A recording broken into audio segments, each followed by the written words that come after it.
little bit too much on those cameras. That's where KDS is really going to feel a lot of use. Already some good info on who is upstairs. There's 2 players, Forest, Rival, or sorry, and a third, Snake, playing in servers. FaZe already had quite the roam clear last time, although a lot of it was focused on the middle floor. A lot of what was good for FaZe was being able to establish themselves on the top floor first and then work down. Now we get to see how they handle a roam where they can't really work that top. What's up, y'all? Really interested in seeing KDS's impact on the Nook here. There is a good chance he could end up going downstairs. Now the exothermic has gone off by Handy, maybe stopping someone like Snake from playing down below. Using those Valkyrie Black Eye cameras with a C4 could deal a lot of hurt if a plant were to go down by FaZe. And a lot of times their attacking composition prioritizes going for that post-plant position. Now another exothermic is prepped and ready by Handy to get this IT wall opened up, and a follow suit will be Vidiking with that boogie drone. Now they've got more vert pressure right above the bomb site. Maybe they could hop in through that side window, go in for the execute, but it's still just a waiting game. FaZe need to establish more info to see how many defenders are still playing upstairs and how many defenders are also in the bomb site. If there's too much pressure here by 5 years, they might just need to wait before they can hit that final go button and try to go for a plant. It does seem like they're aware of KDS's lurk right outside Snake's window. As FaZe continue to try and set up on the top floor, just gathering a lot of information. You can see Souls and Handy droning out the site. Another ram going to come out from Vidiking to make even more vert, force JJ back even more. No one from 5 Fears still on the top floor with the exception of Rival. Wall getting aced open by Cyber. Fens will get the first pick in this round, killing the Nook lurking. But in the meantime, Souls is in the bomb site, what's going on, the plant down, and there's nothing to stop him. Vidiking takes down JJ, and now there's 40 I know, seconds I'm for late. 5 Fears I'm to sorry. try and work from all their offsite positions, retake upstairs, get on that bomb, and Souls is good for 2 kills in the middle of the bomb site. Snake able to get a refrag, but now it's all up to him. And Cyber able to drop in from that pillar hatch into lounge. It's all over, and FaZe see the roam presence, see how many players are offsite, and go for the plant. Yeah, huge gap spotted there by FaZe Clan. You saw the information gathered by Cyber upstairs. He had Vidiking assist him as well, holding that vert pressure, and like you mentioned, the info for the actual bomb site. Once KDS died on that lurk as Nook, a lot of comms were given saying, hey, there's a lot of people over in my position. Maybe we can go in for this plant. FaZe jumped the gun on that, giving no time for 5 Fears to react and stop the plant. And once you've got that plant down, you've got vert upstairs, you've got Mez control, you've got 2 people sitting outside. There is no way 5 Fears are going to come back from that position at a man disadvantage as well. I believe it was a 4 versus 3 once that plant had just gone down. So incredible info work there by FaZe, punishing 5 Fears for not having a lot of actual site pressure. Make sure all this is working. That's the kind of thing that happens when you go up against the world champs. See how 5 Fears adapt now. New bans in Mira and Dokkaebi. Mira being used by 5 Fears on their on round 2 for their tank roam. They had that Mira set up inside kitchen and cafeteria. Kind of interesting that FaZe banned that, considering how well they handled it. Maybe just worried about her coming out on the other 2 sites where she's pretty strong too. It does again leave up powerful operators, like Valkyrie, like Castle. If 5 Fears wanting to take Cade at some point, they can. 5 Fears banning Dokkaebi, which also has been used by FaZe on that roam clear in round 2. A lot of round 2 focused bans. It did still take them over 1 minute and 30 to clear the roam and start working those gunfights back in their favor. So maybe they just want more time to establish and execute if the round were to pan out in such a way, and no longer having to worry about that Mira, less utility used to shut it down. We so far have 5 Fears with identical lineup. Everything seems to be working pretty good. This top floor, if not almost exactly. How's everything sound to you, man? Instead of a Denari, they now have Valkyrie, which is being played by Forest. So far for FaZe Clan as well, they also don't have too many differences besides the lack of a Thermite. Again, no Bandit, no Mute. 5 Fears have not been playing Cage, so they can just use some soft destruction to help Cyber get this wall completely opened up by IT and still utilize the Grim and those frag grenades that now Cyber's bringing with Maverick and Souls still on the Deimos to break these Kiba barriers and probably shut down 5 Fears before they can comfortably fall back into sight, because that was also a really big thing that assisted 5 Fears. They did lose Forest up by Mez, but because Fens was able to fall back, which he was not able to this time, unfortunately, it gave 5 Fears enough bodies to defend sight. But this is already an early entry here for FaZe. Yeah, KDS was opening both sides of the con breach, and Fens just walked at it. like he wanted to try and catch him off guard. Obviously, did not do so.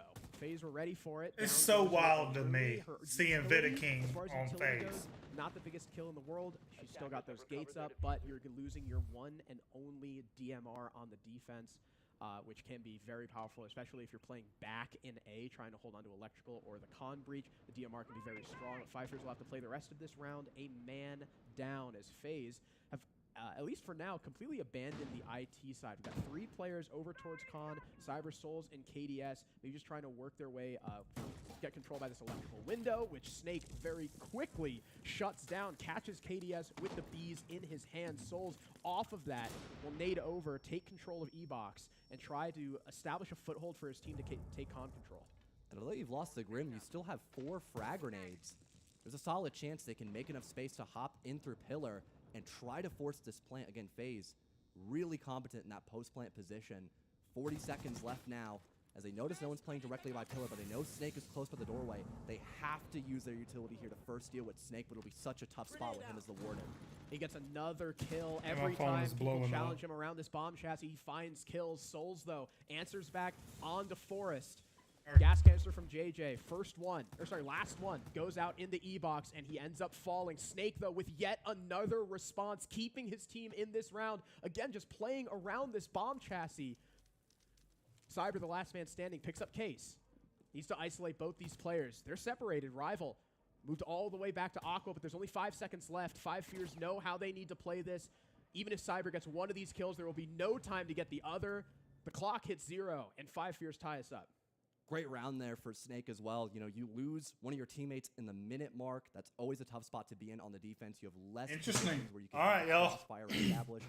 And 4 before rounds the in, it's rest tied of up FaZe 2-2. can set up to deal with Who y'all think's E-Box got with it? those Grim canisters, with the frag grenades they had in that round. He looks for an early pick and gets rid of probably the most impactful operator he could have Me had. personally, KDS on the Grim. I'm an A NA lot of that fan. late round info that FaZe Clan I would like have to with see those 5 Grim Fierce characters is get this. immediately gone. Snake can now rat tuck behind the bomb chassis. He's got his teammates on the opposing Vida bomb King site. on He FaZe. has those longer positions. Pretty going, wild. So although Ain't Souls gonna is lie. having a great round, securing that 3K, it was just enough for 5 Fears. Again, keeping Snake alive, having that close quarter shotgun, denying the potential for a plant, and just playing for time in the final 5 seconds of that round. Incredible work there by Snake and the rest of 5 Fears for still keeping themselves at a tied position against former world champion team FaZe. Although both rounds they've won. so Shopify far Rebellion have and been Virtus off Pro the is back over of on Snake and both Rainbow on Six the Bravo. game, him playing the exact On the purple same app. position That's true. as Swapping Warden. back Just and saw that forth. Where he gets the 3K by E-Box. This one is And the audio. round number 1. What This did is the he do? audio. Completely Y'all are shut down hearing. the Con wall This poke one I will just with be his looking at shotgun. and So we're watching, gonna need to although see more from the other members, the supporting the cast. production 5 of this Fears, stream like is Fens and pretty Rival, who had rough. incredible There it stages. I goes. mean, even JJ had an incredible stage in NAL. We're going to need to see the rest of them wake up against the world champion. Again, we're going to keep saying that. The world champion roster of FaZe. You cannot afford to have any slackers when you're up against this team. And now we're back on tank. 5 Fears again with a roam. Maybe not as heavy this time because they don't have the Mira to help make their positions more stalwart in kitchen and lounge. Maybe 5 Fears just kind of playing here more for drone denial and then falling back. Although Snake is pushing pretty deep and setting up Vert onto tank onto assembly just in case FaZe decide to go quick. I think they realized, too, the lack of a site presence last time they attacked this bomb site. So Cyber just peeking out a little bit inside of Animus, gets rid of one of those many Vulcan packs, and just creates the potential threat that 5 Fears have to keep someone by sight in case there were to be an execute early, rather than this top-to-bottom clear that FaZe Clan did last time this site was in play.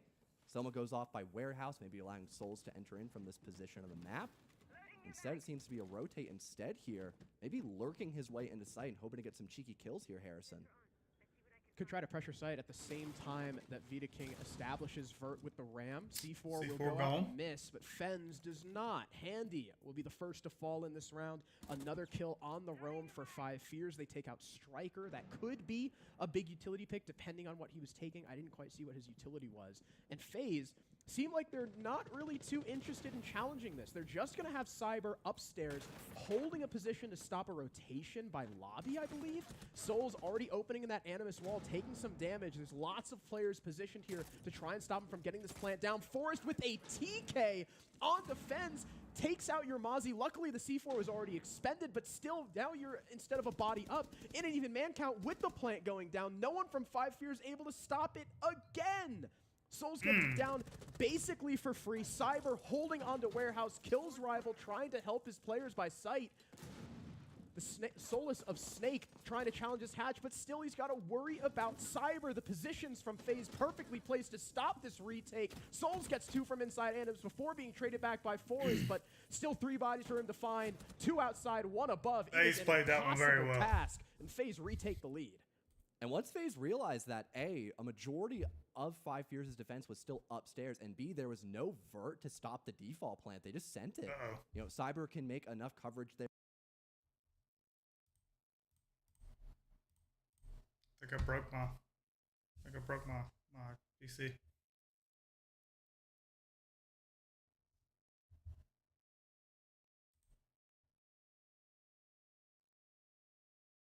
Uh-oh. Blackbeard shield, denying those longer angles from working kills, except, you know, Force unfortunately killing his So teammates. VP's up 1. After that had happened, the plant goes down, 0 issues for FaZe Clan, and it's the exact same thing that we saw in Storage. You've got so many outside positions that 5 Fears can't really challenge. You still have, I believe it was Cyber there upstairs on the ace, holding for the hatch. Apparently I need to quit swapping like that.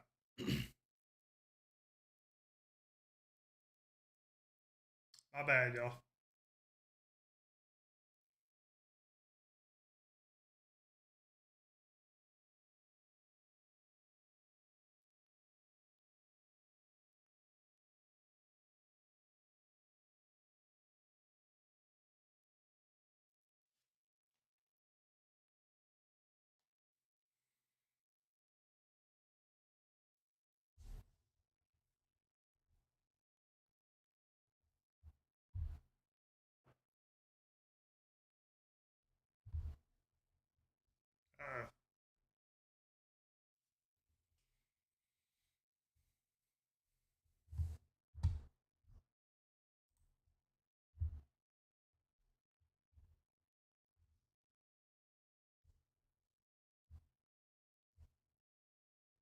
There was no flank potential either.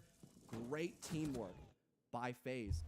I don't want to say cutting corners either. They, again, noticed from last time what the weak points were from 5 Fears and took advantage of it because they couldn't react in time to stop that plant or had the positions necessary to really deal with all the assets around Cyber there on the Blackbeard. Or not Cyber, it was Souls, my mistake. Yeah, 5 Fears, I mean, one of their strongest points in the NAL was their anchor game because their refragability was Rome in 2 rounds. We got to play closer to the chest, and FaZe keep punishing for this heavy Rome-style defense, and 5 Fears now back on Storage. They've got 3 players upstairs, which is better than the 4 they did last time, I guess. They've also got the Pulse to help aid this Rome, so JJ's going to be able to get a lot of information. Snake has a lot of information at his disposal as well. Could maybe attempt to be more aggressive against FaZe before they can set up. You know, again, they got the IT wall, that vert established from the Ram Boogie drone, and then Cyber realized, oh, there's no one really playing close by to Mez or even by servers. I'll just kind of walk in here. They had so much top floor control, and once, you know, they lost KDS, that gave them tons of crucial information. They could just hit the bomb site. FaZe doing a great job of spotting the gaps and weak points on 5 Fears' defense, and it would be a great look for them to get that 4-2 attacking split, then going into defense of Labs, where they are clinical. This is one of their favorite maps from the first stage of the kickoff, now going into the SLC Major. That Boogie drone is stopped somewhat abruptly by JJ's bullets through the vert it's already established. Could maybe get some information once you see that rotate outside by the storage window, and Fens even ratting by the coat or by the cubby position, maybe hoping someone will try to lurk in from there earlier, but tons of utility destroyed now by Souls' Twitch drone, making this execute a lot easier once FaZe are prepared to hop in through that storage window, if that's where they want to plant from. Oh, but what a JJ on the pulse knows where Cyber is, takes out the IQ, and unless he's found those Valk cams from Snake, those are also going to be much harder for the attack to find. Great start from 5 Fears. You take out one of the main fraggers from FaZe. You take out a set of grenades as well if you hadn't already used them. And more importantly, your anchor in JJ is still alive, holding onto this window. KDS trying to get some utility in to try and dislodge him. Fenn's now playing out by the breach. Could get the swing, but stopped by the air jab. KDS, though, not in a position to capitalize. Fens persists and will try and rotate, I believe, upstairs. Or no, back into Cubby, just in case there's a lurk from FaZe. Speaking of lurk, Souls coming in from Lounge, trying to catch JJ off guard, but there's a drop from Forrest as he opens the hatch and comes in from command. Souls down 5 Fears now with a 2-man lead heading into the last 30 seconds. Handy almost killed by a Thorn gadget now as FaZe really have nothing going for them. Vita King's going to have to try and win this one on Rafters to take something back. Rival goes down. There's nothing for him to find on the vert as Forrest kills yet another one of his teammates. KDS, case in hand, pushing through Lounge as his teammate dies off screen. The captain good for 2, finally falls. 7 seconds left. KDS knows he's going to have to try and bait, and then just Stick takes out one, but doesn't see Fens, also sneaking his way in through Warehouse, and 5 Fears recover to tie the half. And you said it yourself, Harrison, right before the actual round began, that 5 Fears, their remedy was just play closer to the chest. What do you have JJ do in that round? You have him play directly in the bomb site. He has that Os caras lá de cima. Fala de boa. Todo mundo lembra que todo mundo tem que fazer aí? Mano, só não lembro o que você falou, porque eu tava cagando. Você não viu? E qual a bomba? Nenhum. Não lembro. A gente vai fazer o quê? Ia fazer defesa server padrão. Aí vai ser os padrão, mais ou menos. Vamos variar mais a posição do range, né? À toa não mudou muita coisa, não. É. Aí no tanque vai ser eu variando indo pro Sagon, só que vai ser a defesa. Só no tanque que tu vai ter que ficar marcando um pouco na elétrica lá de baixo. Mas eu pego o goio? É. E barril vai fazer peitada ou recuando? Barril vai ser. A peitada verde. Vai mudar eu. É isso. Boneco lá.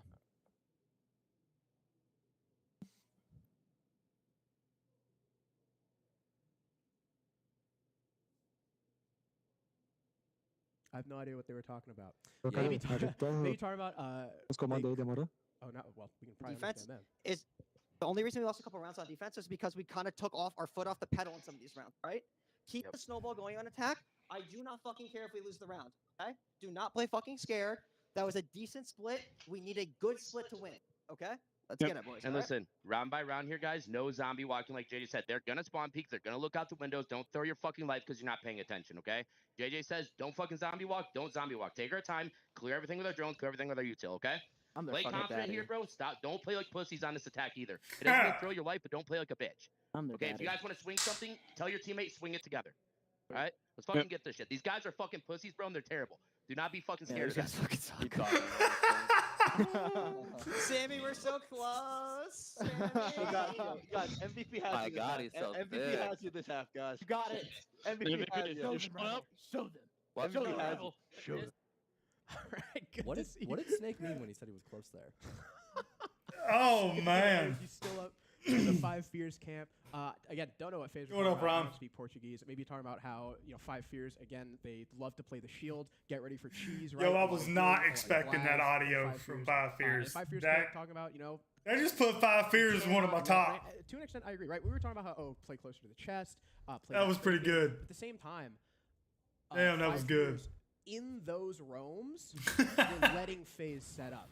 So I do agree with JJ. They're letting off the gas. You cannot let a team like FaZe set up. They're going to try and keep that momentum heading into the attack. And again, 5 Fears were one of those teams. Them and DZ, in NA, at least domestically, very, very, very fast into the building to establish a foothold. And then they kind of slow down in that mid-round to gather their thoughts and get everything together before going for the final push. 5 Fears now on the attack. FaZe starting in command, as is the typical rotation. Bringing the pulse. So I imagine there's going to be some kind of downstairs support for him, maybe KDS. And I'm trying to think. Cyber has the C4, but you maybe want him bandit tricking. Souls and Smoker obviously going to be on site, so I feel like it's probably just going to be him and Vita King, because Denari's going to be able to set up his traps and then just leave. Yo, Prime, you walked into JJ, and Just have to wait and I don't see even know their what coach. happens in FaZe. You walked into them calling FaZe pussies, telling them they're not even good, that they fucking suck. Yeah, that's what you walked in on, dog. So, that was hilarious. A lot of critical information since a majority of players like to see God damn, that on was the funny. second floor only for command servers. Again, big emphasis on the choke points towards site and just trying to waste a lot of that early round through connect. There's a lot of pressure on the NA teams that are in this to make it, because this is our home. So we gotta have this. Opening up this wall just slightly to look for the bandit batteries, perhaps. Time being, though, for FaZe, they're just currently sitting back and waiting, maybe trying to get a cheeky C4 kill, perhaps, if anyone is still to play close off of those Maverick holes, perhaps. Also having Forrest here with the secondary breach can maybe utilize some of his primary utility. Beautiful lineup by that Cyber, was and perfect. Typing K in chat. You'll love to see it there. Getting rid of the Capital there is also massive. One of your only hard breaches in this round, and you really needed those firebolts too to help clear Mez. So that's what the Pulse was for. Not for any kind of verticality, but that he can sit in E-Box, get information on that breach, tell Cyber exactly when there's an attacker in prime position to DC forward, and it works out for an important JJ. pick. And then Cyber takes down JJ as well. That's another big utility pick, the Hibana. You can see the connector wall has been open, but really nothing else beyond that. And unless 5 Fears are able to Prime, are take you watching this somewhere else on the bandit map, we might in see a IT? complete lockout. If you don't play like this from now on, As well, despite the you're throwing. Up close by and killing You're throwing. Still, at least it gives 5 Fears somewhat of an angle to challenge, but again, they don't have Mez control. They still have Cyber literally sitting in IT, getting a triple kill in this round, looking for another, and he gets it on the rival. This could be the ace for Cyber. He just has to find Fens as he now looks up towards the roof, looking to shut him down. It won't be an ace, but I ain't gonna lie, I was hoping he would have got his ace there. Secure in their first defensive round, unless we saw a miracle worked here by Fens, and it's a tough spot to bring yourself back from. Still all these Kivas to 3 toxic babes from Handy, information with that cardiac sensor. This might just be Fens sitting outside and talking with his teammates here as a pseudo timeout. Yeah, that was not a good round from 5 Fears. First off, you have, I mean, you can't really, it's hard to avoid that from Forrest. You know, you don't necessarily know that there's active information on you, but then Cyber able to kill 2 more on the JJ and I believe it was Snake on that breach. 5 Fears, again, the tradability not there. Fens now last man standing. 1 versus 4. There's tons of utility in his way. There's smoke, there's fire, there's a pulse constantly scanning him. There's no way he's getting out of this alive. And again, like I mentioned, it is a FaZe lockout. 1 player from 5 Fears died in the building. Great play as well. They did a very good job there. A lot of teams will like to just let that IT wall get opened up for free, but because they had the bandit, they could have attempted to trick it. And although we didn't see that because of the Maverick, there was tons of info with that cardiac sensor to let Cyber play aggressive off of that main breach. The C4 I will definitely be introducing Pulse into my gameplay. I ran Pulse some last night, and I will definitely be introducing Pulse into my gameplay. That was like, they were putting all that was perfect. Into this basket of the IT wall, so Cyber just absolutely raining terror down on 5 Fears from the main IT breach, and already a good start for them in this second half. But as 5 Fears talked about during that timeout, or not that timeout, but the halftime split, is that they don't really care if they start pushing in and just keep dying nonstop. You know, they need to keep upping the ante on that aggression and not letting FaZe get away with setting up in that early to mid round. Now, they did kind of do that just last round, but I'm sure we'll still see that aggression from 5 Fears despite the round 7 loss. Yeah, I think the big concern is, you know, when that was a good one. When does it become too much? Right? Sometimes when you're constantly go, you're on that gas pedal, you're feeling the momentum. It's hard to Valiant and VP, it's 2-2 right now. Hit the brakes. And 5 Fears might be doing that right now with both Monty and Blackbeard in play from Forrest and JJ. This is what we talked about before the game. 5 Fears rocked the double shield strat all kickoff, and it worked swimmingly for them, and they're going to bring it out for the first time here at the Major against FaZe in their second round on the attack.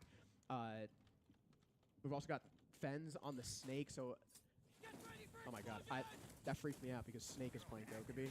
So that's going to be Fens is on Fens is on Snake the operator, whereas Snake the player is on Dokkaebi. So we've got a lot of information to help try and dislodge. That's crazy. Heavy roam from FaZe, just like 5 Fears. We're playing the nade, chases KDS down the stairs a little bit, but he's got some help. Oh shit! But Souls gets caught by Forrest's melee. opening pick goes the way of 5 Fears, and the Azami dying sub 1 minute. That is a lot of Kiva barriers that are going to a heroic attempt from Souls to try to help his teammate who's being naded out by Force, but because that nade still pushed back KDS. Souls on Azami should not have pushed that. Force, bashing Souls onto the ground, securing that entry without there being a chance of a trade here by FaZe.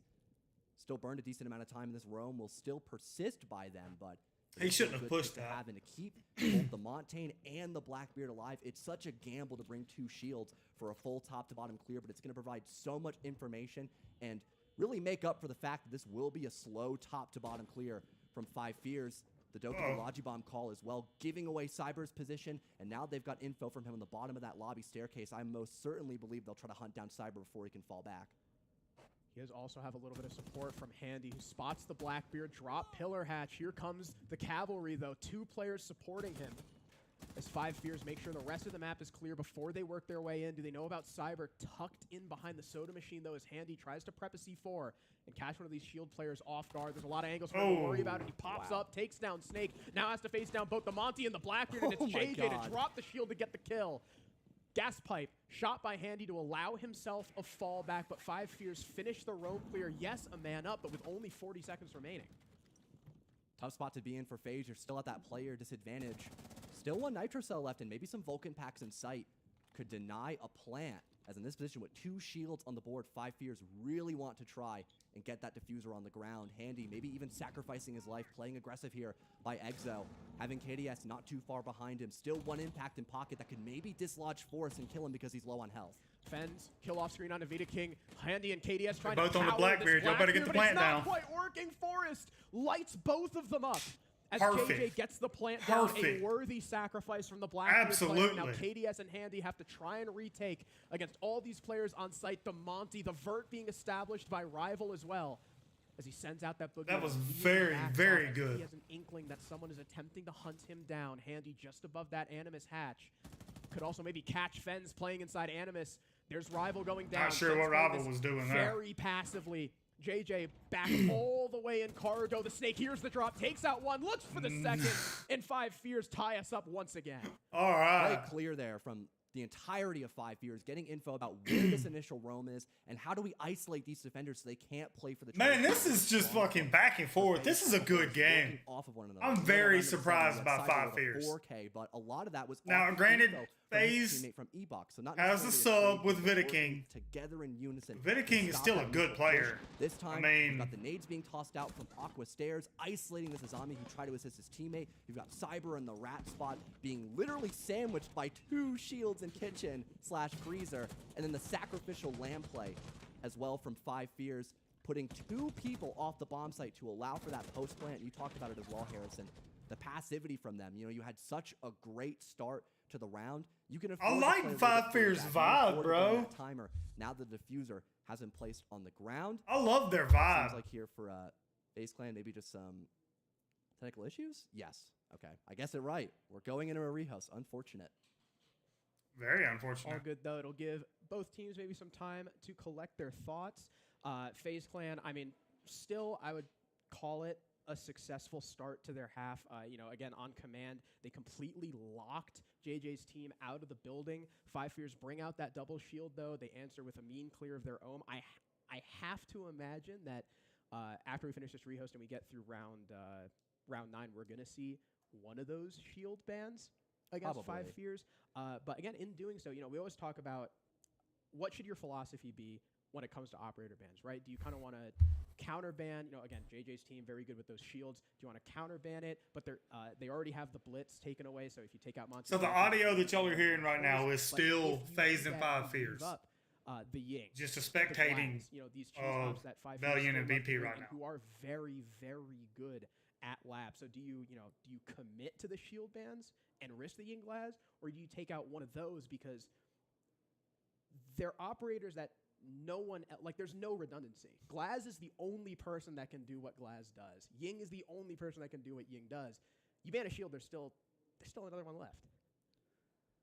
Although in terms of how, I guess, aggressive you can be on other shields compared to a Blackbeard, it is kind of hard to debate that. Blitz obviously a very aggressive shield, but you don't have that full extension that Blackbird and Montagne have, so it's kind of a double-edged sword. If you're too aggressive, you might get punished. If you're not aggressive enough, you can't really... Obviously, here I'm going for Rebellion. Yeah, like you mentioned, Glaz, very powerful. 5 Fears love to play him all the time. Ying, fantastic execute operator. So if 5 Fears have that shield band against them, they might need something like a Ying to alleviate a lot of that time crunch you tend to have. Rebellion take it 4-2. Top to bottom clear. And They're obviously, FaZe, they're not afraid to use the full map to its potential. They had 3 to 4 roamers on that last round, and although it didn't necessarily work out for them, they still didn't have the man advantage. They burned well over 2 minutes, sacrificing 2 bodies. So if they were just a little better at having people set up in crossfires on site, that could have been a different round.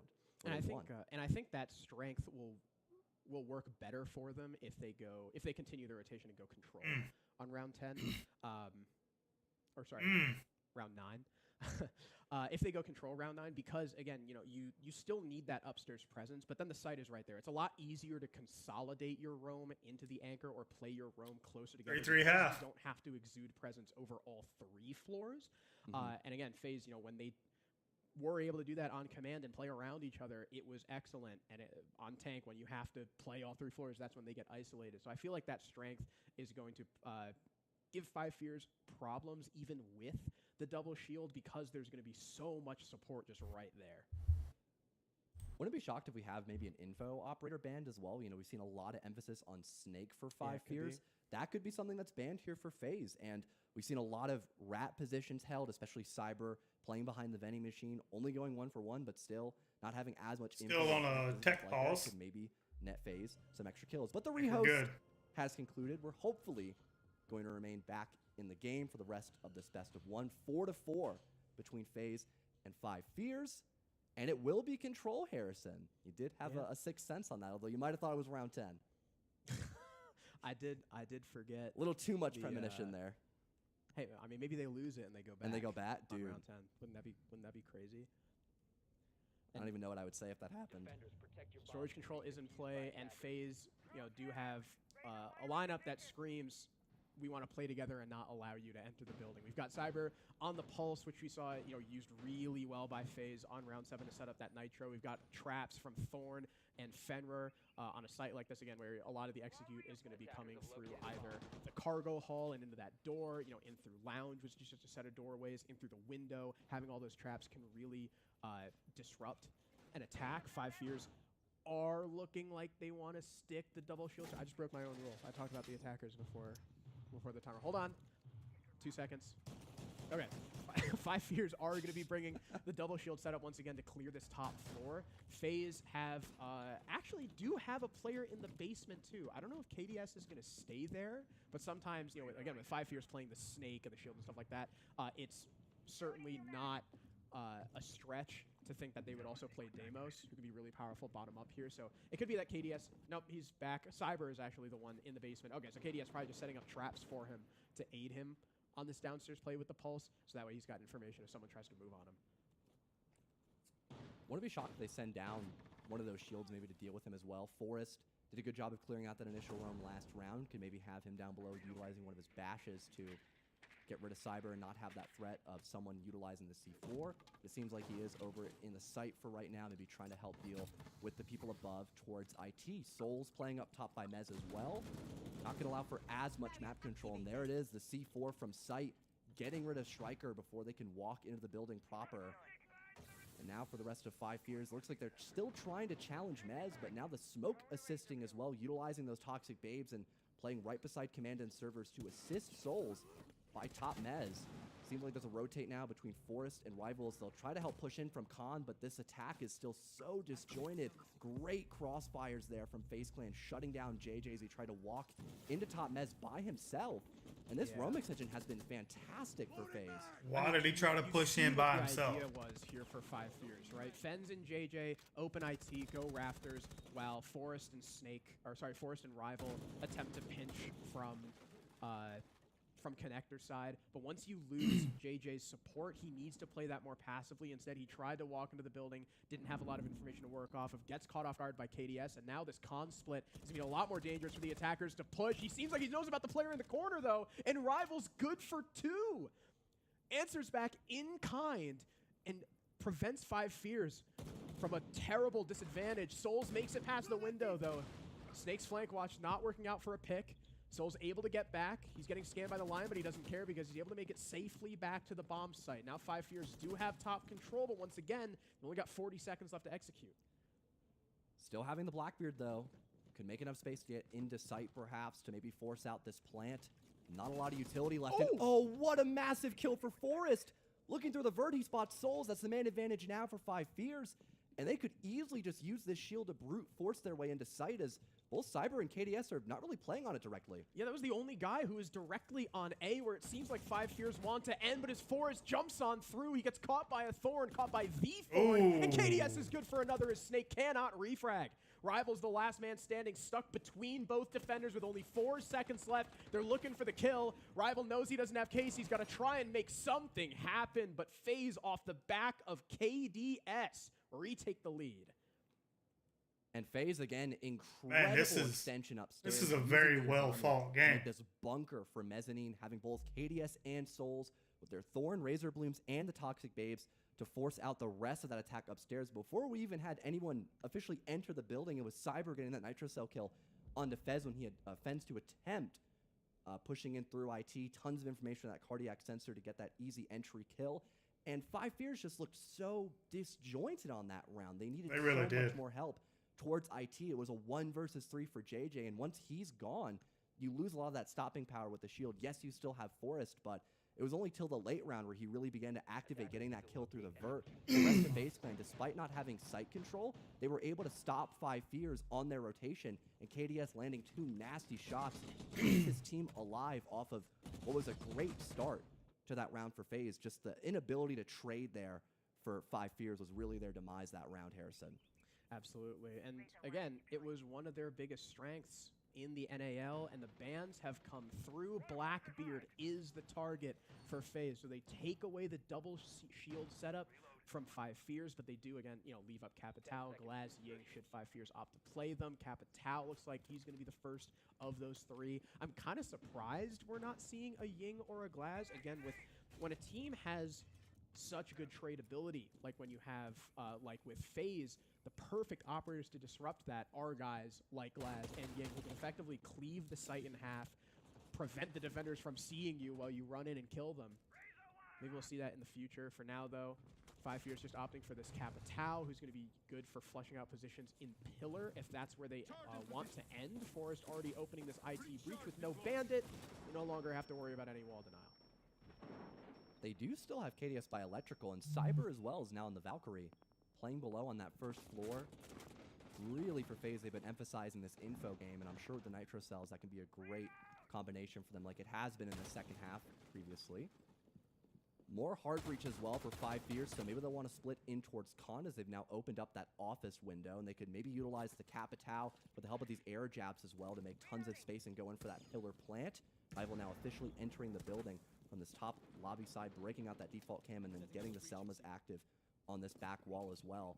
They don't have a lot of utility to deal with the Denari traps, though, so that initial contact towards Khan might be a little more challenging than you would initially expect. And again, Cyber, he's now rotated in towards Cafeteria. He could easily set up a Nitro Cell if there's info for him towards Khan. Yeah, Snake opening that Rafters door will prompt Handy to throw out his first of 3 Smoke Babes. Souls fortifying his position in A, as it looks like Fens may want to work his way through Cargo to challenge Cyber, who's right now just getting pestered by drones. Now positioned in Lounge. Fens looks like he knows about it. Vita King, though, first kill.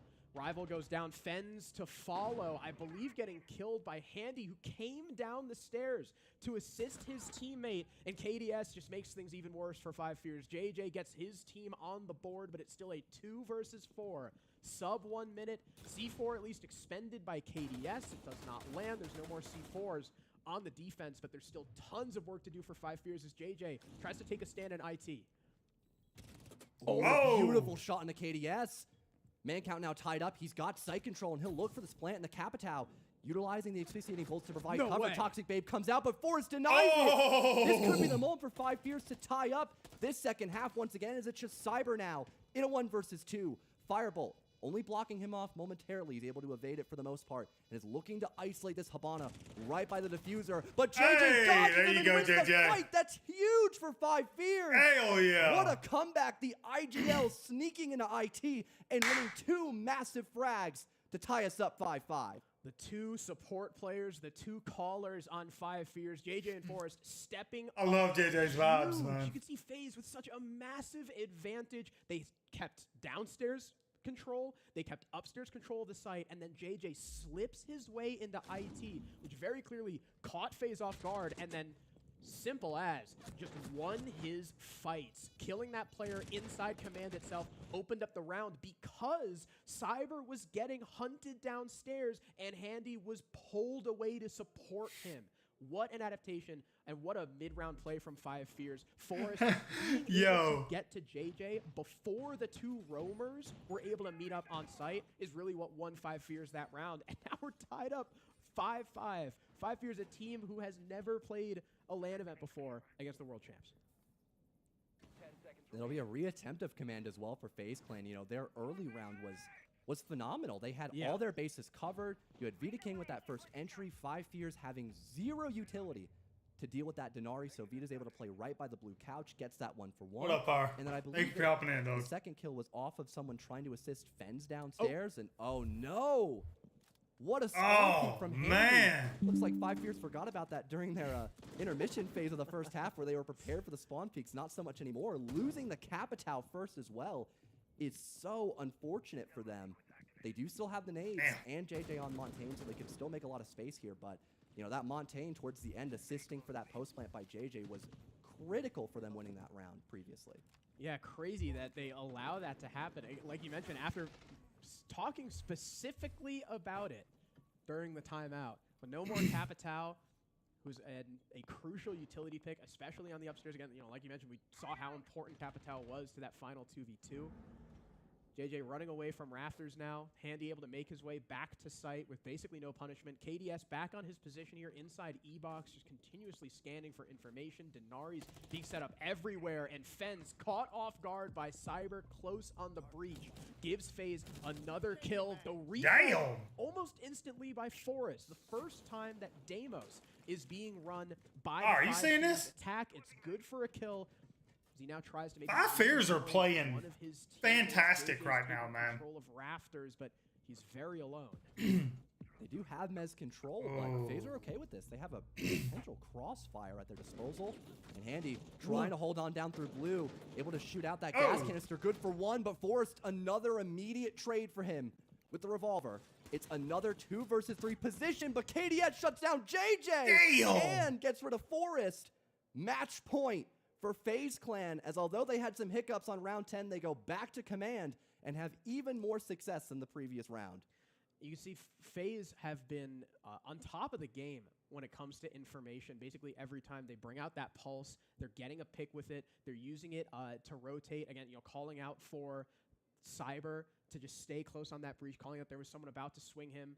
And 5 Fears towards the end of that round, again, they're bringing things back. Forrest gets the trade. I like the double up on the guy CCTV, but then JJ has pushed really far forward rafters, and because it took so long to get that kill Aqua, that trade Aqua, there's really no one behind him. I mean, you saw the kill came from KDS also in rafters, just wrapping around that corner.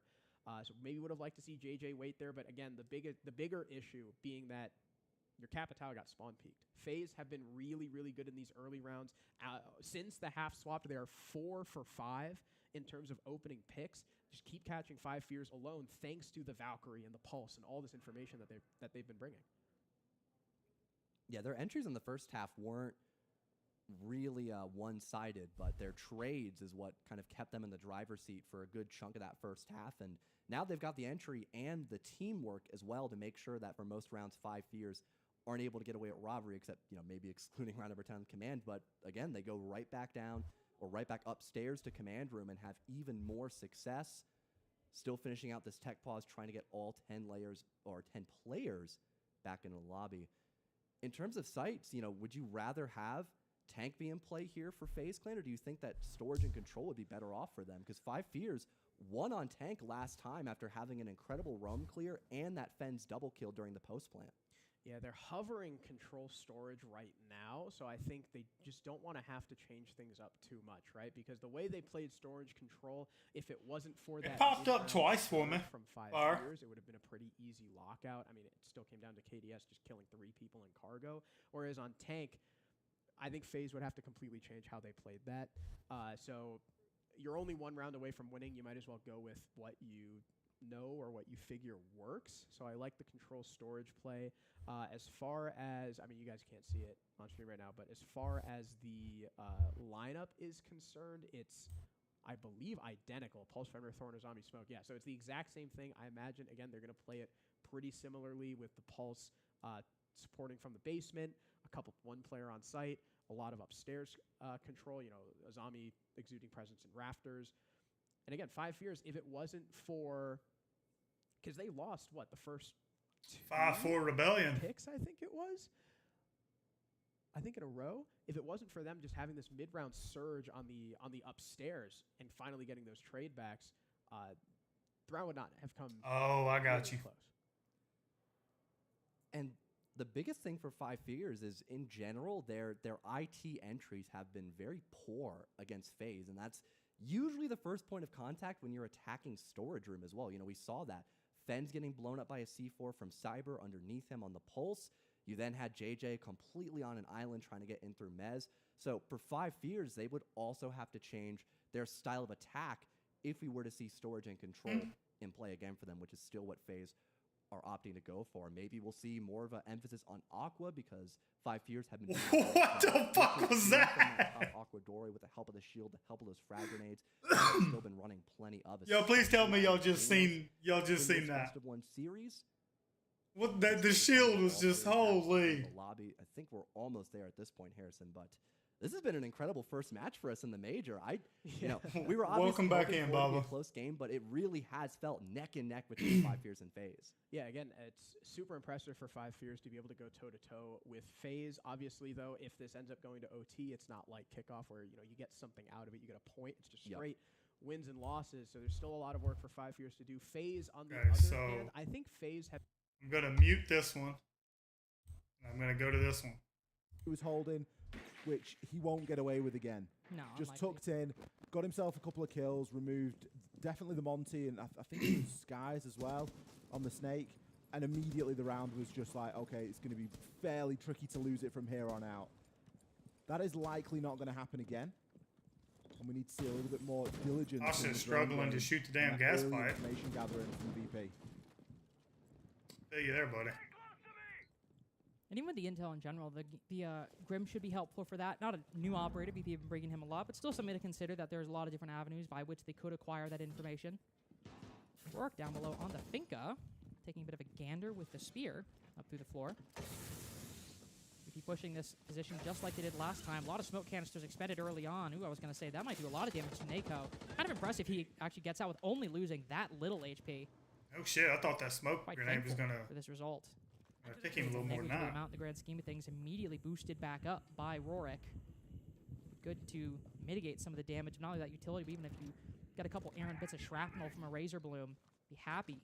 You've got those adrenal surges to rely on. Yo, Fire, you were just hard against NA teams, bro. Right now, all playing in or around the bomb site. And so VP struggling at the moment to find a clear way in, as I believe that's Rexen moving a bit further up. Taking a bit of presence inside a museum around the corner. An off angle that Rourke will spot at the last second. Sure opens things up onto Pasha. And VP's initial attempt at an entry completely falters. One player dying with heavily important utility, another taking a substantial amount of damage. And this Monty continuing 4 rounds in a row to have basically no impact. It's not having the desired effect right now, is it?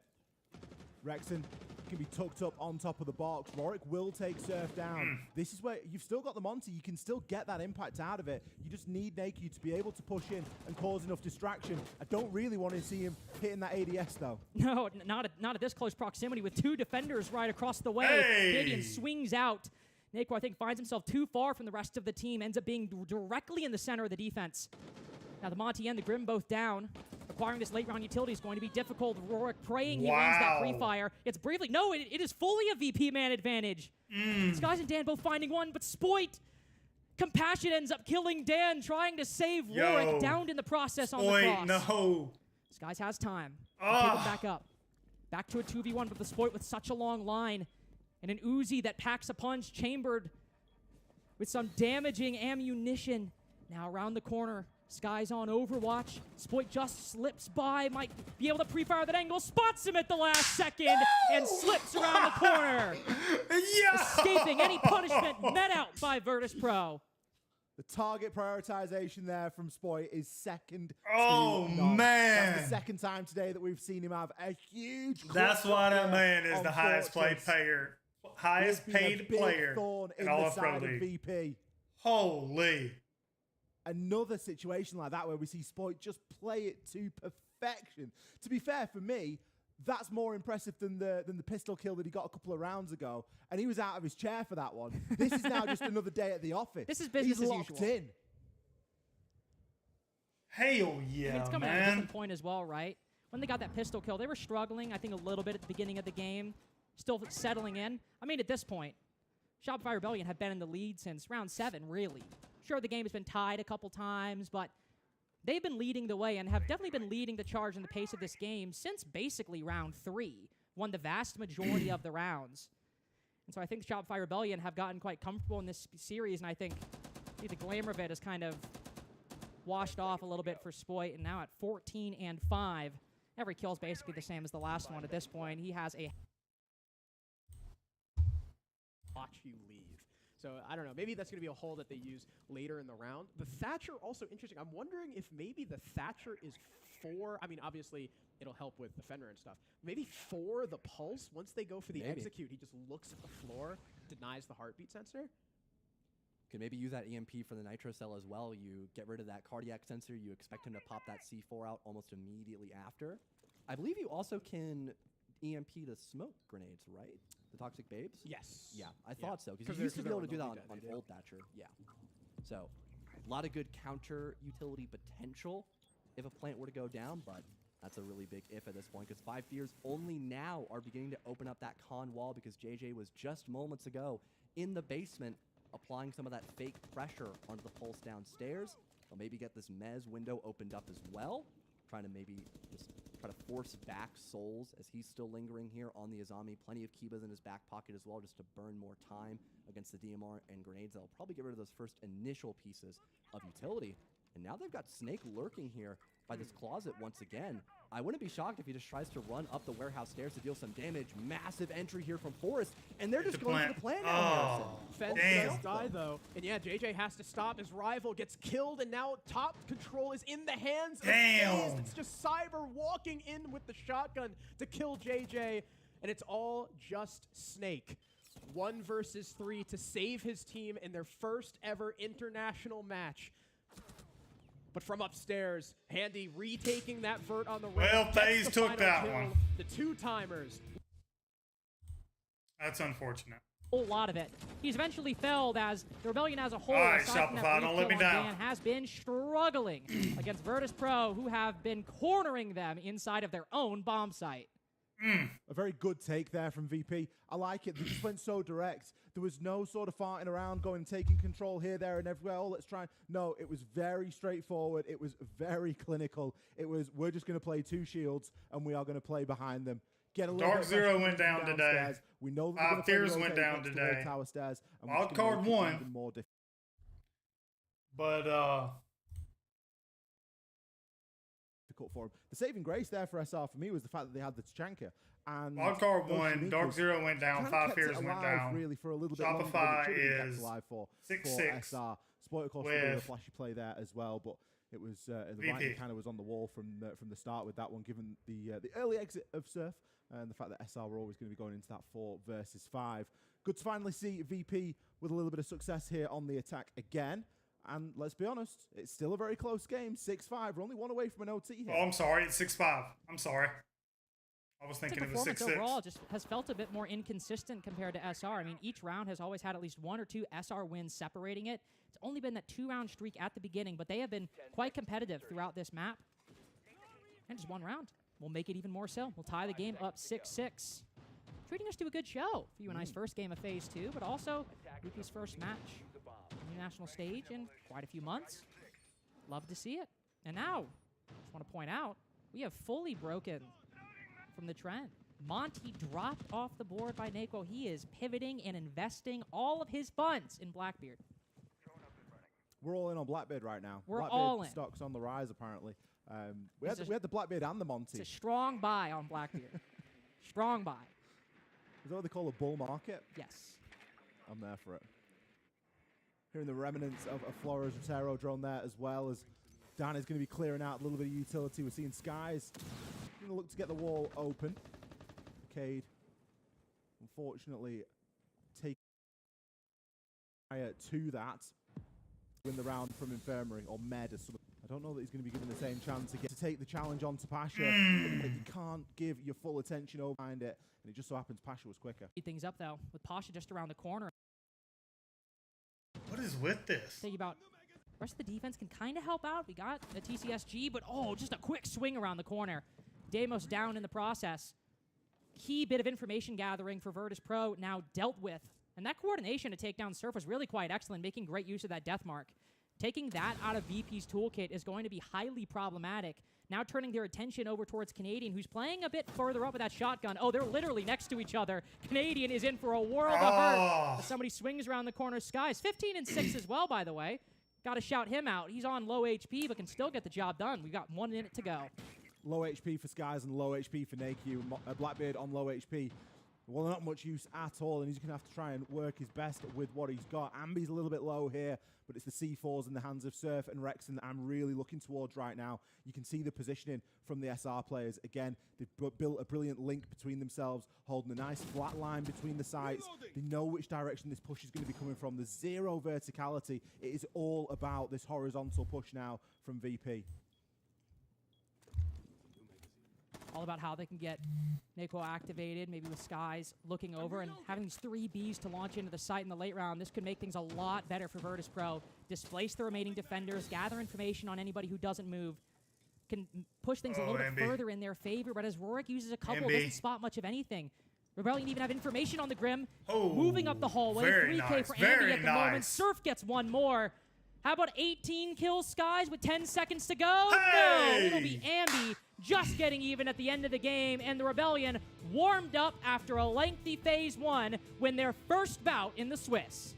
Big performance there from SR. I think it's a bit of a statement. 2 and 8 teams up, from 2 one and 8 player teams in down. particular. You can't ignore Sport's contribution. The 2 that I really want up. A lot of clutch potential and a heck of a lot of Fire kills. Rebellion 15 and 7. He ended on double positive on the day. I'm very happy with a big reason as to why SR very were happy able with to be that. successful on Fortress. And with that being said, let's get this on. Let's move Baba, on. were you Let's get going to the for next VP? one. We got another game coming up right after this. SR winning 7-5. Don't go anywhere. We'll be right back. Oh yeah. We got games all day. All day. I'm gonna mute this audio. We're gonna go over here and we're gonna listen to this.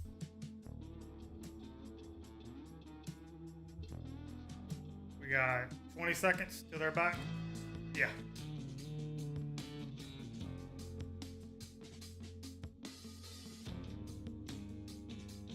Well, Rival kind of sold that one, didn't he? 3 and 10, that's pretty rough.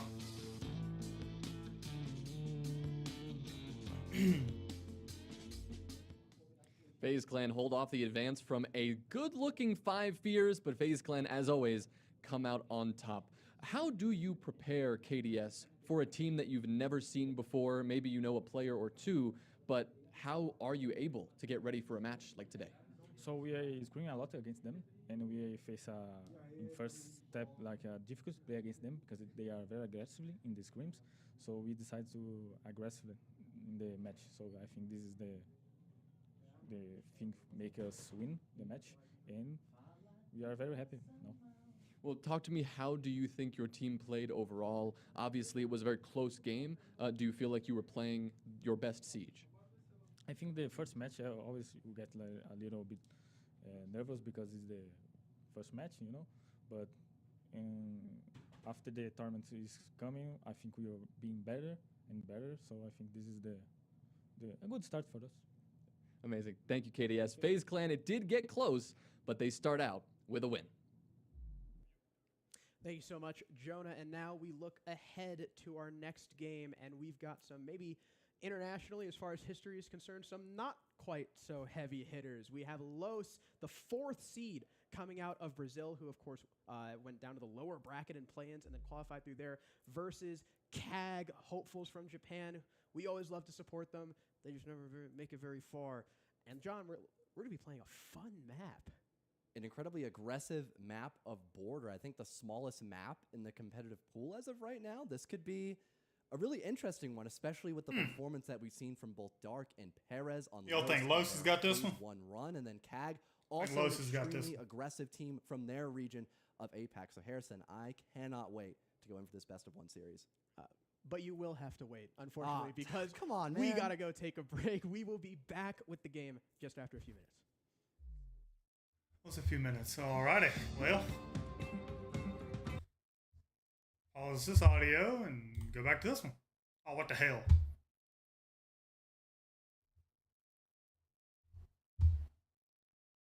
Ooh, Furia versus Twisted Minds. Yeah, I think this is the one we're going to watch. I'm going to let y'all listen to this glorious music.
And a statement made by Shopify Rebellion 7-5 against Virtus Pro on Fortress, and one player in particular, I think, doing a lot of the talking, would be Spoit, 15 kills by the end of the game, and of course, standing up, getting very excited at the beginning, but by the end, he honestly just kind of looked bored. I was just kind of, okay, is this what we're just going to keep doing? If this is what we're going to keep doing, I'm just going to keep having to do it then.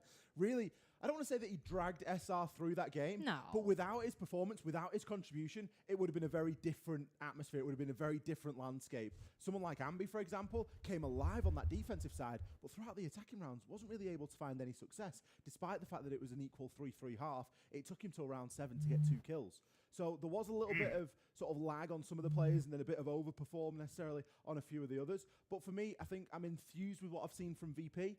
Great first half.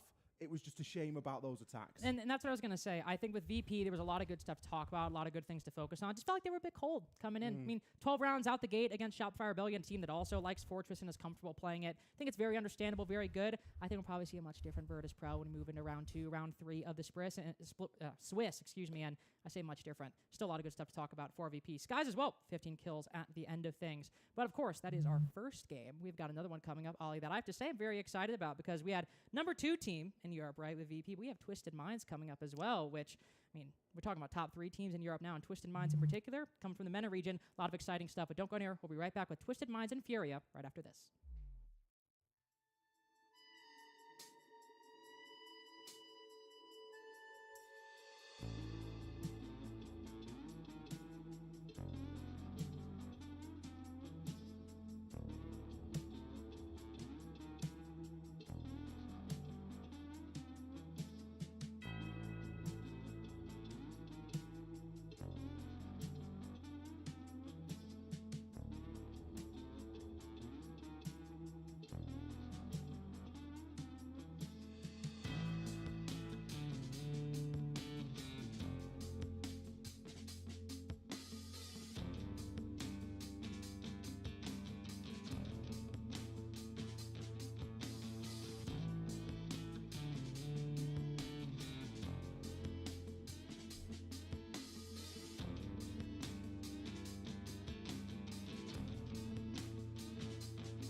Well, obviously, as we talked about, we already seen Shopify Rebellion. We saw the second best team in Europe. Might as well just go to the third next. Twisted Minds versus Furia will be our next game up on the B stream for the Swiss stage. And honestly, quite excited for both of these. I mean, obviously, Furia, first of all, making here when, you know, some people might say the old Furia, the still ancestrally, the spiritual Furia, now Team Liquid or Team Liquid Alienware, not making it to the tournament, not making it to Salt Lake City. That is big in of itself, but boy, Furia looking quite good at coming out of the SAL.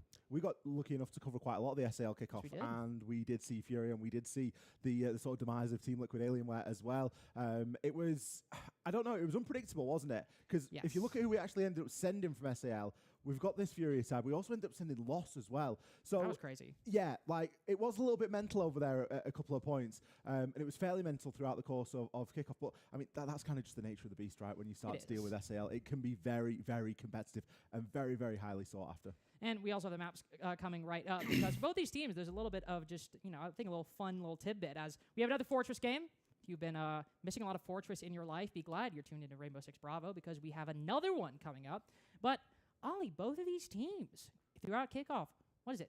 Flawless on Fortress coming into Salt Lake City? Yeah, neither team has lost a Fortress map coming into this event, coming into kickoff. I believe Team Secret and Falcons are the two teams that Twisted Minds have beat over on this map, which, I mean, they're no slouch teams. Those are two impressive victories for EML. If all you've done today is watch the B stream, that is a good point, actually. If your intro to Falcons is what happened over against Wildcard, you might be like, that doesn't matter. I don't know why that's an impressive victory. Yeah, Falcons haven't had the greatest morning over on the A stream, but that's the chaos of the Swiss stage, and there's a lot of games going on at once, and we are going to be seeing loads more games coming out over the course of the day. But back to the point at hand, Fortress for both these teams, it's been a very good map. Furia, they've won it 3 times. Twisted Minds, they've won it twice. One of them today, they're going to lose it.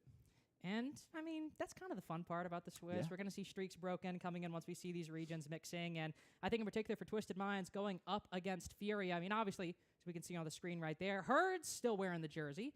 A lot of new faces if you haven't been keeping up. Volps, Herbs, Bach, Loira, and Diaz. Basically kind of like a, you know, who's who of great Brazilian players that aren't on FaZe or Team Liquid Alienware. Because, I mean, like, you've got Volps coming in, one of the best players on W7M. Diaz coming in, one of the best players on old Team Liquid Alienware. Loira, an extremely good Brazilian player coming in from G2, but before that, the star player on Black Dragons. And Bogzera, even for his own sake, kind of the star player of ENX. Basically, like, well, all right, we can't be Team Liquid Alienware. We can't be FaZe. Why don't we just take a bunch of star players and see what happens? I like the fact that a lot of them have been to other countries as well and played in other regions. True. You know, we've obviously got Loira who's been over to Europe. We've got Diaz who's been over to NA. And it's that coming together. It's that sort of reuniting of a load of great players. And let's see what they're able to do when they get some international experience under their belts. We've seen them domestically. We've seen them internationally before. This is going to be a big, big showcase for them here and now. It's going to be a crazy showcase indeed. Of course, I also want to mention for Twisted Minds as well, they are not coming in with their full roster. They have guards subbing in for Dovahkiin, but still, Guards and Dovahkiin have played together quite a bit of times, and also these players in the lobby, I think have basically all played with some combination of those 6 pretty consistently over the past 2.5 or so years. So, I don't think, while there is always going to be a bit of disruption in the chemistry, I think in the grand scheme of things, when you look at who might sub in for this Twisted Minds roster, not the worst thing on the planet, all things considered.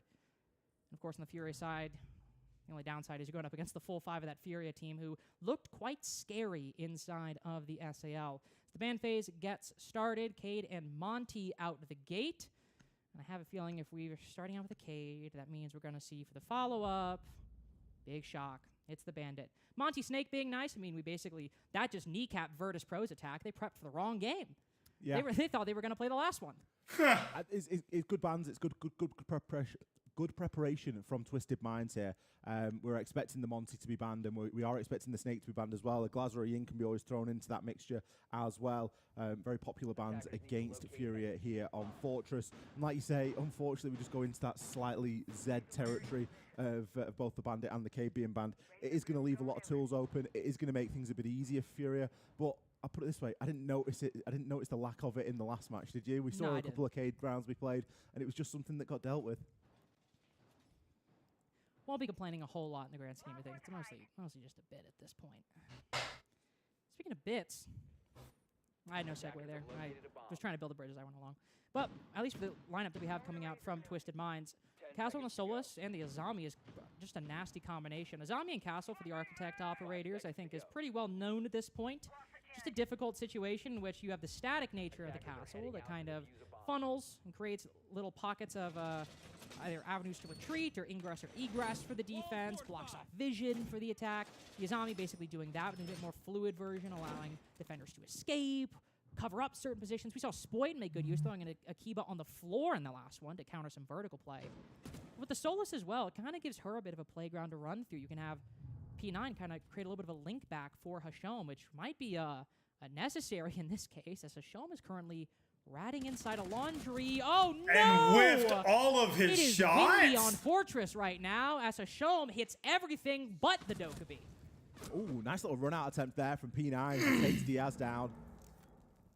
Loira clearly just checking the wind as he was Hashom. The head of Hashom inside of laundry as well. Obviously just trying to adjust for any environmental factors. A very similar HP advantage on the start of this. Loira a little bit low, but P9 on his second. Oh, and a big opportunity there as Jalad. He just gets caught out. Herd's just round the corner, but this is fierce. We are 1 minute 10 seconds into round 1. I just want to point that out, and it is already a 1v3. Loira, who opened things up, now has got to close things out in a 1v3 on 1 HP with 1 Dokkaebi calling 2 flashes. It's not the worst thing on the planet, all things considered, to find himself in this position.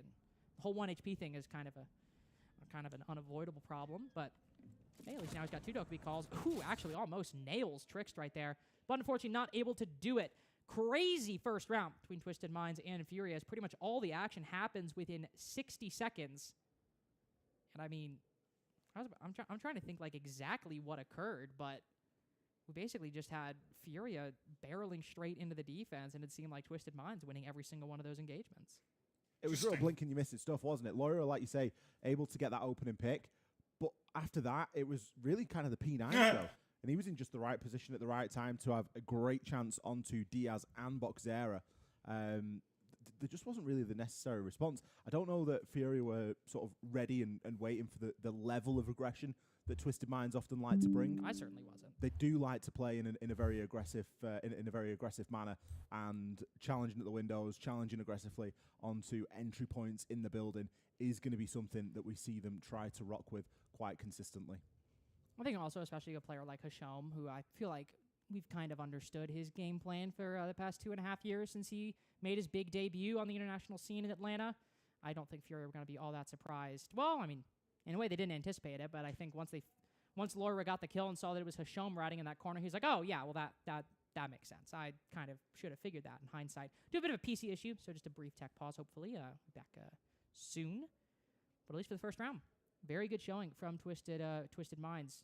Like you said, liking to contest those points of entry, not being worried or not being scared of taking those fights against Fury, which is honestly kind of important because, as we said at the beginning, this is... He wants to jump in. He wants to take square control so bad. Maybe just waiting on Daffo to push up a little bit further. It was Perez actually popped east from my mistake. Some damage dealt through the wall into Chibisu, who's just off of this hatch, trying to burn a little more time, maybe fish for a kill before he eventually drops back down into sight. As Los aren't directly challenging him, they're still just waiting outside this back balcony leading into office. Here comes a swing yet again from Chibisu. He downs Perez and finishes him off, but there's the trade from Dash. Chibisu unable to fall back as he was prone next to the hatch rather than standing up, able to back away. So it is tied up in a 4 versus 4, but Dark is... He's in Dark sight. is in the site, What? yeah. Does DD know? They're one wall separates them right now on either side here. Oh, they know. He gets flamed out. What a perfect play from Wow. They know exactly where Dark is. They use the Tachanka fire to flush him out, and right as that happens, Anaton walks back into Workshop to kill him. Zaka, though, caught inside CCTV. Man count once again evened up. Los just narrowly missed the rotate from Anaton, who's now going to try and make a stand in customs and prevent any kind of big horizontal push. DD positioned underneath the hatch, waiting for a drop. Catches Nuxka with utility in hand, but there's yet another trade from Los. CAG cannot get an advantage in this round without Los responding, and they just see Shu Reap. He's dead. Dash with a triple. It's all going to be on Daffo to cover. Anaton, can he make it past? No, he cannot. Los's trade game impenetrable, and they clean up that final. That was very well executed trade. The recovery there from Los. You know, you had the initial antics of Chibisu upstairs, getting that entry. What do they immediately do? Dash swings in for the trade and connects it. Now they've got office control. That provides a lot of great info onto the bomb site, and that kind of made the call for Los to have someone like Dark just hop in and try to look for an easy kill. And although he was not successful, it was great synergy from both Anaton and DD's Shamika launcher to get him outright. You had the rest of Los there immediately to trade back. Now Tachanka's dead. That's one of your only site players left. You've got another person on that site window cut off by Tellers. So now that the other person's dropped down to the hatch and recovered the diffuser, there's really nothing that CAG can do. That was an incredible trade game, and specifically from Dash just being at the right place at the right time for, I think, all 3 of those trades in that round too. Yeah, all 3 of his kills being answers. Whenever CAG thought they were able to get a leg up. Again, CAG started the trades, but they could not keep that man advantage, and by the time it came down to that site play, the Solus is just trapped thanks to that cutoff from the window. Now we go to the other downstairs bomb site. It's Vent. I say the other, there's 3 of them.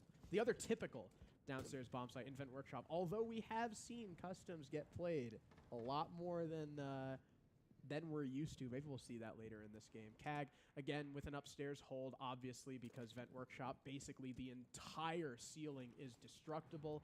You cannot anchor it. This site tends to live and die off of how many kills and how long you can hold the top floor for. Los have a shield at their disposal, though. A lot of this clear is going to come down to Dash and his support. Maybe. Eventually, he's downstairs right now. A lot of info gathered there from Perez. Are they just going to go for a rush execute here into sight? I mean, they don't have... They might. Nuxa's leaving the diffuser outside. Oh, so Dash can pick it up. Maybe using that shield to avoid a majority of that burst. Yeah, I think that's the goal here. He's spotted from Anaton, but it only does damage. It doesn't kill him outright. They know about this plant, but can he shut it down through the smoke? You're warded, Anaton. I think he got EMP'd. Oh, he couldn't see right, because of Dafo's EMP. Wow. And Dafo able to get another kill after the plant is completed by Dash. What a 1-2 punch from Los. It seemed like the Monty was going to die when he first ran in, but Anaton just missed a couple crucial shots. It allows the Monty into sight, getting the plant down. The Warden gets denied by the Thatcher, and Los have complete control. They see all that off-site presence. Anaton able to at least kill the Monty, but there's still so much work to do. With 4 bodies left to find, he finds 1. In comes TBC to assist, but he's killed by Perez, and from behind through the Raora door, the Raora herself finishes Los the round. is looking very good. From Los, seeing all that off-site presence and figuring, you know what? I mean, it's kind of Osaka, but... And we have a Thatcher. Yeah, that was perfectly done by Los, literally perfect. And I think myself and Anaton had the same realization of like, oh yeah, I can just warden through the smoke and kill the Montaigne, and then he got EMP'd. So let's see. They are back up. At the moment, as with the final Dokkaebi call going out, I don't think anything worse could have occurred for P9 at that moment than a Deathmark tracker flying around the corner and spotting him, relaying that information straight to Fury. He is pretty far away, actually. So I'm not sure if they fully heard the call. Okay, no, they definitely heard the call. Loira still gets smoked, though. Boxera good for the trade. We are going to have a quick one, Ollie. I think this one's going very fast if round 3 is just continuing to make some kind of argument. It's exciting, though, isn't it? I love the team play there from Furia. That was brilliant. We got a great view of it as well, as they're both just barreling through that main door. And we're just seeing players wiggle left and right, you know, ADS in, un-ADS in. I mean, poor old Bok got baited for the entire round. Poor guy. It worked out great, though, because Volp's got 3 kills for his troubles just through baiting that one player. I don't think it's too much of a surprise to see the Blitz be banned out there at the start of round number 4, though, eh? It is kind of funny, though, because Volps was demolishing people with that Blackbeard in the last round, so could have been either of them, and I'd been like, yeah, that makes sense. The thing that's scary here is this isn't how we saw Furia play Fortress in the SAL. It's not. This is... It's just different.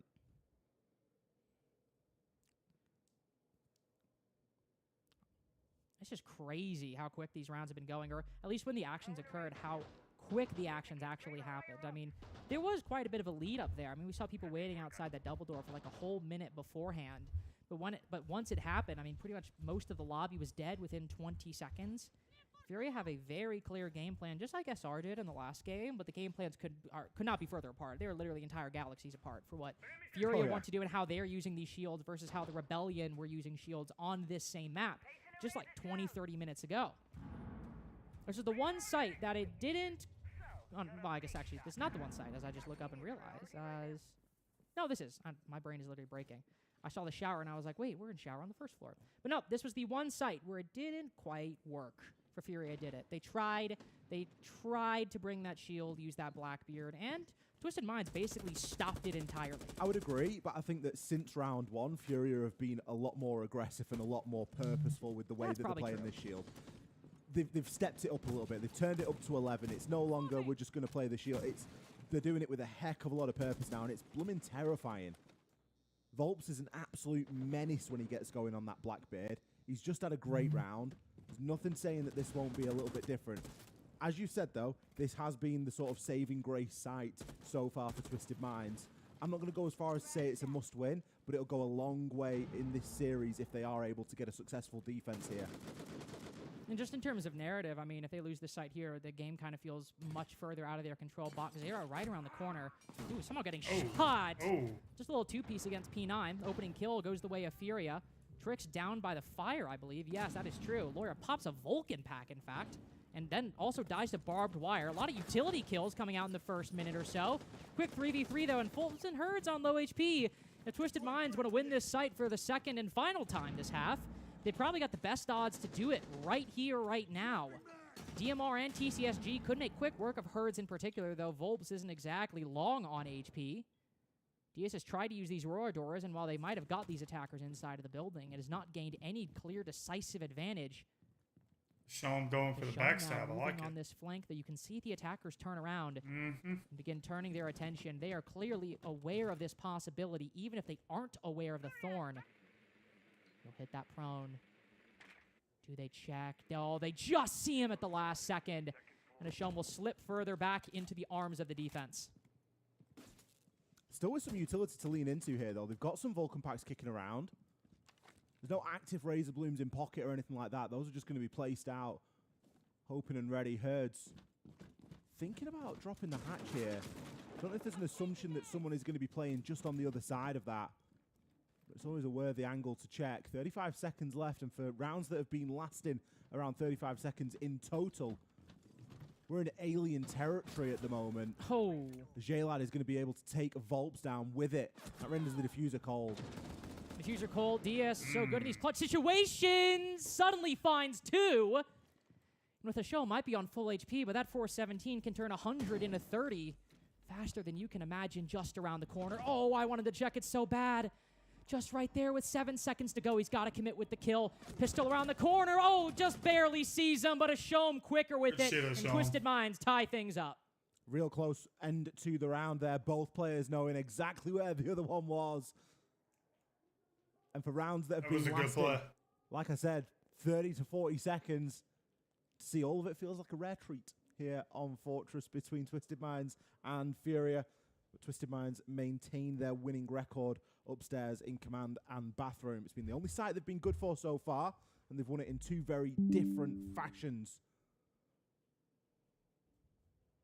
4-0 for Los. The amount of util kills. That was crazy. I think we had, did we have 2 Vulcan Pack kills and 1 barbed wire kill? I think it was just 1 Vulcan Pack, 1 barbed wire. I think it was a trade because I think Loira popped the Vulcan Pack, which took down Trix, but I think Trix in the process lit up Loira at about 1 HP, and Loira was pushing up in barbed wire, and that's what killed him. It was kind of a util trade, actually. A util trade. It was 2 traded utility kills. We need a new column. I was about to say, we do not have that one on the sheet, I'll tell you that much. Surely that's happened before, and like excluding... Because explosives, obviously, that's probably happened. We probably had a C4 and a nade kill. I imagine those are pretty common. Attackers are moving out to locate a bomb. But I haven't seen that one before. That one's new. Speaking of new, a little bit of Malusi action making their way onto the board here for round number 5. Just further in this horrendous trap meta that we find ourselves in at the moment, and that Twisted Minds are really sure fucking right about the trap meta, bro. Banshees, Grismots, FNATs. What's up, Emmanuel? How you doing? Really, it's just disgusting, really. It's everything, isn't it? I feel gross looking at it. It's drone every single inch. And you know what the best part is? The one player's not a trap operator, DMR. DMR. Yeah. It's like great. Great. How important the trap's going to be, though, because this looks like they might be trying to move quick. I know they've not got any blitz or anything like that, but they've still got a Ying, they've still got the Zafir, and the Dokkaebi call coming out. The plant's already happening here. We just can...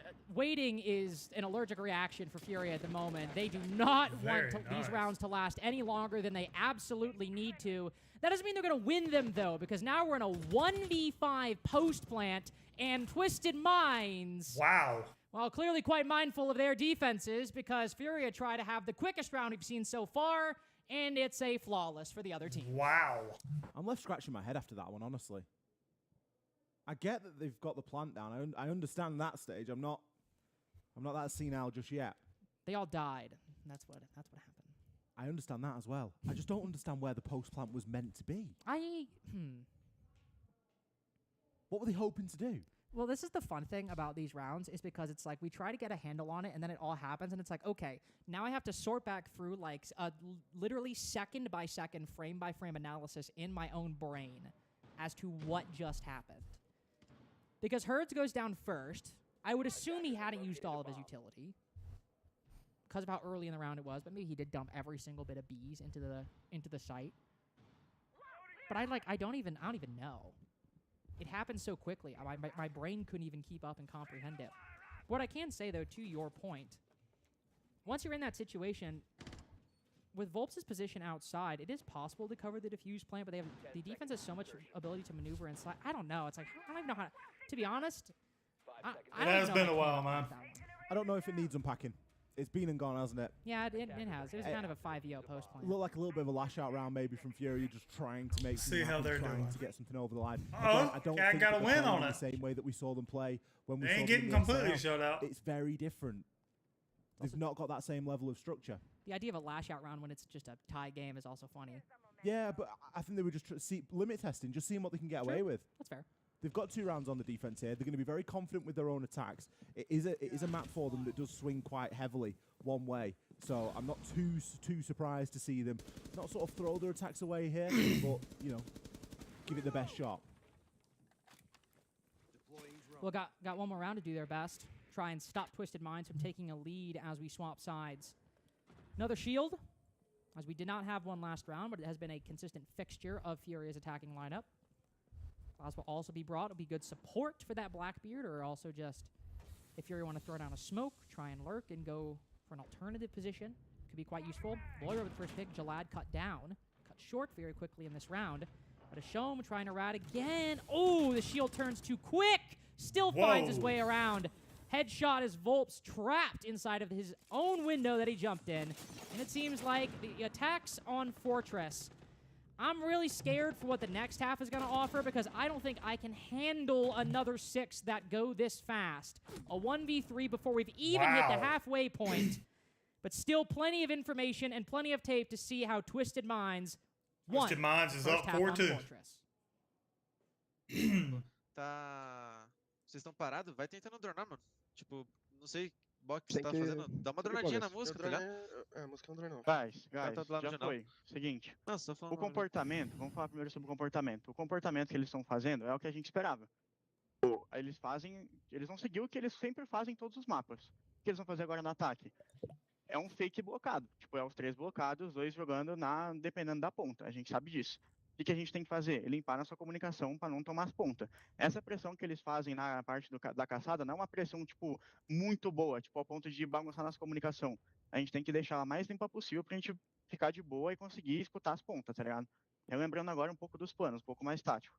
Tá. A gente vai voltar, a gente vai fazer o Bandemos e Doka pra não deixar eles fazer essas pontas deles. Vai começar com a peito da choque e vai dar com o comportamento de dar win na águia se os caras for fazer a Playful Bomb. O Beto vai fazer gol pra gente, o Origin vai fazer ward, a gente tem a C4 lá pra fazer no meio da escada. Lembra de comunicar rápido pra gente, ô Box, você tem que antecipar, vai ser aqui comigo. já chama ajuda. não tem الحاجات الطبيعيه راح نستخدمها اللي هو جارد راح يكون برا الهورس دور وانت تطلع مين مثلا، او انت نعمل بوشنال سبارل مع بليدز جاردز وانت تكون برا الهورس، على حسب راح نشوف شو السيت اب بتاعهم. حلو. واخر شيء الدورمز على بوشاتنا الديفولت في واحده اتفقنا عليها انا ودايجو اللي هي ايش؟ راح نلعب 2 برا هورس وراح نلعب 2 جهه الكون يفضوا. حلو، ما يكونوا هم بانكس. حلو. انت لا، انت راح تسوي راح تطلع مين؟ اوكي. على الهورس تدخل كانوا هم اوفيس بس هم راح يكونوا دروب، فاهم؟ نذبحه بعدين نهدي ونعمل سبليت اكسكيوت بالاخر. هاي كل شيء نستنى نعرفه. الكيتشن حلو. انا بقول لك قرب مايك اول شيء. ثاني شيء لما هم يكونوا كيتشن وانت تطلع فوق هم راح يكونوا فاتحين الهاتشات، تلاقيهم ماسكين هاتشات ما يمين تحت. تحت بوش تحت انا لرك فوق. ايه انت وقاعد تركوا فوق. انت guessing that dude is the one talking. That dude is their IGL. Their coach of that did not say anything. Going into the side swap now. The attacks and the defense is coming up. Twisted Minds obviously coming out of this up 4-2, but both these teams a bit streaky on their respective sides, I think, Ollie. I mean, obviously, Furia not maybe doing the best on the attacks, but the defenses should be strong. I think that's the story of Fortress, isn't it, at the moment for these two teams? Looking back over it, we've got a little bit more data. We've got twice the amount of data on it for Fury than we do for Twisted Minds, just through the amount of times that these teams have played the map. Twisted Minds have a very heavy defense win rate. It's 72% on the defense, whereas their attack is at 54. So you could say that they've got what they expected to get out of that first 6 They're rounds. in their half right now. Split. Now the difficulty I don't know if it's comes 4-2 or 5-1 on for that Lowe's. defensive side. Oh, sorry, on the attacking side for them. And flip side, Furia, they get the benefit of that defense.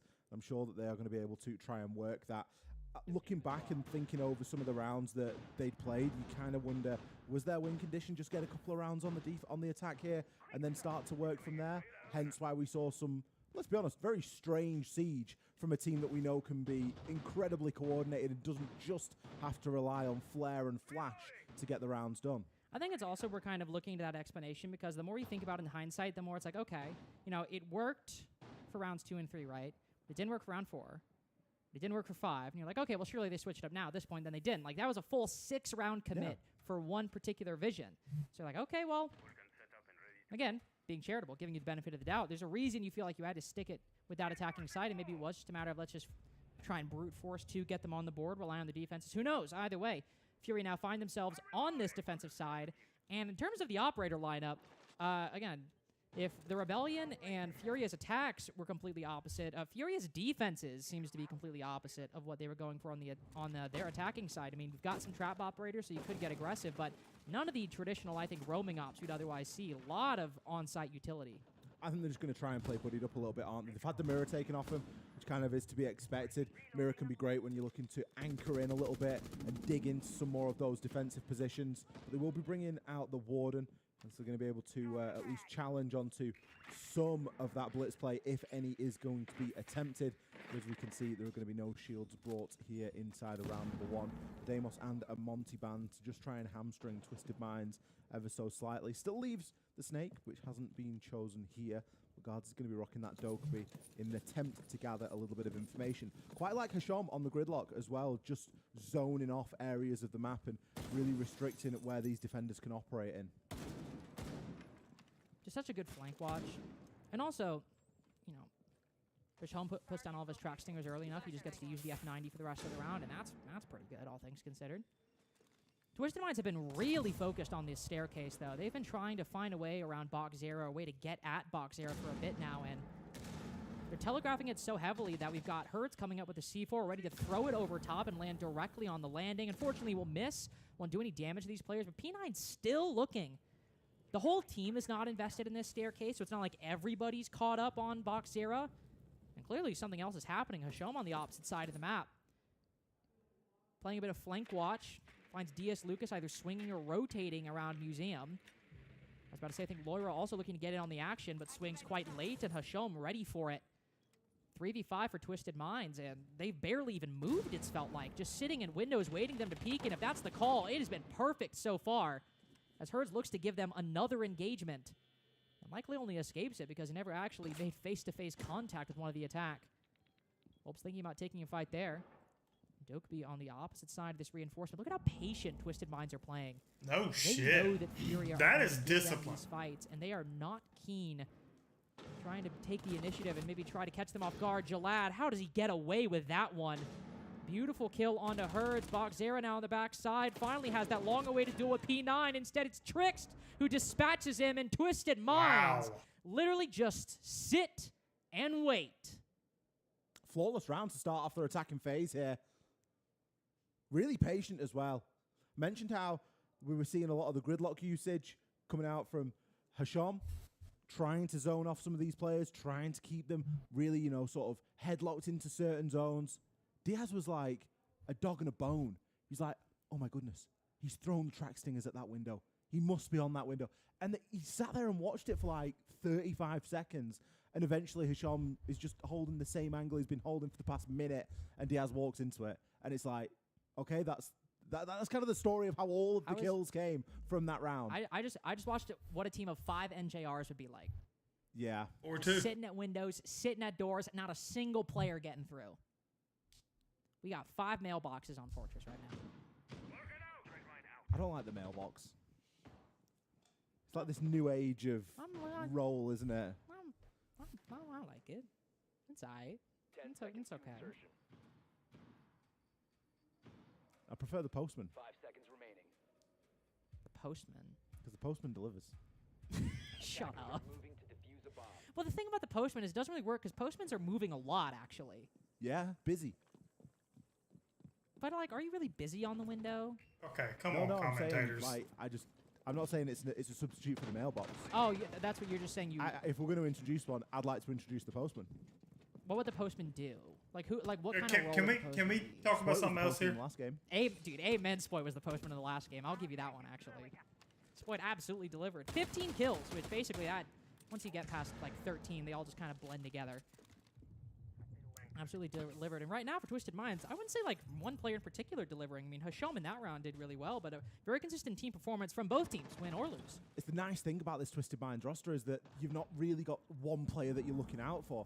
P9's had some really big rounds. Hasham, yeah, he's going to attract a lot of the attention, but it's spread out equally across the board. Guards, even in this instance, 7-3.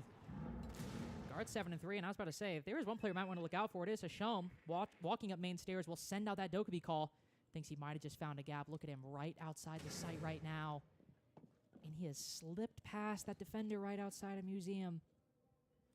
Jalad as well. Assault rifle instead of SMG. Might just catch somebody prone at the moment. Though Hasham still taking a gander. Jalad losing a lot of HP on that engagement. The lurk does not work for the moment for Twisted Minds. Is instead talking about dogs with a bone.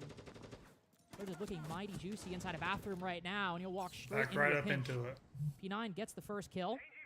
It doesn't result in any kind of lead or distinct advantage for Twisted Minds. As still with this Dokkaebi and the Snake, they're trying to find some information that gives them a competitive advantage over Furia.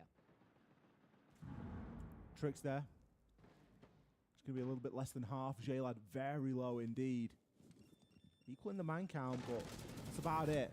Now time to pop a little bit of utility. Volb's next player to fall. Hasham takes him out on the long angle there. On the floor. 3 Toxic Babe canisters for Boxera. They're going to become very important in this next 50 seconds. The breach now further starting to get open. Activating of the goggles. Has the shield to play on, but he's worried about a potential push from behind.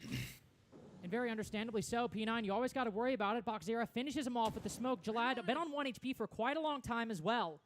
Either him or Trix could suffer a crucial amount of damage because of these toxic canisters. And as DS gets the full HP Hashom, that utility becomes even more important. Even the impact grenades from DS could get a lot of value. So Boxera waiting around the corner. Chokes off 10 more of the 20 seconds 12. Before Twisted Minds can push into this site. DS Lucas on grenades a at long 12 angle. seconds, They're not even 10. rotating. Twix got to recover the diffuser. And now in red time, as the Demana has to push in, Jalad has to find some way to cover. Boxera catches him off guard, and Jalad, nothing he can do. Hip fires for the last one, and Furia begin their comeback. It's about time, isn't it? It was getting a little bit panic stations there at 5-2. You start thinking, ooh, if this goes 6-2, it's going to be a big battle for Furia to climb. As it stands, they're able to break a 5-2 4-round winning streak that Twisted Minds have had so far on Fortress across both attack and defense, that is. They've been able to chalk one up for themselves. Still, not out of the woods just yet. It's only a best of 1. A reminder, we're in Swiss. Win 3, you're through. Lose 3, you are out. And we're in the fun part of the stage where, you know, 1 loss or 1 victory doesn't really seem like a lot in the moment, but of course, can spiral out of your control very quickly, or spiral in your control, or spiral out of your control in a good way? Question mark. Name the game. I ain't gonna lie, I don't really like these two commentators. They're kind of annoying. Losing 3 and getting out right now. Twisted Minds only have to win 2 more if they want to send Furia down to the lower part of round 2. We've only had 2 rounds on this side so far, and both teams winning a round apiece. Neither one clearly the betters on attack or defense, respectively, just yet. Twisted Minds, with the benefit of this lead, will now look to the tertiary site, try to put themselves on regulation point against Furia. Yes, the audio is Furia and Twisted Minds. I'm just watching this round. You know that Furia are trying to hold a lot of either this bottom floor or the top floor as well, looking to create a labyrinth that Twisted Minds can't even really put together because of all the intel that now they're brought in tandem. We saw this in the first half. It went either way, didn't it? We saw Twisted Minds win it. We also saw Furia win it themselves. Definitely Los is up 6-2. And flop either way, hence it being a third choice bomb site.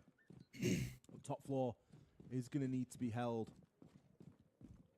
You can see that we've got Herds. He's going to be playing up and around there. Diaz really tucked in there as well, trying to rat in just by one of the foosball tables. Very fuzzy. It's potential for him to go undroned here, and especially if Herds is playing that Mozzie and he's got a couple of the pests kicking around. Herds can maybe attract a little bit of attention for him. All it took was a frag grenade.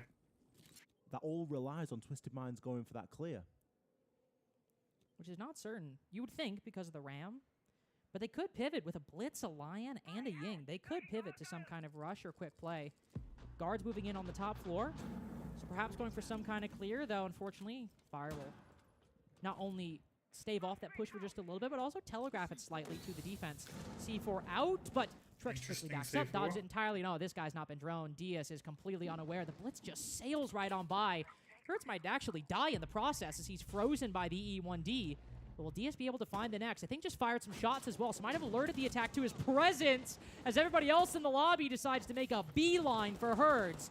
Diaz fighting for his life inside a pool at the moment. We got pistols out on the top floor, and Diaz is well and truly trapped. Though somehow still alive. He downs the Ram in the process.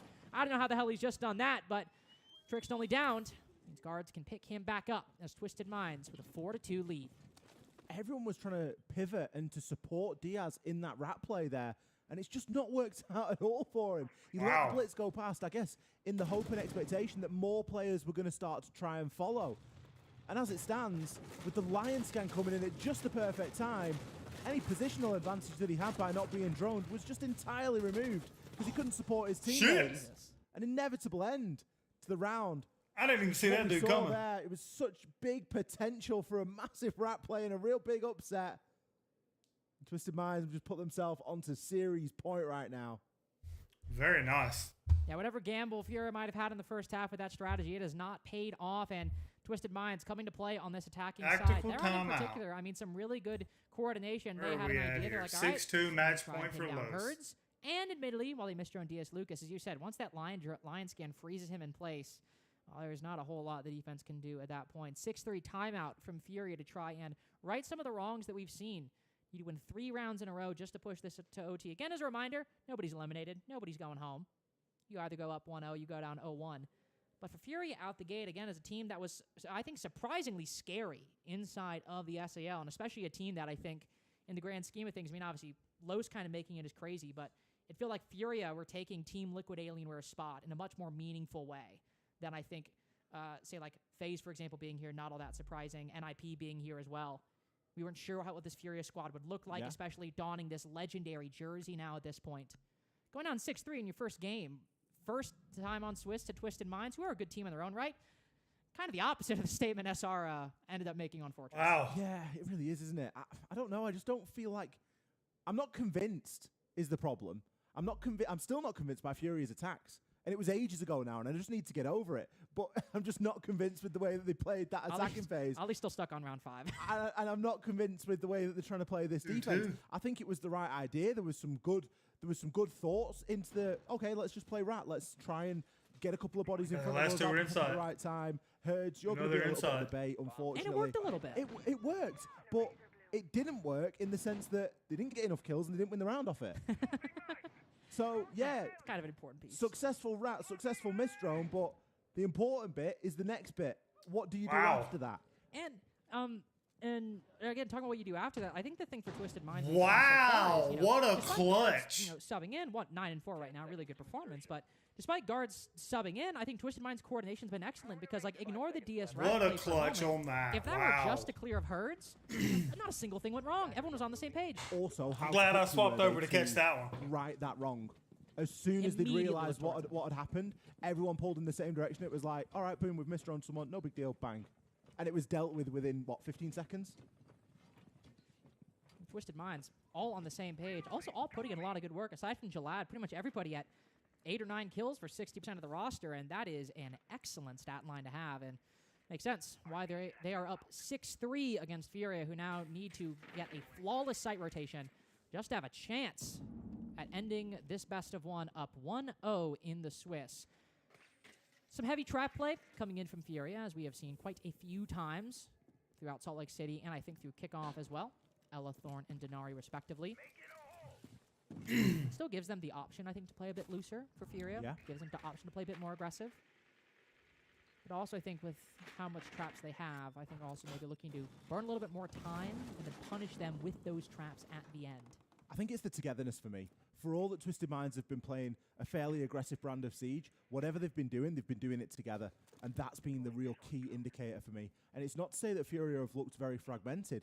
They have at times. We have seen those elements of teamwork, but they've just not been as tight. They've just not been as well connected as we've often seen this Twisted Minds roster. So we need to see them tighten that up a little bit here. There is big chance for them to take this to an OT. It is defensive rounds on Fortress. It is possible. But with the way that Twisted Minds have been playing, and certainly the way that this push is transpiring, it's looking increasingly more unlikely. Herds backing him up with that C4. Exact same play they did the last time they defended this site, and while it works out, Ella still goes down to the top of the staircase, and there's another player they can turn towards. Jalad coming in with the pinch. So nice. Again, even though Twisted Minds are dropping bodies, look at that coordination between the Blitz and 2 different players. The reason we're in this 3v3 right now, and the reason why those great gunfights from Furia end up being a little mitigated by the end. At the same time, advantages for both mitigated. Guards and Herds on low HP, and that breaks much more the favor of Furia than for Twisted Minds. Yes, it does. So if either a mute or a Blitz has got to be on 1 HP, I'm picking the mute every day of the week, but now it becomes a bit more important As guards, the substitute, 12 and 4 right now. That'll be all he'll get. 12 and 5. He still makes it a 2v2. Hurd's easy pre-fire, even if it's not a headshot. Wow. Gillette bottom frag to victory. 7-3 for Twisted Minds. Stunning Twisted Minds Furia takes out it the up. gate. What a way to close out that game. Twisted Minds come here and done the business. Fire, bro. Every one of your predictions have been wrong, the first bro. round of Swiss, but what a way to start it for this exciting new team. Wow. Twisted Minds, substitute or not, guard. All right. Super. We're muting this. Let's go to this one. We'll finish off the Ash as well. Finish Tying this us one into out. 4 versus 4. 6-3 Los. Control just Who's got this one? established for being attempted to be cleared out from CAG, but there is still Perez close by, having the assistance from Daffo yet again, and did they know about Perez playing close from Banana? Oh, you're not subbed to my Twitch, bro. I don't know if they didn't know, or maybe Zaka just overexposed himself to the angle. Maybe they got distracted because Dark was running out east to try and kill Anaton on break door. But either way, it costs them their Twitch. Now CAG moving top east, taking control. DD on catwalk, Anaton working towards office, so DD can try and establish a foothold to try and kill Perez, but he just dies. He throws the ace and dies, and now taking the one against Chibisu. Striker incredibly lit up. Anaton on the other side of the map as Perez gets a third, now almost killing Anaton as well. After the heroics from Anaton, the Elo puts his team on his back. All 3 kills from CCTV, and Los wins 7-3.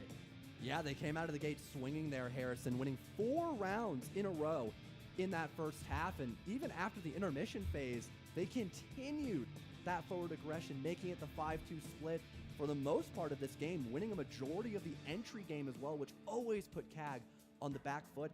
And the one round, round number 10, where they lost that entry, they immediately traded back. They started running out. They started having Daffo throw out those crazy nitro cells, making a ton of space, and it all worked like a charm. Not only making it out of phase 1, but winning their first Swiss round at the SLC Major. Yeah, not only were Los expert gap hitters on that attack, we also had on the scoreboard from CAG that I'm sure people will see during the break, the only player positive was Anaton. But we are going to go to a quick break, and we will be back with an interview with Los just after this.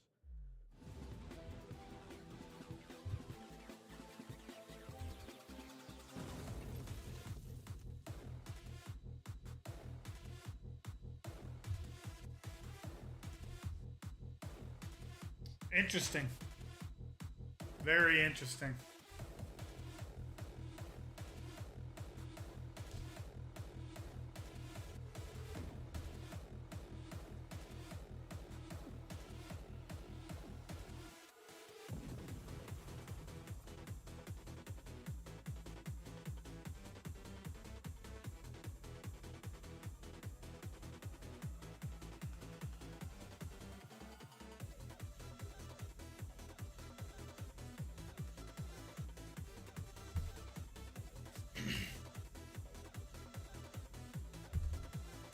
How long is that? 2 more minutes?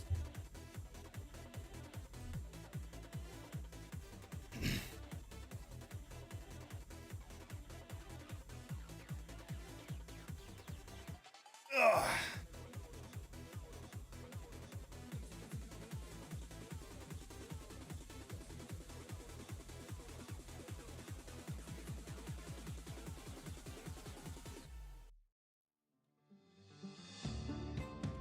Where did I put my notepad?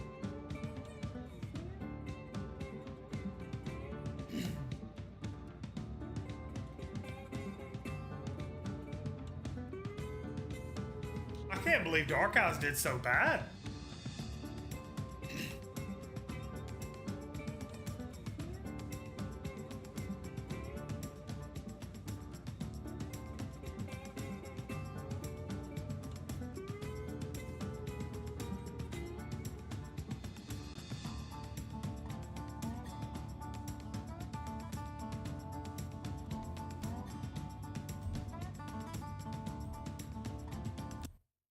Let's see what we got going on this one.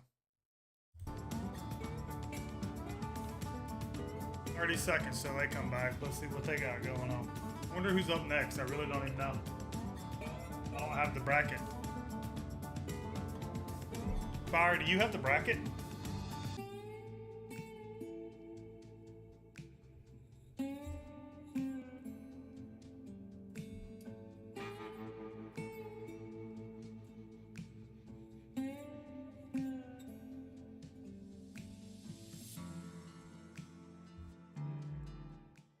Two teams walked onto that fortress with a flawless streak coming out of kickoff and going into Salt Lake City, and only one has kept it. It is Twisted Minds with a 7-3 victory over Furia. Beyond impressive. Very impressive. Would you dare say dominant? I mean, that 7-3, especially with how it felt in the back half, 3 out of 4 rounds won on the attack. Dominant kind of fits to me. They won 4 rounds in a row. They were on top. They were on top throughout the course. Yeah. And we saw an exciting Furia. We didn't see the same Furia that we're used to seeing inside of the SAL. And that's where sort of alarm bells started to raise, and we were a little bit like, what kind of are we seeing here? Because I know it's early stages of Swiss, but come on, like, stick to the program. Like, you're Furia after all. Exactly. You've got a little bit of a reputation to maintain over here. However, Twisted Minds, they came out and they just did not care one little bit. No, they did not. And also, we have guards ending the game. The substitute coming in with, was it 12-4, 12-5 by the end of the game? Either way, breaking double digits and an absolute excellent performance. But as we basically have all the games of the initial round of Swiss done, we're now going to take a seeding break. But don't worry, we've got some highlights from the FaZe Secret Grand Final of this year's SI to show you why International Rainbow Six is really unique and there's nothing like it in the world. So don't go anywhere. We'll be right back. Yeah, I don't care to watch that. We're still on this for 30 seconds. So here we go. No clue who's next. It's all, yeah, that's what I'm seeing too.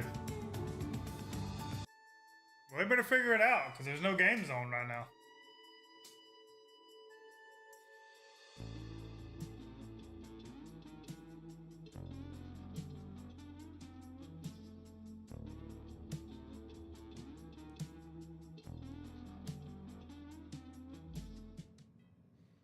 A 7-3 win for Los as they continue the momentum they carry in from Phase 1. Dash, when we spoke after a loss during Phase 1, you said that you just weren't quite warmed up yet. It looks like this team is feeling good again. Yeah, we can see on screens, we can see in game days, like, we can play. We are a very good team, and we are going to be a good team this tournament to play against the better teams. The best teams we're capable of, and we just needed to get warmed up. Yeah. From my perspective, it looks like a lot better than you also were in kickoff, right? When there were some still issues you were working on. From your perspective, does it seem like things are going better? What's working really well right now? I think during the kickoff we were a pretty new team. We didn't have enough time to practice and build up our map pool. So right now I think we are more consistent. We have a better map pool, we have better strats. So it's just work. Yeah. Awesome. Thank you, Dash. 7 to a good start here in Phase 2. Thank you, Jonah. Thank you, Dash. How insightful, John. And that is, I believe, the last of our round 1 games was CAG Los, and then Furia Twisted Minds, I believe, has also finished up. So we can actually take a look at the cumulative results of every single game and see how the bracket has shaped up. Who are the winners and losers? I don't know. Say we do have the actual bracket from the beginning of the broadcast. We can, of course, just list off from the Wikipedia who we've had won their match. Shout out. Weibo 174 against All Gamers. Yeah, shout out Wikipedia. My goat. Yeah, I think, I mean, yeah, looking at all the results, I feel like everything is pretty typical here, like Weibo beating All Gamers, you know, G2 beating DZ, Wildcard beating Falcons was a big upset. Enterprise was not an upset. I think was the other big upset. And I think Furia actually, it hasn't been updated on Wikipedia yet. I think Furia actually lost to Twisted Minds. It did. Yeah, so we have had some upsets. And also, I guess, the actual round count for some of the wins, too. You know, obviously, Wildcard weren't the favorites against Falcons. They've been a really solid team through the entire world of Siege, not just their region in EML, but winning it 7-1 as well and having Hot and Cold perform lights out like he's got nothing to lose. I mean, that was just, that was cinema. That was great to watch. I was not streaming for that. It's probably a good thing. After this event, I was cutting the fuck up. I want Hot and Cold not in so quick so break bad. so that we can seed the next round, get everything situated. I think it's going to take about an hour, so do not go anywhere, or I guess get a snack. And make sure you come back for the end of the break for more action. We will have round 2 once it's all ready. So we're out for an hour. All right. What the hell am I gonna do for an hour? Don't care for that. All righty.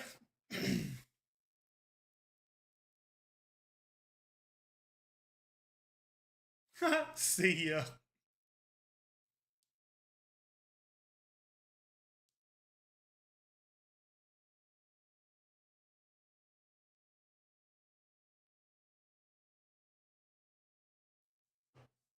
That would be cool to see.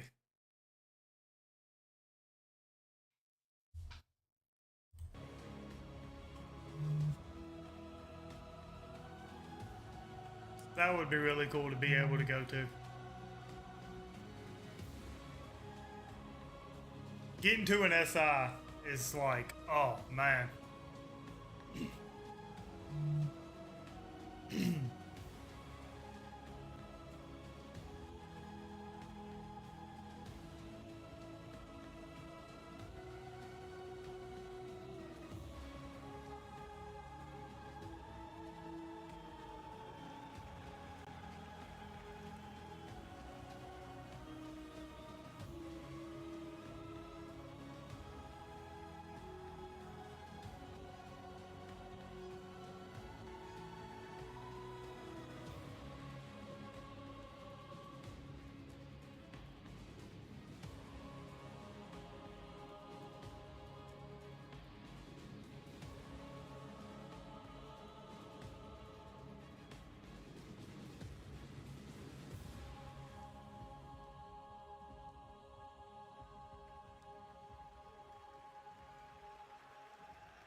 Timer is ticking, 60 seconds, fire going out, here comes the push.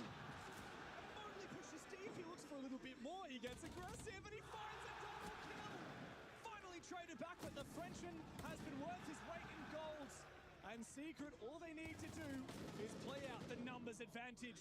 KDS sprays on through, held at bay now by Adrian, and Vita King will go down. It's KDS up against the world and a lone Brazilian. Surely cannot do it.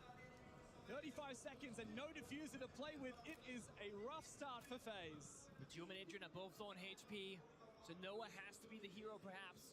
The flashbang tossed out actually a grenade at that. There's a swing the hallway, but Noah's waiting for it. Takes him down. Both the players low on health. This is super clutchable. Careful, Secret. Don't let a player like KDS have an opportunity to clutch. The fire comes on through, and KDS is forced to go deep. He needs to find them one by one, but the shotgun secondary will not assist him in a long-range battle. Adrian and Joom playing this so carefully. They're not being baited into the swing, and KDS, he is given no chance to clutch. Expecting that top floor take, but Savage is all alone upstairs. They want the bomb side doors instead. FaZe Clan playing numbers advantage, playing Rush close together. Oh no. Here comes the pre-fire, gets the injury confirmed, and the kill. 2v3, now anything is possible. Plant being attempted by FaZe. And Noah has a nitro cell in pocket, but will he be able to get into position to use it? The question remains, but Savage has found an opportunity. 1v1. And he makes it a 1v1, and finds both kills for FaZe. One flashbang for Vita King upstairs on the hatch has to be used perfectly to help KDS, enabling him here in the hallway. It's a rotation from Vita King, and it will pay off as well. Mowgli goes down. A 3K for the Hibana this round. The flashbang He's dropped already. Seen by Warden. Adrian! He's right in front of you. You listened, and he finally found him. Now KDS must clutch up like we've seen him do plenty of times before. Adrian hides and ducks up for the final frag. Execute, block downstairs, he's blocked, plant attempted by Vita King. Hang on, no Vita King fire. Amidst the fire, He's sticking it maybe. The chaos, It he's fell gone down. for a plant, he's gonna be able to stick it. It fell to the floor. It went through the floor, that was the plan from the buck all along. It's a genius counter from FaZe. But Secret managed to make their way back into it. Now it's time to go hunting. Down below, Handy must be dealt with. And it comes down to Mowgli, but a good flashbang from Handy keeps him at bay for a brief moment. He's taking a hell of a lot of damage. He doesn't realize it. He's been swamped by two people. What? But he finds the 4K regardless. Savage eventually will take him on down, but the round is done and dusted. There's no possible way for the Portuguese to clutch this. KDS has his number, but he won't go for the swing. He's waiting for the rest of FaZe Clan to take the fight, but Cyber will be the first to fall. KDS looks to reply, and Souls will take down Savage, supported by Vita King on the Monty. Adrian and Noah now need to salvage this half to win the critical round for Secret. Adrian misses his fire, and amidst all the chaos, he's forced into a clutch position. KDS will shut him down. I think they will. KDS being spotted by the Deimos is very important because he was aggressive in an short position. Handy though gets aggressive, supports his teammate, and Joom is cut down as well.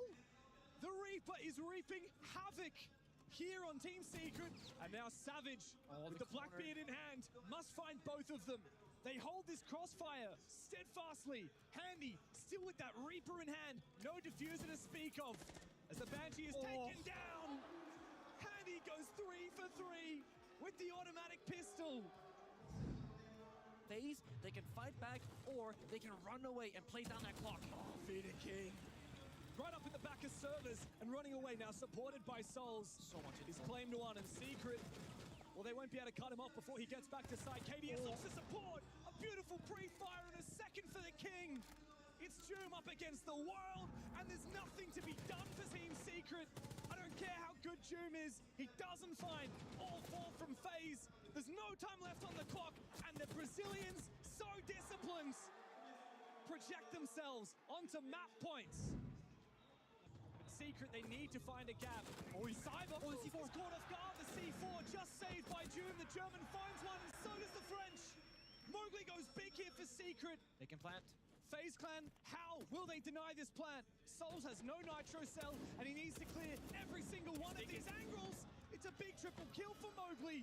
As Souls on the Tuberau must now retake. Savage! Why? Why are you giving him a chance? The Blackbeard goes down. But Joom refuses to let Secret die. Might be exactly what Secret needs to unlock this attack. He's being baited. If he walks in right now thinking there's a freebie, there isn't, but his teammate comes in instead. Vita King is just watching. That's the bait. Shut down! And the beasts of the upper bracket are one step closer to the hammer. Holding down the line with an A-Clock of his own. And you're right, Team Secret has no chance to plant. As they storm into the bomb site, it's a big kill for Noah. Joom finally finds his. No time. But the clock will be the 6th defender in the server for FaZe. Inside of the blue stairs. I could not imagine playing on that stage, bro. Oh my god. Souls is helping out. Mowgli needs to decide. Does he look forwards or look for the flank? He decides to focus up on site, but meanwhile, the amount of tunnel vision you would have to have just on your monitor. Oh my god. Now become the attackers. And the bomb is being planted by Savage. Mowgli loses his battle. It's up to Savage in the 1v2. But KDS finds both of the final kills for FaZe. This round may win or die based on the aggression here from FaZe. And whether Adrian's able to shut it down, he finds one. But Souls is able to look to contest. He doesn't find Joom. The long angle with the DMR handy has everything to do. The UMP might have had a buff, but not enough to find the 1v3. Secret have all taken damage, but they flood the bomb site and they take post-plant positions. As Andy on the castle must make his way forward, but he won't check for Noah in the bottom of the square. He opens up the bomb site for Secret. He forced his way in. He's cut the bomb site in half, looking for more, but Handy finds Noah elsewhere. Oh, good reply. FaZe come to life, and Mowgli now feels the pressure. The diffuser is down inside of stock, and it comes down to Joom to go and recollect that. He might have to focus up on taking some fights first, though, as he spots Souls for a brief moment. Oh! And KDS shuts him out. Mowgli will fall, and FaZe have the HP. There's still 50 seconds as well. They know Vita King is off the bomb site, but Joom goes down. No! As well as Souls. He locks down the bomb site. Adrian must step up. Caught between a rock and a hard place, but he finds the first. He's found 3 kills this round. He needs to make it a quartet. That's the case. As he starts to plan the diffuser, Vita King has been a savior for FaZe, but can Adrian get a second round on the board for Secret? He's got the long angle and he spots out Vita King for a brief moment. 1 HP. Adrian's in the 1v1. The flashbang goes out. Vita King is trapped. And the crowd roars for Adrian. I know, but dude, could you imagine? Could you imagine playing there? Every single angle at once. First Candela goes out. Mowgli is under the pump and he's caught. Cyber finishes him off. And he goes deep in the bomb side and Cyber has double up. I gotta get this phone call, y'all. There's a singular element of impact grenades. No C4, no smoke, no Kashanga. This glass and this blitz can definitely get dropped on. It's on the glass. Much swatch over the bomb side as Vita King forces that plant down. No C4. There is no response. Every player alive in the server and FaZe open the equation. They get the plant down and they dominate Secret for a second round in a row. My God. Doom has no hope in hell as he is targeted, he is cornered, and he is hunted down. FaZe Clan are a force to be reckoned with. Straight into Mowgli's waiting arms, but the job's not done yet for Secret. Souls has been in control. Not like this. Another kill for FaZe. Mowgli and Savage on the edge of their seats. Ooh, he catches him. Savage holds down the fort on the bomb site. He must stand tall now. 2 kills to find, and FaZe have no diffuser. 10 seconds. Souls has to make his way forward. But he goes down to 1 HP. Oh, man, he secures the kill, and the reigning world champions have set the stage for a clean sweep in the grand final. The smoke, wow, ballsy. Does he go for it? The water will contest, and the glass will go down. Secret cannot restabilize. FaZe have gone big in this opening. They found just about every single kill. Joom, big headshot. But he has to find every one of them. Andy low HP as Joom makes his way forward. The bomb site is being flooded with angry Brazilians as the Blackbeard spotted. Joom worried about his back. He wipes off the head of Vita King. Looks for another. But Handy and KDS together will clutch up big time. Thanks, or simply cut it off and just wait for them to swing. Plenty of time on the clock here for FaZe, and a big entry from KDS. He goes big for a double. Noah has everything to do. He starts it with 1, but Souls looks to confirm that plant. He needs to find the seconds. But Vita King shuts him out of it, and FaZe Clan continue dominating. But here comes the Smoke Babes. Stall out one angle and hold the other. Work together 3v2. 2v2 all of a sudden. A big entry from Handy. He had a nuclear consulate. He's right Will there. he check the corner? No! He finds Noah! He brings them back into the conversation. Adrian cannot find a damn thing! The air jab's nice though. I'm not sure it's been heard, and Noah's actually going to get caught off guard. No. They find 2 picks, and FaZe have unlocked the gates. Team Secret are back on the ropes again. It's off the air jabs, off the flash grenade and the grenade itself. But here we go. It's a player ratting in the bathtub. That could make the difference. This is Mowgli. Risky business for Mowgli. It's his moment. His position. This is your moment, 1-2. And the crowd will roar for the Frenchman. Cyber has everything for him to do, but Joom just needs to survive. Going to be peeking all these various angles. Secret of resetting. He gets shot to keep that, but a good trade happens. No. Immediately Handy fights back. And it's Savage. 1v2 opportunity.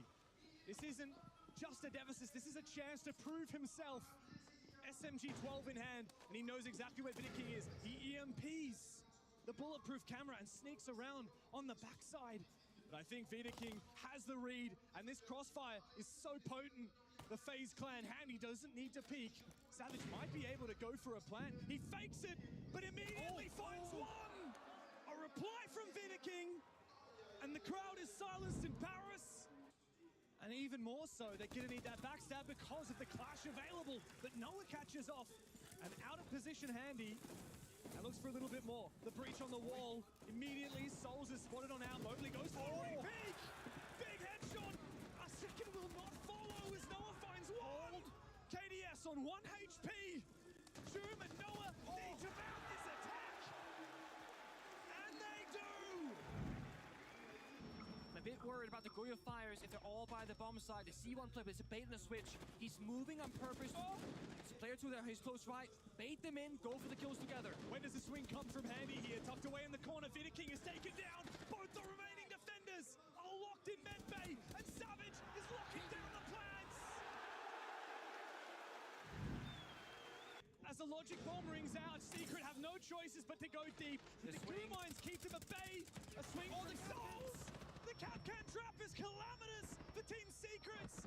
Savage is shut down. 1 HP as Cyber and Handy have nothing to do but sit and wait. It's up to the man who has stepped up on Fortress for Secret to take matters into his own hands. He sees ahead for a brief moment, but Cyber will round the corner. Be very bomb site execute oriented, right? He got the EMPs. Oh my, he ran into the door, Mowgli. He looked the wrong way. A mistake that may cost Secret the round, and far more if it goes further for FaZe. Another kill, and an opportunity granted to Noah to prove his worth at his SI debut. The only problem is that original execute with 5 players required is gone into the... Oh my god, it keeps getting worse here, just falling apart out of nowhere. One by one they fall. Savage has 3 to find, and there's no chance. Handy still have control up above. It's Souls. Hold your nerve. KDS looks to lash out. He finds one. Mowgli needs to step up big for his team right now. Injured. Another kill. Another one on the floor. 2 down. The Souls with 1 HP. Mowgli finds both of the kills that his country needs. Takes him down. KDS in the pivotal position in the Nitro cell, but it doesn't take the kill. Oh, but he finds the shots. 2 big ones for KDS and Handy. They team up together, and Joom is so far removed from his team. He needs to have the moment of his career to keep Secret alive. He looks for the first one, but Handy's got his back. To stab FaZe in the back. But will he be quick enough? Will they be watching? Souls is looking in the complete wrong direction. Joom is just moments away from the flank of his career. Big kill for Joom. Cyber's the last one standing.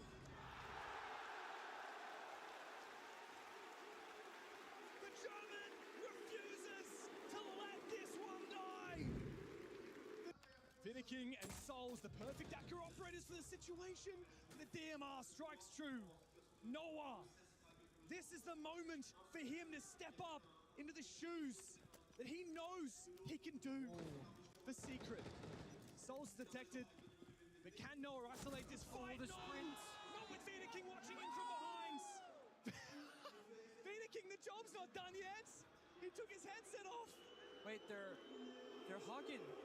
It's infinite overtime. They do realize Sit that. back down.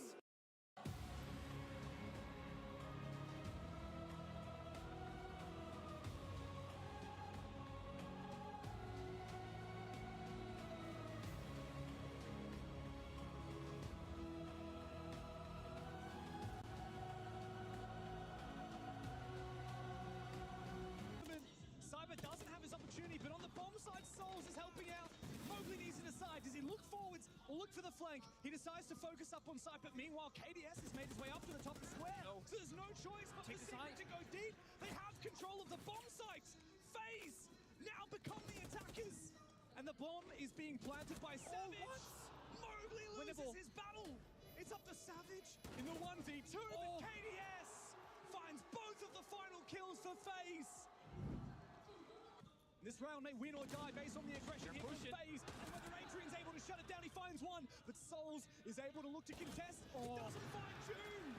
The long angle with the DMR Handy has everything to do. The UMP might have had a buff, but not enough to find the 1v3. Secret have all taken damage, but they flood the bomb site, and they take post-plant positions. As Handy on the castle must make his way forward, but he won't check for Noah in the bottomless square. Opens up the bomb site for Secret. He forced his way in. He's cut the bomb site in half, looking for more, but Handy finds Noah elsewhere.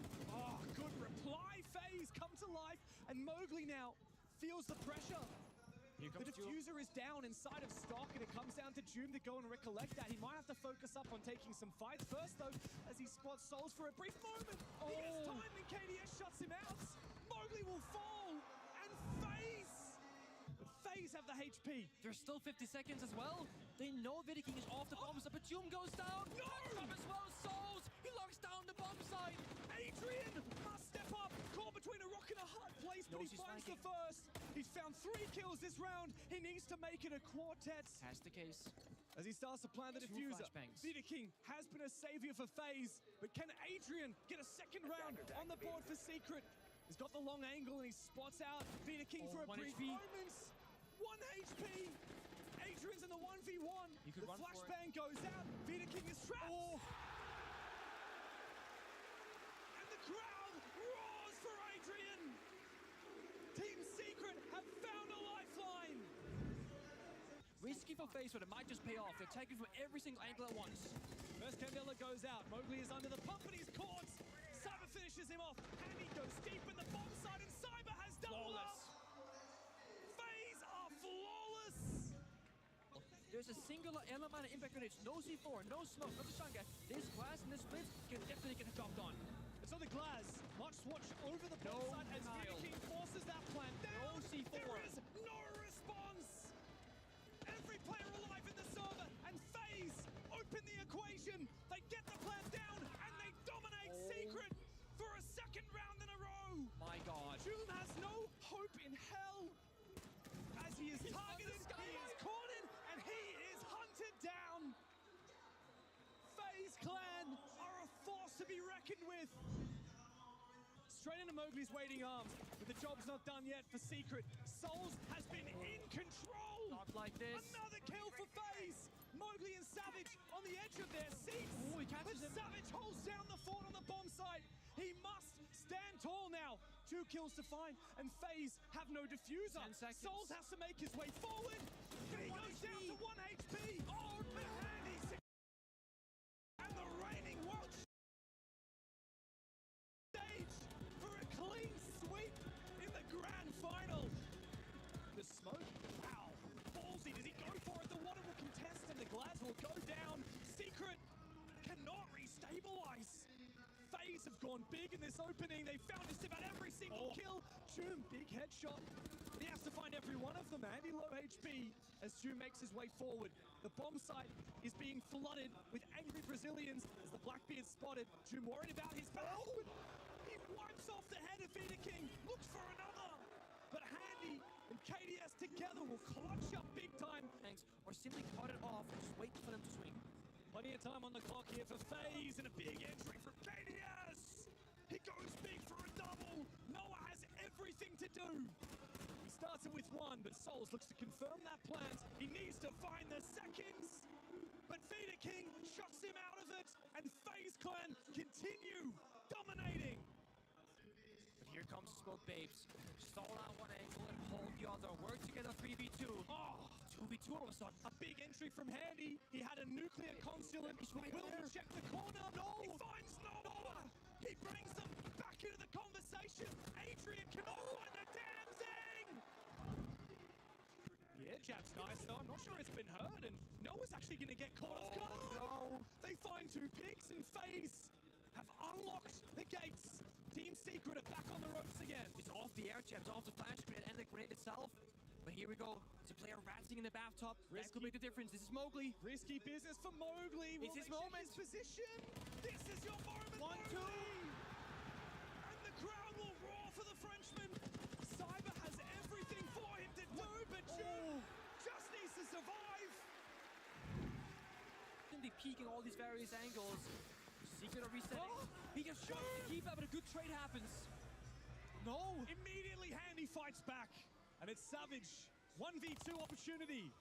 This isn't just a deficit. This is a chance to prove himself. SMG 12 in hand, and he knows exactly where Vita King is. He EMPs the bulletproof camera and sneaks around on the backside.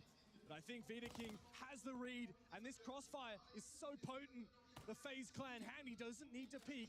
Savage might be able to go for a plant. He fakes it, but immediately finds 1. A reply from Vita King. And the crowd is silenced in Paris. And even more so, they're going to need that backstab because of the clash available. But Noah catches off. And out of position Handy. And looks for a little bit more. The breach on the wall. Immediately, Souls is spotted on out. Mowgli goes for a repeat. Big headshot. A second will not follow as Noah finds 1. KDS on 1 HP. Joom and Noah need to mount this attack. And they do. I'm a bit worried about the Goyo Fires if they're all by the bomb side. The C1 player is a bait and a switch. He's moving on purpose. Oh! It's player 2 there, he's close right. Bait them in, go for the kills together. When does the swing come from Handy here? Tucked away in the corner, Vidiking is taken down. Both the remaining defenders are locked in medbay, and Savage is locking down the plants. As the logic bomb rings out, Secret have no choices but to go deep. The Glue Mines keep them at bay. A swing on the Souls. The Capcan trap is calamitous for Team Secrets. Savage is shut down. 1 HP as Cyber and Handy have nothing to do but sit and wait.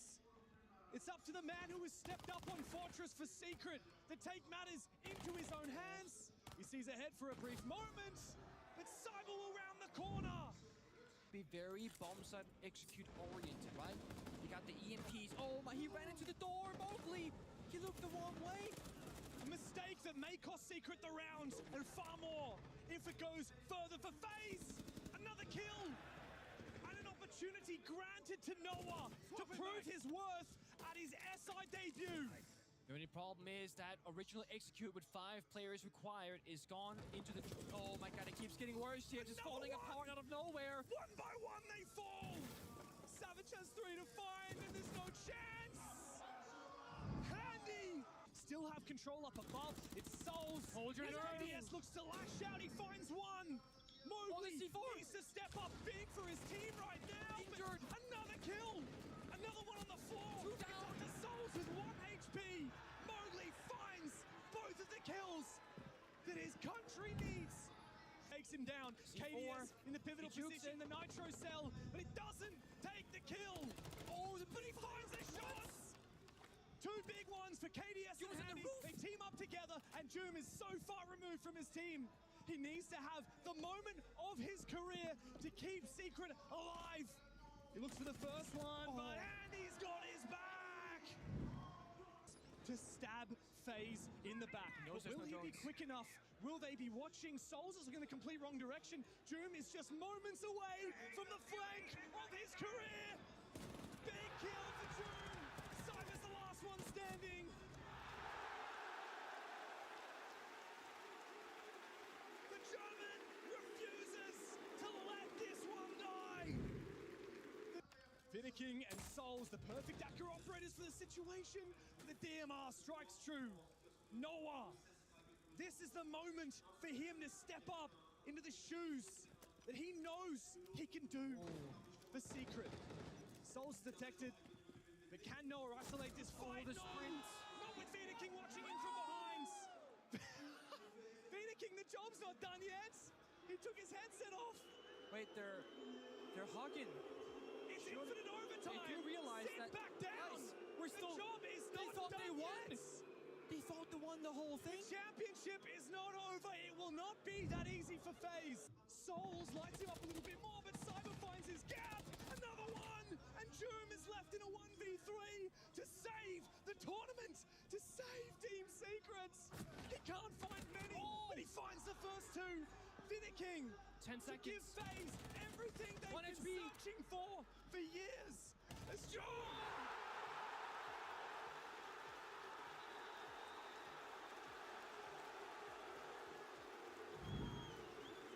Remove these angles by breaching the bathroom walls into meeting, but the Ace being dead, they literally cannot do it. They rush the bombs up instead. They look to get aggressive, but they Big don't have the switch. defuse. They have to go for kills, and so Joom is the first one in the building for Team Secret, and Noah finds the opener! Corner. They go big on the bomb side, but Vidiking tucked into the corner. He needs to hold on. Handy's coming in to support, and KDS has found one. Joom needs to have a massive moment and protect Mowgli, who holds down the forts. 1v4 for Mowgli in front of the French crowds. As the E1D will roar on out, lock his opposition in place.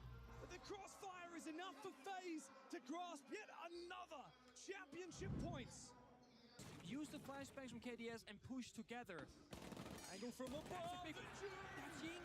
Finds the vertical kill. They suddenly have more to think about as they jump back in the building. Adrian has to have a big impact with the gas, and he keeps one of the players at bay. 3 inside of medbay as FaZe look to get aggressive. They need to find an opening onto the bomb site. They know exactly where Noah's been playing, and KDS looks to go deep, can't pre-fire. Good flashbang goes out, but Noah goes in and finds the kill. Adrian deploys his last gas babe and holds down a big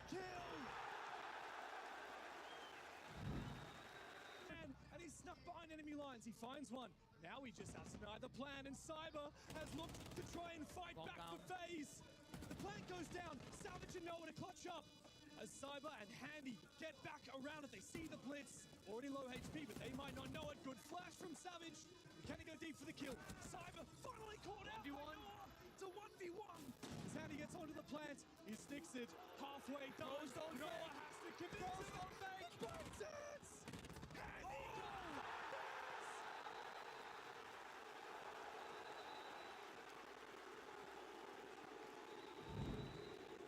They want to clear out KDS on the exterior breach. It could be an important one, but he swings and misses. KDS takes him down. June once again, last man standing, 1v3. He's been here before. He's done it once and he can do it again. Step one. Cyber is down. KDS is low HP and he knows exactly where he is. One more has the case. Has the case, top blue to his right. The best player of each team. Go head to head.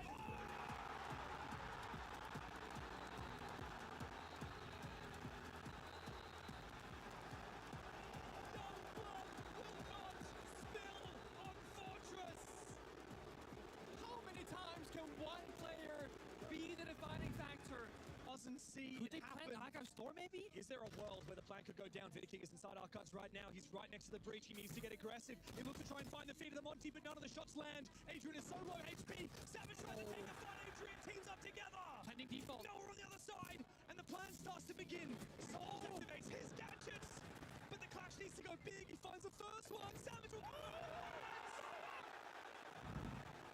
Verticality from June available as well. While Noah dies, there's still a good chance here for the plant to go down here from Savage. And June from the vertical angle takes down Cyber. Vidiking's going for a big flank, and he will catch June on the refrag. But the plant has been confirmed.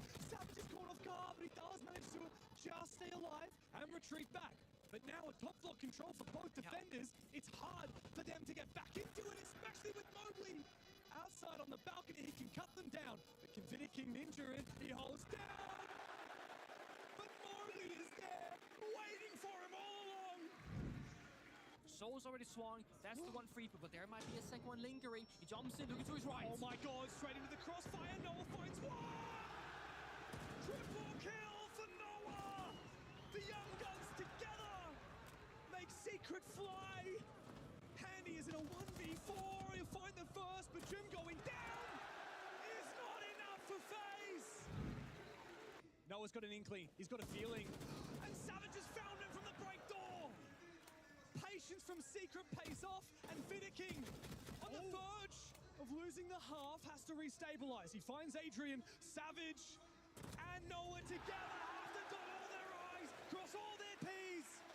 Savage lives up to the name again. June playing East Stairs, managing Noah Sami. Magnets in pocket. Blackbeard waiting for him with that grenade. Good impact. Savage finds Handy elsewhere on the map. Shot outside East Stairs. Takes down the Blackbeard. FaZe, my friends, what are you doing? Let's not forget you had championship points on Fortress. And now you're getting manhandled on Border. Savage continues to lash out again. Souls has found one kill in this whole map of Border. One by one. They get aggressive. You'll find the first one. Only bites off a little bit more than he can chew, but Savage, that doesn't discourage him. Not one bit. Noah's peeking him from the other side. Souls is just waiting. He knows he's being embarrassed right now. Out comes the pistol. He's on the verge of being peeked as well. Noah on the other side. All the way up into Archives, and he's left the diffuser. A lure, a bait. Will FaZe take it? Handy's playing 90 though. Blackbeard can walk in and bait this crossfire. Oh, finds the Blackbeard and the kill. Handy needs to clutch up big, and he's got no diffuser. He's got no friends. He's got no hope. And the C4 will surely confirm that first kill. Now it's a game of bait and switch. Handy going from Fountain into Archives through the wall. Adrian always knows. Through the wall, he knows how to fight them. Up comes the blitz. Vidiking's going deep. He's going to try and make it big, and he finds one. Good trade on the Mowgli, but Mowgli had already done damage. Can he go big for a second? The trade comes through from Adrian, and Handy is there to respond. Savage and Joom try and hold down the bomb site, but FaZe are lapping it up.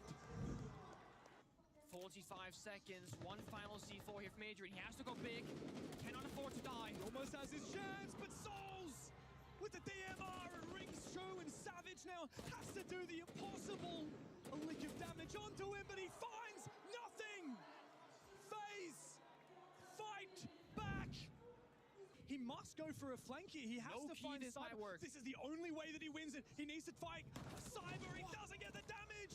1 HP and Cyber will survive, but meanwhile on side, Mowgli's found his double. It's up to him and Adrian now to put the pieces together. Handy, who's been so good on the rest of this series, has to step up. The Grim Bees, but he's lost the player! Mowgli for 3! It's going to be a big aggressive push on Ease, but the Blackbeard gets knocked back. Savage is an awkward spot. He can't take the fight, and King will shut him down.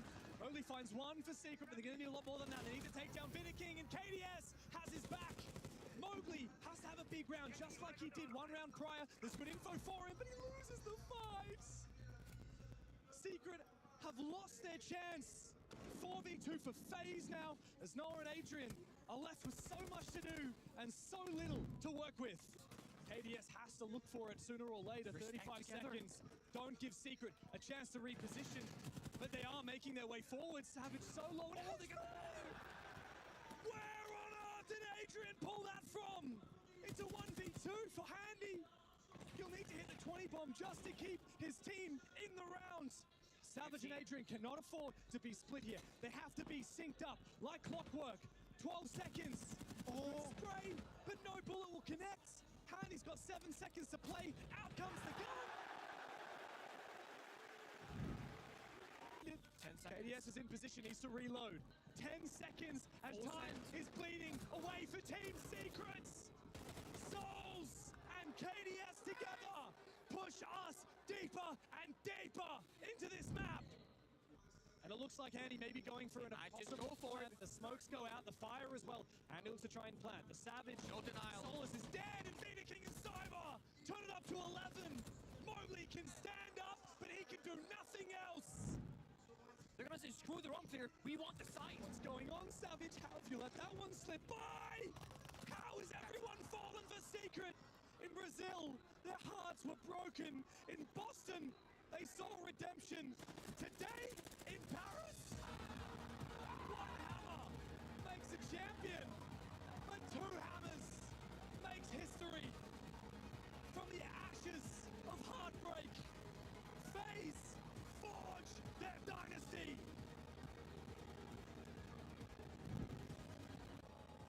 Your 6th Invitational 2026 World Champions, FaZe Clan!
My bad.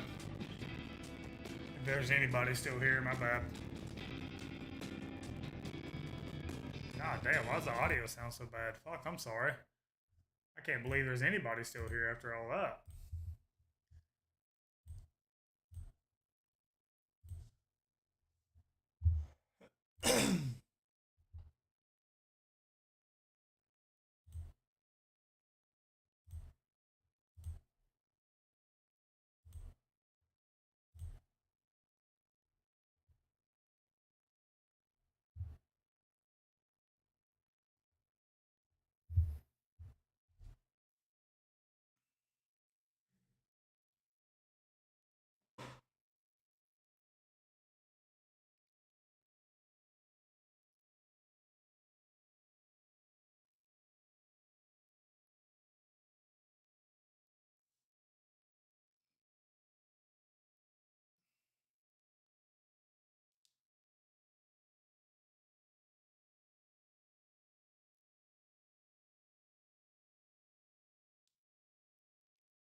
Oh, there we go. Oh, Lord. Here on this stream, you would not have been treated to the spectacle that was Wild Enterprise card. going on this undefeated Big run. 5 Fears has so got far this from one. Kickoff, now all the way This up is going to be a good game. Regionally, Enterprise have not They played a are single giving game, and I know they G2 play in like that. Oceania, you know, not the Bro. strongest region by any means. My But shit unmuted, bro. since coming to Salt Lake They City, are playing through feeding phase G2 one, they've these taken out some wins. Like, really what good is teams. this? They beat Los back during phase one. They beat NIP just earlier today. So there have been some tough opponents, and Enterprise have consistently come out on top. They're just giving G2 this shit, bro. His stats there. Brendo as well, the other big standout so far through Salt Lake An City. ad break. But there's no doubt, Parker, of all the great teams they've beaten so far this season, G2 will be tougher than all of them. Oh, undeniably so. Among one of the teams that many think will be the favorites to win the entire event, Doki was asked that question by Jonah in the interview, if you recall earlier, and it was a hell of a game. They're Shaiko kids. playing out of his mind, 16-5, absolutely farming Dark Zero. This team really didn't have any major weaknesses that we saw. It was a sluggish game from Benja. It was a sluggish game from Stompin', but there was depth there where need be. And they made quick work of the North Americans earlier today, and that's why they're here up 1-0. Yeah, no doubt. Shaiko currently sitting as the second highest rated player here at the tournament. Only Bay with a slightly higher performance. I believe 1 EPS point separates the two of them. So really strong performances from both players earlier today. Shaiko was absolutely phenomenal on bank this morning. And now we'll get to kind of see how they do up against this Enterprise team as we go into a new map, a new situation. The wear and tear of a long tournament and a long day starts to drain you and kind of kick in at this point. Enterprise should be prepared for this, though, right? They've been here since sure. phase one. They played quite a bit of games, as you saw from the numbers on the bottom of the screen. Enterprise has a lot more than just Shaiko, who's just 16-5. And that was just because of his matchup up against Dark Zero. So G2 is going to start to find their footing. And the question is going to eventually be, where are we going to play before we Are get you there? back? What are our expectations for this matchup? Enterprise seems to be the real deal. They seem to be this Australian and New Zealand super team. But adversity is not just a word. They are going to be tested in the server. And G2, to their credit, will also be tested because so far on paper, I think the expectation is Enterprise is a better team than Dark Zero based on what we saw at phase one. Yeah, listen, G2, they've been Who's playing fantastic. here? I think the map veto can play a large part into how this game ends up going if they can get a map that favors them. G2 are a very good team, but sometimes against these unexpected underdogs, they can stumble a little bit. Dark Zero We'll end up on versus Clubhouse, NIP. which is kind of fun because ignoring the Raza Company show match that G2 played, they have This is gonna be a better winning game. streak here on Club and 2-0 here on Club, beating both Heretics and VP domestically. But Enterprise have not played Clubhouse since since last season. They have not been showing this map at all, so you won't really know what to expect if you're coming into this game as G2. And when you're already coming up against the underdogs, and when you're already coming into a game where nobody has really been giving Enterprise enough credit so far this tournament, it is critically important that G2 respect their opponents on a map like this. And respect is something that's come up when you've heard a lot of timeouts from teams. We heard it when we were doing the wild card matchup, where they basically were like, we need to respect them, we disrespect them, we need to keep disrespecting them. But you always have to respect your opponents when you get to this point, right? Yes. We're now at the top 16 teams. We have some of the best teams assembled in the world. There's not going to be easier matches moving forward. No. Every single game you play is going to be tough. If you're an Enterprise fan, you don't get to console yourself should you lose and say, well, G2's such a good team. If you want to be the best in the world, you have to beat the other teams that also want to be the best in the world. And G2, for good reason, has given us so many examples of why they should be one of the favorites here. Enterprise could absolutely blunt that momentum. And yes and no, bro, because so have G2 emerging from the Swiss stage 3-0. Yeah, G2, I mean, they've been playing so well. well. Yeah, of course. You're putting them against fucking Enterprise. Said, only losing You're going to put them against next? Fucking NIP? Come on, man. Since, and that was an 8-6 versus VP, another great team. So we know how good G2 can be. I'm going to be a little bit looking forward to this as well, because the winner of this game, I'm not happy with that seeding at all. Why? The rest of the tournament. Yep. If you lose this, then G2's such a powerhouse. Why would you put them against Enterprise, because bro? it's not an elimination to promotion game, you'll still be in BO. You're trying to just feed them a win today, whether you're G2 or Enterprise. You will only be playing promotion games until the end of the Swiss bracket, which means it's best of threes all the way down. And when you go to an experienced roster like G2, that probably favors them a little bit more as you kind of take the luck out of things. Things become a little bit more. I'm not happy with that, bro. I think it's safe to say that even with the roster moves on the side of G2, Benja and Shaiko, the core identity of this team is still here. Their map pool is still going to be quite robust. G2's always had a very strong map pool, so that really isn't something that's in doubt.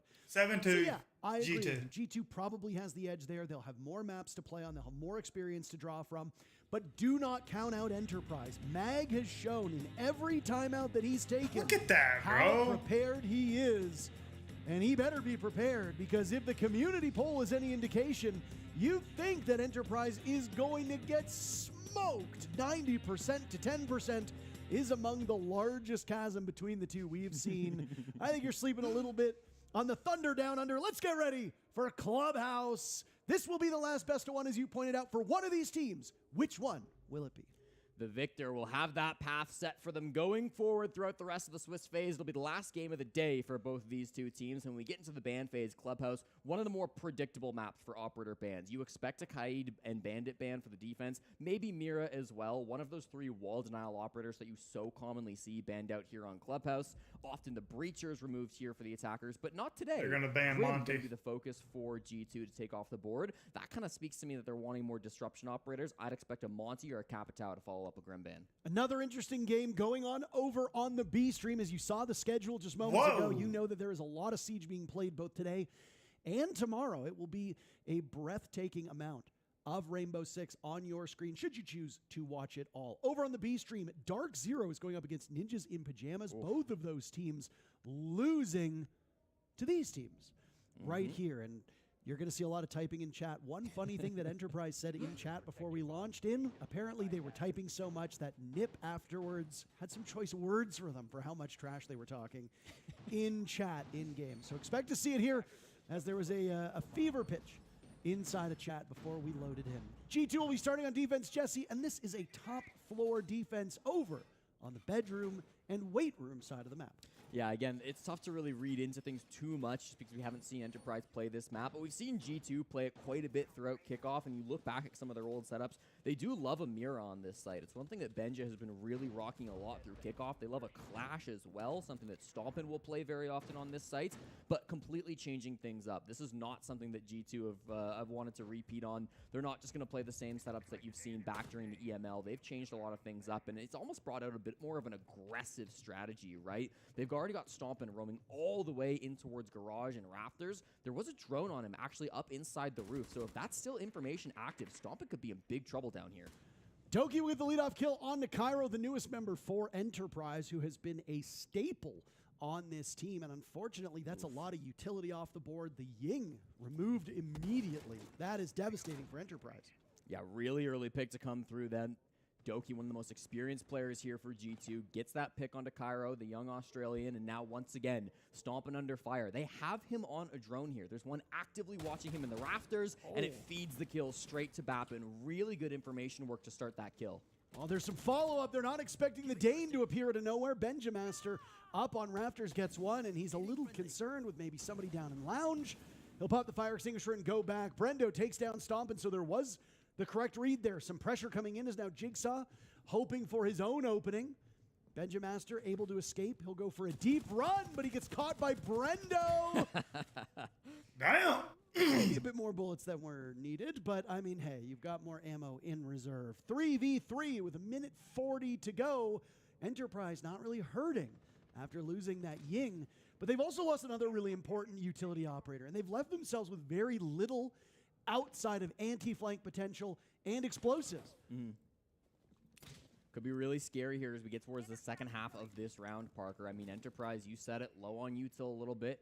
Still got Brendo, of course, with the nades, so you've got a little bit of opportunity here to make that move. You'd love to have Stompin' in this position, right? Shaiko inside a weight room. This is where his zombie players thrive, but because he went down so early, Shaiko's going to have to backfill and play this space. That could be something of an opportunity now for Enterprise. They'll have a lot easier time killing Shaiko now that there's not a zombie in that spot, and if they get that pick, this push looks so much easier. We got some upside-down repels searching for something through that weight rack. Nobody will bite, though. Tuhan outside a Jacuzzi breach.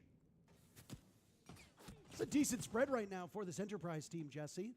As Jigsaw's all on his own by construction. These three players on Enterprise all spread out, but they've got a good cross as Brendo is watching inside the site. Doki takes down Tuhan. That's devastating. That's diffuser dropped, so utility and objective have been the struggles so far for Enterprise. Down goes Shaiko to Jigsaw. Doki having a huge game. Who will find Brendo? G2 is Alimau, who's been incredibly quiet, and Doki still standing. Diffuse kit retrieved. They've fallen away. The Solus down below will be oh so important, Jesse. Doki can give the call as Alimau just wastes as much time as possible. Brendo knows he's not going to have a chance unless he takes care of Alamo. He won't do that.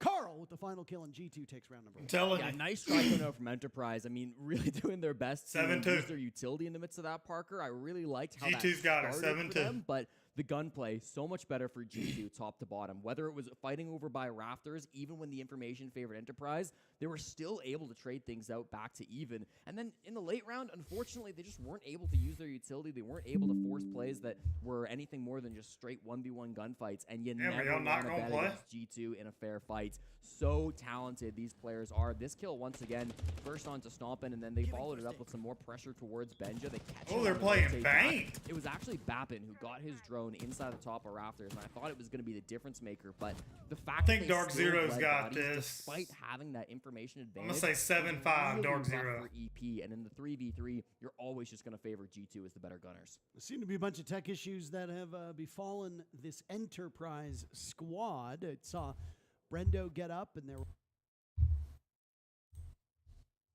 old school Fury. This is their answer off was. It's just the fact that it gives you so much extra utility, which again, flashes to stun out more players, nades to force players to move.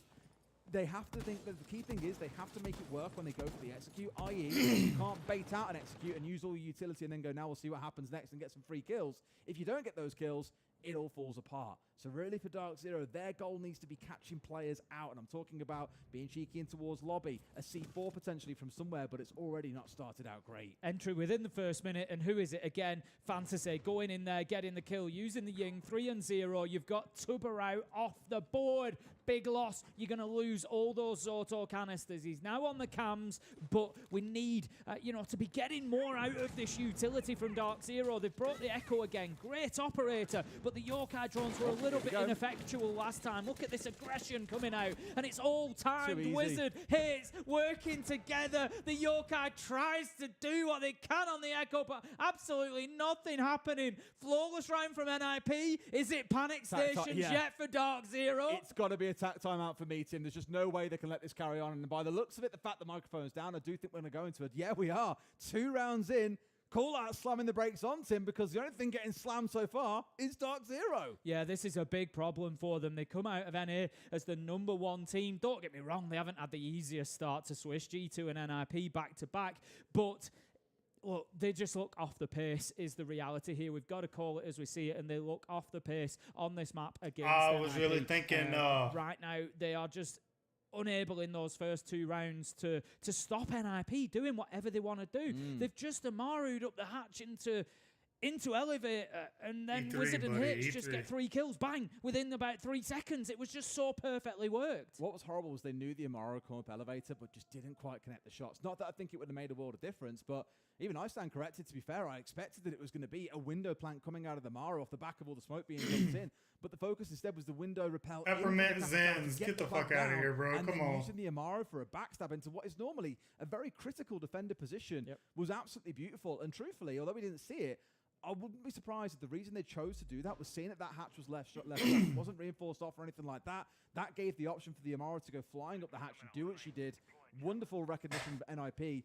Up 2-0, well deserved. Now Dark Zero need to fight their way back in. Interestingly, heading back down to the basement as well, choosing not to continue on with that rotation. It's kind of like hitting, the reset here. And we've got a little bit of a different setup, and I like this. If you remember last time I spoke about at the end of round 1 that I felt like they'd suffered from that early loss of J9O. He was picked up on the Fenrir inside of Elevator. Fantasy saw his opportunity, got down there, got the kill, and what it meant that was Dark Zero were forced back to site really quickly, and Pino had control of the hatches throughout the entire game. NIP had time to deal with Kino on blue stairs, and then, that worked their way in from there. But this time, they've switched things up a little bit. Newers, this is a bit of a gamble here. He's gone on the vigil. He needs to waste time. He needs to find kills, if at all possible. He's out there on his own. He's a lone wolf, if you will, and he needs to be getting something done for the team. If I look at the G2 game earlier, Newers, J9O, Kino, got rid of Doki. Games from them, but that is exactly what they needed. NIP have run headlong into him. He's picked up a good start. Pino's down, and that is the Dockerby off the board.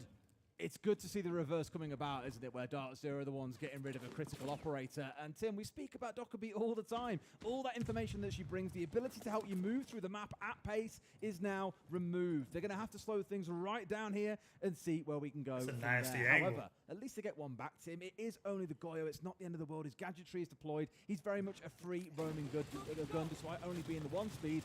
So, all things being balanced out, not for much longer. Goes the Ying. Now the Ying's gone, Tim. Could not pick 2 better operators to get rid of first. Yeah, whatever call-out has said in that tactical timeout has certainly done some work for Dark Zero here. It's given them that mental reset. As I've said, we can see that they've kind of gone back to the same site but come out with a very different mentality, a very different approach here to how they're going to defend it. Newers has taken a lot of damage, but he's still in open area. You've got J9O and NJR up there as well supporting him, and they really are keeping on top of them at this point. Brief slowdown here, halfway into the round. A lot has happened when you look at it. Those 3 kills that we found has really taken the sting out of the tail of NIP. And so for Dark Zero, pulling back, playing together would be the play, but Newers on the vigil gets picked off as we now start to flood down main stairs, but no, Fultz is there to get a response back. Hates falls 2 to 3 versus 2, and surely, I was about to say, surely they can hold on, Tim, but it's the fantasy factor once again, going big. It's only J9O, and off the back of a tech timeout that started out with a wonderful entry, Dark Zero crumble once more. NIP 3-0. Wow. I'd like to watch that round back because there was a point, and I commented on it. Just pause the game and watch it back. Well, I commented on it at the time. Dark Zero had took a choice, and I thought at first... Play by Alamad almost extends the range of that Nitro a little bit thanks to the pipe. That's a cool tech coming through from the captain of G2, and it gives them a numbers advantage now looking at the last 60 seconds. It makes things awkward for Kino, Cairo, and Tuhan. I've done it too, done it. We just interviewed him, didn't we? Hoping it certainly doesn't help. No, trying to make this execute happen. Lots of hard reach. The hatches will be open. They'll have many options available to them, but I'm worried about these guns. Everyone on G2 will be trained, and if they're clutch with those trades, Parker, it's going to be tough. Alimad's in a great position. He's just holding the middle hallway. Nobody seems to get past him. They don't even need to get it down now. Shaiko is there to get the job done, and G2 off to a 2-0 lead. Just a perfect little defense, and honestly, it shows that G2 still have confidence even when something goes wrong in their game plan. This is not a rigid team who need everything to go to plan. Stomp dies early in that round, Parker, and what happens? Ben just says, no worries, I got you, bro. Steps up for a huge 2K on the roam. Was worried about being tracked or called out, but he's got that mute jammer. Did y'all see this? Feet, and it's so important for Ben to have that one. those plays. To have the best opening game up against Dark Zero. He was actually the lowest rated player on the team. Not that I think he played poorly, but didn't have the Jinxie has almost just as many as the main The Nitro channel. did a lot of damage, but you really need that gas pipe to finish off the kill. He's standing on a hard floor inside a bathroom, but it doesn't matter because of that C4 tech. Really cool stuff from Carl. Seen that with impact grenades. We've seen that with bullets and pre-placed as well. So, unfortunately, Enterprise find out in tough fashion how that works for G2. No real weaknesses here for G2. And I will say this. Stompin has been playing largely alone through those 2 rounds. Yeah. Stompin's a terrific player. There's no question about that. But he has not been as strong at being able to buy time for his team, and he has certainly not been able to match up against the guns in either of the maps. He was 5-5 back in his earlier game today against Dark Zero, and is now 0-2 to start off. This is below our expectations for a player of his caliber. And honestly, Jesse, while somebody has to bottom frag on G2, I do not expect Stompin to hold that position for too long. No, certainly not. And he's going to actually give up the Raptors position. He was playing there back in round 1. Now Shaiko and Doki will take it over. This is quite common for G2 when they defend CC. This Azami plus Wamai combo is something they love to play around, so it's not a reaction to anything that happened earlier in the game. It's just business as usual coming in for G2. There needs to be a strong plan from Enterprise to counter this. They've got the Capitao, which is great, but against the Wamai, it's not going to be enough. Cairo walking into the Monty is going to be another big piece of this puzzle. Depending on how Raptors go, it'll likely determine how this push goes overall for Enterprise. A very familiar spot for the Azami here on Raptors, and hard to deal with if you don't have the right tools. Usually you need nades, usually you need your Capitao fire. There are Rotero drones on the board. Bappin will take down Doki. Doki's been the tiny terror through 2 rounds so far, and will no longer be allowed to play in the sandbox with the rest of his team. A minute 40 on the clock as now the Monty menacingly encroaches upon the space that Shaiko has taken up. And I mean, if Cairo is not properly supported here, he will be left on an island, and you do not want to be, whether you're a shield or not, in a 1v1 against Shaiko. Down goes Tuhan, stomping on the board. And there goes Cairo to Shaiko. What did we say? You don't want to be in that position if you're unsupported. Shaiko will make you pay. Bappin will fall as well. Shaiko's just tearing through everybody. A 3rd kill. Brendo with a minute 13 on the clock is last alive. Finished off by Stompin. 2 kills from Stompin, 3 from Shaiko. And G2 pull off a perfect rotation on defense. Really big play coming out from Shaiko, and you start to add up these numbers, Parker. I believe 21 kills through 14 rounds, both earlier this morning and today. Shaiko has been a menace for G2. Nobody doubted that he was one of the best players in the world, but after getting dropped from Falcons at the end of last season, people were starting to wonder, is he going to fit on a new system? Those questions have long been answered. Perfect play over by the Raptors, despite losing his partner Doki earlier on in that round. The Azami will go, I think, very reasonable, given what we just witnessed out of Shaiko. Stompin playing it earlier too, of course, and the Capitao being removed. So when we get to round 6, we go back to CCTV cash. That Raptors push is going to look a lot different, with both sides losing some important tools. Yeah, I mean, the Azami ban is really smart on this map. You can use Azami basically everywhere. She is one of the most flexible operators, period, on defense. I mean, obviously, we've seen this at a pro play. If you yourself are inexperienced, Azami is a terrific selfish operator. You saw how Shaiko played it. 4 Kiba barriers on top of Rafters. You're either going to force the attackers to shoot out those Kiba barriers, and then you can swing and kill them in the process, or you need a coordinated effort, usually, again, with explosives of some kind.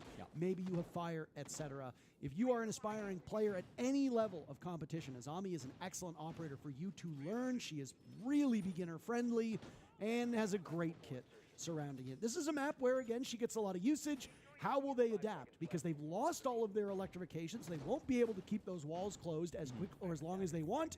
And now they won't be able to play as forward with the Kiba barrier. So I expect maybe a bit more entrenched defense from G2. Yeah, well, they'll fall back to old favorites, Parker. I mentioned it back in round 1. They love the Clash. They love the Mira. This is the standard G2 setup for Gym Bedroom on Club, okay? We've seen this throughout the EML. Stompin, a very good Clash player. I know we all like to hype up his gunplay, but he's really smart playing around with this bulletproof shield as well. And you look at the tools being brought by Enterprise, some good answers for sure. I mean, the Nomad can make Clash's life really annoying, and certainly if you can get under in some important spot, Bappin on that Deimos can be really impactful too, but it's going to be tricky dealing with stopping over on this extension of cash side. Man, that was a lot of nice. Pressure early from Enterprise is just on Jacuzzi. It's just on this side of the site. They're not so worried about the extension. If they can pick off some of these anchors, that'll be more than enough.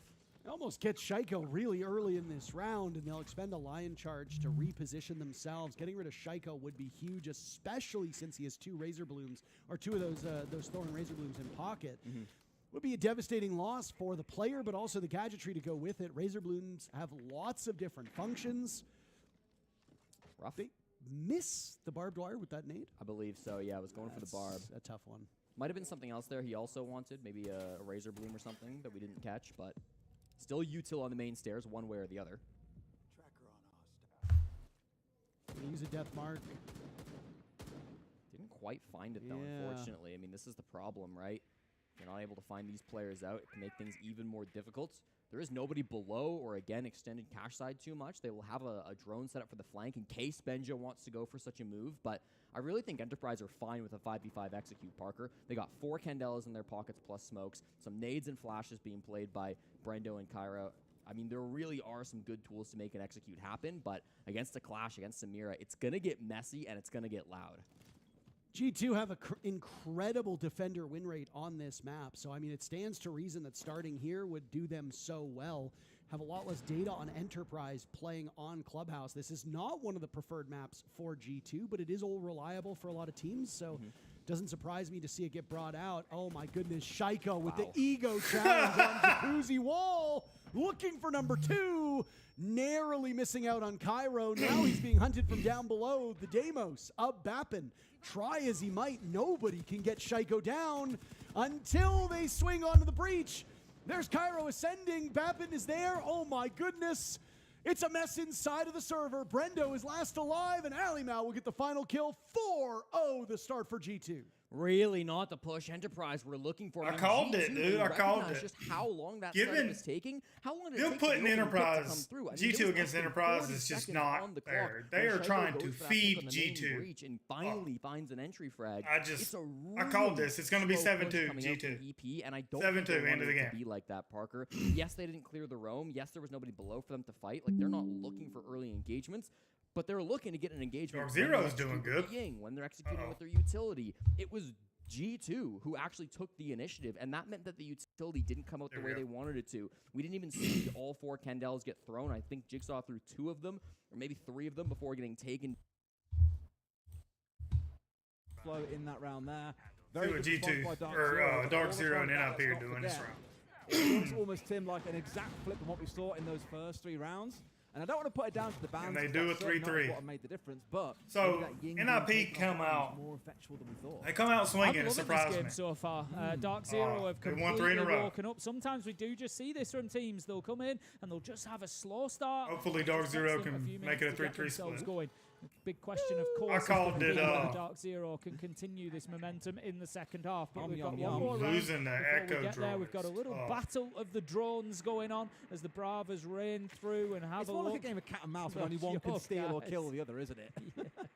But he has caught one of the Okais, which is massive for them here as well. If they can find the second. Oh my God. Call this 7-5 Dark Zero. Just really that's what I'm thinking here. Late round, of course, we know that Echo's value goes up and up as the rounds go on. The later we find ourselves, the more effectual, the more impactful those Yokai drones. I see you a lot in my TikTok, man. I really appreciate the support. support. As he looks to get himself into position to open up that elevator wall. They still do want this top floor control, really. They want to make sure that they can be tracking everybody down. We've got Kino up there on the top floor at the minute, supported by a number of others as well. And so it is about getting that control. It's been I mean, I know it sounds obvious because it's a very main point in the map, but it's just been a constant war over stock as well. Yeah. Normally a couple of players that end up set up on this window. Basetto has been a main staple even when he's not playing a shield here. Of course, it's seen him on the bits already going once and die quite quickly on the way through. This time around looking to do the same as the flash comes over again, doubling up here, but NGR is deploying them traps down, does not want to let that shield in safely. In fact, even pops one while outside, but the longer he holds on here, Tim, the more time is being wasted. And look at the addition here. The Yokai being in a spot where it is just makes it even easier for him to be able to hold down, but no, taken out from below. Fantasy into open area has got him under the hatch. A wonderful alternative to clear him out, but now they've got to try and pursue him, and sure enough, they will. Down goes Fantasy, a 4v3 ensuing. Oh, shit. Here comes the blitz. Oh, shit. Down Fultz. Can he play Ring Around the Roses, or in this case, Ring Around the Boring Corporate Offices? Yes or no? Looks like he might get away. The 180 flick onto his head was wonderful. 3v2 for Dark Zero, and surely a 3-3 half can break out here unless Pino, I was going to say Pino needs to got some magic to work, but no, they can't do it. That was fucking nasty. 3 in a row. What a mental half of Siege. It really was. We've got that was fucking nasty. Holy. What's being said? That was much better, fellas. See what happens. Fucking little swagger in the defense, ma. Fucking sit down the first 3 rounds, get one kill out of 2, and after they just start fucking hammering him. That was proper, fellas. That was a good last 4 rounds right there. Yeah, let's go. These guys are same thing on this attack side. Like I don't want us to start off overthinking shit. We just need to fucking hammer these guys. We've done it before. We're gonna do it again right here. Just get the information, push the Jonesy call, and trust the call. Like nothing specific here. We're gonna ban the Cade and the fucking Valkyrie and just hammer down on them. Heard. Yeah. So I'm not able to pee right now. I'll tell you what you can do though, Ba, is you go. Yo, Ba, if you want to pee, let me know. What did we do last time? Listen, we actually got to get serious right now, though, fellas. We actually got to dial in. Okay. Was it Japanese or Portuguese last time? It was Japanese. It was Portuguese. I need to get these fuckers. Okay, then we got to go Japanese, Junior. Fucking hell. Okay, all right, let's give go. us a Japanese one. All right, you ready, Ba? Just for you. Come on, Junior. 3, 2, 1. That's for you, Ba. That's for you, Ba. That's for you, Ba. Oh, I'm begging. Mesmo. Aí você pega o Wizard e joga de trap mesmo ali no PC, tá? Se a gente fizer a tiringa, vamos deixar o Hates ali perambulando.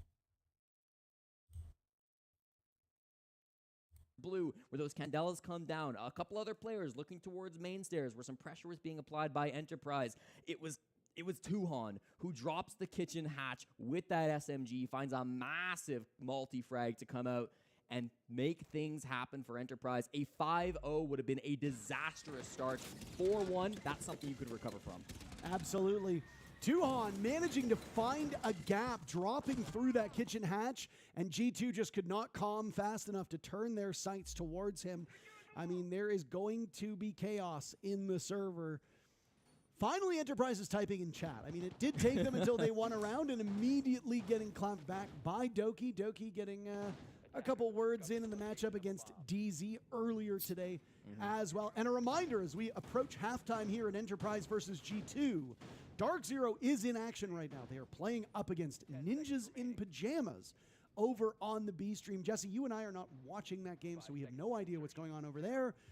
But with how these two teams have played, that should be a pretty exciting affair. Yeah, no doubt. There's going to be fantastic matches across both streams all day long, but for Enterprise G2, this is still one that can be swung the other direction. If we get a 4-2 split, especially attacking on Clubhouse, I mean, this game is far from over. Enterprise can be a really strong defense team when they need to. Throughout this tournament, they've been a better team on the defensive half, 74% win rate on the defense here through Salt Lake City. So this is a team who know how to defend. If they get that 4-2 split, it'll be huge. Now, I was worried with both the bans coming through, with Zombie and Capitao, what does the Raptors clear look like? Well, it doesn't look like anything, because they're not going that side, Parker. It's going to be a master side over clear, which means these roamers on the west, most importantly Benja, are going to be in early action if they try to take these gunfights.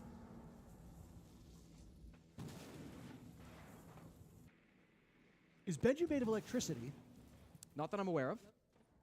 But I keep hearing electricity with Benji Master. You're hearing the clash shield. It's a bug.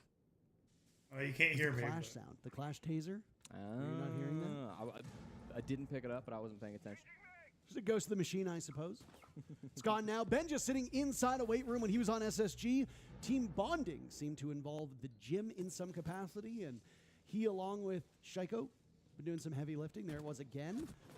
Nice. Benjamaster flushed out so perfectly. Brendo has been very good to pick up for Jigsaw's deficiencies. 2 very quick kills by G2. Cairo and Brendo down for the count. And with that, Cairo will go the entire first half without a single kill. On his roll, it's not necessarily important he gets them, but that is still quite a loss, tough. especially with Enterprise struggling to get frags. They've also surrendered that diffuser over in logistics. So one of the two remaining players on this EP team will need to go retrieve that, but they've got their hands full as a cross might prevent Tuhan from getting in the breach. This is such a bad situation, to be honest. Trying to bait a swing does it, but Stompin's better anyways. Jigsaw's got the kit here, but everybody's looking his way, Parker. This half looks almost unwinnable. Doesn't even get one. Alamau cleans things up, and it will be a 5-1 split for the Europeans. Yeah, G2 banging on all cylinders. I saw after, I think it was round number 3, Twister, the coach of Team Secret, tweeted something out saying, like, is it too early for me to Doesn't matter, guys. predict Come back a from winner? West. We're on defense now, so don't worry about it. 0-0. Yep. All right, guys. Whatever happened on attack, get the fuck out of our minds, okay? We are now going to be defending, okay? So 0-0, remember, if we're up or we're down, it's 0-0. Yes, sir. We all need to reset right now, okay? Calm down. And we've already identified what's the problem, okay? We're not listening to each other, okay? So they're most likely going to ban Bandit Kai. What are we banning on Cairo? We are banning Thermite guys. Thermite Yes, guys, sir. okay. Heard. If we do play our roam strats, they're going to be doing spread, fast, first floor entries, okay? Fast in kitchen or fast into airlock, okay? Or they have a blitz running through church door on an execute, okay? So care the blitz in church and care the fast entries first floor if we're doing the roam strat, okay? For the gym cash sweep, they have just a default sweep. They have a Blackbeard, okay? And Deimos will always come up secret. He'll jump in secret and he'll come up cash stairs, okay? Smoke my door. Oh yeah, I can. Yeah, do it like that. Yeah, and I do it so I can walk in and peek steps. Yeah. So it's like a little deep. Goodness, I can put like 2, so you're fine. Okay. I don't need my smokes. We talked about it before the game, Mayo. It was like, I'm gonna use the glass there to kill the guy's steps. Okay. Yeah, what have you been doing already, right? Yeah, but it's like just it gives it like it's better if he capitals because the smoke takes a little bit to explode. You know, if he smokes, I'll just peek him right away. That's fine. Basement roam clears fine. Coordinate the executes. Remember, if Capital Ying Grim's open and I'm playing it, blue is always so easy to take, Carl, for us. So just like coordinate with me and Shaiko. I'm gonna burn the guy or push, and then if we do it at the same time like we did on the last screen, yeah. nothing they could do. I think it was against FaZe, right? We did everything at the same time. They just got fucked. G2 really not using much time. They said they're in silence for like 25 seconds. What more is there to say than the scoreline isn't already saying they are very firmly in the driver's seat here in this best Very good point. Hoping. Hey, 4-3. Remember, I called this 7-5 Dark Zero. Let's watch this for a little bit. Bouncing around, like there was very little they could do outside of a real big round 1 flourish from Fantasy getting a 4K.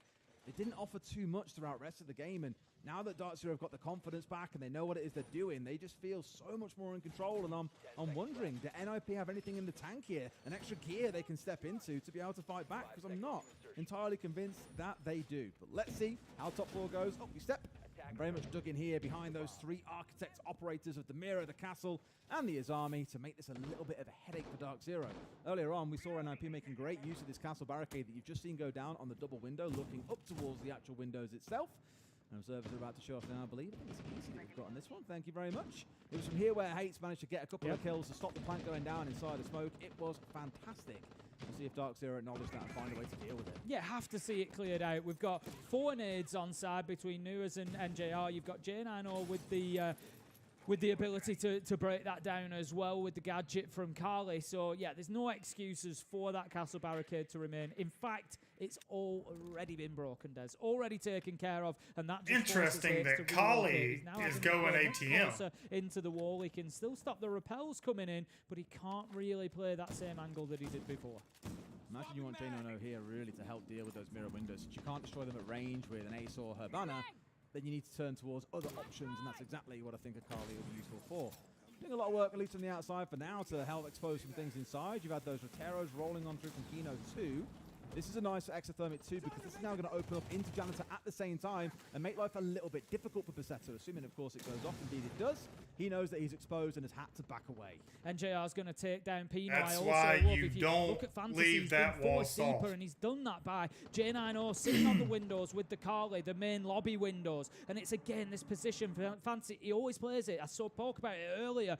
The Tubarau with the DMR tries to play around Banana, around the metal detectors to try and get that long angle down windows towards the bookcase. And again, earlier he was dealt with by the Roteros when it was Enterprise. This time Dark Zero deal with it with the Carly. They recognize that that's where he's going to want to play, and they don't allow him. Great stuff from the North Americans. Great prep. 5 versus 2 now. They've got themselves a couple of kills. NIP are in all sorts of trouble. Yeah, they're getting battered, Tim. It's not even really looking close at this point. An unlucky missed shot there from J9O could have well made this a 5v1 and all but a guaranteed round win.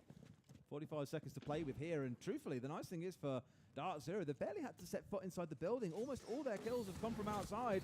They're just sort of waiting to see what happens for NIP. When do they walk into their sight lines? And here, Basetto's got it all to do. It was ace or bust. And I'm afraid it's a bust. Dark Zero, 5th round in a row and cruising towards a win. Yeah, they just look so Very nice, comfortable very right nice. now. And getting onto the attack again. All right, let's go check out G2. Stomp and not be aware of it. He's droning himself down the stairs. A good spread from G2 now as we hit the final minute of the round. And outside of a little bit of damage done to Jigsaw, not much else has happened here, Jesse. Here come the Firebolts, though. This is the clear they were promising. The Bees are in on to Bappin as well. He's got to make a decision. He just runs back out to church. Shaiko will look for the follow-up. He had some targets in front of his eyes. Bappin takes down Ali Mao. Stompin trades that one right back. Stompin was poised ready at the bottom of main stairs. Shaiko right now coming out empty-handed as Jigsaw has been put on the ground, so it's a 3v3 unless Jigsaw can be recovered. Doesn't look like that's the focus for the time being. Cairo breaks his kill-less streak, eliminating Shaiko. He's got Doki and follow-up. Brendo is now on the ground as well. A 2v2. These teams cannot remove themselves from each other's presence. Stompin attempting the plant to draw somebody out. It's a flank around from Tuhan. Doki needs to cover, but where is Doki? As Tuhan and Stompin now both have their hands full. Doki looking for the backstab. He will find it. Jigsaw can pick back up. He gets the kill, and it leaves Stompin in a 1v2. Running out of time. It looks like Enterprise will survive for at least one more round, and they'll win on time. A good attempt from G2, but Enterprise managed to squeeze out a victory. It is close. It's messy, but it gets the job done, Parker. They don't ask how. Enterprise called this really game nice stuff 7-2. around that blue stairs position. That's what we were worried about the most. That's where our attention was. That's where all of the Yuta was for G2. But what did they do? They didn't stand up and fight it. They just gave it up. They left the position, and Bappin said, you can have it. I'm going to look towards the hallway. That's where Alamau's pushing in. That's where I'm going to find my frag. Immediately traded back, but they kept numbers alive that whole time. And you're right, kind of in the end there, Doki and Stompin not able to work together. Doki was playing over towards blue. He was the last remnant of that push, trying to make something happen. And I think after getting that down, he was just a little bit too passive. It was 2 separate 1v1s, but when they took so long to capitalize on that frag, Enterprise were able to pick up a body, and now it's not 2 separate 1v1s. It's a 1v1 and a 1v2. That's something the Enterprise can work with. That's a trade game they could play around, and they did everything they needed to lock things down. Imagine how differently that round goes if you take blue about 30 seconds earlier. Yeah. Right? Shaiko was in pursuit, but he was about a step or two behind those Grimbees, wasn't able to play off of the pings, and because of that, he could not get not only 1, maybe even 2 relatively free kills. Just something like that can make a huge difference. If you are a step behind a cross that your team has set up, you can lose the round quite effectively. And I like to see Cairo getting active. Obviously still 1-6, but not finding a frag through that first half. He has the highest kill differential on defense of any player here at the Salt Lake City Major. 20 and 10, that's +10 differential. We know he's a good fragger on the defensive side. Of course, hard support IGL. He doesn't play very frag-focused roles on the attack, but watch out, because if he starts heating up on this defense side, G2 might be in trouble. And I mean, don't kid yourself. Jigsaw could still easily get back in this match as well. Yeah. It is very rare that your star fragger will be that quiet for that entire time. The problem with the best of 1, Jesse, you have no other maps to recover. Benjamaster will take down Tuhan. Brendo is taking a beating as well. So G2 doing very well in the early round, which isn't something we've said much. It's been Enterprise doing their job so effectively. Down goes Brendo as he ego peeks the window. Maybe he was checking for information, and Benja will find kill number 2 on the round. 2 kills from outside, too, from Benj. I mean, he hasn't even really get active in the building, but here finally enters in through Khan and does pay with it with his life. 3v3 now. Messy defense from Enterprise. They're scattered around the map as G2 enter Logi. And out go the impacts. Cairo, a desperate swing. Nitro Cell now will be tossed out from these defenders. Jigsaw eliminates the downed Benjamaster. It won't be his kill, technically. It will be Bappin's. Good reflexes on Bappin with the TCSG from that spot at top red. I'm not sure. It was almost a Shaiko double was swing asleep, onto the opening bro. as Shaiko gets taken care of, but the defuse kit goes down. Stompin'. A deceptive amount of kills, quietly amassing 8 frags. Ooh. It'll all be up to Alamau, though, as Stompin' sits up, gets shut down, and sat down by Enterprise. ADS now from the Blackbeard. Say what you will against this Enterprise team in this particular match, but they can still easily punish you. Alimau has to play safe for the next 20 seconds. Stompin' will be giving information. There's Alimau inside a bathroom going for the loop around. Oh my goodness, Jigsaw gets him at the last second. I was wondering what the pathing would be. A huge clutch from Enterprise. They win back-to-back rounds. I was wrong. And suddenly we've got ourselves a ball game. Welcome to the server, Jigsaw. You've been badly missed. He starts typing away. Listen, Jigsaw, an absolute masterclass. They didn't worry about the clock, Parker. They knew that that plant was going down inside of Jim. G2, an excellent explosion. Oh, Lord. Elsewhere, challenge from bottom marble stairs, challenge from a vault drop, challenge from elevators. Do anything you can to force the ball. Beautiful stuff. Really well done by Dark Zero. I called this one 7-5 Dark Zero. The whole point of like chess. Like if you look back at everything that I missed my call. I said 7-2 for G2. Missed my call. Defenders respond by figuring out ways to stop it. C4 smokes. Eventually we go to. I called this one 7-5 Dark Zero. And the response by the attackers is then to evolve again. This one may end up fucking 7-3. You know, it is match point. In that case, I'm pretty sure it was a lobby hatch drop. We'll see. I'm really keen to watch it back and see how they managed to let 2 or 3 players into the backside and then suddenly start destroying them inside of gold and everything else. Even the Warden couldn't get into position to use his C4 because of the threat coming in towards gold. Genius stuff. Top floor may well be the last we see of NIP on this map. As we said, it has not been a pretty affair. They're leaning super heavily in towards their anti-drone setup here with the Mute and the Mozzie on side. Still got the Yokais coming along here. And Thorn, I think, Tim, it's pretty fair to say, has been an ever-present operator for the majority of teams at this tournament. I don't want to say every single round, but I'd say the vast majority we have seen are brought along. Yeah, Thorn is pretty common. Wizards going to be the one tasked with playing in Stock Hall.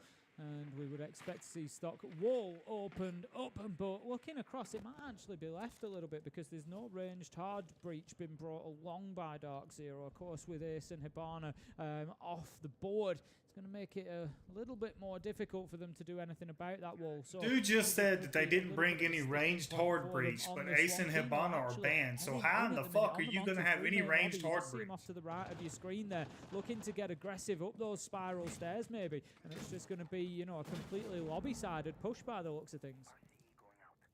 Nua's looking to be the rat on that nook, skulking around. Hate's probably going to be his main contender, as you saw sat at the bottom of main. If Nua doesn't get himself into a spot to pick him off, then suddenly main stairs becomes completely free for them. There's no one really to contend them because Hates is the only player lurking around on that downstairs. Looking back at the first half, it was that bandit that was underneath looking to play off C4s. Hates is trying to do the same, but is keeping himself tucked really far away, at least for the early parts of these rounds. Now, it's rare that you see this, Tim. The rappel coming down inside the lobby, and there we go. That's what I was on about. Now, with that, there is no one downstairs. They've got full control to do whatever the hell they want here, Dark Zero, and sure enough, they start their moves on forward. And JR takes out Fantasy, who is playing in the same position that he does every single time. NIP just so predictable. Oh, wow. Inside of the elevator. You can't miss those. And Dark I miscalled that one. I said 7-5. Dark Zero won at 7-3. Like during that game. Dark Zero is 1-1 now in the Swiss stage. The founding forefather, really, of Australia. Good job, Dark Zero. But he can't have any more impact here in this matchup. You kind of saw more of that chat coming through. It's gotten a little bit more docile, I would say, from Enterprise compared to what we're used to seeing. I mean, they're begging at this point. They need to go. Called this one 7-2. Let's see if this one goes 7-3. Win 3 separate bomb sites in a row just to force this into overtime. And G2, you know, they haven't been winning most of these attacks, but they've been coming very close. I mean, they could have won any of those first 3 attacking rounds. It was Enterprise better in those late moments for 7 and 8, but finally G2 get the better of them. at some point in the next 3 rounds, you got to think things are going to fall apart. And to your point, those rounds, Enterprise won with only a single player surviving. Yes. So again, very, very close. This one could have easily been over with Enterprise winning a single round. Jigsaw dies at the hands of Doki in the first 25 seconds. You know what? For the neutral fans, you got to be saying this is a pretty good game, all things considered. Tuhan now inside of Freezer, playing over by Kitchen. He's in a rough spot, potentially being watched by Windows, and has had to plug so many holes with those Kiba barriers. Down goes Bappin. 40 seconds off the board, and we've already got 2 casualties. Make that a third. Eerily similar to the previous round, and that's with Tuhan still frozen out of action. Jumped on by Stompin, who breaks double digits. Only player in the lobby to do so. Logic bombs will go off. Cairo and Brendo on the ropes. Enterprise's incredible undefeated run looks sure to be ending in a matter of moments here, Jesse. This one's not slowing down. G2 have more players in the basement than Enterprise do. They had 2 players down there as Alamo starts the plants. They find Cairo, who rotated back down, and Brendo is on the top floor. GGs are typed. I don't see this one going any other way. Love to see Shaiko getting in on the toxicity here. Brendo trying to deal with Stompin', but it's the youngster to seal the deal. G2, no doubt about it. Missed the call. I said 7-2. It was 7-3. 2-0. They are but a single best of 3 away. Everybody knew that. For qualifying for main stage They're on feeding Friday. G2. Jesse, it's Sunday. It's crazy how good G2 have been. They're making a speed run here of the Swiss phase. That is 7 straight games through kickoff now and Salt Lake City for anyone keeping track. A massive victory, and it brings Enterprise back down to reality. They have been undefeated up until this point in their season, but this G2 team was just too hot to handle. Really impressive stuff coming out from the boys, looking like the favorites here in Salt Lake City. Absolutely, and Yeah, now Mitchell as looks you like pointed he's out 12, before the rounds were even played, the only thing G2 has to do is win a single best of 3, and it'll be best of 3s all the way down. They can lose the first 2, and they'll still keep playing them because you don't qualify or go home on best of 1. So best of 1s for G2 are done. Oh, yeah, they're downstairs. Oh, they are? Yeah, they're downstairs. The stairs are at the end right there. Did they go the wrong way? They went the wrong way.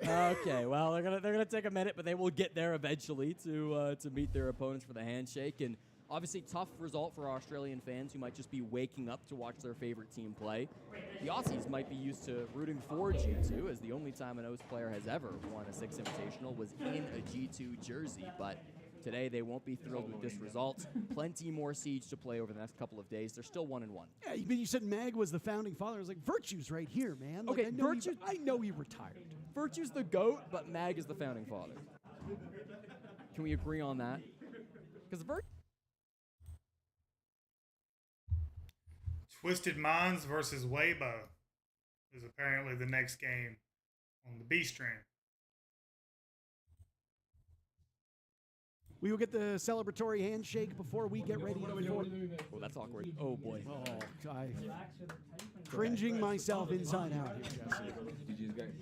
You still see the respect despite the typing in the server, okay? It's all love after the game. It's true professionalism between these 2 top clubs from their respective regions.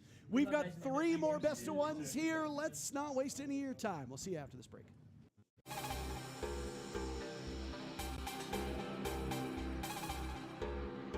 Well,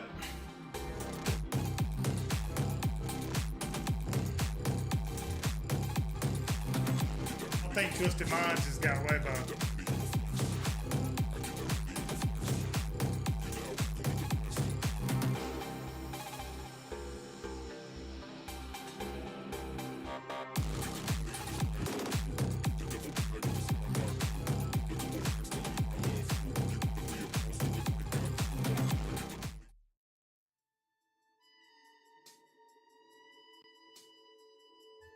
I don't know who's next.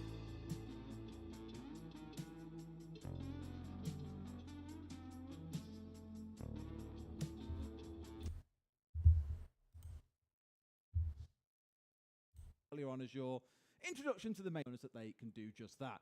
Now, we've got Twisted Minds coming up against Weibo. That is going to be thrilling. Yeah, it really is. I'm looking forward to that one. They've both come through with a win, and, you know, they're both kind of chaotic teams. Who knows how it'll go? Explosive, I'm sure, and there's only one way to find out how it goes, which is to go to a break, and then we'll get into it. See you in a few. Motherfucker!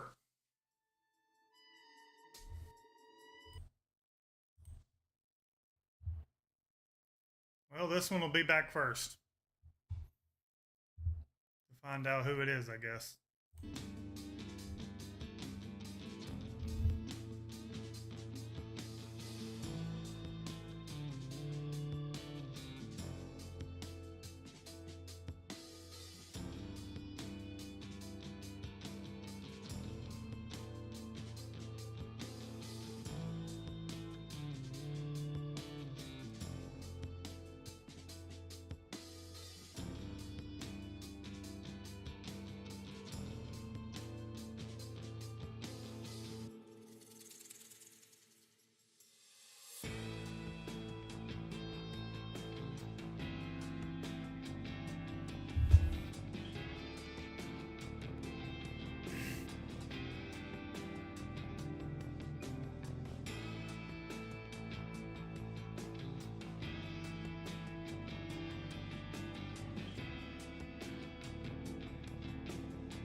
Alright. Who's next? Noah's Twisted Minds and Webbo. Well, G2, they breeze by Enterprise. I'm here with Shaiko after another confident win for G2. A lot of people have talked about, Shaiko, that it looks like you're playing a little looser, a little more confident than you have in the past. Is that something that you're feeling when you're in there in the server? Yeah, to be honest, like I'm having fun with G2, so it's more easy to play good and like have fun, you know? Well, tell me about being on this team for the first time. Of course, you're the newest member of this roster. What is your experience like on this team? I mean, to me, it was a good team before me, but now I'm here, so it's even better, so, you know. But yes, we're playing good, so I'm happy with them. How far are you guys going to go? You going to go all the way? Oh, yeah, we're taking the Major for sure. Amazing. Well, G2 confident as ever as they continue to advance along in the Swiss. Why was Doki standing there like if Shaiko didn't say the right thing, they were going to take him away? Right. Oh, shit. Doki was just standing there like... Yeah, and then at the end there, he got possessed by a ghost or something? I'm not exactly... As somebody who has a lot of Scottish family, even I don't know. So I have no clue. But G2, obviously a huge victory, but we are far from done today. As I said, we have lots of best of ones to go. You and I are now entering our final matchup, and then we will have Crow. This is the one I want to see right here. This is going to be a fucking game. Coming back on the layer matches. We have FaZe Clan versus Rebellion. We are speeding through this as the team is almost ready to get going, and we are going to layer.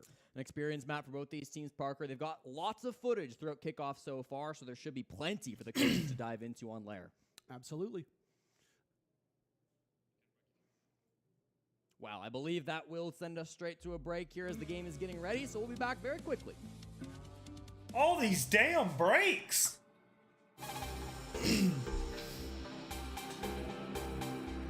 I am looking forward to this one. This is going to be a game here. Obviously, I'm rooting for Shopify Rebellion as an NA member, NA person, whatever. NA member.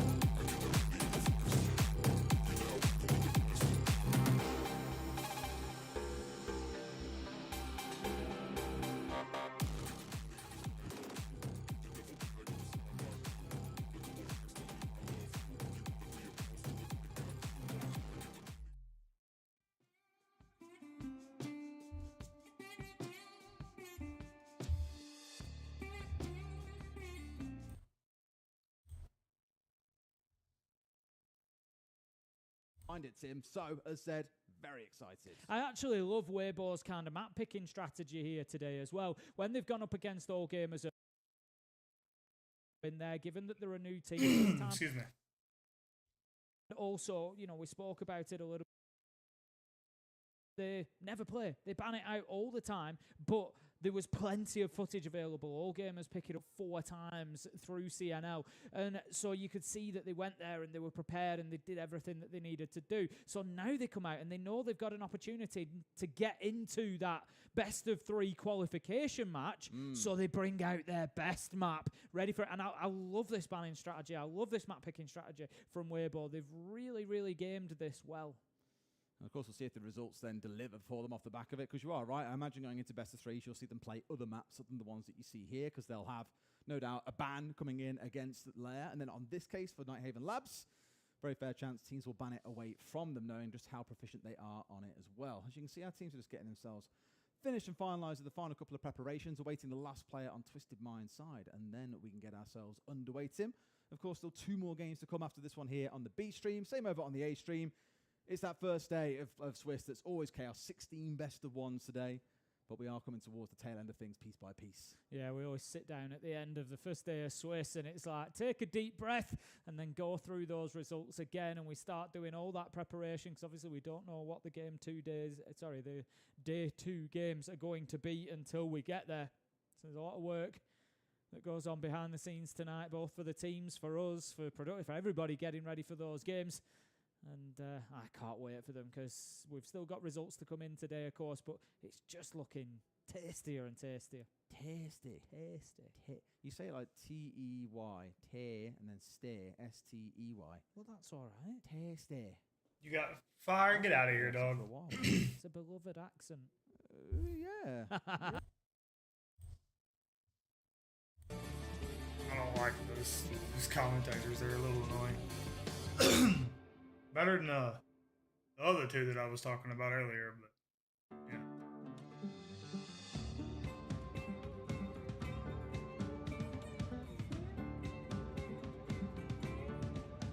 This number right here, bro. For everybody that says Siege is dying, look at this. Look at this. Jinxie has more than the actual strength. That is insane. But regardless, look at this. 112,000 people watching. Not even the main stage. This is just phase 2.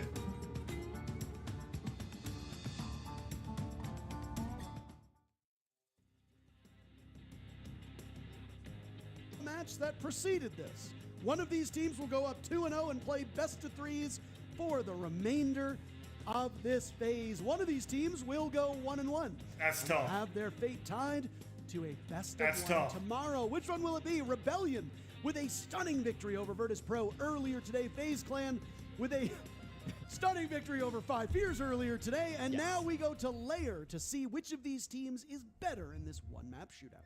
Yeah, Parker, there's not a lot of teams that have a winning record up against FaZe Clan, and Shopify Rebellion are certainly not one of them. Since this organization entered Rainbow Six Siege, they have never taken down the giants of FaZe, our 2-time world champions. And I mean, listen, this is a squad that have been really trying to break through the top echelon recently. Shopify Rebellion know how good they can be, but to get to the top, you've got to beat the guys at the top, and FaZe Clan will be their first challenge that is really going to test them hard. Not that VP didn't. Maybe earlier today, of course, that was a 7-5 victory for the Rebellion a few hours ago, but FaZe Clan are on another level. Beat them twice over the last couple of years. That was SI-26 and SI-25. So big game moments for both of these teams, and they will meet once again in Salt Lake. And Jesse? Yes. I have important news. Parker, please tell me the important news. Do you know who has the best KD presently at this event? I can take a guess. Jesse, would you like to guess? I would like to say it's probably Spoit. Ding, ding, ding, ding, ding, ding, ding. There you go. There you go. Do you know what you win? What do I win? You have to live in Edmonton. Whoopee! No, that's not good. That's my favorite city. Okay. Spoit enters this matchup just ahead of Perez at a plus 26. Now, damn. This is not the Spoit show. There are lots of really good players in this lobby, but there is nobody who has been under more of a microscope than Spoit of these 10 players. And frankly, for good reason. His performance has been well below his expectations, our expectations, and I'm almost certain below his team's expectations of him. Now, a couple things have very subtly changed. The deployment of Spoit looking a little bit different on a lot of maps. Surf and Rexen taking a bit more of a backward step offensively has allowed Spoit to flourish in a more active role, and he is not letting that opportunity go to waste whatsoever. He has been oh so formidable. 70 kills so far through the entirety of this event. That is an eye-watering number, and he almost dies really early on to Soul. So, oh my God. Spoit's shooting well. His toes do not do much of the shooting, unfortunately. So he's got to be really careful around these drone holes. But Soul's playing Feet Finder right now, Jesse. Yeah, you're absolutely right. 70 frags. That's the most of any player here at the Salt Lake City Major. And of course, they played through Phase 1. Shopify Rebellion have played the most rounds of anyone at the Salt Lake City Major. But even compared to his teammates, Spoit has a monster number of kills. Ambi at 56 is the next highest, so still quite a gap there coming through from Spoit. And part of it is this support. Who's underneath? Who's underneath? Ooh, I knew it. I called it. I knew it. So not so much. I knew it. Monty is down for the count. Spoit and Co have played 69. Why did y'all not have nobody underneath? I knew it. And with 70 kills, he's averaging just a little bit more than one per round. That is pretty respectable at this point in time. He will have to do some serious work, as will the rest of his teammates, now losing Canadian. Diffuse Kit in the hands of Rexen, 145 to go. FaZe are usually slow starters at events, but they beat 5 Fears, and now they have another North American team that they can show why Brazil is considered the most competitive region. Oh my goodness. Surf goes down to a Razor Blue, and Ambi, the only one on the kill so far. Ambi finds a second. Goodbye to Handy. And we're in a 3v3, though serious damage has been done to the Rebellion. Yeah, that's the problem. The HP is really small on the side of Shopify Rebellion right now, and there is a Nitro Cell sitting in the hands of Souls, of course. The body shot damage still can ring out from these players too, so you've got to be worried about that situation. Starting to work on the breach a little bit. Souls had one of those auto canisters, but didn't get to use it off in time, so this angle gets open. He will just swing it for the fight. Spoit's on the other side of things. You don't like those odds. Yeah, I'm frankly quite amazed Spoit was able to win that duel. Cyber finds a second kill, shutting down Ambi. So Ambi with 2 kills on the team, doing a lot of heavy lifting. Spoit and Rexen will need to find the remainder, as FaZe can just sit back and wait for the final 45 seconds here. A single bullet will kill Spoit. 1 to 2 bullets, depending on the gun, will take care of Rexen. Oh, there goes Spoit. Rexen almost follows. There we go. There we go. KDS is punished. Cyber on full HP. A standoff ensues with 30 seconds left. Rexen tries to draw him out. Does not have the defuse kit. Will need to retrieve it. Cyber playing the patience game. He's just forcing the plant. Oh, so well. Defuse kit going down. Cyber stick it, bro. Just stick it. A little too clever here. The most major appearances of any player at this event. Experience that you simply cannot teach. And he gets the kill. Goodbye, Rexen. Not much to get, admittedly. And FaZe Clan win the 1v1 to take round number 1. Nice little triple coming through from Cyber. He does not mess up those opportunities. Had a really good game. Anybody that's in my chat right now, dropped 12 kills to top frag the lobby and make a very really strongly nice rooting 7-5 for Shopify, the #1 seed from North America. Because no I am going to the major. Team, they won't necessarily be I want to meet Spoit, and I want to meet still Canadian. Showed confidence beating one of the best teams in the NA region. It was a bit of a messy push coming out from SR, not in a bad sense, but when you lose Canadian to a Nitro Cell so early, it definitely makes things really difficult to kind of get things in there. Me personally, I don't give 2 shits about FaZe Clan. He found a real nice gap, getting a big 2-piece in that direction, but in the Brazilian. FaZe Clan's trade game is top notch, and really you have care. to be perfect to stop them from trading things. So I'm very biased on this game. World champions for FaZe Clan. Easily one of the greatest rosters. How are we doing over here? Twisted Minds is down 1 round. Interesting. Efficiencies on the side of his team. Every single one of these players can carry a game. Every single one of these players have carried a game and can do so at a moment's notice. Much has been said about this FaZe Clan team. Boring is the word that gets used an awful lot. I know it's often seen as an insult, but really it's just sometimes when you are playing almost perfect Siege, it's beautiful to watch, but it's so routine, it becomes boring. And again, We mean that in the best way possible. FaZe Clan, usual slow starters, not so far here at this event. No, certainly not. And I think the pace is going to keep up for FaZe Clan. I mean, this is going to be an aggressive roam strategy coming through from their second round here on Lair. Cyber up on the top floor. You've got Souls here on the mid floor as well. KDS, Vidaking, basically everyone except for Handy roaming around somewhere aggressive. Cyber barely out the building, actually, hoping for an aggressive peek. Who is that on the other side of things? He wants to find Spoit. That's the outline he's staring at, but unfortunately... You can always tell it's a Lion because the huge backpack. Yeah, not quite able to get it there, and they'll have to be forced back. This roam clear from SR can begin. E1Ds will now go off. 3 different intel operators in hand for the Rebellion. They've still got 1 logic bomb that is still generating, and Ambi will be able to use Snake's sensor as he roams around the map. They do have a mute, though. Canadian not able to play on that Monty, and Cyber almost dying as that pipe explodes next to him. He gets away with his life intact. He still has utility in pocket. That would have been a devastating loss for FaZe Clan. Yeah, certainly. Cyber's just up here to kind of play with his food a bit, be a bit of a distraction. These roamers have not given up the space, although they could at any moment with the hatches that they have open. Soul's excited to get active still. Here comes the second logic bomb that you talked about, Parker, and the flashes come for Souls. Logic bomb's going off. Noise being given away. In this position, KDS dies, Souls firing away. Nice. Zambi finds a 2-piece yet again. Surf finds a 2-piece of his own. It's all up to Cyber to clutch this one, or it's a flawless round for Shopify Rebellion. Cyber will hit the deck, allowing this plant Rebellion down. team Nice. Ambi will get his third. There we go. SR tie things up. They need some confidence-inspiring rounds to start. What's up, Solar?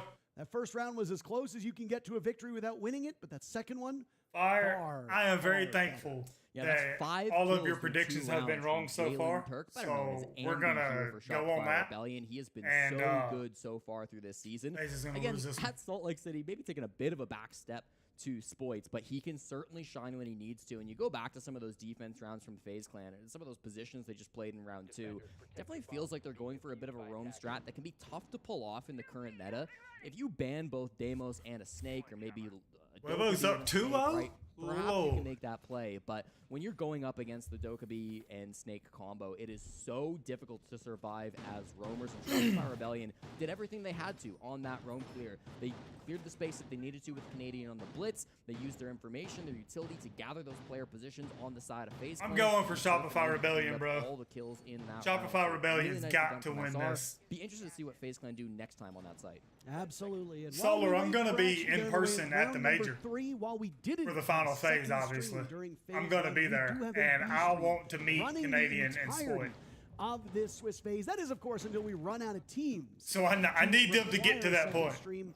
Over on the B stream, Ace and Dez are currently casting Twisted Minds and Weibo Gaming. They are 2 rounds in, so about the same timing as us.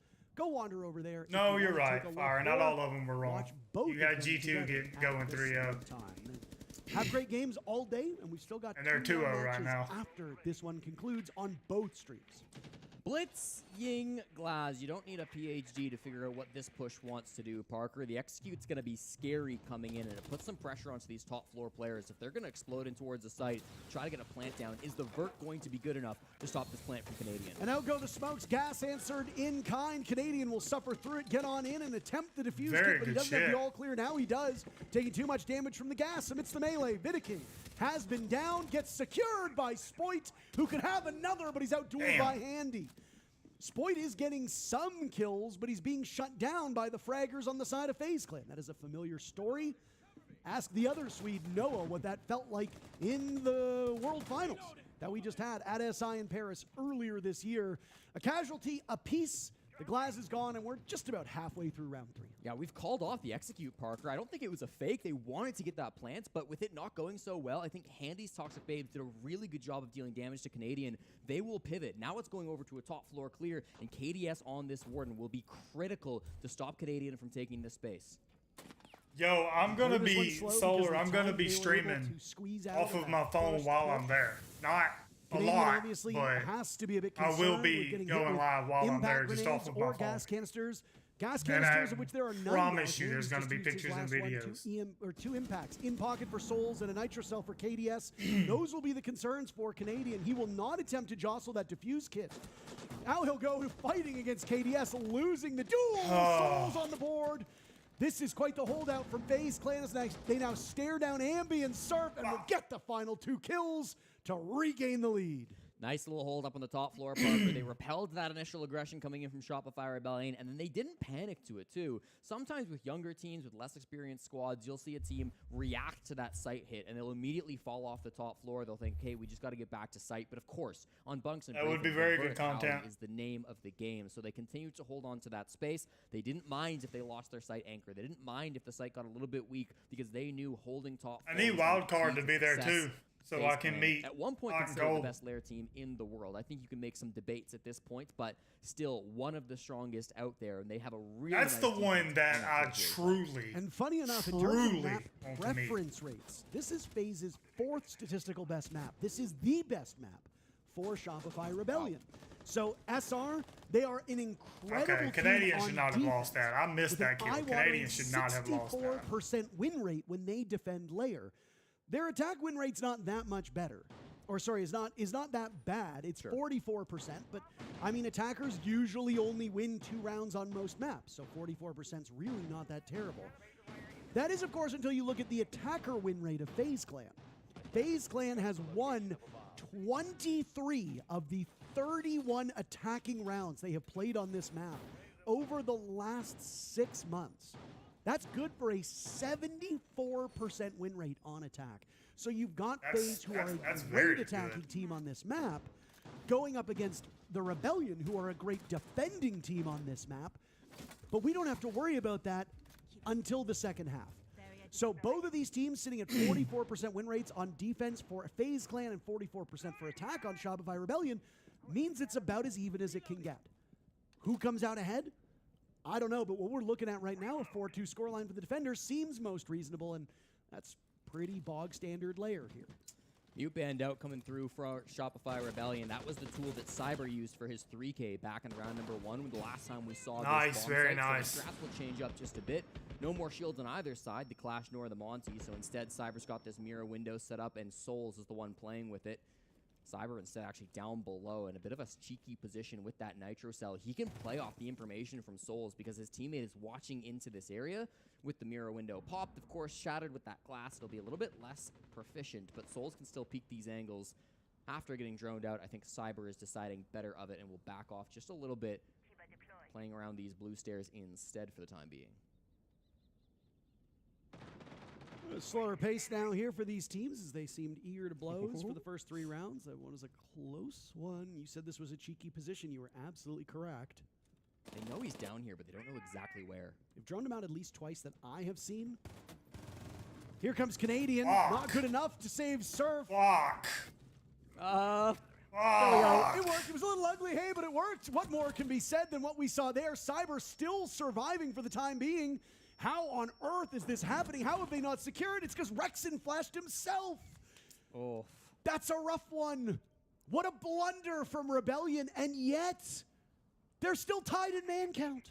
They're tied at man count, but they've now lost some incredibly important utility. Not just Surf, of course, on the Snake, but Canadian on the Blackbeard. That's something you hate to lose, and the time has been ticking down this whole while as well. So they've got ops control. They can start to work their way in towards Mezzanine. That's great. But when it comes to going for this execute, they've still got so many problems to deal with. Vidaking on 2 Toxic Fades, Soul sitting just inside the office, and these Kiba barriers have created a fortress in the office of Lair. I'll play that spot right there. They figured the wall open, no problem, but executing is a whole nother story here on Lair. Entrenched is the word I would use here. They have created a fortress, as you said, but that's another map, Jesse, so you can't. My bad. Yeah, it's okay. Don't worry. This is Lair. You don't need a PhD to know that. A swing on over. Down goes Ambi at the hands of KDS, but Rexon will tie that one right back up and now attempt the defuse kit. As the Swede of Spoit watches overhead, Rexon should be able to survive this. He will likely get down right after, but he still lives through the defuse kit. That was a calculated decision. Spoit will now need to win a 1v2 or FaZe Clan goes up by yet another round. They're both stacked up on the side of FaZe in the same area. Spoit has a powerful position to play. He gets smoked off, sees the gas canister go, sees Vidaking cross. Great coordination from FaZe. KDS the kill, plenty of time for the counter disable, and the scoreline 3-1 for the world champs. Shopify Rebellion, man, they're doing their best in these tough situations, Parker. I love the plant getting down there. Rexon, so much faith in his teammate for the 1v2, but unfortunately misplaced this time around as KDS is faster with the trigger. Beautifully done from FaZe Clan. And again, it really comes back down to that early game. I mean, Cyber's roam down on this bottom floor. How good was this? Full information for Surf, but he's sprinting in. He's not ADS. It's a massive blunder there, and now Canadian is all alone. There's no one else to follow this up. Finally, Rexon comes in for the refrag, but time has been ticking this whole while. And then the 3v3 just gets a bit sloppy. I mean, Ambi jumping in the display window. There's a thorn trap there. There's Barb. I mean, there's so much that he has to worry about. They just didn't have time to clear that out because it got so messy in those first 90 seconds. And FaZe Clan, again, it got kind of close at the end, but confident, I think, through that final few seconds to win the round. Now, not that I want to make excuses here for Canadian because he is an adult and he is his own person, but if they did not know Cyber was there, there is no universe in that less than 1 second anybody is able to call to their teammate, hey, somebody is here. Sure. There's no way Canadian would relay that information to Surf that quickly if they were going in blind. That is just simply the way this game works sometimes. If you are out of drones and you are out of intel utility, you will be surprised by roamers or even players on site that you might not think are going to actively swing you or holding positions that you are unaware of. So Cyber played that one really effectively and honestly could have won the duel against Rexon as well, but gets flashed out. A close round again for the Rebellion, Jesse. These are still close rounds, even in their losses. Yeah, I mean, even still, Canadian's utility game has not really been what it's needed to be. The shield play, especially on that top floor, hasn't found success. You can point fingers. Oh, Lord. Weibo's up 4-0 on Twisted Minds. Still's been cleared out nice quite quickly. You saw how fast one of those Swiss drones just got deleted by the early aggressive play from Handy down inside of Barrels, and this roam game will persist once more from FaZe Clan. I asked the question after round 2, do they try it again? Do they once more try to play a very aggro style despite the Dokkaebi being up, despite the Snake being up? The answer has been yes. Look at the score right now, 3-1. FaZe Clan has 15 kills across the whole team. The Rebellion have 14. Okay. So again, these are close rounds for Rebellion. Obviously, they were aided a lot from the only round that they have won being a flawless round, but still, the scoreline does not really reflect how close this has been. Cyber's been on a real tear, showing how much experience matters, and Rexon will be the first one to die. They likely had to know where he was because of the logic bomb. Now Surf is looking for an opening. Gadget out, Spoit taking some damage, Ambi out as well. It seems like Rebellion are just running for the hills. Surf walks in, down goes Souls, and back to a 4v4, back to even numbers, we'll go. Not bad for Shopify. This is a really nice spot to be in. Cyber is still a rat, down by Rocket Stairs, but they're not concerned with it at the moment. Great shot from Ambi onto KDS. Finds that pick onto the player of the bomb site, and now the plant can start despite one above. Spoit with a kill onto Handy. Vidaking and Cyber, the last two left. Cyber will need to clutch out. I feel like we've seen this exact same thing. Get the damn plant down, man. Bomb site. So the difference is that Cyber is now upstairs and has lots of information. But Surf is just so much better. And absolutely disgusting shot. Give the Rebellion the round.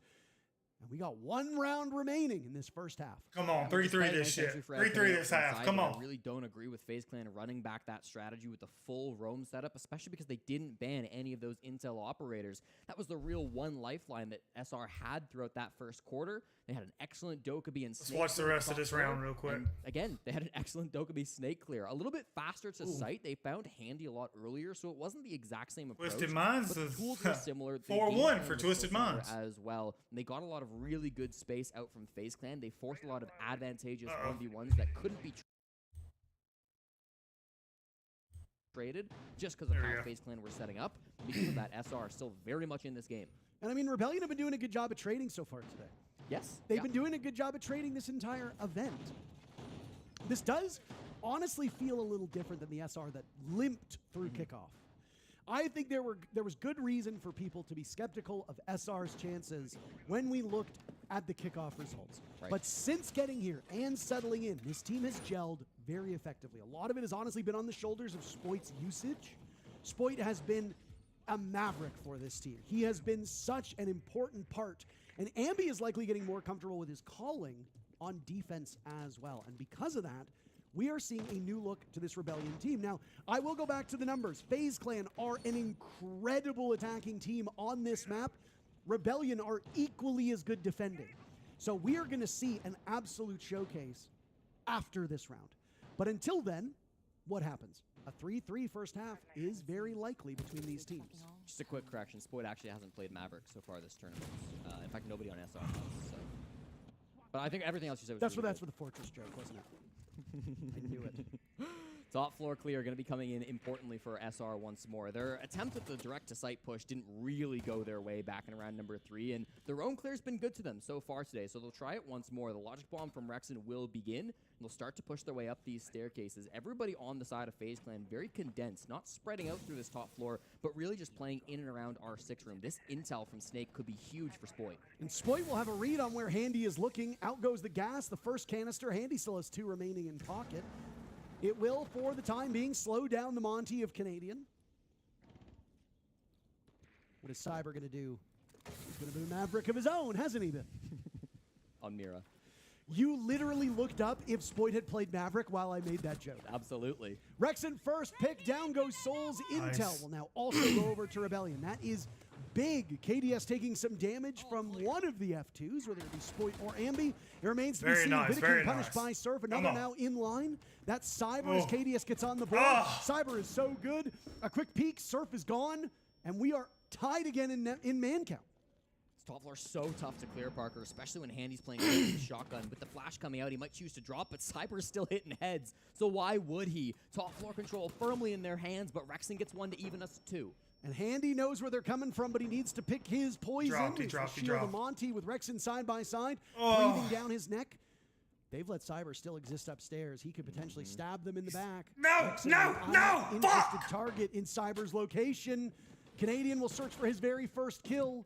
High likelihood he emerges from this first half without one, and that's exactly what will happen. FaZe Clan takes the first half, 4-2. Handy the final kill. In just a moment, we'll get to hear from these teams. Jesse, what do you think we're going to hear on the side of SR? They got to be calm, Parker. They got to have a game plan for this halftime. What? Okay. E aí? Não tem o que falar, não. Tranquilo, né? Twisted Minds go 4-2. Perdemos tudo. Mano, a peitada aí, você que tem que peitar o lado da direita e eu passar pro céu. Cara, esse MG ali é muito bom não, velho. Já vem com a DMRzinha, ele já vem fuzilando. O cara tava chocado jogando ali, pô. Tava dando vários prefire nele ali. Jogar ali não é muito fácil, né? Ah, isso ele já tem aqui já, pô. Eu não segui nada que tá escrito aqui. Pegar essa escrita aí, sai, faz o contrário. Não é não. Tudo que ele Pra falou. recuar pra avançar. Tudo que ele falou aqui, mano, eu fiz tudo ao contrário aqui. Sim. Só fiquei trocando. Você fez ao contrário. Só fiquei trocando tiro com os caras aqui. Mas se não dá certo, vai escutar. Pô, não tem como não dar certo aquilo lá, mano. O cara nunca vai esperar eu estar lá embaixo rapidão de C4. Não, mas pode ser. 2 plays out B2 windows for bunks. Cyber is going to be like an info op, and the scrim is playing Dokkaebi, and he basically was like poking at sight from pillar side. He could even walk up the green stairs like the back way. They have very little vert for that. If we fall, it's only sledge, but they're going to be spamming the Monty. For basement, they cleared and pushed boiler both times. They have ram vert. In the scrim, we flanked them off the echo up void. And like essentially all we saw in the scrim was that they just clear with the shield and then they just want to walk boiler side. Okay. So again, remember, we want to start with the non-Mira stuff. We can play into that, and then we go to the Mira with the ace band. They do like to run the thermite. They haven't really been running Hib. Of course, it doesn't mean they can't. So it should be at least a little bit different, uncomfortable look for them. Remember, they're relatively going to be straightforward with what they're doing besides Cyber, right? So count for him. He's more. I really like the info coming out from Super there, and you can hear it. They've scrimmed each other on this map in the past, so some really deep insights that they will have on each other that we as viewers will not have at our disposal. So some good inside info coming out there from Seth. 4-2, way above. It kind of just felt like they were setting up weekend plans. I don't know, Parker. It seemed like a very casual 60 seconds from them. They didn't say anything for the first 15 seconds or so. I think they were goofing off, and then Cyber and Vidiking started chuckling like a bunch of schoolboys. I don't really know what was going on there, but not a lot of strategic work being done. And this could honestly speak to FaZe Clan knowing that this is going according to plan. Yeah, exactly that, Parker. I mean, they are very confident here on this map. Despite those two defenses on the bottom floor, they looked really good in that first half. And there was something Super said that I was about to say before we went to the halftime spot, is that Cyber is really the one you've got to worry about. You know, he and Canadian were the two oldest players to qualify for this event, and that's very important wording because Hot and Cold, not qualifying, brought in as a substitute, technically older than Cyber, but it's nice to compare the two because they both have such a legacy here in Rainbow Six, and they both play such different styles. They could not be farther apart. With Canadian, the hard shield, IGL, hard support, you know what style of gameplay he's going to be, and Cyber, maybe the single most aggressive guy in all of Brazil. I mean, it's crazy the way he plays. Like, sometimes he doesn't have a brain in his head, but it works for him, right? Obviously, there's tactics to it. Obviously, there are game plans with his aggression, but it's just so difficult to counter because he's such an unexpected player. It'll be really difficult for SR to shut him down, but they have to through these next 6 rounds. Cyber broke 12 kills against 5 Fears in the matchup that happened just a couple hours ago to get FaZe to this point, and now is sitting at 10 kills through 6 rounds, so there's a very high likelihood he will eclipse that 12-kill mark. And if you make a joke about Eclipse being a former player, I swear I'm smashing your laptop open. I wasn't even gonna. I never know with you. I said Maverick, and you literally started pulling up numbers on your computer. I was like, what is he doing? And you're like, actually, he hasn't played Maverick. So I never know with you. But either way, it is very likely that Cyber will break that 12-kill record that he has so far for himself at this matchup. And, of course, he's been to the most majors of any player competing, a multi-time both 6 invitational champion, a major winner. There is almost nothing this guy hasn't done. He is absolutely one of the finest players, and his legacy will continue if he continues to play at this level. Yeah, this is his 11th major. No other player could say that. Canadian. Holy shit! So very close, but not quite the record, the legacy that Cyber has had at these events. Canadian still holds the record for the most SIs, though. Don't worry, Troy. I don't think he's worried. If he's worried, it's probably not about that right now. I don't think he's really too worried about the things you or I say. Probably more focused on the server at the moment. I think so, and should probably be a little bit more concerned with his team because they are the ones right now trailing again. Rebellion are an excellent defending team on this map, but FaZe's numbers are insane again. 31 attacking rounds played on this map. FaZe Clan have won 23 of them. That is unheard of on most maps, especially Lair, which tends to be very defender-favored. They've got Rebellion in their sights. Down goes Rexon. Surf will join. Surf gets a kill before he exits the round, so at least there's something good to show for the Rebellion. Ambi swings, but you can't contain Handy, can you? That's Cyber's 11th kill, by the way, Jesse. Everything going well for FaZe Clan here on the entry. Yeah, the double shield push looks so beautiful, and now Spoit and Canadian are left in an impossible situation. The two non-Americans trying to make things happen here in Salt Lake City, but they've got to be fast. They've got to be some way to be aggressive. With this utility, Spoit can make a bit of a bunker, but it needs to be more than that. And he's trying his best, but those bullets will bounce off of the Blackbeard shield, as will the fire from the Shumika launcher. He's found an opportunity to go for a flank, and Spoit will gun down KDS. Canadian now repositioning as Handy gets the defuse kit to the halfway point, punished by Souls. Spoit will have to clutch. He's got these players on the run, but they will now scramble in the post plant. Spoit knows there's one on the stairs. He'll head in that direction up against Cyber. He outduels Cyber with the Deagle out. 2 more targets to find. 30 seconds left in the round. A reset here, both mentally and literally, for Spoit. It's a long-range duel now. Bullets tossed in his direction. Handy will have the cross and get the kill. 5-2, the scoreline for FaZe, as they win their first attacking round with absolute confidence. And it's a brilliant shield strategy to come out against the Rebellion. We didn't hear the full 2 minutes from Super, so I'm not sure if that was something that they had talked about or had expected or had seen in the scrim that they played against one another, but that was beautiful. Vidiking and KDS just pinching on this shield play, and I really need to credit Vidiking, Parker, because he's 1-6 after this round, okay? He's not been finding the frags, but the captain of FaZe is so important to winning this round because of the space that he takes, walking up those rocket stairs, creating a crossfire alongside KDS and the players behind him to just make it impossible to play inside a bathroom, to play in that position, and really apply that pressure to Shopify Rebellion. Vidiking is not a player who is often a flashy IGL. He's not one of those guys who's going to be off on the roam, running and gunning. You talk about some IGLs like maybe Volps down in South America, like Dash, like Faults, but unfortunately Vidiking, you might not have the stats, but he is a so Spiker critical. erasure. What is going on? And Spiker, you're right, and Spiker. Spiker is the fragging IGL, my friend. I will take no other answers to that question. Fair enough. They didn't need him today because they had Bay and Hot and Cold. Yes, that's right, Hot and Cold on Wildcard. That man needs to be studied. There are 3 things in life that are certain. Death, taxes, and Hot and Cold going on an absolute heater after getting dropped. Sorry. Yes.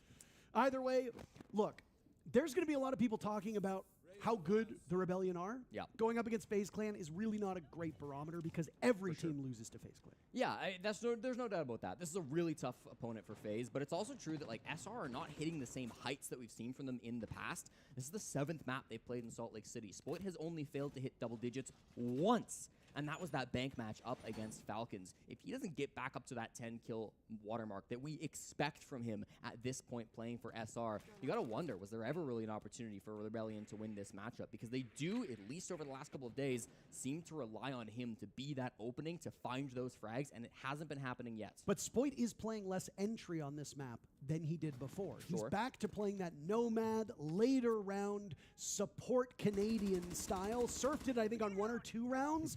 I mean, on defense, it's completely different, and Spoit will destroy Cyber, denying Cyber to match his total of 12 kills that he amassed against 5 Fears in their previous matchup earlier today. And with that, Rebellion will have a relatively early lead. Still plenty of time to hit double digits. I don't want to warn the alarm too early, but yes, they need to get more active, I think, on these defenses, and it's a great start to come through from Spoit, an aggressive move to take down the best player on FaZe Clan today. Now the logic bombs will come through, though. The bomb site is not in the basement. It's just going to be on this middle floor, and weirdly, Shopify Rebellion have kind of given up this top floor. I mean, not fully. There are players just inside of server, but because this wall is reinforced off, there's a lot of safety for Vidiking to just play on this vert, destroy those bandit batteries, and set himself up to maybe go for a plant later on. Logic bomb's now going off. Canadian's already turned his phone off, so the Valkyrie will continue to lurk. And get spotted by Handy. A rough go of it for Canadian. Spoit will follow shortly thereafter. Despite the good start that Spoit gave this team, now they trail in man count to FaZe Clan with a little bit under a minute to go. Surf eliminates KDS, Souls drops as well. And we're back to even footing as FaZe finds another kill. This team is so hard to shake. Maybe, just maybe, that's why they're 2-time defending world champs. Could be part of it, Parker. 35 seconds, 2v2. They've got the smokes, they've got the shield. This plant will be hard to deny if they don't have toxic babes. Diffuse kit going down. Surf will try to stop it in its tracks. Even if that gas lands, Vidiking has too much HP. He is outdueled, leaving Handy now in the post plant. Vidiking got the job done, which is all you can really hope for at this point in time. Handy backing up Cyber. That's how things usually go in the kill departments. Handy's got terrific game sense. He knows exactly where the players are. He's seen one cross over towards Very nice, very nice, but very nice, very nice. Blind his vision. Ambi hopping on the case. Rebellion will win their 3rd round. A 2-round gap between the 2 teams remain, and FaZe still the favorites, but there's life for the Rebellion. That was a really cool defense setup, Parker. I talked about how it was not really holding our 6 room. You don't see that at all from teams here on layer. Very often, that is where the bulk of the defenders are trying to hold above the bomb site. But Shopify Rebellion, they actually gave it up. They reinforced the hatchback to site. They fully reinforced that rotate in between server and our 6 room, and it made it very appealing, frankly, for KDS, I should say, on the Blackbeard to take that space, to start working in the vert, and to feel kind of confident about the space that they had. But Shopify Rebellion weren't giving up the space entirely. They still played around that top floor. They still went going for some of those more aggressive plays, and it did start to work out in their favor. They got some really critical picks in the mid-round there against FaZe Clan that kept the numbers tight, that kept things in their favor, and sure, the plant goes down, but up against that 2v1 with plenty of time to play with, Shopify Rebellion are very good at closing out those advantages, and they do so once more to get their 3rd. 5-3. Rebellion team really way is quite above interested minds. Way bows up. growth and 5-3. improvement has been quite rapid. As same that we've said about Wild. FaZe is up over Shopify, FaZe obviously, Clan can't 5-3. really improve. So there isn't a lot for us to say, but they are finding the holes that the Rebellion leave for them through much of this series. Now, FaZe was doing it on defense quite well. They amassed a 4-2 scoreline before the side swap came in. But now here, again, I will back up these numbers. FaZe are terrific, winning almost 75% of all attacking rounds they've played on this map in the last 8 months. Rebellion have won 75% of all defender rounds played on this map over the last 8 months. So you've got a great attacking team going up against a great defending team, and it's going to be a wash. I actually think it's quite likely that this half will go 3-3, but the problem is That means a 7-5 scoreline for FaZe Clan. So Rebellion will need to steal some rounds that statistically they might not supposed to win. A lot of pressure being forced onto Spoit right now, Parker. He's inside of barrels. He's got 2 different angles to worry about, and one of them has a Blackbeard. If he can take down Cyber on his backside, that'll be huge for him. He's got Util to play around as well. Of course, the Goyos and these Elemines, and help from Surf, too. Just active at the bottom of Warehouse. He will lose the first duel, and Vidiking doubles his kills. He's going to want that one back, Jesse. That should have been an easy kill for Surf. Just above Vidiking's head. That is a rough one. So much damage, too. I know. It's... Sometimes that's it. Sometimes you lose that entry duel, and that's all she wrote. Spoit able to take down Cyber. Explosions galore. Echo drones controlled by the captain of Rebellion. Rexon will be on the board as well. And a lead for Rebellion with halfway through the round. I like their odds, especially with the damage done to Vidiking earlier. Yeah, a bit of sloppiness coming out from that push. Cyber trying to sprint through the Goyo canister, but he just gets slammed by the Yokai cam, and of course, Spoit will hit those shots when it's required. Soul's going down to the Blackbeard too, makes this kind of awkward now for the FaZe Clan push. They will have a little bit of pressure if they can take that top floor control. KDS on the Ram can be really impactful, but they don't have that full space. They don't know it. SR have come back to the bottom floor, but there were initially roamers up there, and FaZe Clan will have to be so careful with these last 60 seconds that they don't get flanked up one of the stairs. If there is a Yokai up top, they do not need an active body. They can always go for a late flank, especially given the numbers here, Jesse. KDS will likely stay on the middle floor. Handy and Vidiking will be involved in the execute. Vidiking might actually jostle the defuse kit because Rexon holds 2 gas canisters. Vidiking was getting closer to the site. He gets taken down by Spoit. 2 kills away from double digits. Jesse, you said his name. He's amassed 3 so far. Sorry, make that 4. How about a 5th here? It would be a quad kill for Spoit. Still playing off this deployable shield. KDS, the target to be found. Does the Swede have it in him? Not yet, he doesn't. Flashed out, still blinded, turning around. It's allowed the Ram to reposition. Spoit will not want that. Why bother? You got 15 seconds left. Find some salvation in the bomb site. KDS is going to be going in flying blind. They know his position. Hug your angles, get your kills, and Ambi credited with the final frag, not Spoit, so double digits will have to wait. But we will go deeper into this series as the Rebellion have pushed FaZe to just a single round lead. Huge 3K from Spoit, Parker. I said it because I wanted to see more out of him on the active frags, and we have started to see it now on the defense. Think he heard you? Really coming alive. I think he did. You know, everybody on my purple app. I think you can hear it through the mic, baby. Break starts enough. In 2.5 minutes. I gave credit to Vidiking a couple of rounds ago because despite having not very many kills, his support play and his IGLing was so critical to get FaZe Clan that attacking round win up on the top floor. I have to do the same for Canadian. He's not getting frags. He's still sitting with a donut here in this matchup. But before you go start to flame him on Twitch chat, his Yokai Should I close it? Please close your Twitch chat. Should I close Twitch chat? Because the Yokais were so important to help Spoit get 2 of those 3 kills. They were absolutely critical for stopping Cyber entering in through barrels, for stopping Vidiking entering in from that side of the map as well. And it just made things so nice and easy for Spoit. The duo of the entry fragger and IGL between those 2 players has been phenomenal. I mean, I can't argue that. I had Spoit and Canadian over for dinner after there was a particularly heated conversation about Canadian's contributions. And he openly said, he's like, I don't and shouldn't really be involved in a lot of these gunfights. Maybe on defense, but on attack, for the most part, he is going to go killless attacking if everything goes well.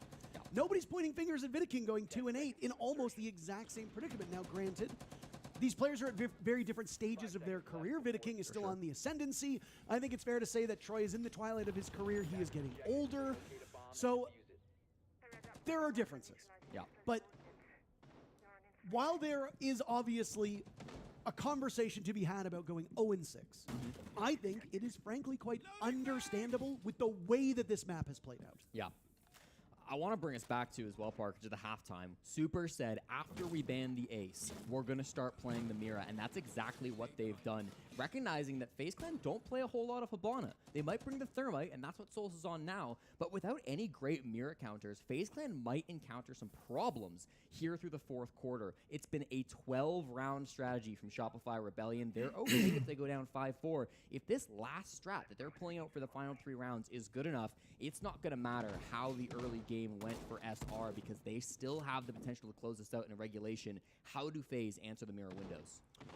Well, that's a great question. Do they have a Gone 6 anywhere? That could potentially help them. The Gone 6 don't bust the mirrors. Learn that. Gone 6 is not bust the mirrors. I actually don't know every single operator that has the Gone 6 because it keeps getting passed around. It changes all the time.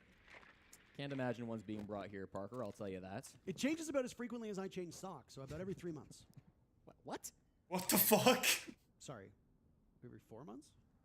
Okay, we're going to cruise right past that. They kind of looked at this off push, Parker, and they said, yeah, we don't really have a great way to open this wall because we've just brought a thermite and maybe some cans, not even. It's not really going to be doable with the mirror window there. They can pop it at any time, so instead they've pivoted. Did you hear that, Fire? Shield setup still you just said cans. You've got KDS told you that's what they call this secondary gadget. This has to be good for FaZe like it was in the previous Beautiful Nitro Cell from the Swedes. Spoit breaks double digits. As down goes Vidaking. Diffuser will need to be retrieved as well. Souls taking quite a bit of damage. Handy hoping to bail himself out of his position as now the other shield of KDS assembles over in Bathroom, taking some damage from that Razor Bloom, and will be debilitated for quite some time. FaZe Clan, though, still going at it. They are not slowing down here whatsoever. I mean, they kind of have to a little bit. This is going to be awkward to get into the site. They won't have a breach into the mask wall, so they've got to just walk straight through this doorway, and all eyes from SR will be trained on this door. Getting more intel as Handy sees pretty much everybody on the side of Rebellion. Oh, God. Nitro Cell's already been used by Spoit, so he is just a gun down below the master office desk watching that reinforced panel. They've got a good line of sight on him. Handy's waiting for him to pop up. Down below, Spoit taking care of good coordination, but look at the clock, Jesse. 20 seconds to go. Handy has defused kit, and he's still scouting for intel. This is going to be a brawl inside of the site. On the ground, Handy attempting to get closer. He's down. That's defused kit surrendered too. All Rebellion needs to do is hang on, and they will find all these kills. Surf gets 2, tie game. We will go all the way in regulation. 5-5 for both teams. All according to plan for the North Americans. Beautifully done there on the setup, Parker. That's not what FaZe were expecting to see. And in response, they will immediately call their attack timeout. I'm not sure they were ready for this A-span Mira pivot that SR have been planning since the very beginning. It made it so mask wasn't an option. I think they're doing a timeout right now, so let's see this. Off and they might have got it open, but because Spoit was able to keep it closed for so long, both with the Mira window and, of course, with those Zoto canisters on Tubarao as well, it just became so difficult for FaZe, and there was never a good adaptation coming through from them. I thought it was you, Fire, my fault. Over towards the display side, but the positions were just too strong on the side of Shopify Rebellion. The close angles favored them, even against those shields, and Spoit. He only gets one kill. Waybo wins this is going to surprise the fuck out of me. I really thought Twisted Minds had this. Here at Salt Lake City, that is crazy. But it's good enough to stop the Vidaking, the Monty. That is really the key point of that push, and it's just disrupting everything that FaZe Clan wanted to do. And honestly, if they had an extra 20 seconds, there is a world in which FaZe Clan could have pulled off an execute, but they were battling the clock. Credit to them for the way that they pivot after losing their most important member of their team. But I want to hop back for a second and once again talk about kills here, because I know that we've hyped up Spoit. We've obviously made some, I don't want to say excuses for Canadian, but we've kind of explained it. The score is 5-5. The kills are 40-31. Wow. 40 kills for Rebellion, with Canadian having 0. Yeah. That means he is not the problem at the moment. If things go sideways, everybody on that team is either double digits or Rexon is 1 kill away. FaZe Clan are a full round, almost 2 rounds behind Rebellion in the kill department. It shows that, once again, you don't always need your IGLs if everything goes according to plan to thread effectively. If the rest of the team is able to do it and you get the most out of them, things go well. And things are going to plan for Rebellion here. And I said, if we think that it's going to be a 3-3 second half, that's a loss for Rebellion. They need to steal these rounds. They've done just that. Yeah, exactly. I mean, I don't think this looks like a 3-3 anymore, simply because when they've gone through that last set of bans, Parker, and they've pivoted a bit, it's not something FaZe Clan were expecting. It's 5-5. I don't think they call that tack timeout if they still feel like they're in control. You know, still didn't bring nobody for the mirrors. Twitch. It was something they felt they needed an extra few seconds to talk about, to try to decipher, just because it wasn't maybe something that was brought in those scrims. And so now we get to really test FaZe Clan. How does the adaptation come through? Are they going to be ready for it? What will they bring in response? Cyber, often called the Maverick of FaZe Clan, will jump on that op and try to make something happen. Logic bombs go off, and this might be a quick execute for FaZe Clan as Vidaking walks the diffuser in all by himself. Not a quick execute, I suppose, as he's on a completely different floor at this point in time. He's got Souls backing him up here as Canadian sees the bullets whiz by, playing on that mirror window. With the way that this game has been going for Canadian, please do not peek, just stay and let the rest of your team do the work. Halfway point of the round now. Everybody's still alive. Only Rexen has taken a bit of damage. Rebellion being very stalwart so far with this defense. It's going to be on Vidaking to take this space and create the opportunity to get some kills for his teammates. He's got this nade in deep now, but Ambi stays alive and hits the shot. Massive kill on Cyber. And Vidaking will drop the shield. It gives Ambi an opportunity to go after him. Logic Bomb sent out in response as the best player on FaZe Clan is in the ground. Nade will go. Oh! Excellent coordination from FaZe Clan to take care of Ambi. But still 4 more players remain on Rebellion, and he's killed a lot of time in the process. That's the problem. This roam game is still very strong from SR. They've got full top floor control. One guy in sight as well. It's Spoit. Watch out, though. He's being held by a close angle from Handy, and the flashbang might make this difficult. No! Spoit almost getting away. Fuck! Just misjudging the explosion of that flashbang. And FaZe Clan will actually have a big sigh of relief go through this team as KDS shreds Rexen, Surf, and Souls takes Canadian. It was quite the comeback for SR, but they might be losing it at the 11th hour. FaZe Clan moves to match point. They just never wavered, Parker. FaZe Clan confident in that top floor clear. The Monty play from Vidaking. It's what got them this far in the game, and it's what they will continue to rely on to take this space to make things happen. SR immediately respond with their own timeout. Super wanting to counter the counters. I mean, you can see FaZe Clan, how close they're playing with each other, how committed they are to clearing just a few of these angles, but then switching up a bit. You know, they didn't send every single body to take that top floor. They didn't fight until the very end for top floor control. Once they had a kill, once they created some pressure, who do you have on this one? Because they know, okay, we just got to pick on the sport. Who do you have on this one? One player down, there's nobody left on site. We can threaten a plant with the Monty. Even if you don't have top floor control, denying a Monty plant from above is so difficult, especially if there's smokes involved. So they just threatened that, and it forced a bit more movement out of Shopify Rebellion. They started to panic a little bit. KDS was there to clean up on the kills, and now it'll be up onto Super and the rest of the players on SR to calm the nerves, win this final round of regulation, and force an overtime. If you look at the way that a half plays, there are it looks like Twisted Minds guy going 6-6 this shit, take it to OT. The game we are at. If, and pardon the pun here, that ace ban was an ace in the hole, expecting that to carry them the rest of the way, then we can begin to look at that 3-3 half we talked about. Because it is actually entirely possible that FaZe do win these 2 final rounds.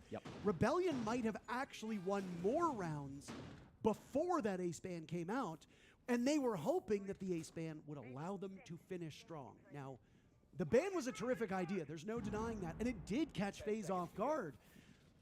But again, there's just something about this FaZe team, Jesse, where you can out-strategize them, you can out-coach them, you can out-frag them, which is exactly what the Rebellion are doing. Yeah.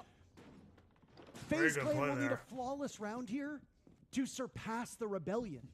In kills, they tied it up. They're going overtime. FaZe could win this round and still have fewer kills than the Rebellion. So if that's the case, what do we say about FaZe always? There just always comes a point where they kind of snap their fingers and they're like, all right, we're done losing. And that's it. And it's so hard to quantify.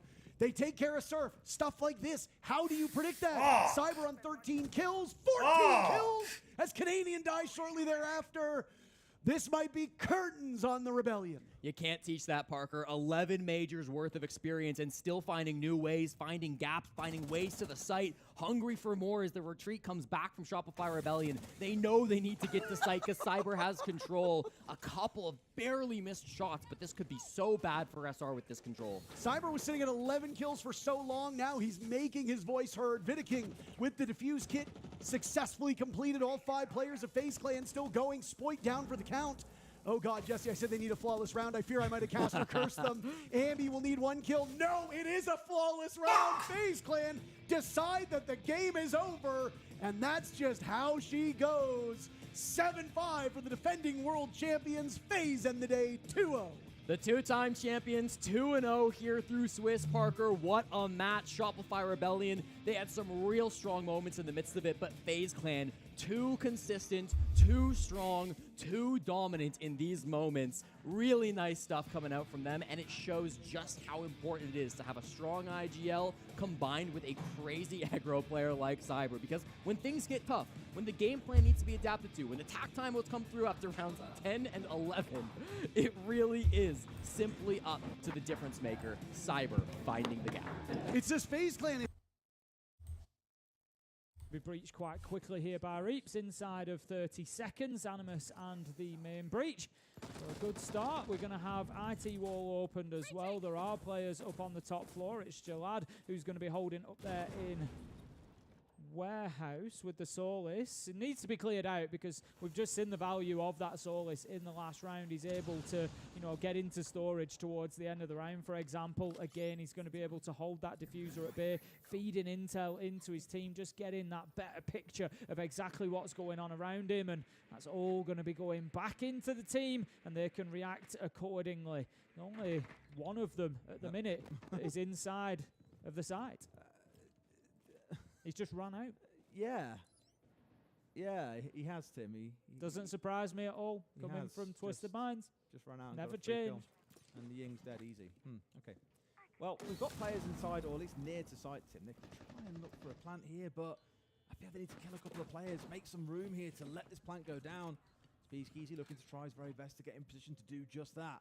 But it's just under the constant threat, the watchful eyes of all 5 players on Twisted Minds, including the fact that we have those Valkyrie cameras available, and Jalad, as we've already said, the problem is that they haven't changed enough, and it just means that Twisted Minds keep on doing what's worked so far. Yeah, it's all carries lost. on doing just that. Hoven's gone as 7 well and to 5. 5 versus 3. This could be then going up to 7 and 6. Yep, Twisted Minds are going to find themselves ahead in this matchup for the first time at this rate if they can close out this round. 1 minute left to go, and look at the power of the Solis, just feeding that intel, just watching them at every single step. Reaps unfortunately sprays into his teammate, but he does find 2 along the way. I'm sure they'll forgive. 3 versus 2 right now as Twisted Minds. That time that was ticking away now feels like there's an age left. P9 with an important kill though, manages to find the glass from above down through the angle, and it is all up to Reaps.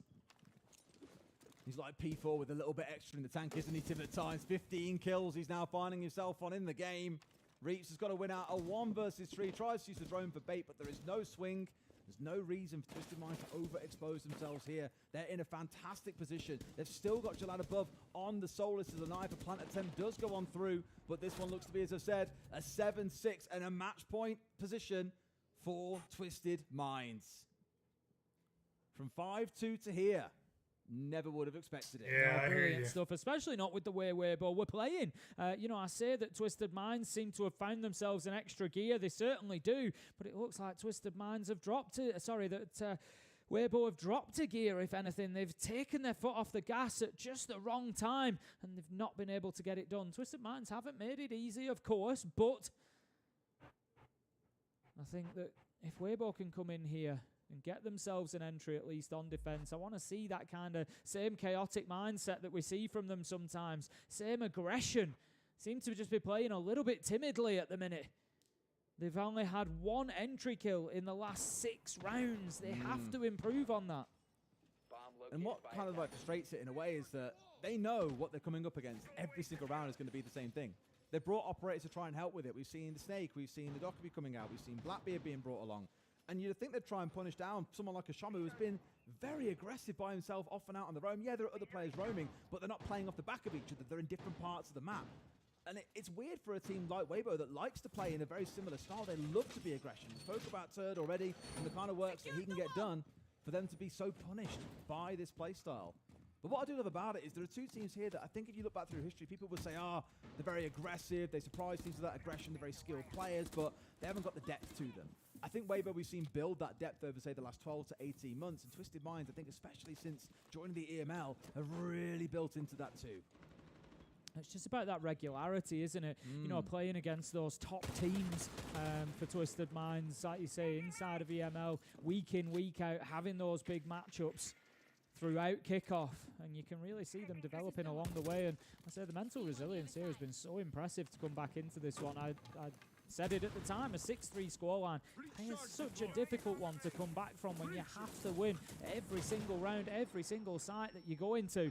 But they've done it absolutely without a problem, and they've taken the confidence and the momentum from it. So Indigo, the drones towards IT. They are attacking onto top floor here. Weibo deciding that's where their final stand is going to be. Hoven is going to move back up Aqua Stairs and get himself back into sight. For the time being, Twisted Minds very much just about the intel game. They've got the shield of guards was working towards Catwalk. He wanted to get up those warehouse steps, but he's just been forced out for the time being, and he's going to have another look now.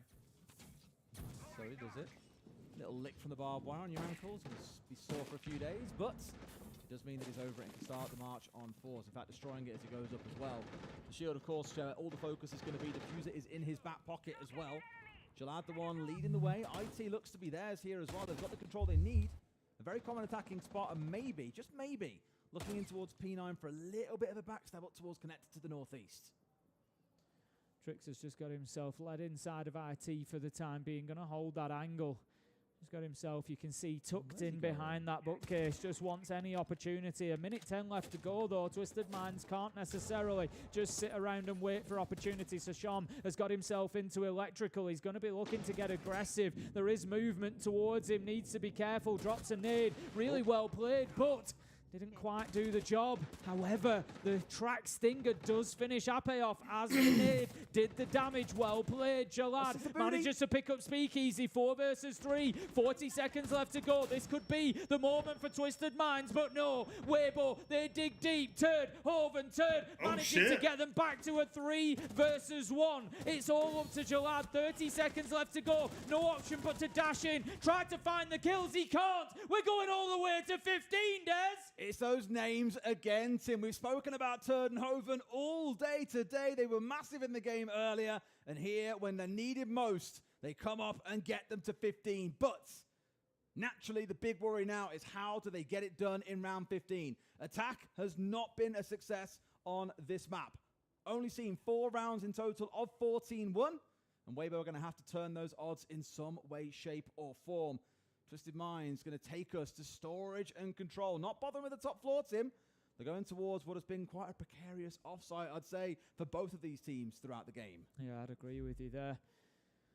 I would agree with you there. It is a little bit of a roll of the dice. I love that play. I absolutely love that play. It was just such quick thinking from the gridlock of Asham there to realise he saw the player sprint across and knew that they must have come into electrical with him. So he dumps the nade on the ground to try to prevent the push. The Warden goes for it anyway, gets the kill, finds himself down, gets finished off. I think you're wrong on that. Yeah, I'm looking at it right now, Fire. I think you're wrong. The trade, if nothing else, all the way to the 2-1. I don't think it's going to be Twisted Minds against Falcons. In clearing out electrical. And 5 Fears against Rebellion. I think it's going to be Twisted Minds against Rebellion and 5 Fears against Falcons. It's 7-7. We've had an absolute I don't see them putting 2 between these two European teams and 2 American teams or NAL teams against each other. I think it's going to be swapped. It's at the stage I'd love to see them both play each other again as well later in the Swiss stage. It's been a really, really entertaining map, and I imagine a best of 3 between them would be absolutely explosive. But, as you say, it must come to an end at some point, Tim, and it's going to be here and now. Hasham, the one I've got my eyes on in the early portions of this round, as we've seen, he's absolutely loved going off on solo roams. He's loved tossing C4s outside the map and catching out players on the side of Weibo. Speakeasy steps away from playing on a Nomad and goes on towards the Blitz. And Tim, to my eyes deceive me, for the first time we've seen the IQ coming out from Weibo in a round where there is no Valkyrie. There is a Solus there. There is, and that is going to be a part of it, but they have to know he's on it. He's done this a couple of times this map where he'll drop down the mute jammer and play on it so he can't be called, for example. They have to recognise that. I'm going to try to think about sending the drone. I'm going to pick it up and decide instead to open up the door. Surely there's going to be a drone ahead of him. I'm not sure that they do. They're not going to be able to get close enough. Do they see the gun barrel? Yeah. I think they do know. That was the ping to say. Surprise! Oh, no, it was just onto the jammer. They do manage to do some damage. No Nitro way. goes out. Asham, he escapes. Does take a lot of damage along the way. And that is Weibo. I don't know if it's by management or accident, but they do manage to clear him out. They really had a chance to have him dead to rights there, and they've been trying to, Yeah, it's been a nightmare all game long, as he said, on the defensive side, and he remains one here. Elusive now can be added to the adjectives that he used to describe how he has been. Guards getting rid of Hoven. The sledge falls down here. That's not ideal. And up from the backside comes Jalad Tim. They've switched off at the wrong time. This could be another kill going their way if he plays it right. There's a Shaman. Speakeasy gone. Arpe falls. Weibo will fall before Twisted Minds, who have absolutely crushed them here at the dying end of things. We thought it was over at 5-2. It looks like got this one right. Turd gets one back. I'm not quite sure that he could be the hero, Tim, of this final round. Yeah, 1v5 becomes a 1v4, and Ace Clutch is a rare thing indeed. He does have time on his side, at least 55 seconds to go. Does not have Diffuser in hand. Not that he's ever going to get an opportunity to put it down, I wouldn't have thought. Not until at least another 3 kills. And you just know that right now, Twisted Minds are playing on top of that diffuser. They are playing to keep it safe. He's going to run into an absolute hail of gunfire, and surely it is now a matter of time. He just looks around at the wrong moment. Could have got the Azami, but a little bit of an approach up Aqua Stairs just took his attention. There's the final kill. Trix finishes it off, and what a performance from right, Twisted Minds. 6-3 down. They dug deep. They found a way. They battled their way back into labs, cooked up something special, and they continue in that winners bracket to 2-0. Y'all think Virtus Pro is going to beat 5 Fears? Because also remember, I don't see it. But in terms of the I think 5 Fears has got this one. Earlier today, a lot of mistakes were made on the side of 5 Fears. It felt like on that first half that we covered, Harrison, came down to a lot of hero plays when it ended up winning, right? You know, Snake getting a 3K, playing by the bomb chassis of Commandered Server's room. You had JJ with that initial impact kill with the Nitro Cell in the second half. Fens getting 2 picks at the end of that post-plant position. Not a lot of emphasis on really team play besides around the shields. Now an attack for Lair. First, we want to opt for more shield bans perhaps in this initial half. That could be something of a challenge that 5 Fears will have to overcome. And seeing the Montaigne band off the rip, that is not too shocking. Yeah, especially up against JJ's team. Again, we saw something similar from when they played FaZe, right? FaZe did not want to let them play with double shields. They banned Blitz and Blackbeard. And then up here on Lair, it's very hallway-centric. There's not nearly as much destructibility, so Monty becomes very powerful in being able to just walk your way down a hallway. If the next game on Bravo... Grim, do we really need to go into why Grim is good? He's good on every single map, and again, especially his wild card and Los. Hallways are so constrained because there's. I'm probably gonna start playing Siege after that. As other maps, Grim is incredibly powerful. Now, something that I wanted to bring up. Fett made an interesting tweet earlier. He said that VP play the Shopify Rebellion style, right? But Shopify do it better, and that's why the Rebellion ended up winning their game. I don't see them putting 5 Fears and Shopify against each other and Falcons and Twisted Minds against each other. I see that being swapped around. If Fett is correct, if that holds true, and Shopify already beat property going to rear its head. No, that was Wildcard that beat Falcons. I will say for Virtus Pro, their new lineup has been impeccable during the kickoff stage. Rorik has been a great asset to them. Same for Nako and Skies. That's opened up a lot more for Pasha as well to work wonders on the attack especially. I remember we watched him on a cafe matchup, and he literally walked down red and found 3 different people and basically won the round for his team. So a lot to look forward to in both these rosters. Like you mentioned, Virtus Pro having a lot of similarities to Shopify Rebellion style of play that might benefit 5 Fears for the initial half of the attack. So far, it looks like they're just spotting out the initial info over by Operation that could maybe allow JJ just to kind of walk in much earlier than you'd expect. There isn't a lot of utility stacked up over here, and getting that Operation wall opened up too for 5 Fears is a great cutoff angle you can use to apply more pressure into the bomb site without having to worry about as much defender retaliation. Fens setting up on the balcony just outside bathroom. Rorik is right there waiting for him, armed with the SMG-12. And there's really no support here for Fens. So if he gets picked off, there's no refrag, which again is a strength that 5 Fears really had in kickoff, and that I think a lot of rounds we were missing up against FaZe was that refrag ability. So hopefully that'll be a focus for 5 Fears heading into this game. JJ just outside lobby, getting ready to work his way up main. It's probably going to be a 3-2-1 call here. Shotgun now comes out for Rorik, but he stops paying attention to the window. Fens will take him down, looking to try and clean up the kill with the nade, and in goes JJ up the stairs, flashing, blinding, and finishing off Skies. Dan's good for the trade, though. He's also gotten rid of Fens on that window. I believe Skies got that kill before he was finished off by JJ. It's a man lead now for 5 Fears and still a whole minute to play with. Yeah, great coordination there by 5 Fears, coming out with a man advantage, and a lot of that late round utility also gone. You do still have the Shamika launchers, but they don't really deal a lot of damage overall, and they still have over a minute to burn away a majority of NAKO's primary utility. Dan still having some Kibas, maybe just to make that space, take some aggressive fights, and give 5 Fears less guns to cover a plant if Snake were to go for it here. Still having 2 Deathmark trackers, though, a lot of crucial utility at the hands of 5 Fears. They could easily just call in on one of these 2 last defenders and just look to shut them down with a Deathmark tracker, or just make enough space to get into sight for that plant because they have info about one of the only 2 people left alive. Yeah, there's so much utility left for 5 Fears, especially, again, looking towards Forest with the Capitao. He's still got 1 fire, 2 smokes. Warden is dead. And in comes Snake, proning into the bomb site with case in hand, but Forest trying to enter Mass gets smoked by Dan under the cover of smoke. The plant is going down by Snake. An attempted wraparound here from Dan. Not going to get there in time. Now challenging the Deimos, loses the fight, and it's all up to NAKO on the Tachanka. Both enemies, low HP, and the LMG hits very hard, but instead it's the bearing 9 out. He'll go for the counter defuse. And in comes Snake with the track. 3 kills for the Deimos in the first round for 5 Fears. Great early round isolation there for 5 Fears. Just I think 5 Fears has got this.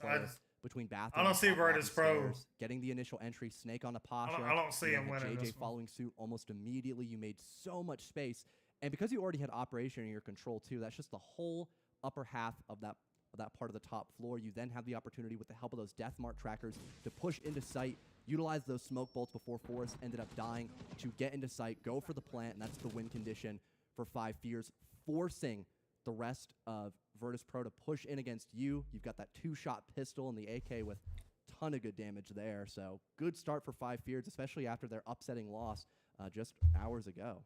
Even though they did lose, I think, obviously every team wants to win.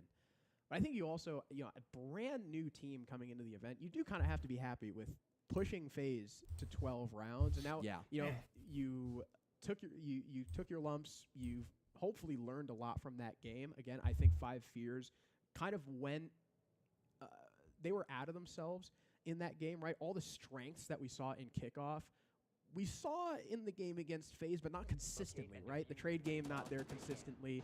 The good shield play not necessarily there consistently. The roam's a little bit too far afield and getting collapsed upon by FaZe. Against VP, though, who are a much more system-focused team, I think it's going to allow 5 Fears to, not only are they good against that kind of team, against Shopify and against Wildcard and the teams that they've played in the kickoff, I think it matches up against them well, and it'll give them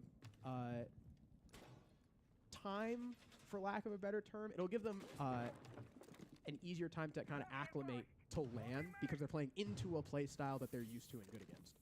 Using shield. We now go down to the basement bomb site for Virtus Pro.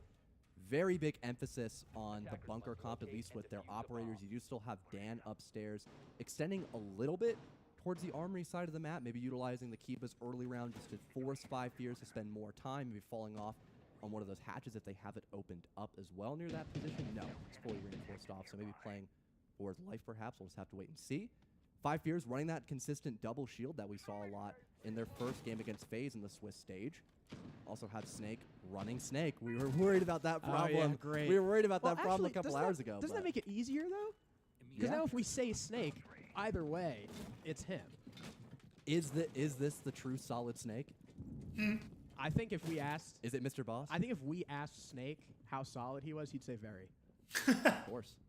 So I think he's not LARPing. This is a rare non-LARP from Snake on the Snake. Warehouse wall being open is interesting, and VP not really playing around it. I think they opened it with a Tachanka and are just banking on the fact that 5 Fears are like, that's a little bit scary. Okay, Rorik just peeks the barrel window and dies to Rival instantly. Fens has control of Warehouse, but then from the same room, Dan able to Kiba off the window and swing in to get that kill. The Kiba also forcing JJ back out the building, so it ends up just being a 1-for-1, and you lose your gridlock for the Goyo. Goyo's already got all his util down. Fenn's probably died with nades in pocket. And those gridlock tracks as well to kind of deny Virtus Pro from recovering ground that they've lost. Yokai maybe spotted, I think, too there for Forest up above. Looks like they've rotated now to try to get some of these hatches opened up. They don't have a lot of opportunities for vertical either, so I'm sure this will more likely focus into a horizontal execute for 5 Fears, maybe trying to force out Pasha from stock, but he's got that Vulcan pack. No more Toxic Babes. Those might only burn about 20 or so seconds, and having someone come in from Missile could easily pinch this guy. In the meantime, though, you've got 2 members of 5 Fears pushing down in through Filter, getting the split wall opened up. That's 1 less power position now for Virtus Pro, and they still have plenty of time to gather info with the help of Snake still on the board, and 1 drone they've got left as well by Lab.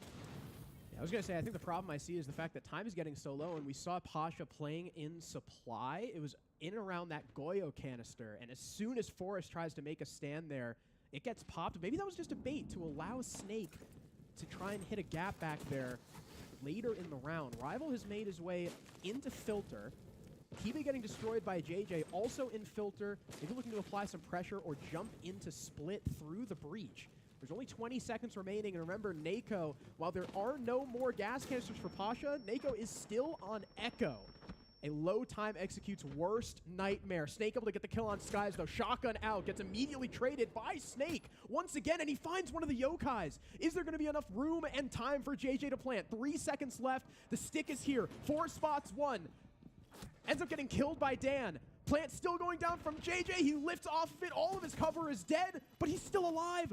Up against Nako, and Dan exposes himself too much to the prone Echo, and VP tie us up. Virtus Pro, an impeccable anchor downstairs in the basement, doing a great job of just remaining passive. You've got all this utility to stop and execute. You've got the Vulcan packs, you've got the Chomp, you've got the smoke. And like you mentioned, with the Gridlock dead, they didn't have a lot of utility to really fight back against all the tools that Virtus Pro had. Great crossfires and team play there. I love the resurgence at the end when JJ was going for that plant. You had both Nako and his teammates swinging together from 2 separate areas, literally sandwiching JJ after his teammate had died attempting to cover him there. And it was just an act of desperation by 5 Fears trying to secure that plant. It just was not a great look for them. And also, trying to spend so much of that time upstairs and not really have anything for Vert once Fens had died also seemed a little bit concerning for 5 Fears as well. That too, you saw Snake almost getting the kill. I believe that was on the Echo, very narrowly missing out because of that pistol and its low magazine count. If he reloads the F2, maybe they have a better chance. I also think Forest maybe overextending a little bit all the way through Labs, because like you mentioned, right, 5 Fears only had 1 drone heading into that execute, so they very clearly don't have a whole lot of information. And I think when you're going into an execute like that, you've got Blackbeard, you've got Blitz, you just need to consolidate, because in Forest pushing up, he died because he just got shot in the back by the Azami they didn't know was there. So, kind of like we saw against FaZe, right? 5 Fears overextending a little bit, not consolidating, not playing directly around that trade game that worked so well for them in the kickoff. But it's still early in this game. They've already got 1 attack on Lair, so they're doing pretty good. Really, they just need 1 more, and you've got kind of your minimum, your quota, as we like to call it. This could be the site to do it as well for 5 Fears. They've got the Ying in play.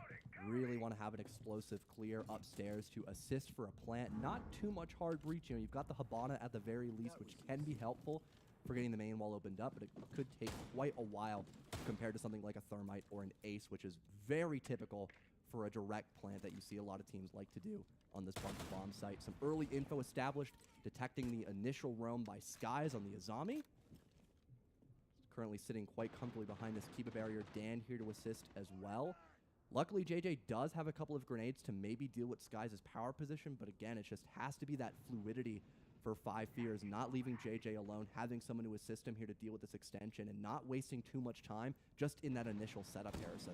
If a VP have a lot of bodies stacked up on this top floor that it looks like 5 Fears, again, you know, with no sense, with no smokes or anything like that, they're going for this top clear, and we've already eclipsed a minute. Finally now, JJ moving through into Mask, opening that wall. Sky's trying to isolate the angle with the Kiba onto the doorway, but Snake still finds the angle and cuts down the Azami. So halfway through, 5 Fears get the opening pick. Now we hear Candela's raining through the map from Forest. Gas canisters start to come out from Rorik as well. That's the first one. Pasha jiggling it because he's got the sight line with the ward, and C4 out. It deals a lot of damage to JJ, but there's no kill. Nade coming out, forcing Pasha forward, and he just stands in it. It's 2 kills in a row for 5 Fears now. As this top floor clear, they only really have to find one more body on Rorik. The rest of the cast still supporting from Master Office. Snake looking for more kills. Forrest just waiting for these players to expose themselves. Nako and Dan. Nako actually attempting to fall back to the site, dying, and leaving Dan upstairs on his lonesome. 5 Fears collapse upon the roam and leave no survivors. And it felt like such a step-by-step clear from 5 Fears as well. Everybody focused their attention on Skies. He's the most isolated out of the entire roster of Virtus Pro. We already have Operation Control. We already have Snake playing out by that mezzanine hallway. Everyone just focused their attention on him. Now that the power spot is gone by the office desk, we can then start to look at the Solus, start trying to clear out that back room the smoke was playing from as well, and it all just worked like a charm. And I'm really glad for 5 Fears as well that they just threw everything at that roam extension. Not just bodies, but their utility. Forrest used all 4 of his Candelas upstairs, which I'm not shocked about. You know, you need to win those gunfights upstairs, deny the trade game for Virtus Pro that they did such a great job of having back in round number 2. Now they take back the lead in this first half, and a timeout already called by Virtus Pro. I mean, they've given up 2 attacks on their lair defense, so an early timeout, I guess, to try and stem the bleeding. Falcons and CAG. Before 2 halves, because, you know, it's not just, 2 attacking windows on the lair. It's 2 attacking wins this early. There's still a I'll click back and look at it every every now and then. So I understand the timeout for Virtus Pro. They Ooh, wanna 5 try to lock Fears? down I this know, half dude. 4-2. The ban is a little bit interesting. I like the Tachanka ban from 5 Fears because he was kind of delaying that top floor push. Now you just don't have to worry about it. All you have to worry about basically is going to be Smoke and Goyo. The Ying ban is interesting because that was really the only round that they made use of that Ying. They've been consistently playing, you know, Blitz, Blackbeard, Snake, Deimos, like Capitao. While Ying, yes, is a very good ban, I feel like if you're trying to take the half 4-2, you have to account for more than just the offsite. I don't know. I'm not a pro. True, you are not. I'm not a pro. Rorik is also on the Warden, which if Forrest decides to keep the Glass pick rather than the Ram he was originally on, this could be a good move. But, you know, typically you only see that Warden, you know, either for the Capitao or the Ying. Although 5 Fears did play Capitao, it was only for 1 round as well, I believe, unless you have the actual notes. Capitao? Yeah, it was just round 1. Just for round 1. And he died instantly. It did. The As smoke soon as bolt he did went allow into the for the building. plant, to be fair. It allowed Snake to literally plant in the middle of office. So that's true. Valid reason to have the Warden since you are returning back to the top 4 site where the plant denial was kind of an issue even with Tachanka. So I'm glad Skies is now on the smoke and there is no Tachanka being repicked. 5 Fears, their lineup, again with the Glass is a little different. Snake is also on the Maverick, so maybe more pressure out by both, again, Op and maybe the actual Master Wall this time. Not feeling comfortable planting out in the open like they did last time. They want to go for something a little more default. And Snake even trying to catch Nako on the rotate by the Sky Bridge and almost gets a cheeky headshot through that barricade, but just narrowly missing that opportunity. But at least he can hold for the flank watch while his teammates set up to breach. Yeah, now Snake opening up Mask, but or not. Killed by Dan through the prone Maverick holes as Snake was trying to draw the line all the way across. You know, there's an art to Maverick, and I think part of that art is not maving where you need to stand to get the rest of the wall. Maybe starting with the opposite side would have been smarter, but either way, Snake is dead. You can no longer open all of Mass because of the bandits, but then Skies just overexposes himself to JJ, and the defense has lost their smoke. I think to touch up on your Maverick point, I think he was worried about that window being open from Skybridge, so he had to prone behind the half wall was his consensus. But yeah, that was a very interesting idea for Skies. Now losing one of your biggest pieces of utility to stop this plant. You do have a couple of Thorn gadgets. Pasha's still keeping a Razor Bloom in his back pocket and 2 C4s for both Nako and Rorik respectively. This desk has not been cleared out yet as well. Dan finding a massive kill from this position. Getting back to man advantage here for Virtus Pro, and JJ currently on an island. Is Nako going to try to C4 him from down below? He has the info for it. He's got the pings, and there it is. Beautiful 1-2 punch using the information. That was very good. Heralded by Dan for that C4, and now it's Fens and Forest. Lion and Glass. So, versus 4. Again, that power position. Yes, I want Five Fears to get through because they are an NA team. Fenn's probably just going to try and take the straight up one here, But and he ends up losing it to I'm Dan's not what appears as to be one way through the crouch breach, and it leaves Forrest all on his lonesome. VP doing a great job of handling the aggression from Five Fears this one I'm time, not as, making sure that the wall was not going to be opened for free. I won't be as verbal fortifying about his this position behind the desk as I was with Five Shopify Fears were Rebellion. not able to make any headway. Really big play from Dan. And now Forrest, I mean, he's basically got nowhere to go. Is Dan going to get the 4th kill? That's basically the only question here. No, it's Pasha, but still a very important 3 to tie the game. I loved how Virtus.pro just kept upping the ante that round as well. You know, you had the initial entry, Dan getting rid of Snake, making that wall to be opened up nearly impossible. I think they only got the other Operation wall. So they completely gave up on the outside Master Breach. They rotate towards Operation, and Virtus.pro were already prepared for that. They sent Nako downstairs to go for a Nitro Cell kill that gets rid of the Blackbeard. They had that nasty one-way angle for the Azami. It was like a literal pixel peek. Yeah. They got Dan 2 kills, which was also massive. I think they just noticed the lack of vert pressure that Five Fears have been bringing on most of their attacks. You know, they had 0 vert presence on this basement site. They had JJ downstairs in round 1, but that was to run up main as Blitz. They have been playing Deimos, just not in that way you typically see for Vert. So I think Virtus.pro being a little more fluid with the way they're defending has been catching Five Fears off guard, and it's now tied up after that half. Virtus.pro? Dude, I thought of it too. Coincidence? Wow. Yeah, probably. Might be a coincidence. Yeah, Five Fears, again, you know, we kind of made that point about VP banning Ying. Five Fears really played it on that one round. You know, you got to try and account for more than that.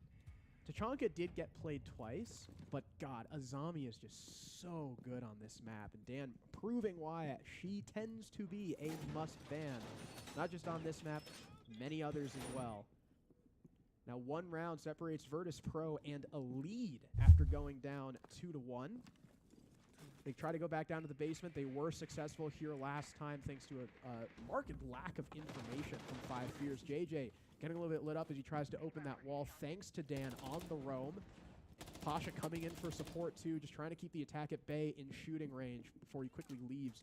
Backs off towards Medic, so Virtus.pro do have a fallback plan should the pressure be too much. And you can see Pasha and Dan already starting to fall back, saying, you know what? If that count in the top left is accurate, there's only 2 drones left. We can just leave. You do still, of course, have the Logi bombs and Snake Scanner, so can kind of make up for that drone economy Five Fears are lacking in right now, but I still think that's the good call to make for Virtus.pro. They've already wasted a minute on that roam upstairs. We've got the Nitro Cell from Pasha, still having those Toxic Babes, Vulcans, and Azami Kibas. So they have tons of opportunities to keep Five Fears locked out of the bomb site, basically like we saw back in round number 2 where it was 5 seconds left in the round. JJ is forced to plant in a corner that isn't really safe for him or his teammates to cover, and just looked like an absolute miserable opportunity to try to win back that round for Five Fears. They still have Nako holding the blue stairs. I wonder if the players see this. With the help of that Kiba barrier, making it really challenging to push him out. They now have to commit a nade and maybe multiple operators just to fight Nako, who still has 3 Toxic Babes to work with as well. And there's that first one. Five Fears ideally will have someone posted up on that window for his fallback, but of course there's the window across the map that they'll have to worry about that someone could very easily peek. JJ getting rid of the Kiba as the second gas canister from Nako goes out, and this can possibly be the make or break. Do Five Fears take filter? And they will, because Virtus.pro just give it up because they see how little time is remaining. Sub 1 minute, not a single kill for Five Fears. They've expended a lot of utility. Forrest uses his only nade. JJ's only got 1 nade left. All the verticality has already been established. Fens is the only man upstairs trying to play at Rorik, coming in from barrels, trying to catch the Snake off guard. Before smokes him, Rival is good for yet another. Pasha with a response, but Five Fears now hold a man lead, trying to get their way into the bomb site. Sky's jiggling the doorway in the lockers as JJ gets lit up to 1 HP. Fens trying to make his way down too. But Five Fears finally able to make some headway with the kill on the Skies. Toxin is theirs. Fens is inside supply, trying to duel with Nako. He wins the fight. It's all just up to Pasha, staring at the Blackbeard. Good for 1, 5 seconds left, but Five Fears just bully their way onto the bomb site. And although the 40-second mark looked near identical to round number 2, Five Fears somehow win that, and I think it's just because That's just for the of the observers? positions they were clearing in from on that first execute. They had someone pushing in from stock. They had Forrest going armory, winning that crucial entry kill onto Rorik. They just had more positions to cut off Virtus Pro rotating. Back in round number 2, I was about to say, if the players can see all that, pushes initially from dude, that's Five Fears. crazy. We saw that garage push initially. We had the rotate down from Filter that ended up being the final position of the execute there from Five Fears. And every single time, Virtus Pro was there to meet Five Fears head on. This round, not necessarily. They just kind of had their hands tied because how well Five Fears caught them off guard during that 3-2-1 push, which I feel like the communication, just from what we've seen in this first half, has been way better than the first best of 1 Five Fears have played. That was also a 3 Wow. for Forrest on the Snake. That might be a game worth watching. On the Snake? I thought he was Blackbeard. No, JJ was Blackbeard. Which is pretty bad. It shouldn't be. Maybe Blackbeard again. Is this guy paying attention? Falcons washed? No. Chat, JJ has played. JJ's played Blackbeard 5 rounds in a row, including this one. By the way. He was on Jackal for a second. Yeah, I saw that. We already saw. I think we saw one Jackal during the play-ins. I'm pretty sure. Was it? Was it Los? It might have been. I just remember Jesse. I think it was Jesse made a joke that it was like the first Jackal we've seen in 3 years because he's just like, why would you play him over Snake or Deimos or Dokkaebi or Lion or anyone like else. anybody? But they're giving him nades, or they gave him nades. He's fixed. Could that be the remedy? I think so. We'll see if his pick rate increases during Phase 3 of the SLC Major. Five Fears taking a slower approach than previous rounds. I think we're back on bunks in play here for Virtus Pro. Yeah, not too shocked about What that. if I lied to you? Would you trust me if I was like, no, we're on weapons? I hate it when you ask questions like this. It's like, now I am really reconsidering. Was JJ on Blackbeard all these rounds? He is, and he's about to take a fight with Rorik here. Flashbang's coming out. Snake holding the other side so that way JJ and Rival can make headway through Office. And then they hit the brakes. JJ really looked like he wanted to run in, and they were like, hold on. We have more due diligence to do. We're going to start breaching. Mako, who at least deny the bandit trick onto the server wall. So a lot less for Five Fears to play with now. JJ is their IGL. Huge on I don't think he should be. dissuading the top floor players from JJ is too, from what I've seen. JJ and Snake. JJ is too. Looking to get their way through bathroom. Wow, that was Fens on the unfortunate. cutoff. JJ is too. Gets smoked by Pasha on the C4. JJ finished off, I believe, by the shotgun in the hallway. And Pasha's going to look That's for what I'm more looking up for against here. Snake. Wow. Finds it. 3 kills for Pasha on the Warden. That's what I'm looking for Holding here. display, the focal point of the Five Fears attack. And at least Reactive. Forrest and Rival against 5 with basically no headway done. Finally, they deal with Pasha. They kill the Warden. The entire defending team is rotated upstairs. So there's a lot more to cut through. This is a tough spot for Five Fears. Not making really any headway in comparison. Back to round number 3, I believe it was in this first half. Nako getting rid of Rival. Now leaves just Forrest in a 1 versus 4. He knows about the player and server, but there's 2 waiting for him. A lot of damage dealt this guy's in Nako, who just kind of didn't react to him at all, but it'll be Dan to finish off this half. 3-3 split for both teams. Let's see what the coaches have to say after the first half.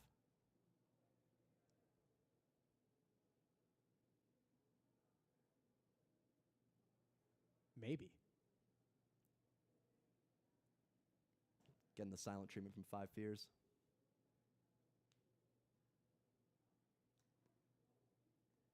All right, I guess not. Well, we can in the shit, okay?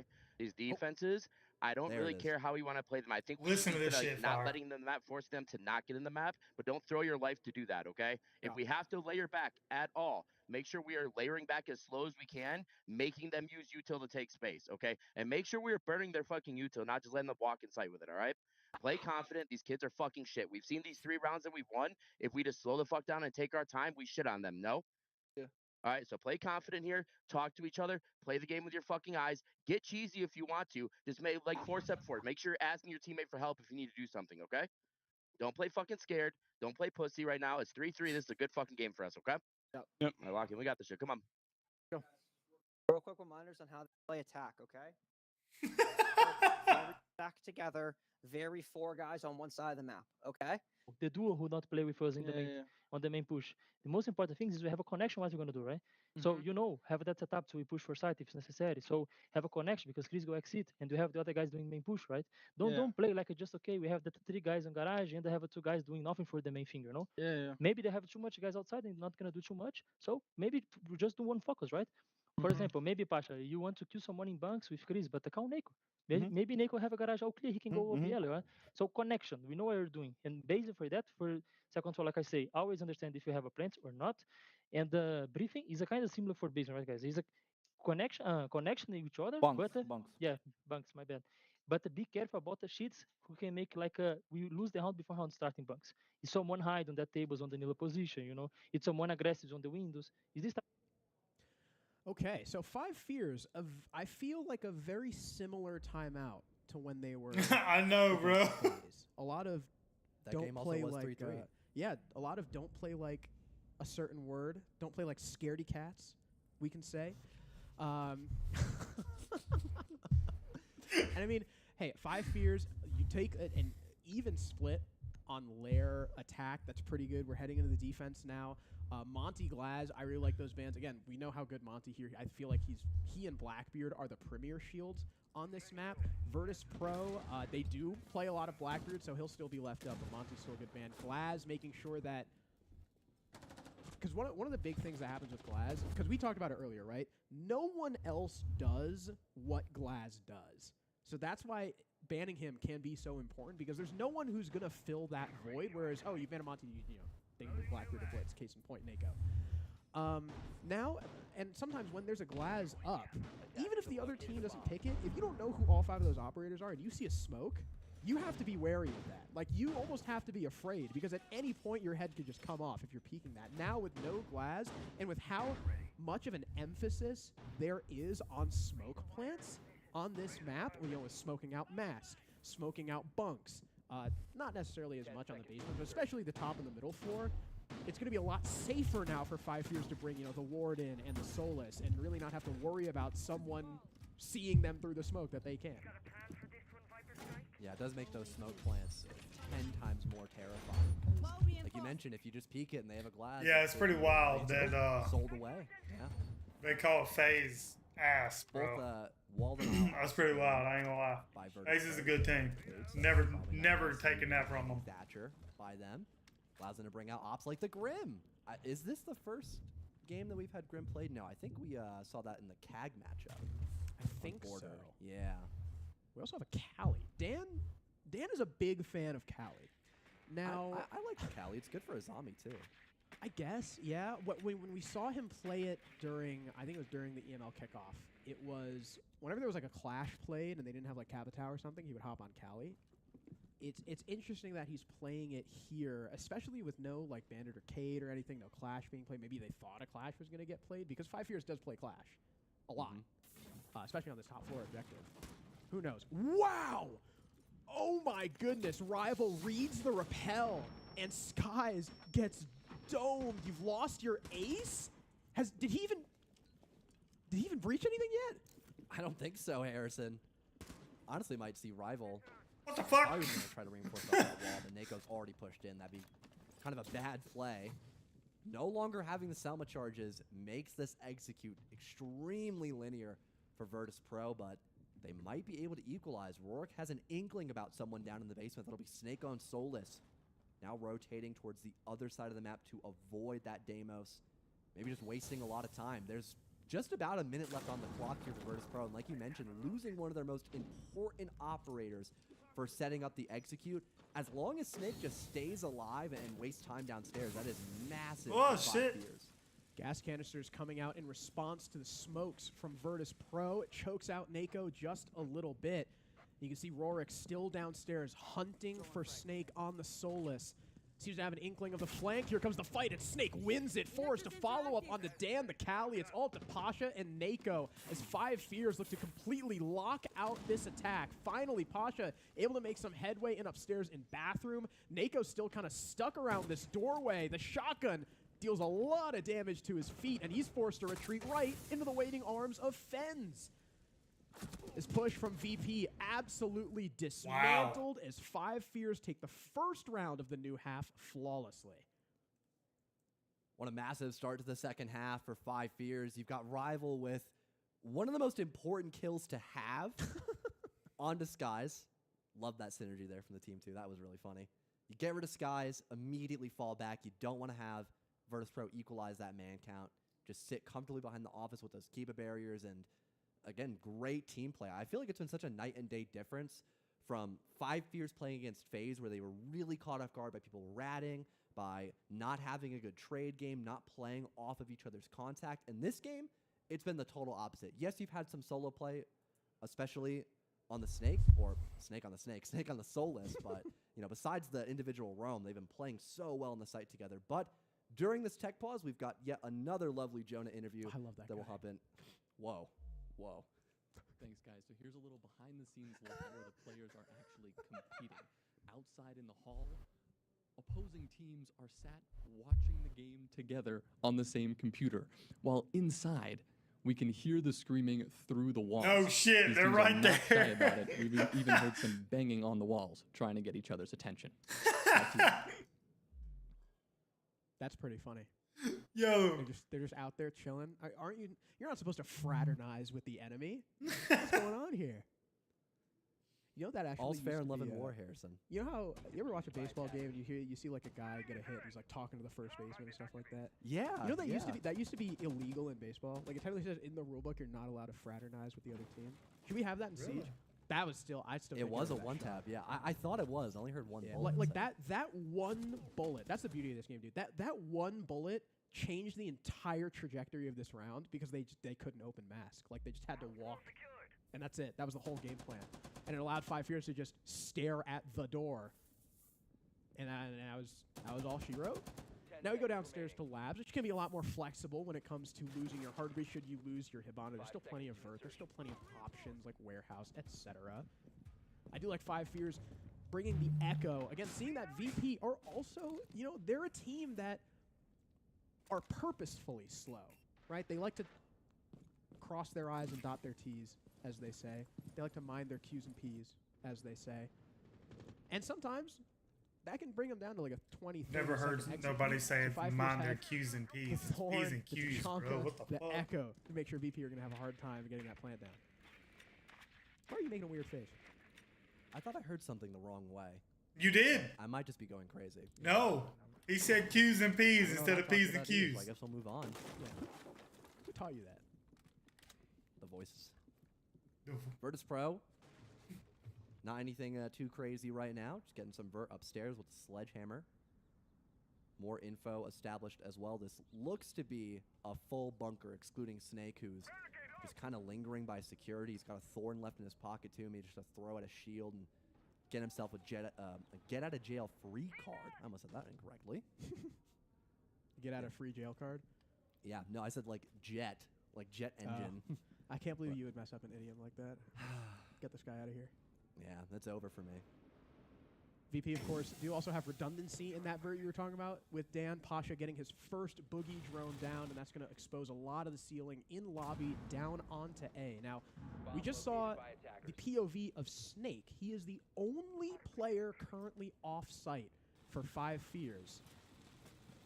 I was about to say, do they know? Well, they do now. And off of that, Snake is going to shoot the drone and leave because, again, if that top right counter is correct, John, there is one drone for VP.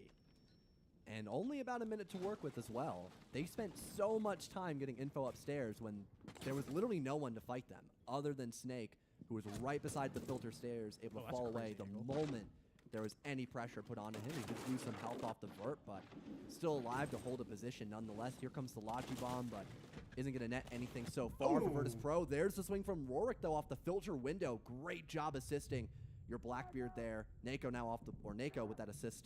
And now they're beginning to challenge the Tachanka as they can't get this wall reinforced now. Forrest, he has to be mindful of the support that the Blackbeard has as Rorik. That was his first kill of the game. More Shamika launchers coming out. Forrest now fully blind. In comes the Dokubi. Rorik good for 2. A two-man lead now for VP as 5 years has been Damn, man, they need to put the black glare on this shit instead of the white glare. Of lab support as Snake now goes down. A nasty shot from Fens will deal with Rorik, but as JJ dies and the plant goes down from Nako, there is a lot of work for Fens to do, and he's still got to tussle with a Blackbeard. He's got to tussle with verticality that the attack is still holding. And you can see just how passive these two players on the basement are playing it. Sky's waiting for the info from his Blackbeard, and VP are on the board on the attack. Although it was a very slow clear upstairs, it did give Virtus.pro a lot to set up for. They had so much vert with both the sledge and ram, so many angles that 5 Fears couldn't really rotate from. Kind of the same problem that Virtus.pro faced back in that first half, where every position on the basement floor was being cleared out by 5 Fears, someone armory, someone going in through stock, not really able to cut back and deal with the main focus of the execute. This time, it was VP just holding vert angles, waiting on Nako to walk down through filter, having Warwick push in and almost be that sacrificial lamb if he wasn't going to win that initial entry, but he did win the fight. Filter wall. They are 3-3, bro. So much pressure against Did 5 not Fears. So expect despite, that. Initially burning time, what it looked like in theory. Wonder how much your bracket's going to change, Fire. Over 2 minutes if it did give them a lot of grace. CAG beats Falcons. The execute to shut down some of those power spots from above. Again, that's just how powerful that vert is when you have the entire A floor open. Really, the only control you need to mount the execute is I can't believe that game's getting on the as board close as it in a is. Huge way. He may only have 2 kills, but those 2 kills really opened the round for his team, and now we're tied once more. An early timeout on the second half from 5 Fears, so both teams now expending their timeout. 5 Fears just 2 rounds into their defense, use it ahead of their bunks briefing defense. They figure, you know what? We lost one of the primary sites. We have to hit the brakes here and make sure that we win bunks, because otherwise... A lot? Yeah, I know, bro. Just in case they end up winning labs on our next go-around. I want to wait to make a comment about Virtus.pro's comp. Still have a couple seconds, so they might change it. You're learning. Don't Crazy say anything. to think that. 5 seconds to go. Okay, now you can. Yep, they've got the Sens. I believe this is our first time seeing them in play as well. I think you're right. Definitely emphasizing the post-plant position, utilizing these ROUs to just cut the site in half, getting in for that potential master plant. You've got Pasha as well to make tons of space with the Capitao. Thatcher's on the board as well, so maybe utilizing that to counter the Solus down below, get rid of some Valkyrie cameras potentially too. Oh, the Warden, like we saw on Border? True, Could be true. for that. That was so cool. That was really I don't think cool. I've seen the Thatcher EMP used to counter Warden besides before his rework, and that was a long time ago. Yeah, I mean, and honestly, with how fast the Thatcher can reload, it could be for both the Solus and the Warden, right? If True. you plant behind the smoke, you get the Warden. You plant behind the Sens, you get the Solus. Although you'd probably want the Solus first if you're doing the Sens plant, because you can very quickly just scan it. And Yeah, then I she don't doesn't think really Warden need can see her through the I didn't either, bro. That hasn't been a thing for a while. He can. So ideally, you want to get the Solus first. Pasha and Rival have already exchanged blows. They're about equal HP now. This VP aren't really setting up for a full clear upstairs, at least not yet. They've just got someone outside the window. That's Dan. Probably set up with the grid blocks to shut down green stairs. And now in Bunk's corridor, bottom green, we see the setup from VP already putting those ROUs to work. They've already opened one of those walls with Thermite. Dan's just going to sit here and make sure no one is able to flank his team while they go for this execute. You can see Rorik hunting for the Solus / Warden up through the vert. Minute 25 left. I wonder if he gets the Solus, he'll call it, and then they go to the execute, because you don't want to get the Warden here planting behind the Sens. No, he sees it. Is he able to land enough shots? He does. Rival able to easily deal with Nako behind the Sens walls, and the Thatcher is now the one picking up the plant instead of denying this utility upstairs. It's 2 kills back for the attack, though, as Rorik is at the floor and is maybe recoverable, but for now, the initial plant attempt has failed. Still having that Solus as well, and 1 Nitro Cell in the pocket of Snake, but they've got to worry about this top floor resurgence. Pasha still holding this cutoff by R6 Hall, looking to deal as much damage as possible. At least just cause chaos to distract 5 Fears from stopping this plant with the vert they have established. Force as well being pushed back from security.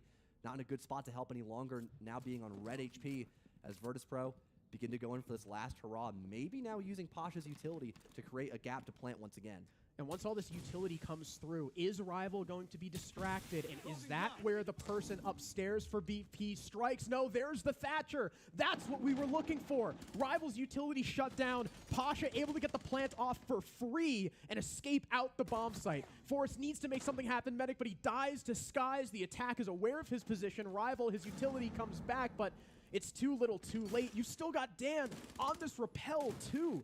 Just waiting for these players to come green stairs. There's the first one to fall. There's the second, and VP, using the Thatcher correctly, the second go around, take the lead.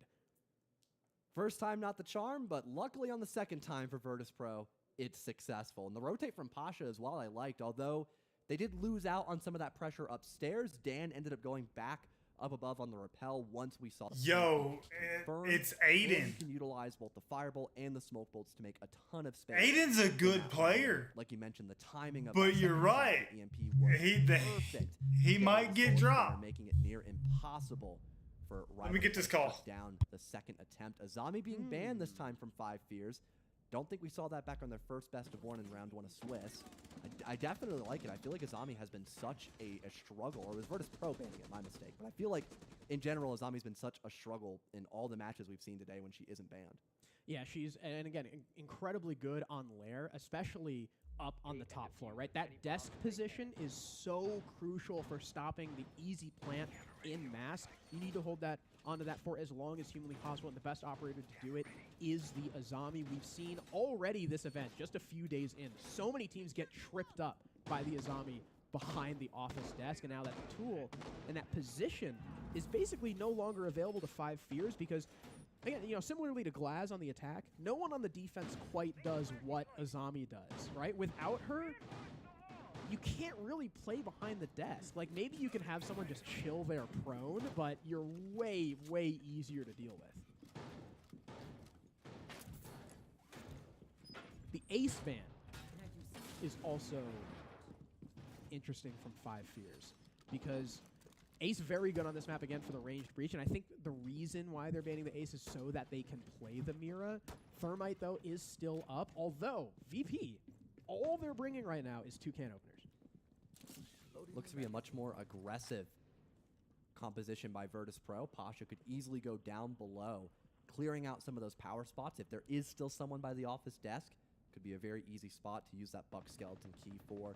And at least just lurking down below to hunt any roamers potentially as well. This mirror window going to be a really big issue for Virtus Pro as well on the initial push from Operation. And Forrest ratting right beside the hatch inside of Operation Room. I wonder if they misdrone this, maybe tunnel vision too much on the mirror window. That could maybe get him a free kill perhaps. Yeah, this would be really funny if Forrest gets away with this. They're also posted up on the window, although I think that was Dan. He's now abandoned that post. And I wonder if VP are just going to hit a rotate. Because, again, they don't have the Ace, which is typically the tool you would use to deal with these Miras. You also didn't bring the Ash or the Kali, the other 2 tools. I mean, maybe Pasha can go below and deal with them just using verticality. That's a very viable option. But with already a minute 40 left on the clock, I don't know if VP want to dedicate that much time to doing so. So they say, you know what? Both Mira windows are here. Let's just go Oppo. They'll still have to contest with JJ on the smoke. Both a Razor Bloom and a Gersmont mine in the pockets of Snake and Fens. Here comes that Buck verticality that's going to be a real thorn in the side of 5 Fears, but JJ, for the most part, is able to avoid it. Pasha not looking to contest him just yet by the storage room, but is still getting more and more vert gradually. Important fight to look at here for JJ. Does a ton of damage to Pasha, but isn't able to win the fight just yet and tries to fall back. Rival gets his trade, but JJ still eliminated a massive kill to find for Virtus Pro. A lot of his job is already done, though. 2 gas canisters were expended. His position, he had to fall back from anyway. Killing the Blitz, honestly, with such little time remaining, I think that's really worth for 5 Fears, because even if this attack starts to mount, Pasha is still below. This is essentially a 3v4 execute. Skies, Dan, and Rorik all positioned around storage here. Rival able to get away towards server. Forrest here close on the wall. Here's the breach being opened. He's already expended his C4. He's going to try and get an active on Skies. just deals a little bit of damage and then is forced to back off. 25 seconds remaining. Lion Scan goes out. Snake cleans him up with a punch hole in the server wall. And now it's a man lead with still Pasha downstairs. There's 15 seconds left. If Pasha does not join this team, the attack is dealing with double the manpower here on site and basically no information, but Forrest gets spotted. He's cleaned up. Fens on the doorway, also dead. Now it's just Dan upstairs and alone, and he's easily cleaned up. 5 Fears, great resurgence in round number 10 after losing on the Bunk's defense. Overall, just keeping really good team play once again. I feel like they kept basically just a triangle of crosses. JJ was getting flushed out by 3 different people. Who does he have to help him? That's Rival eliminating the Blitz. That was the biggest spearhead for Virtus Pro on their attack. And as you mentioned, a much more worth it kill to have for 5 Fears compared to losing out on JJ, who used a majority of his utility, who burned away a lot of time off of Virtus Pro's clock, forcing them in an act of desperation to try to get this plant down with absolutely zero coverage, burning the timer down to 0-0, giving 5 Fears a very straightforward round win and not really overcomplicating things. You know, they just extended out in the server, has them fueled by display room, just holding their power positions and waiting on Virtus Pro to make that first move, especially having info that absolutely nobody was playing over by Operation because they had no utility to deal with those mirrors. So they accordingly rotated as well. Yeah, it was a good rotate. I think Pasha's position downstairs was to stop the guy attempting to come through the display door, which I think maybe worked. The problem was that, you know, again, like I mentioned, you're dealing with double the manpower on site. So the trade game is just never going to go your way. And I think, don't quote me on this, I think I've got the notebook out right now. Rorik, who is the other guy covering, obviously, you know, trying to stop anyone running past Tetris, I think he got down by a thorn. And so that just opens up, you know, easy swing. Pasha's downstairs. He can't do a damn thing to help protect his planter. And that allows 5 Fears to tie us up once again. The NA hopefuls, again, going toe-to-toe against, I think, a team who, you know, 2/5 of, I think, what we can consider an international juggernaut. Obviously, they've got a very different squad than the last time we've seen them internationally, and Rorik, working his way through barrels, just smokes Rival, sitting in the middle of the locker. At least Rival's got a lot of his utility put down. Maybe Snake's looking for the trade. Beautiful shot on Disguise. Yo, Goyo for Snake. Yeah, might be a little better here for 5 Fears.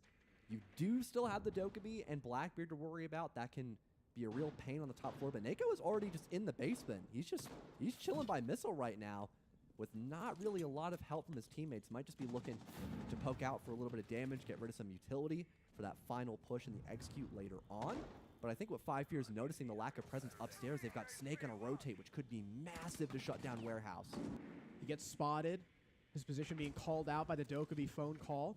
There is someone upstairs, Pasha, who I think is just waiting to hunt down Snake, but Snake wins the fight. That's massive. And now he can use this verticality to his advantage. If VP rotates someone upstairs, they're again going to be in a man disadvantage when it comes to the execute. And Snake, you can see how passively he's playing this.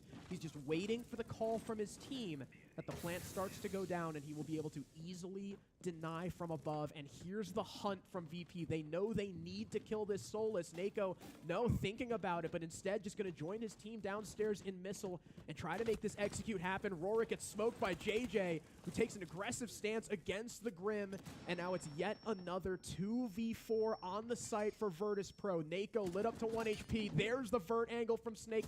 3 on the round for him. Maybe a 4th if he can find this 1 HP Blackbeard, who's got it all to do against a Crossfire here in Toxin up against Smoke and Tachanka. And Snake still hovering in security. Even if Nako gets both of these kills, Snake still has the entire floor to work with. Although maybe he's looking to rotate back just to help his teammate. Nako just narrowly misses out on the rotation. The fire extinguisher covers him as he looks to just run outside supply and go upstairs to avoid Nako. And that is when Snake rotates back down, gets his 4th kill, and 5 Fears find themselves back in the lead. And so much information was being distributed to Snake, it felt like. Yes, you had that initial trade back to make it a 4 versus 4 on Skies. I don't think the default cam was up, so that was just great positioning and game sense by Snake. But then you had him begin to rotate towards Warehouse. That was information by his teammates that were all bunkering on the bomb site, hearing this audio coming from the back Missile side of the map, getting a pick, or not getting a pick, but at least wasting a lot of time from that position and coming back upstairs after more info was gathered to him to take another 1-versus-1 fight. It felt like every engagement Snake had, there was constant info being fed to him, but it was also 1-for-1 fights that he had an advantage towards. And not even just 1-for-1 fights directly, but also having his teammates distract Virtus Pro, especially on those final 2 kills where he was just holding Vert upstairs. He knew that no one was left alive to really rotate and deal with him directly, so he just kind of had free reign of just shooting Virtus Pro while they tried to barrel their way into sight. Yeah, Snake with that peek outside, killing Skies on the Snake. Snake killed his own LARPer. Have we ever seen that? Have we ever seen that? Oh my god, I can't take this guy seriously. Oh, I thought we were going to see a Jackal too. I was waiting to talk about it, and I was like, dude, stick it. You're down 5-6, stick the Jackal. That'd be awesome. But he does not. He goes back onto the Blackbeard. And I still think VP have a very good chance to push us to overtime, right?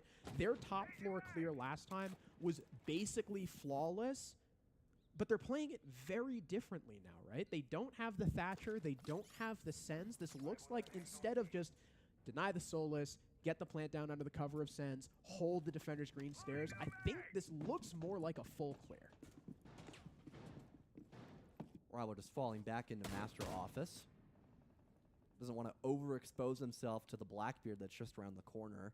I think you are correct about this, Harrison, trying to go for a full top-to-bottom clear by Virtus Pro. A lot of rounds as well, they've been kind of separate from one another too, which has given 5 Fears a huge advantage against challenging them. And there it is again for Snake. 14 kills in this series. The Deimos is gone. Yet another critical info operator. We saw it last round onto the Snake. Now it's the Deimos off the board early.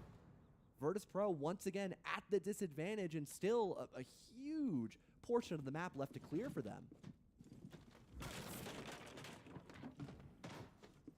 We've already eclipsed a minute. Only now has Nako breached the wall into Ops and started setting up for this Master Office clear. You can see Snake, Rival, and Fens kind of playing in one single file across the top floor. One Thorn goes off. That'll clue Snake into the fact that Nako has pushed past the Ops door, I believe. Pasha going to be holding onto the display window. Almost finds JJ, but the Warden able to get back just in time and continue to lord over this verticality. Nako, Pasha, and Skies now trying to move their way through. A lot of the defenders starting to back up. We see one fall off. 3 left upstairs. Make that 2 as JJ goes back down to the bomb site. All right, Far.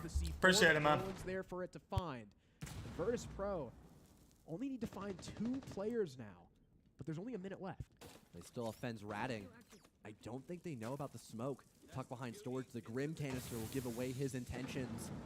Toxic Babe, though, giving him an opportunity just to keep himself alive for as long as humanly possible. The more time they waste upstairs, the less time Virtus Pro have to rotate and try to go for a nade.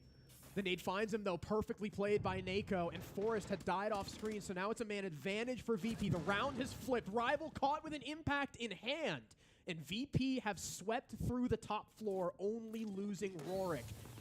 JJ and Snake now both relegated to playing the bomb site. Snake ratting here in security.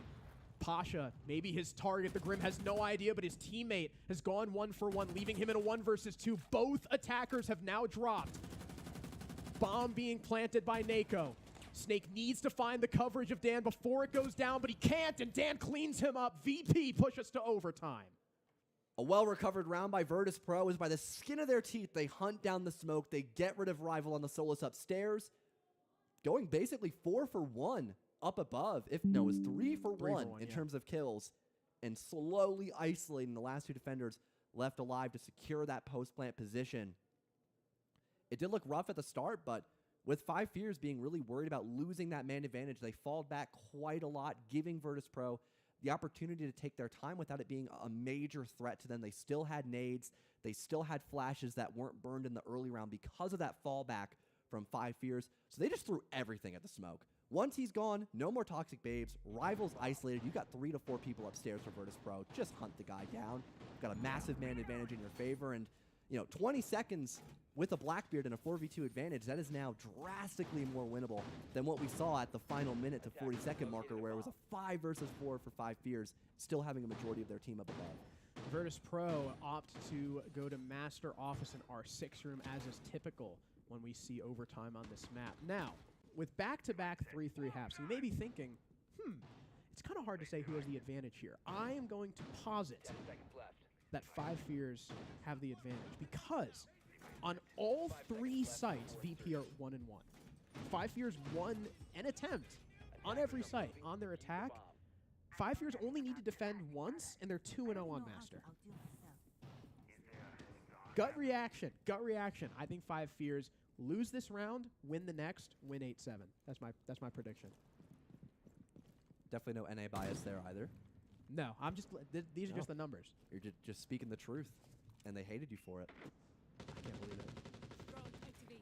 I am a little concerned for 5 Fears comp though, because they've really struggled with dealing with the Azami for Master Office and R6 Room, and they don't have any operators that would really stick out to me and say, yeah, this guy's going to be lurking downstairs. Maybe Snake will do that. He is in med, utilizing that solid Snake scanner to potentially hunt down any roamers that are here with him, but that's not the case. Everybody on Virtus Pro is upstairs.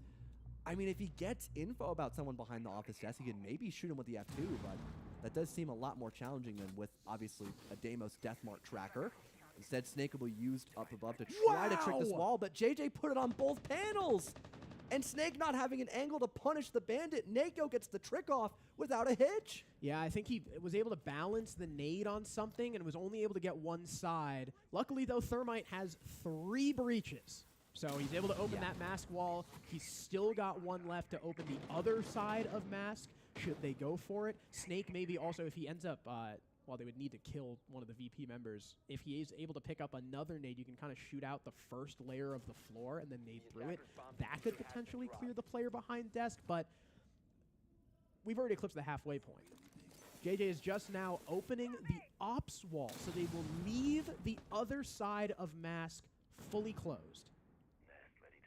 That could make it very difficult to plant default for 5 Fears. Not having the sends, only having 1 smoke grenade with Rorik on the board as Warden.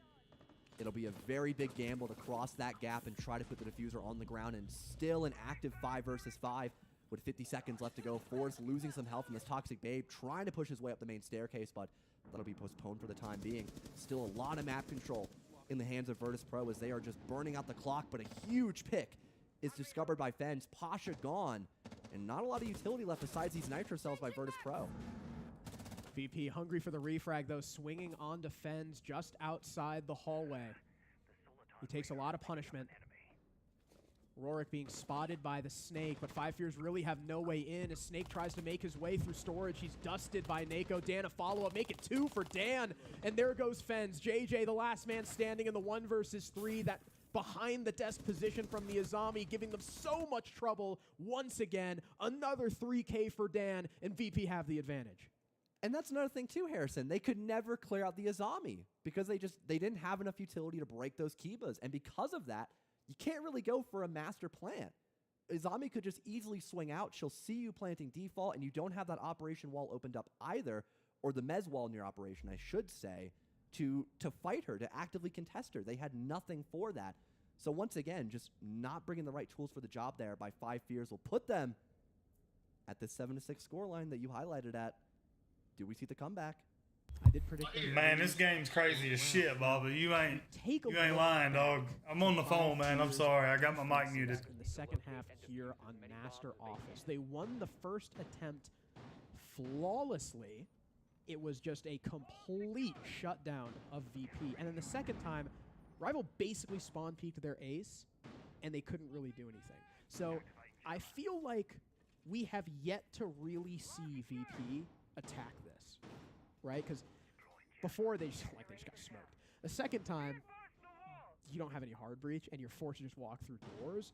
Now, VP, hopefully, able to attack this with all 5 bodies with the strength of their full team. And it looks like their only hard breach is going to be the Striker and the Grim, or maybe just one of them. We'll have to see what Skies takes.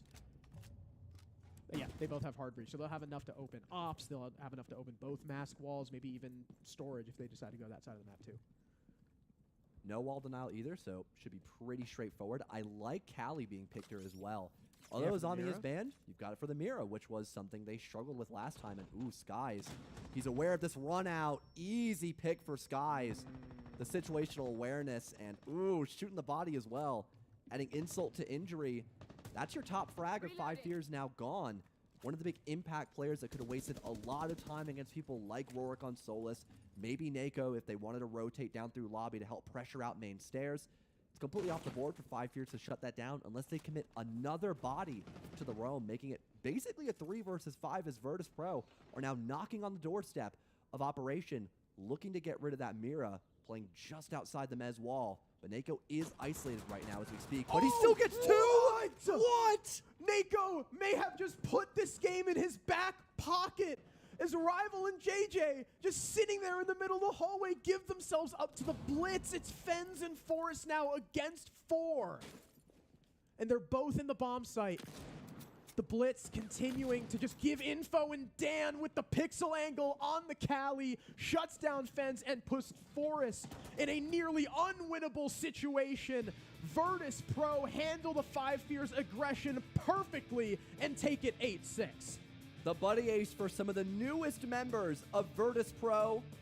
It was a slow start for the team, but towards overtime, they exploded against 5 Fears. Incredible entry work, incredible positioning on their defensive round number 13.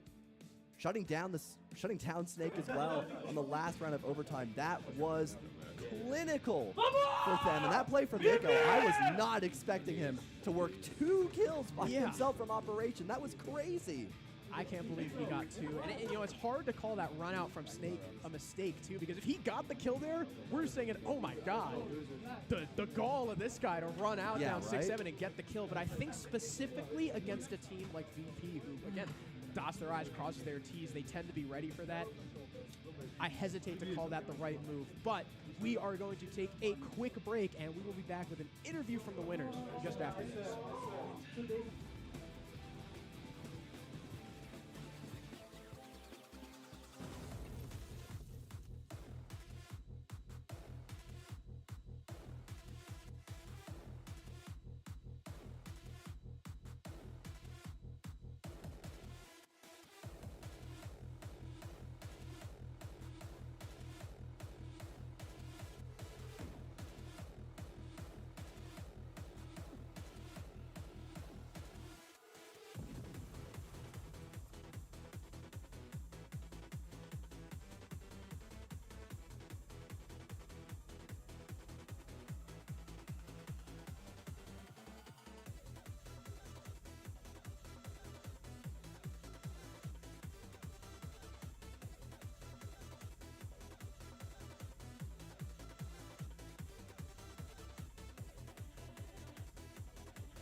Virtus Pro take the win. A wild finish to this 5 Fears Virtus Pro clash. I'm here with Dan after the win. You dropped 16 kills. This was an amazing map from your team as a whole. Is the feeling happiness that you won or happiness that you didn't lose? I think more that we didn't lose because overall it feels like today is just not our day. Like everything that can go wrong goes wrong. Like it's just incredible how we troll some rounds, but in some rounds that we like doing well, something very unlucky happens. Like you can't even imagine what happens. And I just glad that we are not 0-2 right now. Yeah, 1-1. You guys will have another best of 1 tomorrow. But this team is a brand new team for the most part. You guys have not played a ton together in the past. What is it about this team that is going to make it successful this week? I think we already like showed some we showed our potential during the group stage. It just I think the factor that for 3 guys of our team it's basically like first LAN, not first LAN, sorry, first major in their career, and of course like on LAN build it's a completely different game. Like when you play games against any opponent on LAN, it's completely like different game that you play online during the regular stage. So like we like me and Pasha should help them with the experience we have and try to get better for tomorrow games and whatever is next for us. Amazing. Thanks, Dan. Virtus Pro moved to 1-1. 5 Fears 0-2. Thank you so much, Jonah, man, every time I see him.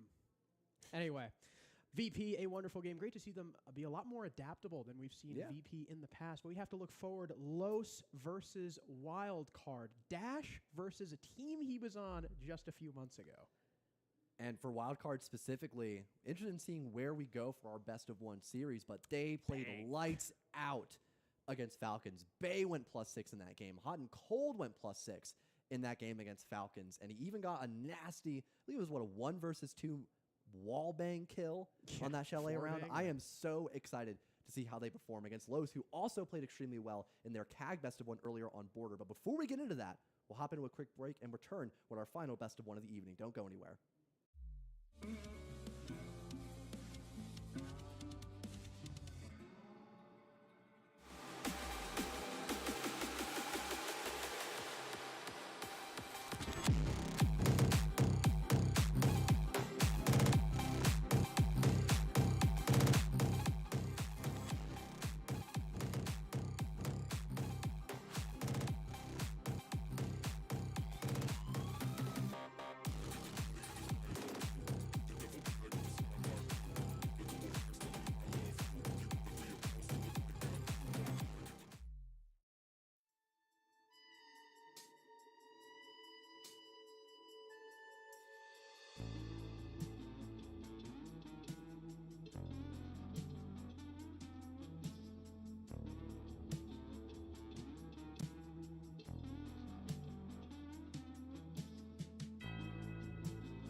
Bro, no way. Virtus Pro won that? Fuck, dude. Thank you for putting that in the chat, because I damn sure missed it. Damn.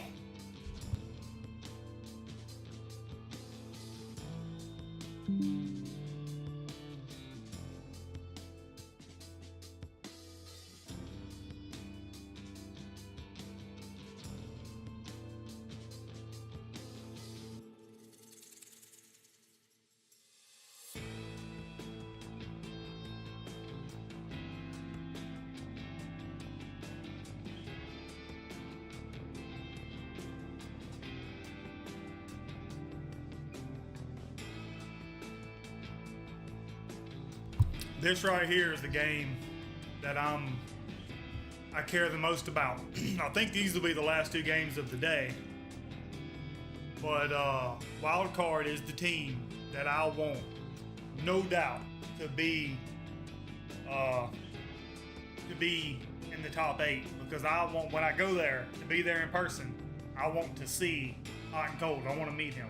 That's going to be fucking, man, that's going to be badass to be able to meet him. It was 2 against 4 at the end, and they got taken down. That's unfortunate. I can't believe 5 Fears lost, bro. That's, damn. That's going to change a lot of shit right there. Wow, that's going to change the bracket. Fucking crazy. I think Wildcard's got this one. I truly hope they do, but we'll see. All right, I'm still on the phone, man. I'll be back.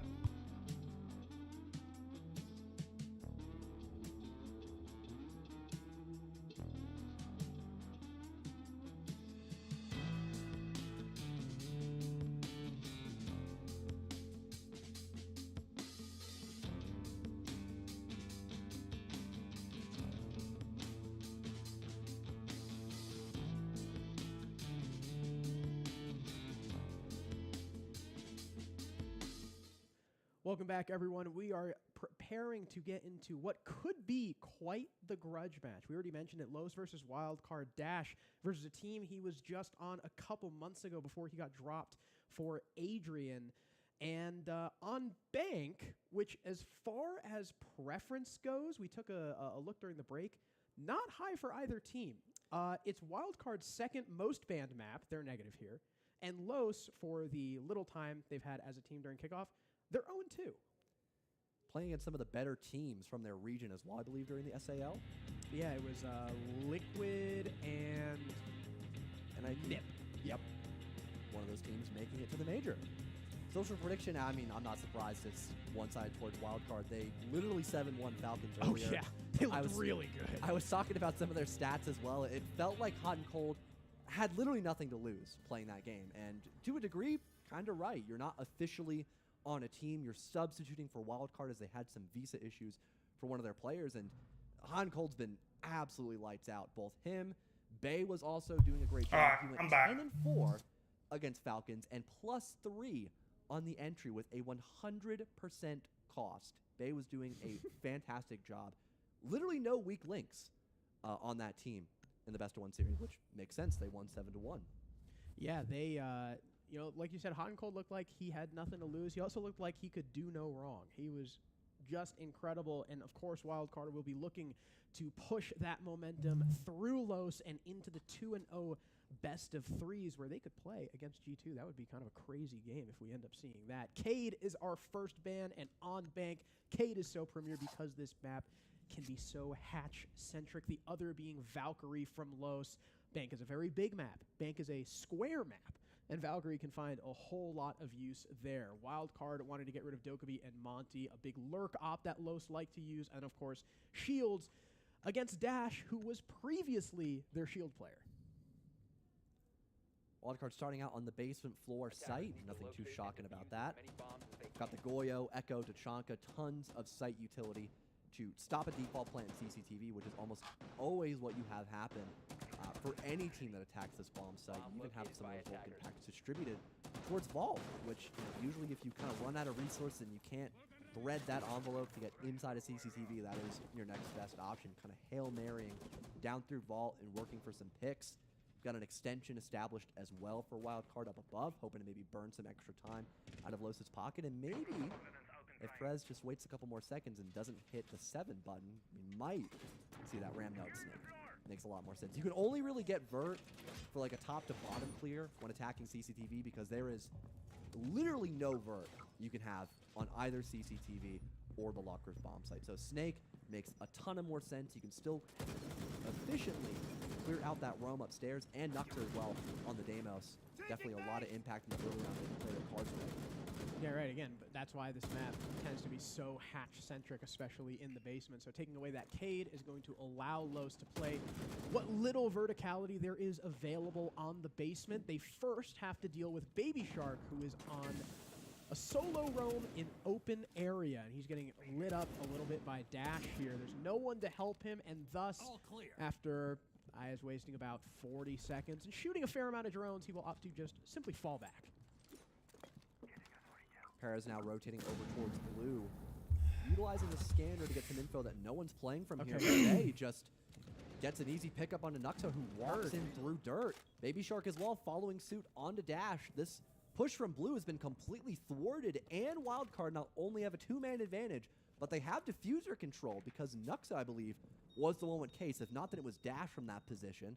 So this looks to have gone from bad to worse for Los on their starting round of Bank. Yeah, 2 kills, no response just yet. Just a little bit of damage on Baby Shark that was done way earlier in the round. Hatches start to get popped by Dafo as we have another player trying to come in through dirt. This time it is Perez on the snake, and Bay knows. He's a knower. How did he know that this guy was going to be in dirt? Flashbang comes in, though. He is fully blind. Nade as well, and he uses that opportunity to push out. It was the only thing he could do, and Perez still gets caught off guard by the swing. Now Dafo and Dark in a 2v5, not how Los wanted to start the map. Wildcard just doing everything perfectly in this round. Hearing the barbed wire get broken, the C4 doesn't kill Dafo, but lowers him to very low HP. 50 seconds left to go, and just seems like Los are kind of fishing for kills up on this open hatch.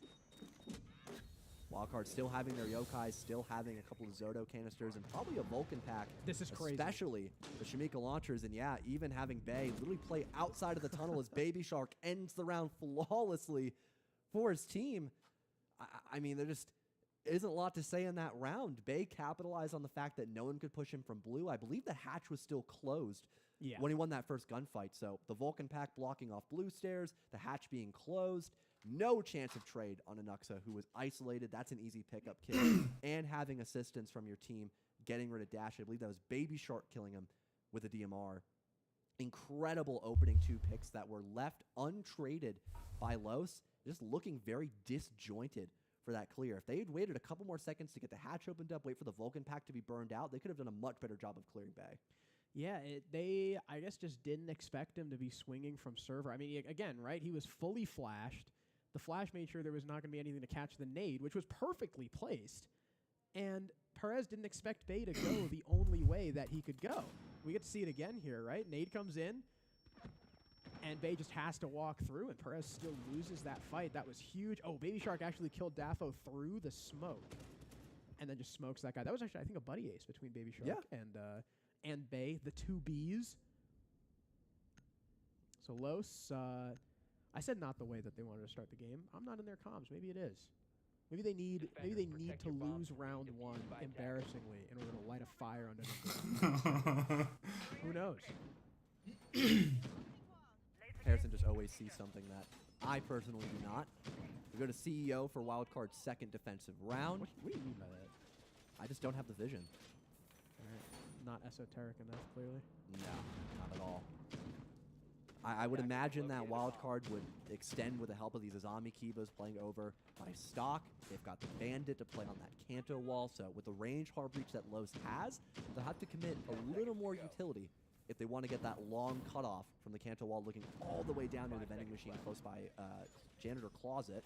They do have some main breach as well on Dash, so the opportunity to go in through CEO, get that default plant down. They do have Perez on the window repel. That glass DMR could be really impactful as well. I like the composition here from Los, except for the fact they don't really have anything to counter the Bandit. They have no grenades, and they have no EMPs. So I imagine they're going to focus all their attention on just getting into the A site and trying to go for a plant here off that window repel pressure. Yeah, you technically can, I think, get an angle on it from the lobby repels, which is what Hot and Cold, that's what Hot and Cold is currently looking towards, but no one on Lowe's repelling there, at least for now.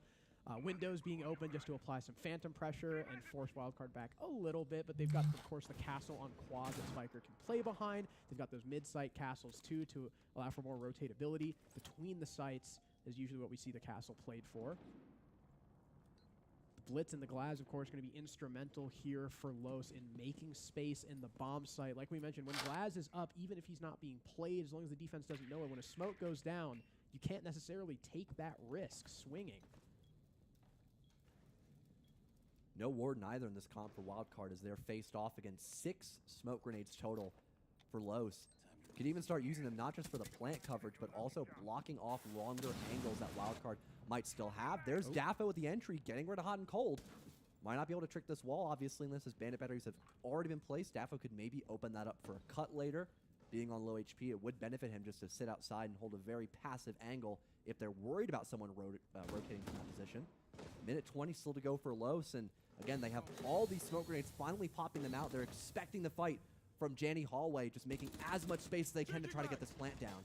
Kansan, though, picks up the kill on the dash. Nuxka, his plant interrupted. He takes a little bit of damage. Even more now. Still unable to complete, and it's enough time that the smoke fades, and look at Spiker dancing around quad, evading Dark completely. Finally, though, close up on the Kiba. He gets Baylift.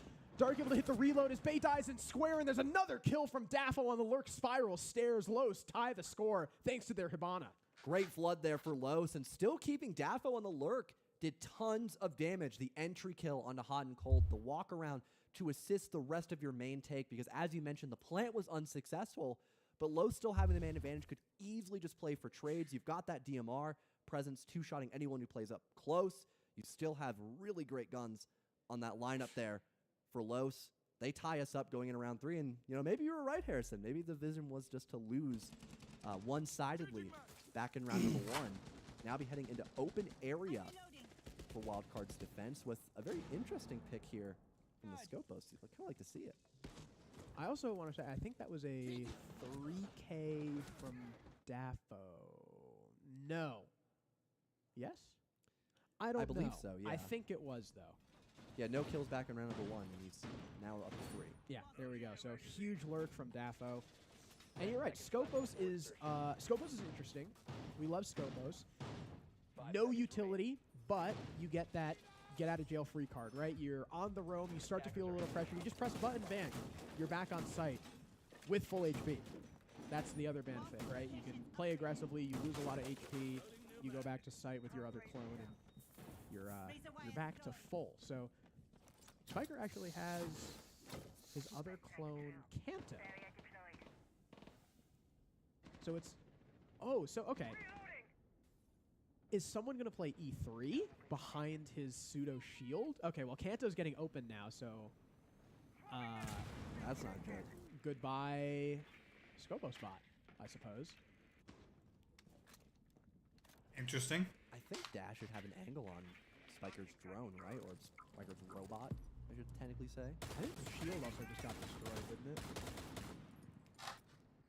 No, it's still intact. It would have gotten rid of the robot entirely, I believe. No. Oh, no, it did. No, yeah, because you can, weird. like if you ash the shield, it gets rid of the shield, but not the bot. That's why, see that's why it's got, like, the broken armor. Oh, icon, yeah. Okay. And then they spotted it now. They should have bait out Spiker and hope he just TP's back into the robot. That'd be really Get a free kill. That would be so funny. Spiker may be thinking about it on the first floor of elevators. Overall, good start for Los. Once again, bringing out the Glaz. Warden is in play this time, though, for Hot and Cold, and they're still doing a good job of just playing comfortable upstairs. There is tons of information, though, for this initial swing, but Kansan wins the fight across the top floor. Beautiful shot on the Dark. And Daffo will trade onto Baby Shark. This clear, maybe fizzling out, as after Wildcard get that initial pick, they realize how much time they've wasted. They want to fall back into sight. They still have those Toxic Babes. They still have Hot and Cold with a Nitro Cell, and still the ability to maybe counter the smoke grenade emphasis that Los have been bringing since round 2. They also killed the Ram before she was really able to do anything. You can see there's no vert established in stock. There's no vert established in Janitor other than that open hatch. If there was a roam archives, I'm sure they would really be missing that Ram too. But luckily, Los, whether they know it or not, don't really have to deal with an archives teller's extension here. It's mainly just Kansan, who's currently on marble stairs, and then the rest of the players on the first floor. Spiker in elevator, the other two in sight. Los with 40 seconds left. Lion Call may herald the execute here. No, it's just going to protect Nuxco while he opens the quad wall. He and Hot and Cold now back-to-back on this soft wall. No info on either side. Hot and Cold on Warden? Himself. Hot and Cold misses the shot. C4 in. Not going to land. And now they know exactly where he is. Here's a second player. Make that a third player coming in to clean him up. Kansan with the refrag, though. Make it 2. A triple kill for Kansan, answered back by the triple from Dafo, leaves us in a 2v2. Spiker, of course, still full HP, but so is this Glaz of Perez, who is holding Kansan here. There's the smoke grenade. Perez, though, he doesn't have the rifle out, so he just dies in the middle of his smoke instead of being able to kill Kansan, and it gives Kansan a 4th. What a crazy round, Harrison. I thought for sure he was like, okay, I'm going to smoke blue. I'm going to swing it with my Glaz rifle, and if he's not there, I'll pick up K's. Why's he got the bearing out? I've got no idea. No idea at all, but great rotate there from Spiker at the very end of the round, getting a pick up above, I believe, if not towards the bomb site, to assist Kansan, who was just on a reign of terror as smoke. Coming for the final bans of this first half. Gonna have the Azami and Glaz. I'm not too shocked about the Glaz wildcard, wildcard have been facing off against a lot of smoke grenades and setting or using those smokes to set up for an execute. Now they might not need to bring the Warden as often unless we start seeing Los emphasizing the Ying. Overall, not too bad of a ban setup for either teams. It also looked like, for Los, they went even on the trade department. They start applying pressure into sight. Dafo on another massive lurk, getting 3 kills from Archives.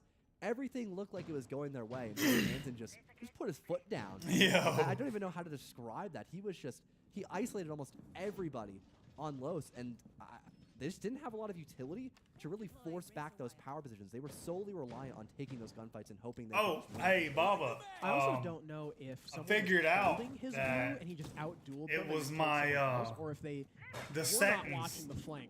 the at graphic all, because settings that's where you're in gonna get Siege, those they two randomly kills changed after they themselves. fell back, so And it was either way, just Wildcard now like up to nothing. all They of my go graphic settings were Tellers just off this completely board, maxed out. Archives, so they'll play all 4 sites here. And albeit with my a laptop very couldn't handle that. different lineup than That's what why we've my seen frames from were them dropping so far. This bad. is the first time we're seeing the Solus and the Echo get played as well as the Mozzie, so there's going to be a lot of information for Wildcard and some denial thanks to that Mozzie. We've seen a lot of teams so far this event when they play the Echo. It is a very active Echo. It's almost like droning your roamers in to find the attack because you still, because you have 3. You still have 2 others that you can place on each of those bomb sites. So I'm excited to see if Hot and Cold does end up doing that with the roamers like Bay and Baby Shark. Especially when you have emphasis on the roam clear off of shields. Yokais are a great counter to that cover shields bring, making the roamer's job a lot easier when taking those gunfights. And again, tons of information to assert flanks, to go for a pincer if the shield player is obviously isolated, which we've seen a couple of times in some of our matches today. Once again, Los, a fairly slow start to bank, just double checking to make sure that no one remains on this top floor. To only be Baby Shark, I believe, who's in red ping, but Spiker down below with the Nitro Cell, hugging it through the vert, I believe, and it being caught on a window, blowing up Dark. And again, the boogie drones not even getting inside the building for a Teller's bomb site. Yeah, that's one of the best ops to get rid of for Wildcard. It's a way, way more important operator on this attack than she is on open area. Again, because, you can see on B and A, right? If we get another overhead view, the entire thing is wood. There is not a safe spot in A and B. So that ram being taken care of is a massive pick for Wildcard. It makes the site so much safer. It means that Perez has to do it with the super shorty now. Look at him. This is going to take so much time, and of course it's not going to give you nearly the same amount of control as the ram would. He's just trucking away.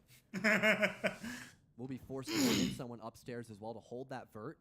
Maybe making things that 5 versus 3 could be very challenging to clear out some of those longer angles. A lot of teams defending Tellers like to play by open area, using a long cutoff to basically just eye down the site in half.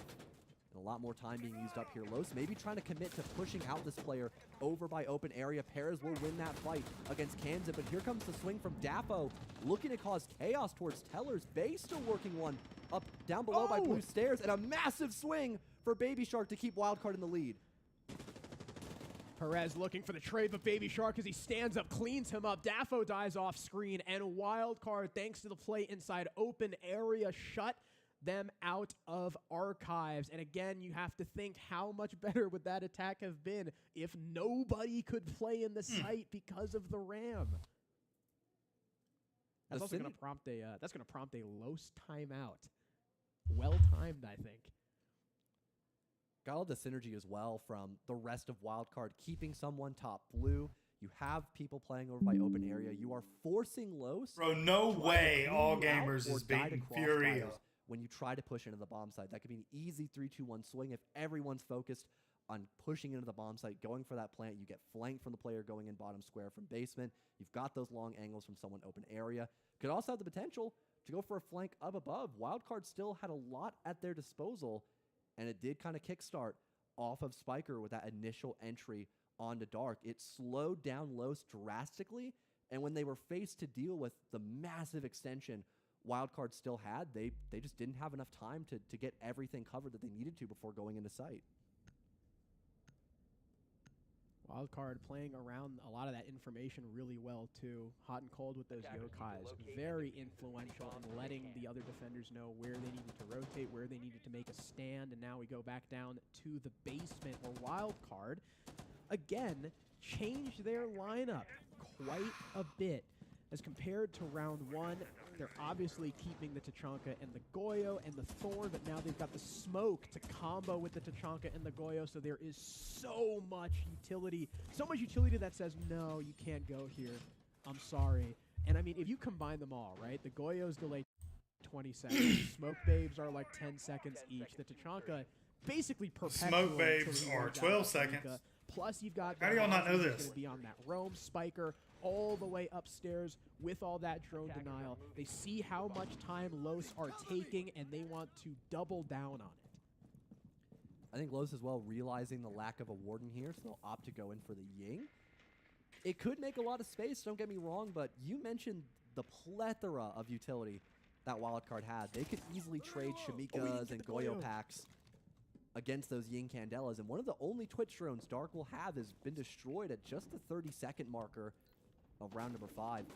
Great observation there from Hot and Cold, I believe it was, down below.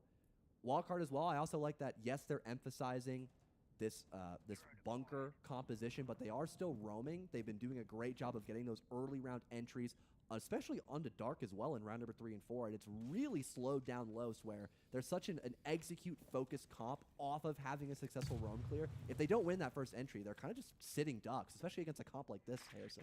I also just realized when Spiker got Deimos tracked that he's not roaming. He just set up pests upstairs and then left, maybe to just try and delay the roam game without actually having to contest, because if you don't know where your opponents are, it's going to make you a lot more hesitant to try and clear in that upstairs. But I think Los now know that they've got full control here of the first 2 floors, especially as now the Thorn of Baby Shark has dropped back from open area, but it's cost Los half the round and nearly all their drones.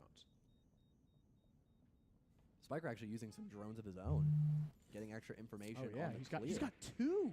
Ooh, even setting one up for the vault drop. I like this. You could easily send 2 people to shut that position down.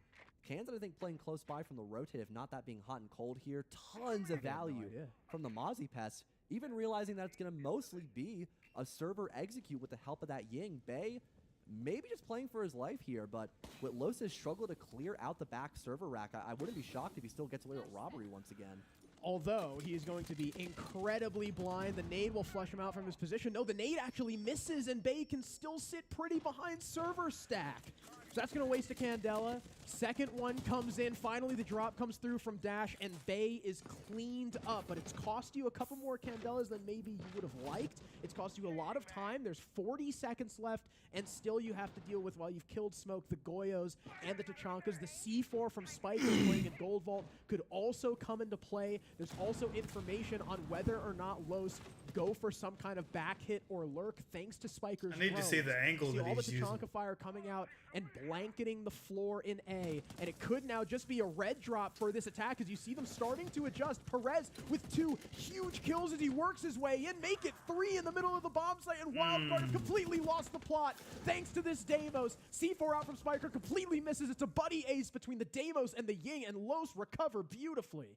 By the skin of their teeth, they managed to push past, realizing that they aren't going to have any chance of getting that diffuser down and just looking for gunfights, and Wildcard just not prepared for it. I think Baby Shark was focusing more on the hatch drop from Red, not being gun up and ready for Paris to be that aggressive in sight, getting 3 different kills on Deimos. Massive recovery there from Los, and Wildcard Still in the lead, of course, in the first half, but a 4-2 split would be nice with how defender-sided Bank usually is. And I was going to, sing their praises. It looked like Wildcard had that round in the bag.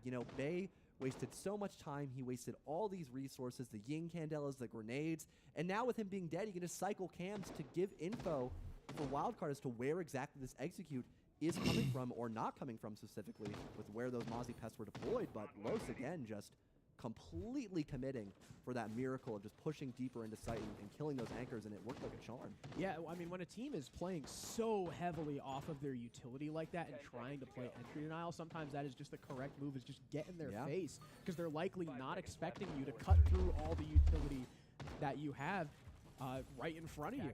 So Los able to now thin the lead that Wildcard held to just one round.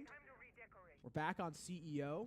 This was the other round that Los won previously. Was here on CEO thanks to a Dafo 3K lurk on Hibana coming up from lobby, up through Spiral, and catching a lot of players completely off guard. Thorn Trap, I believe, exploding over towards Stock, I think it was. Not going to deal any damage. Los setting up once again on the window. 4-1 all gamers. Repel this time instead of Hibana. Over Furia. I think Los figuring, you know what? We couldn't really get Kanto open last time. Wow. And we were still able to win. Let's just take an operator who's actually going to do something like Lion, where he doesn't have to be with the team. He can just press that button and it'll go. And we don't have to waste a pick on a hard breach we're not going to use. A lot more versatile of an operator. Also, like Perez bringing out the Rotero drones, there is no Azami, obviously, because she's banned, but still having those Rotero drones breaking the shield, getting rid of a lot of crucial barbed wire that you see set up in those choke points. Maybe even having a Rotero drone fly in towards Cans and just getting him off that mirror. But I believe, with the help of this Capitao, it's already done that job quite swimmingly. Yeah. Back wall being destroyed off the Rotero drone as well. I believe one of the two walls was left soft. So that does give a new avenue for Los to enter into the bomb site, but they would still like to get Kansan out of Janitor because he has that Nitro Cell. He's right off of the bomb site. Landing that at just the right time could easily kill whoever's trying to go in for this plant. And Kansan, interestingly enough, pops out a second mirror from his back pocket, keeping Janitor as a stronghold. Yeah, I mean, thinking, you know what, if they're going to dedicate all this utility to taking out the first mirror window, maybe they won't have quite enough for the second, and it's right.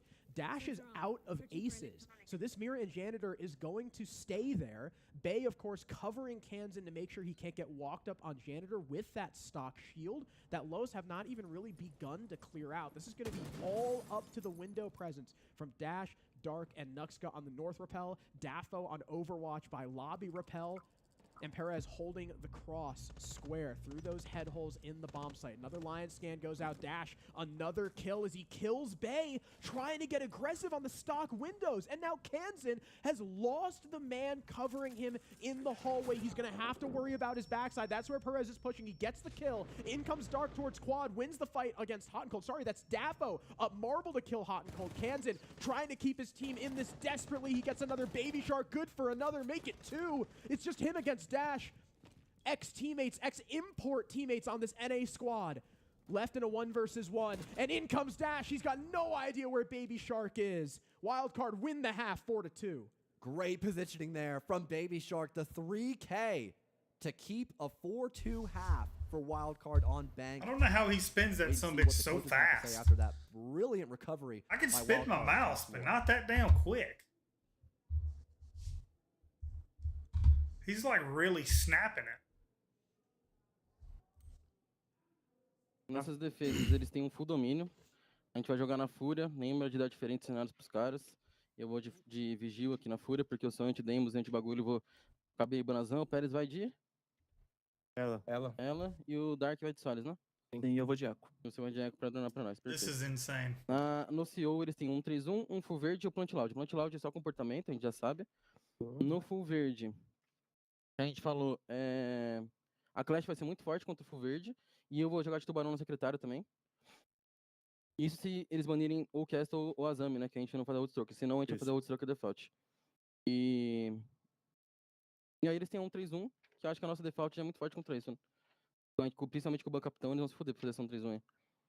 Na área aberta, eles têm o full domínio, aquela triple shield e 1-3-1 padrão. A gente vai fazer a Secret, eu vou de Echo. O segundo tem One picking garage and picking lobby. So remember about that, right? Yeah. But I think for still bomb site, remember normally 5-0. They have the variation with clash or without it, right? If someone going below saying again, Paris can be this guy going below. Remember to cook them, right? Remember the call that you can give for us. If you have the mount, let's abuse the mount. We're banning Goyo for a reason, so let's use that. Of course, just understand if they have a clash can be not that much smart. Of course, you guys do a good prep phase, of course. So remember if you're doing the Do you mount, know right? what op would play, or what person would play Clash? No, Nuxka? no. Wow, Probably Nuxka because he 5-1 against does wanna attack, right? Furia, But bro. okay. What a I think it's better like you fucking drone, etc. half. All that. And for open area, guys, remember 3 kills, right? Holy. We talk about the archives pinch. Sharkan play the snake on the copper window. Prepare the copper window for us. Let us know if there is anyone in the bomb site. You can find a gap on the copper window for the open area archives pinch. Correct? I might play the glass. I think I'm gonna play the Yeah, glass. the glass. Yes, the glass. Sorry, but same idea. If you saw someone with you, it is important being super clear because if there's one guy with you for Bay, for hot and cold, for Spike, it's better for them to push archives, right? For Spiker and for Bay in that case, right? All right. No idea what was said in the Los timeout. It is really interesting, though, to see that Hugzord, at least from the set, like, I don't know if it flips in the second minute or something, but from what we've seen of the Los timeouts, it is all dash. Hugzord is barely talking. It's just Dash going over strategy. You can see him flipping the papers. On the other side, Wildcard, Lagonis telling his team, be wary of the clash, you know, just in case they play it, because that's going to shut down our shield play. I think it was Baby Shark said, you know, I might just play the Glaz. Glaz is obviously incredibly good on bank. Ace and Capital being I will be our right back. first 2 banks. Whoever's in here, I So will be taking right out back. Basically the premier hard breach, other than Hibana, I guess, so that's pretty much just for basement. That's crazy. I did not know that's where Dafo came from. That's why I was confused, because I saw him like on the rappel before and on the roof, and I was like, okay, I guess this guy's on marble. He dropped Skylight. And then Capital, of course, again, being really good on bank for those smoke plants, especially downstairs, flushing out players inside Red Hall, etc. Whereas Cade and Goyo are the bans for Wild Card. So taking away the only operator with static entry denial, static area denial utility, and forcing Los, you know, if you want to deny an area, you're going to have to play Tachanka or Smoke and be active on it. Los very heavily committing to this roam upstairs. Got the Vigil for drone denial. Dark, basically the same thing on the Solus, but a shotgun as their primary as well. And Perez, all 3 Gersmots in their pocket. That might shortly change if one deploys over by Marble. They are going to live and die off of this roam, hoping to work some picks. As it is kind of a double-edged sword. Yes, you have more resources to take fights early in the round, but if those fights don't go your way, there's basically no chance of you stopping an execute. If Wildcard win 2 picks in that minute to minute 30 marker, just going on a default roam clear with the help of this Dokkaebi and Deimos and Monte in the hot and cold's running, interestingly enough, you know, this could be a crucial round to win for Wildcard, winning not only on the basement site, but an early bank attack for a 5-2 split. Also very odd to see after such an incredible game earlier today, hot and cold on a donut so far, 0-5.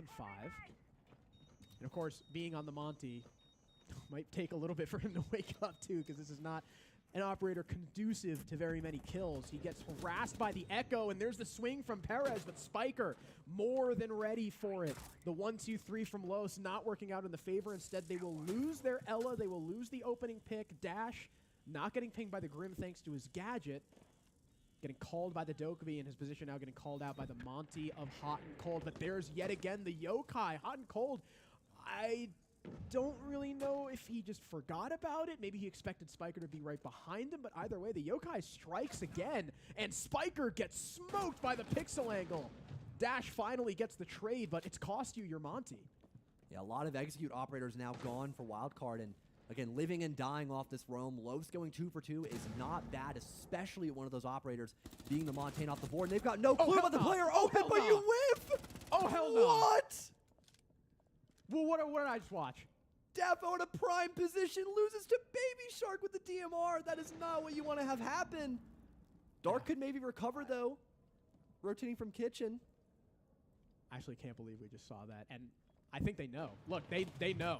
Oh, Dark no, taking he's a getting ton of hunted damage. down. Here's the cutoff attempt from Baby Shark. They know exactly where he's gone. It's a triple kill for the Hibana, enabled by the super mega ultra whiff from Dafo, and it leaves Nuxka alone in a 1 versus 3. We could be in a 2v2 right now had that not happened, but now he's getting Deimos tracked. He's getting Dokkaebi called. He's getting flashed. This guy's getting harassed like there's no tomorrow. Bay is hungry for the kill. The shotgun comes out, deals damage to Kansan. Now Wildcard are like, hold on a sec. We got to stop swinging this guy. Kansan's going to get this bomb down. They're just going to try to play their range. Bay gets the kill, and Wildcard with the first round on their attack. And, you know, the initial start for Los was fantastic. They did lose the entry, but you still have that Yokai drone allowing for Dash on Vigil to get not one, but 2 picks off the info and the Yokai blast, concussing the Montaigne shield for a brief moment. That's now 2 picks going your way. You've burnt a lot of time upstairs. You still have open area control, but... Tell me we got slow-mo. Tell me we got slow-mo. Oh, there it is. You know, we do say it's a super whiff, but the initial shot, just unfortunate, tracking him as Baby Shark hopped down through the hatch. But the minute Wildcard were given an inch, they just took a mile. Everybody began hunting down Dark, I believe it was, from bottom square. They had presence from the top floor, the beginning of square. They had the rest of those players coming in from both archives and open area. No chance for him to fall back. You guarantee that man advantage for the execute, and still having the Dokkaebi and the Deimos scan, it was practically impossible to lose that 3v1, unless they just kept holding W on the guy involved. That might have been a clutch. That would have been really funny. I love you could literally see like the one shotgun shot came out and they were like, oh, hold on. Yeah. Wait. You know what's also really awesome? You know, we talked about Hot and Cold being 0-6, but he's allowed to do that when Baby Shark is dropping 11-3 in 7 rounds, which is incredibly refreshing to see because the kickoff was not kind to Baby Shark at all. It was not. I think he was one of the lowest rated players, especially heading into playoffs, but it seems like now that we're back on land, he is finding his groove. He is back to being the world eater that we know he can be. And if it wasn't for Baby Shark, Wildcard might be down 5-2. He's gotten 3 kills in 3 different rounds. I think starting out in the first round, too, actually, that buddy ace between him and Bay. Yeah. Great job assisting his teammate in a literal death spot, unable to die. Got CEO now in play for Los.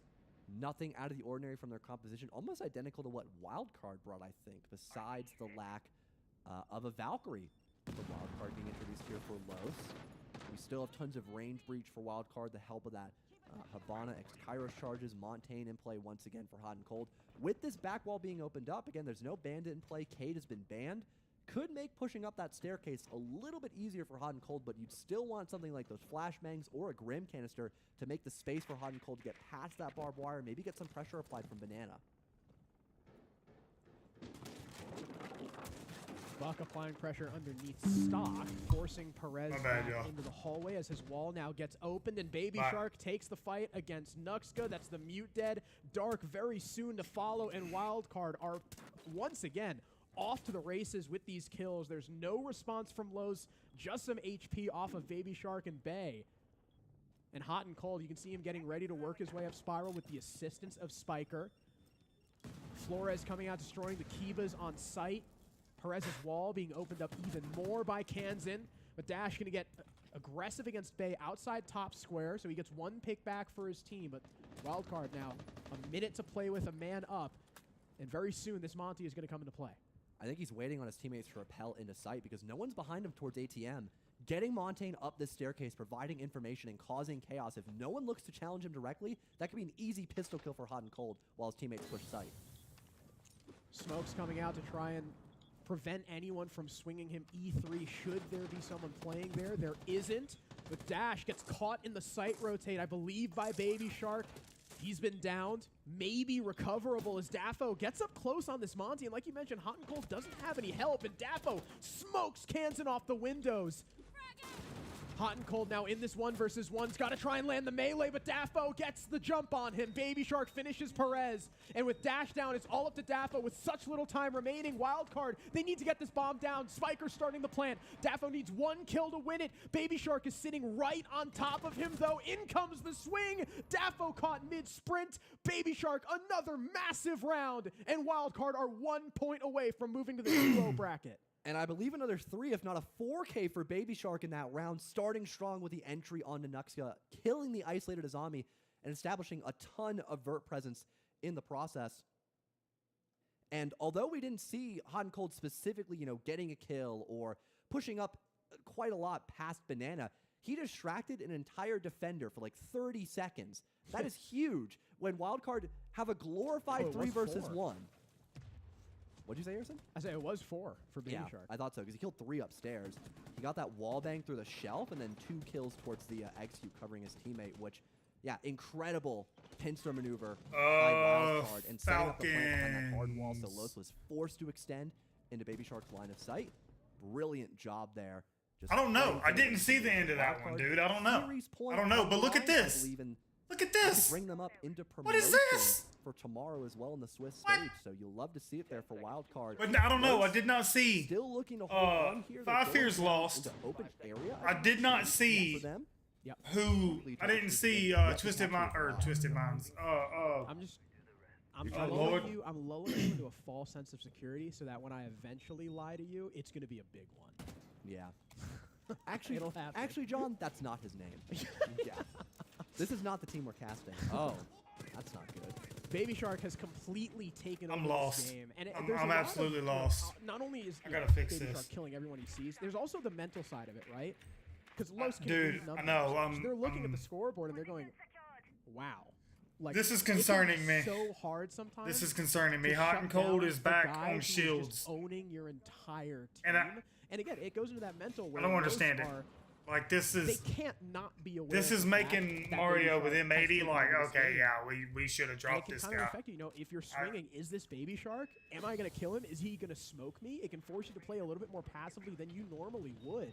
And here comes Spiker, speaking of not passive at all, trying to get the Valkyrie, but he doesn't use the flash, and it costs him his life. Luckily, though, Bay is there for 2 kills, trying to get a 3rd through the wall. Dapo, not able to find him with the shotgun, finally takes him down, but in the meantime, his entire team is gone. Now staring down the Monty as Nuxka kills Baby Shark with barbed wire. Okay, this has maybe just become winnable, but no, Kansan. Damn it, let him get a kill. Takes him down with the pistol, and Wildcard win this in dominant fashion. 7-2, I mean, Wildcard just is looking. 1-3 away from playoffs. The most decisive team we have seen in the Swiss stage, Harrison, winning 7-1 to Falcons earlier today and then 7-2 against Los on Bank. That was beautiful. Baby Shark, incredible. They're performance by winning. him, and They're winning. The rest of his You're team right. not even falling that far behind. Yes, They're Hot winning, And Cold, but- he was playing a lot of supportive operators. Damn, providing Hot and tons Cold. of Come on, information man. For his team, and he gave a lot of info too to let Spiker walk in and create that space. Yes, he died on the entry, but he was immediately traded, and everyone just again hit a 3-2-1 flood. Los, not playing off of each other, just start falling left, right, and center, and just leaving no room for Wildcard to drop the bag there. Yeah. All right, let's go check this out. These angles, this is going to be a very shoddy round by all gamers, but all they need is 5 kills, and that might be enough to keep Fury out of the game. Yaz now down, so 2 low HP players remaining, as it is only MC left to do the work. Flawless for Furia. And now that we have a greater sample size, I think we got to be fair. These all gamers attacks need a little more time in the oven. They do. They just need a little bit more time to work through, don't they? We didn't see any good problem solving there. So Hertz get away with a kill on the vert. No one really dealt with the vert. Everyone just sort of danced underneath it and took their chances. The only reason that second guy didn't die is because the holographic sight block. I don't think Twisted Minds is going to beat Wildcard, man. Weird ratio like 4-3 or 3-2. That's true, or actually. I don't know. I don't see it. Wildcard is like 16-9. Bro, them and some that bitches even are trucking right exacerbates the now. problem even further in some cases. Obviously, what we see and what the players see isn't always exactly the same, just due to that ratio change. It's sometimes it's something that slips the net. But yeah, it is one of the main reasons why they stayed alive.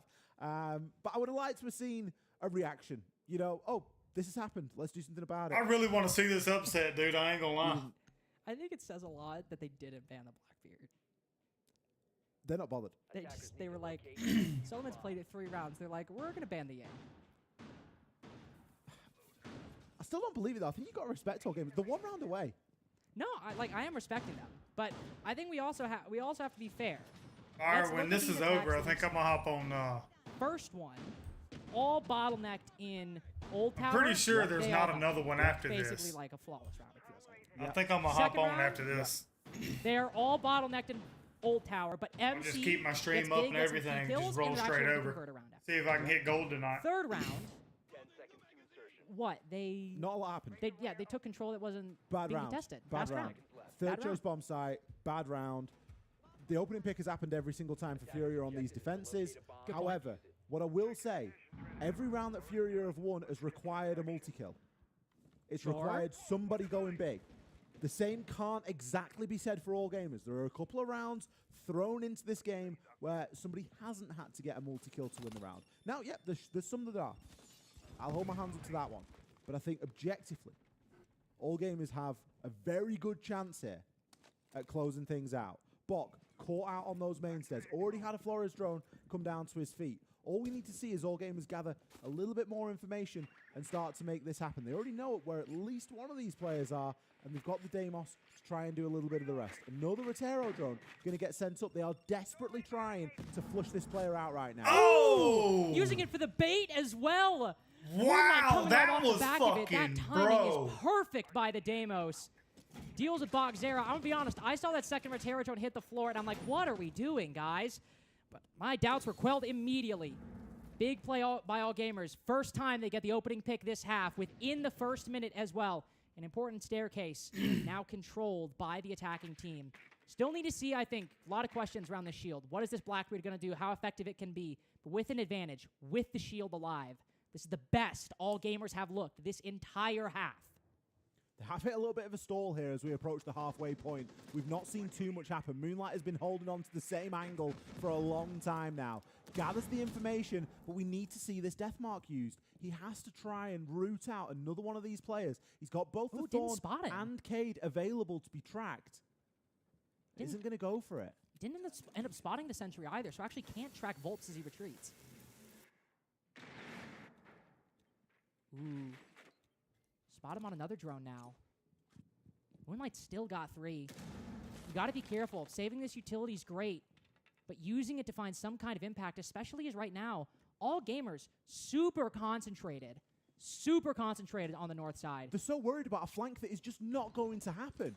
Furia don't need to move right now. They're not being given sufficient reason. We've not seen anything happen with this Blackbeard, and now Moonlight just throws his life away. He walks in, no Deathmark tracker even used, blinded by his team's own flashbang. All gamers maintain the advantage though, but Diaz slipping through the graph. Yaz shuts it down. Herds might be quick with the trade, but it's still all gamers in the lead. Nade goes deep. That'll force the K to the tub. Yo, I've died Back to one of them.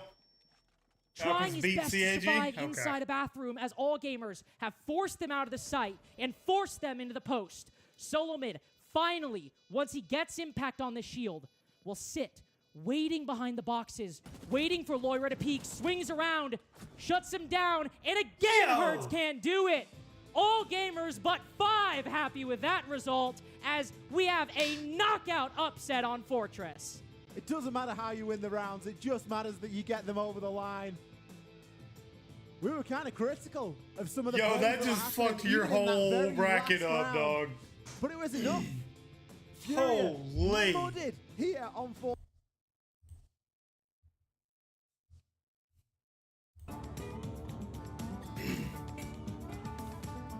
Can't believe Hot and Cold went 0-7, bro. That's tough.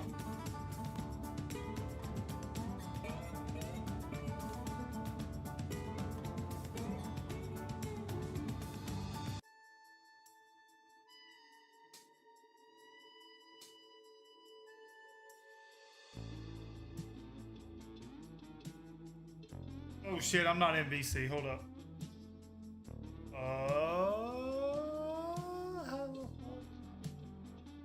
Broski. Well, Wildcard are certainly having a day. 7-1, 7-2. They give up 3 rounds on the day and go undefeated as we kick off Phase 2. Spiker, this team is looking really good right now from the outside. How is it feeling to be in the mix right now? I mean, it feels great. Comms are flowing, you know, with Matt. Like, obviously, he's not in their IGL, so comms are just, like, flowing insanely well, where our team plays great. It's very rare that somebody's dying without a trade. Honestly, I feel like the rounds that we lost were misplays by us. So, yeah, it feels great.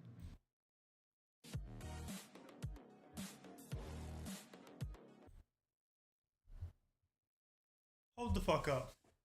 Hold the fuck up. What did he just say?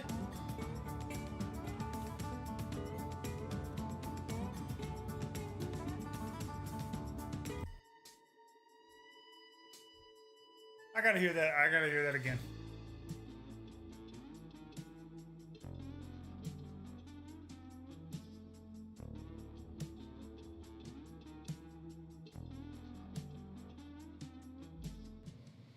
Well, Wildcard are certainly having a day. 7-1, 7-2. They give up 3 rounds on the day and go undefeated as we kick off Phase 2. Spiker, this team is looking really good right now from the outside. How is it feeling to be in the mix right now? I mean, it feels great. Comms are flowing, you know, with Matt. Like, obviously, he's not in their IGL, so comms are just, like, flowing insanely well. Where our team plays great. It's very rare that somebody's dying without a trade. Honestly, I feel like the rounds that we lost were misplays by us. So, yeah, it feels great. You were telling me yesterday that you were still trying to figure out the flow. You didn't know exactly what this team would feel like with Matt in his role. Yeah.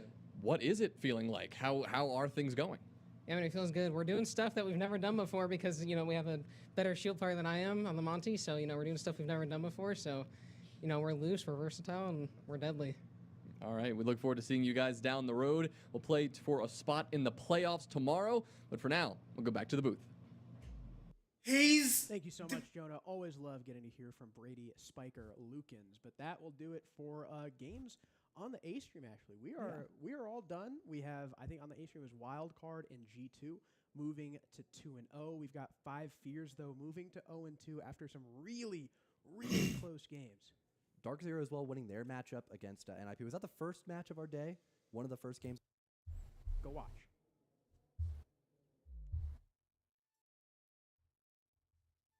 All right.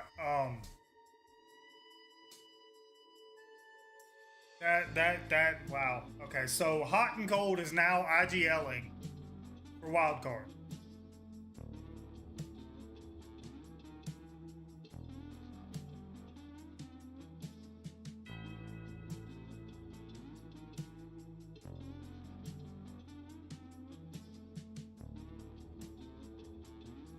Hang on.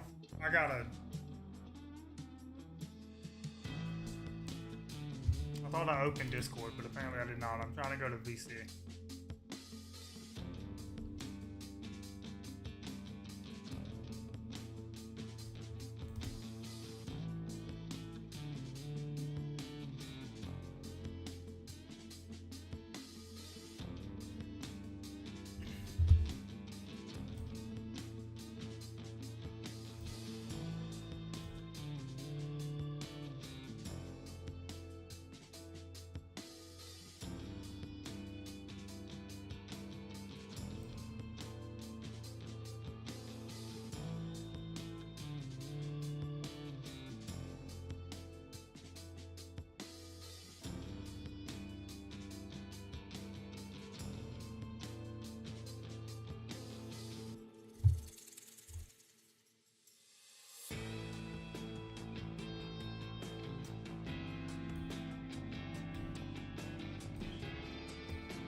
Oh my god.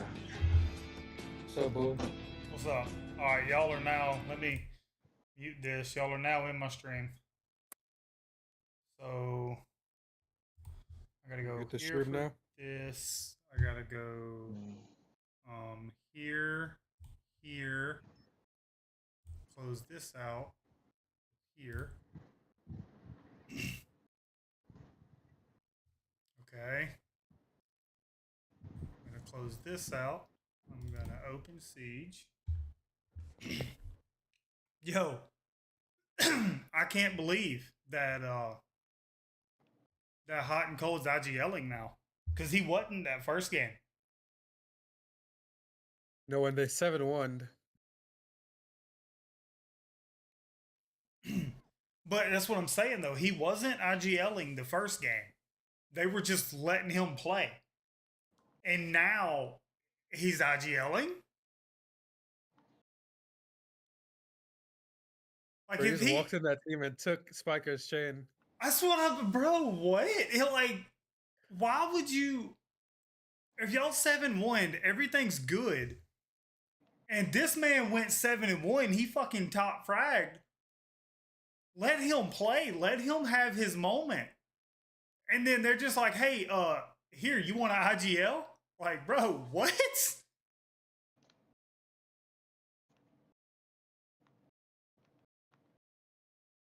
And then immediately It's when he working, I guess. IGLs, he's fucking 0-7. Like, bro. Yeah, but they're winning. They're winning. They're fucking winning. And This is Spiker surprising. Spiker literally Spiker's just absolute said hell. Spiker literally just said, like, we're doing things we've never done before. So I think Adrian's cooked. Yeah, Adrian's gone. Adrian's gone. Uh-oh. Adrian's gone. And Hot and Cold is now IGLing for wild card. And Spiker is I'm guessing gonna be there, just another gunner on the team. Adrian looking at that visa application like he probably shouldn't even post anymore.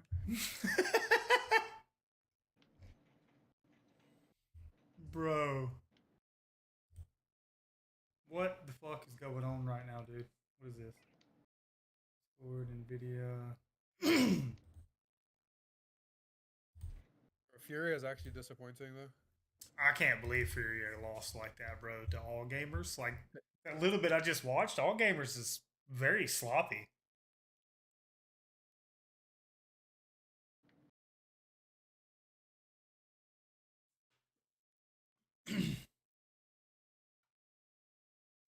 Bro, what is going on right now?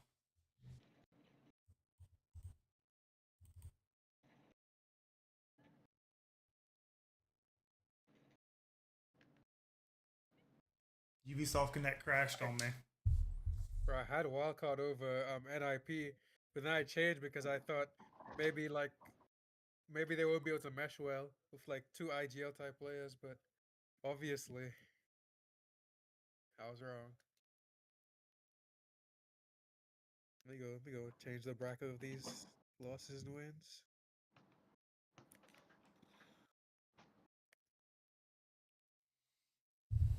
All gamers won. I have no faith in NIP anymore either. Those guys stink. Yo, Brazil just trash. Brazil's just trash. Brazil Major.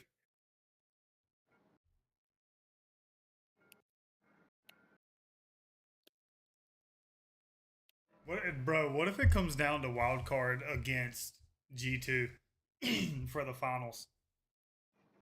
Hey, bro, it might be. They're both definitely making playoffs though. Wildcard has the harder match tomorrow. I don't think G2 is losing to Twisted Minds. No. No.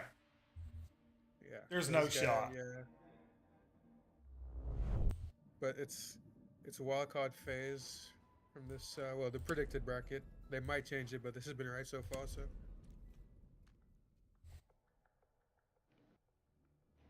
Oh, y'all are in the event. I'll send an invite.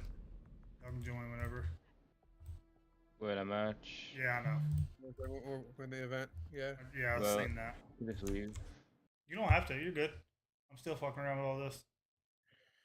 Gotta make sure everything's pulled up right. The Discord audio's in stream. I'm in stream. Siege is in stream. So all the audio should be good. All my chats are still pulled up. I think I'm getting that battle pass. You don't think you're getting the battle pass? Nope.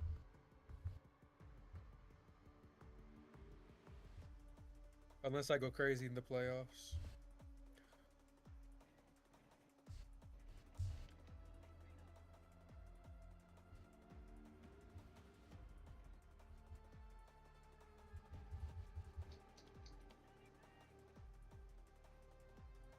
Who knows? Maybe Fury is best of 3 merchants. Maybe they'll come back in the best of 3s.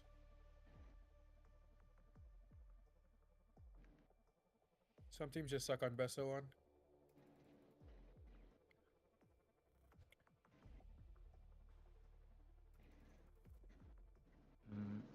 I feel like they should make Siege Cup best of 3 of ranked rules.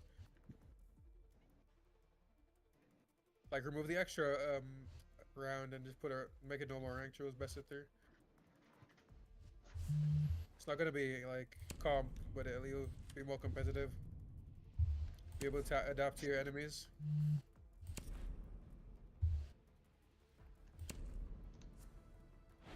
Yeah, I see what you're saying.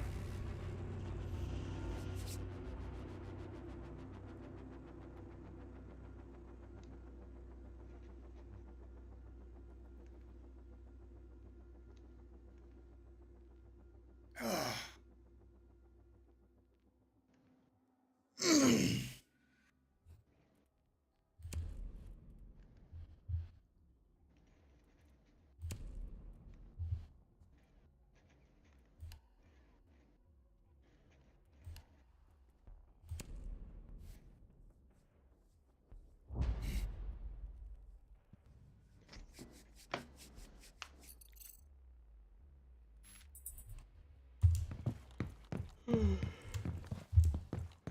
G2 Twisted Minds, Wildcard Phase, Weibo versus Virtus Pro. Give that to Virtus Pro. Shopify versus All Gamers. There's no way Shopify loses that. DZ versus Los, that is terrible. Falcons versus Enterprise. Enterprise might actually beat Falcons. Those guys are so inconsistent right now.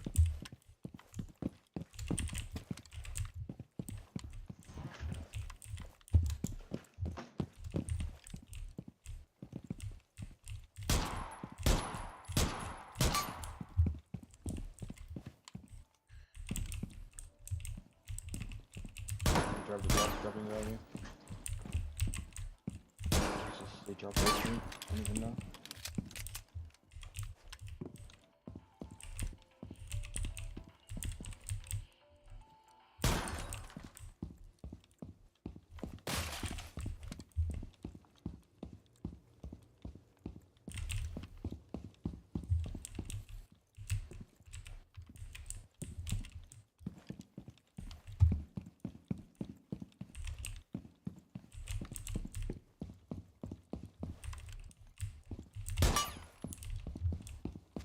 Alright, bro.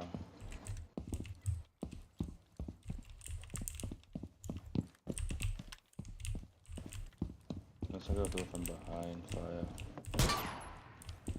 Why is this Twisted 3, bro? Long ass game plan.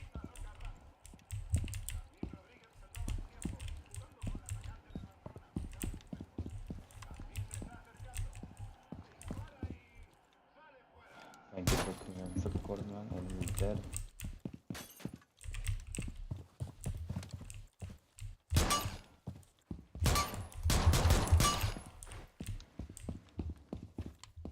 Why is this best of freeze actually? Good question.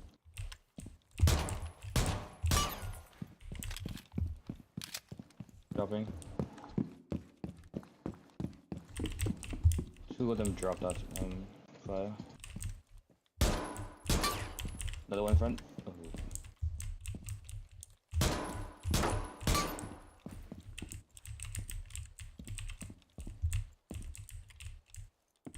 Dropping on you.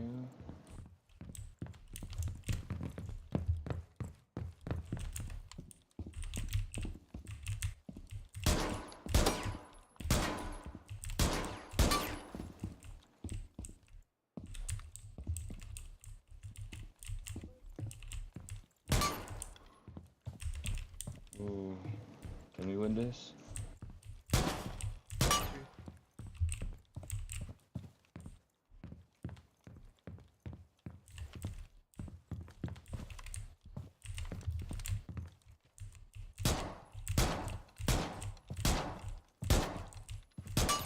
Yeah, we win this.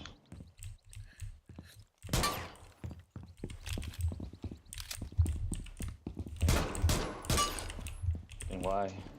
Why did you do that to me? Furia versus NIP, the battle of trash. Furia versus NIP. I don't even know. Just say Furia. I just know I can't bet on Furia 3 times in a row. These guys are trash.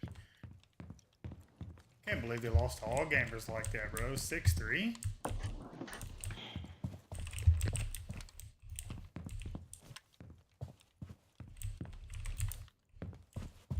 Wildcard versus Twisted Minds, they win. Rebellion versus Falcons. Falcons versus Shopify right now. Falcons look pretty trash. DZ versus Girl. DZ. DZ's 0-2, ain't they? No, they won. They won against NIP. Oh yeah, that's right. Yeah. They 7-3 to NIP.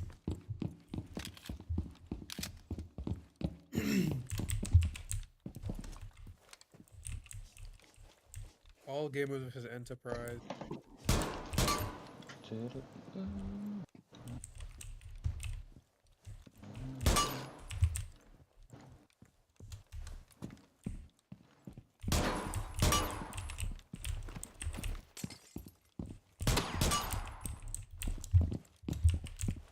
Dropped on you.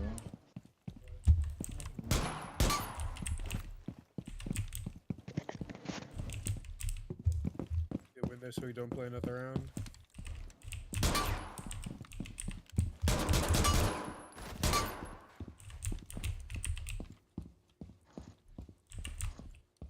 Dropped on me. They're damaging it. Buck is damaging right now.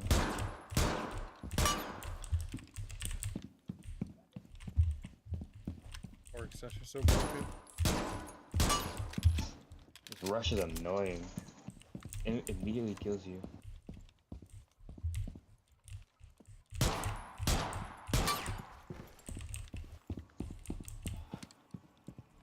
Behind. Pocket behind.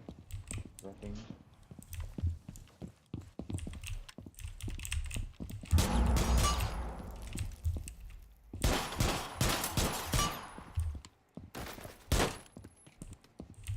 I got killed from the freaking. Oh, what is this? Like everyone's freaking everywhere, bro.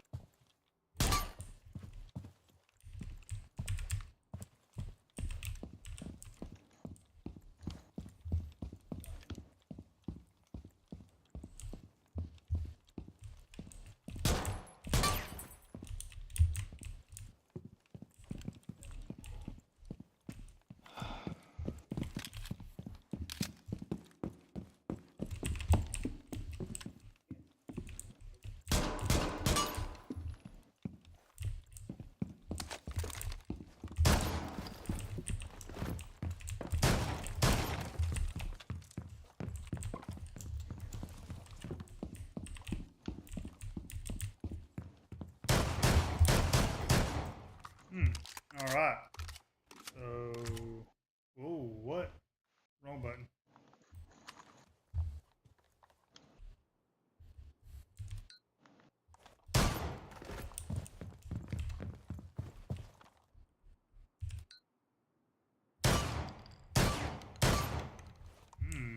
On the damn thing. Get some more damage on it. You need to keep going safe. Okay, well. We lost. We've lost this. Good. Yippee! God. What is it? What is it for?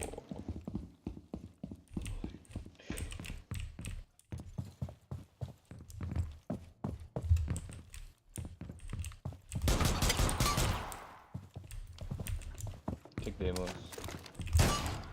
Rushes.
They are cooking our bear.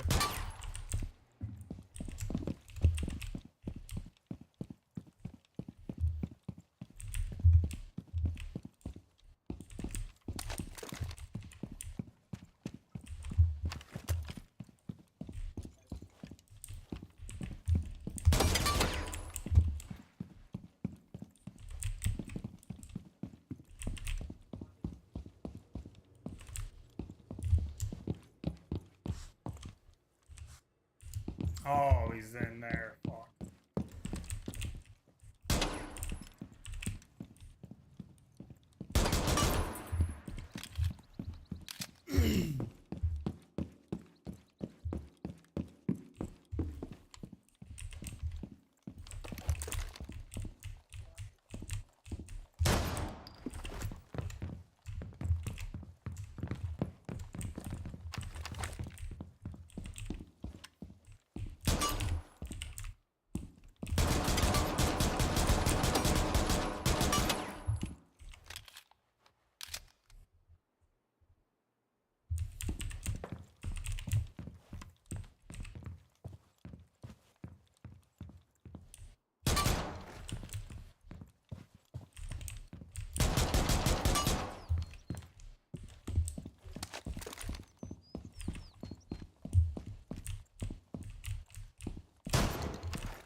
Yo, this defender's going crazy.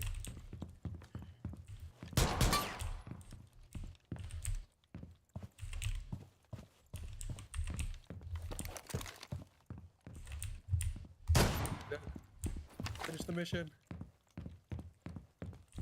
Oh, we won.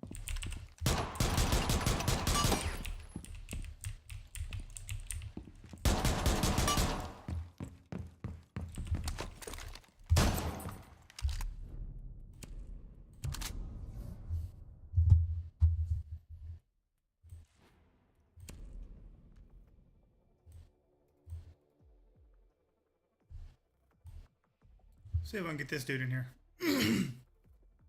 Hey, is Ice active? I don't know. Yeah, I think. He joined the call. Did he? Yeah, I think so. I don't hear him talking. He's a man of few words, I guess. It's pretty cool demo skill. Alright, the invite keeps disappearing every time I send it to you. I'll send you one.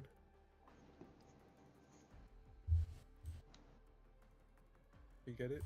Yeah. Oh, Ice is in here. Yeah. Apparently. I guess. Let's see what I got from watching all day. I'm gonna claim.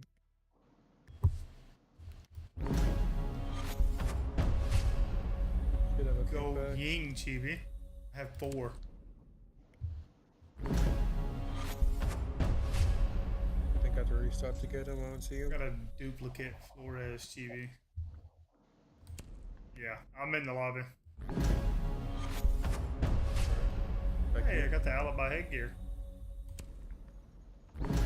Check you up. 500 battle points. Well, I don't know if you should if you can't see me. I can see you. He can see you, yeah. Oh, okay. Well then, yeah, I guess. Something else, huh? Yo, Ice, join the VC, man. You talking into He the was, chat? he was there like 2 seconds ago. He was just talking in game chat. Oh, yeah, I'm actually just working now. Oh, there we go. And she wasn't working. Hey, no, not ranked. No, deathmatch. Are you not warm? No, You know well, what, bro? I just did a clear house for like 10 minutes waiting on y'all, and that's it. That's all I've done. That's warm. It's pretty warm.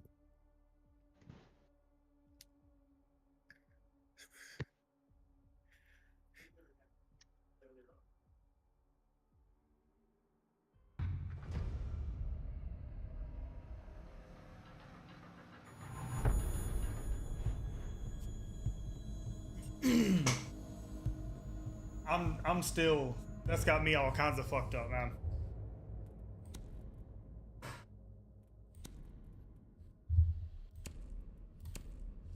What? Hot and cold, just hopping on there and taking Spicer's shit. Yeah. Now Adrian's cooked. He's gonna be a free agent.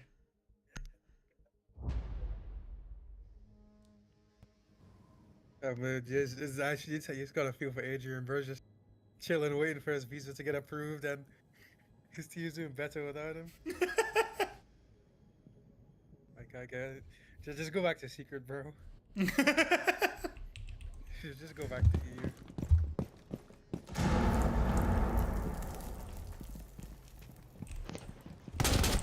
Oh, damn! Crosshair placement. They're just there.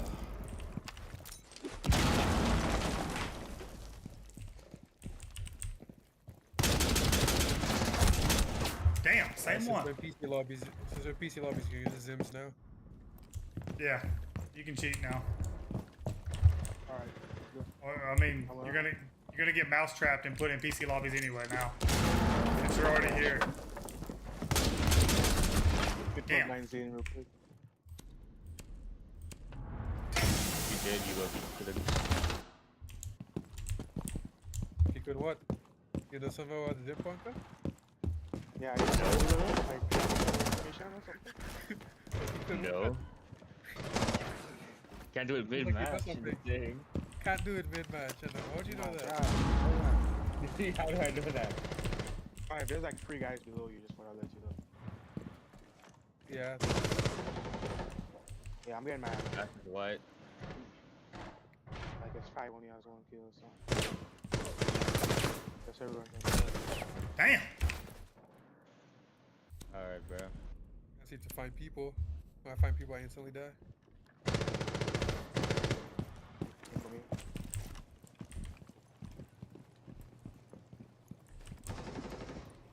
There's 2 people on the review.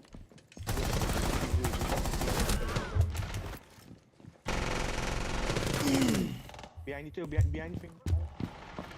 There's someone is stairs. Shoot for that. Alright. We're not that far behind, guys.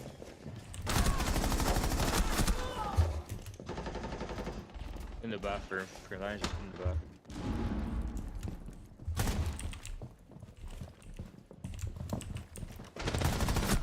God damn.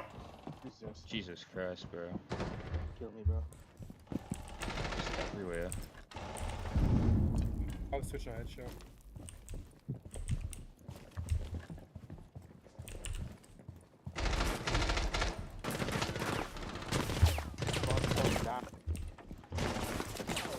He's under me.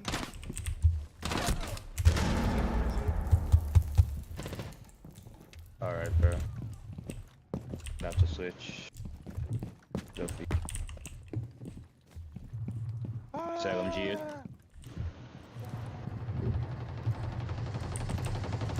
I have LMG too. Oh no, it's alright.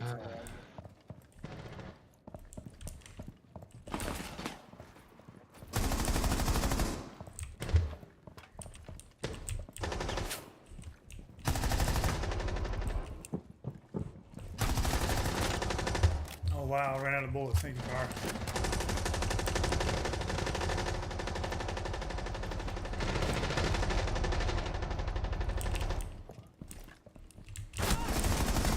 Shot later next group, bro.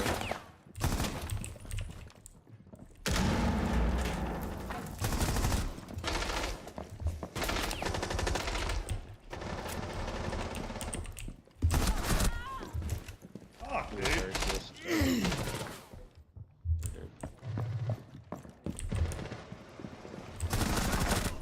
X, line, X. What a guy. I might get that kill if I can control the recoil on this gun. That's what they will. Damn.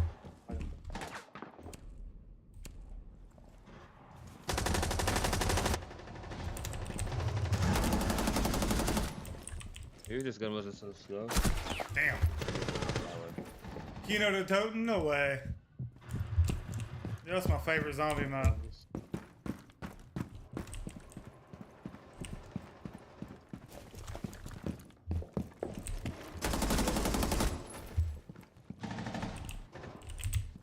Yeah.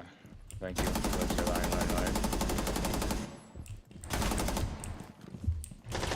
Thank you. Healing line. Shit. So the boats are coming.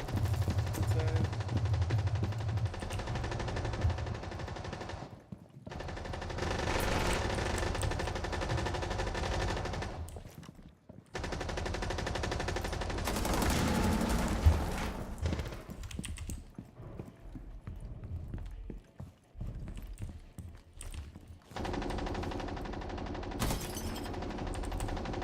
Killing on power stairs.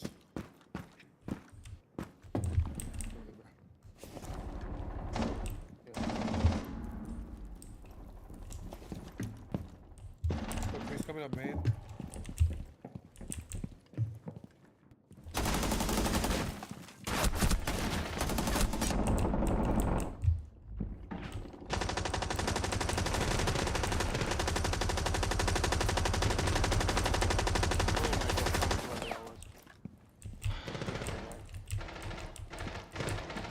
Behind 10.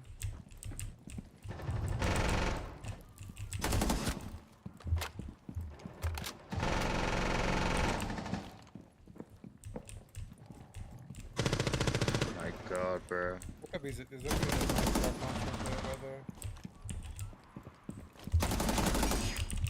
He's an Xbox player, mouse. Yep. 1000 sensitivity or something.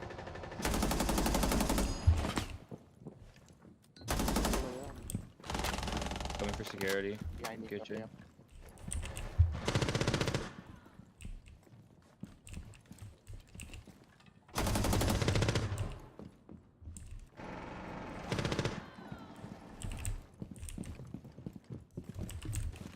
You're only just 10 away, guys. Yeah. Cool. Yeah, I mean, no, fuck no, fuck no.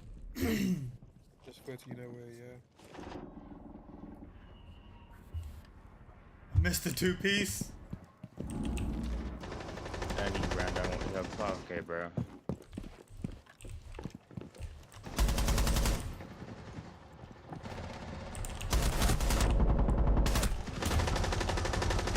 We're only half health?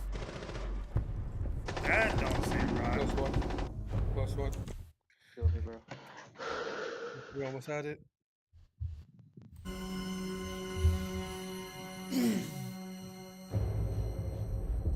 Run it back. Run it back. Right back.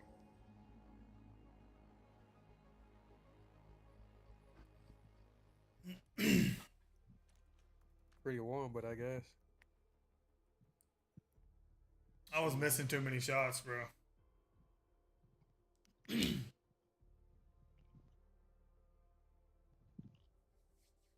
Yeah, I think Ice was too. I was missing too many shots. I was getting put down like a fucking dog before I could even take a shot, so.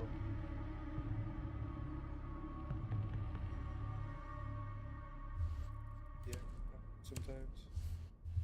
Just fight for the pain. Think of happy thoughts.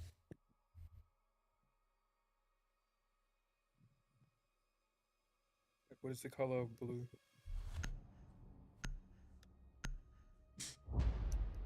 Vermilion.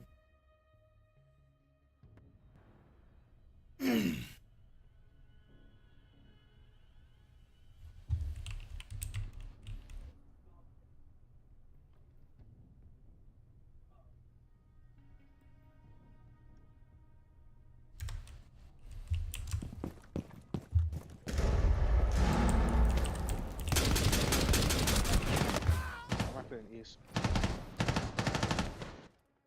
Put the game beside me. Oh, wow. Where's the mute? EX9 Breeze.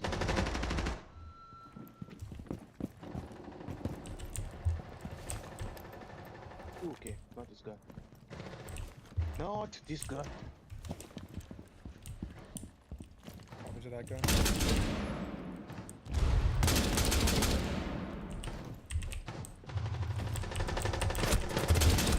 Damn. Thank you, bro.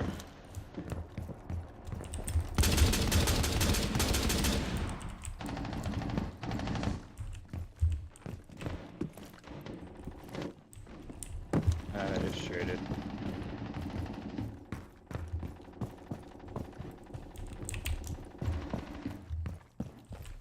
Right, no PC has more recoil, but I think it has more visual recoil too. Like my gun's kicking out way more than normal the LMG.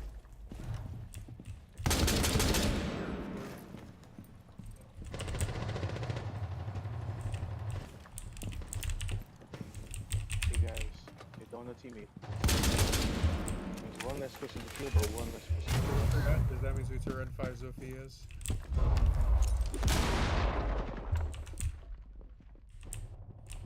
Yeah, I can. Damn. I got a fucking collie. You got a collie? That means we Yep. to Kali Zophias. Ah, it's much better when we get there. Background.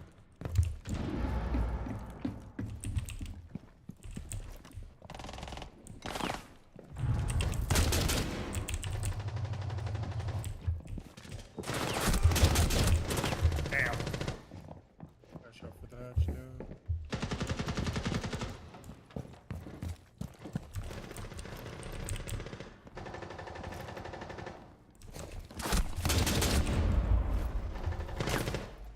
You traded with him.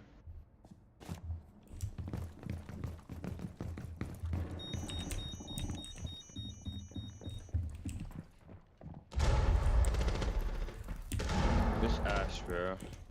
This Chris Fishburger guy.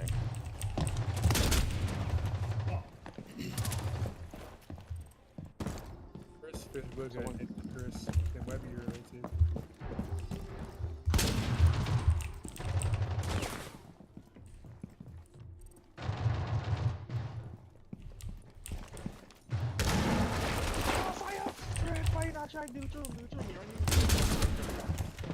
How, bro? What?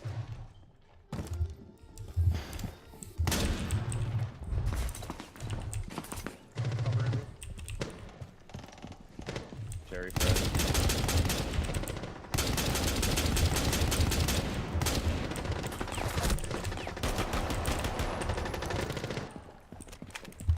Oh yeah? They just put you down. Put me down.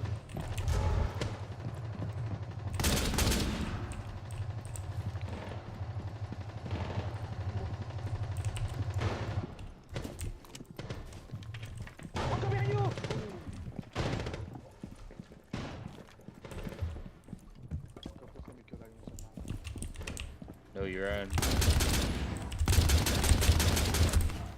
What?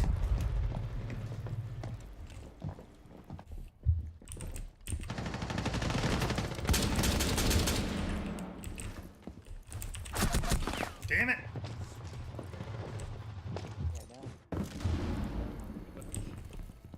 So good.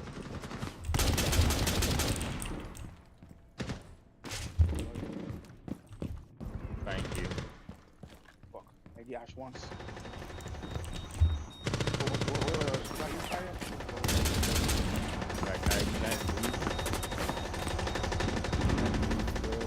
Holy, I just...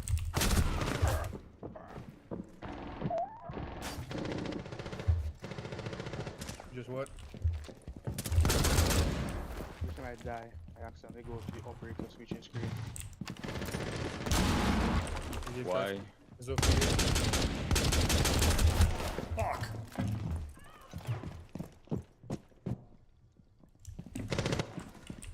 Why? Behind you, fire. I mean, ice. Behind you, ice.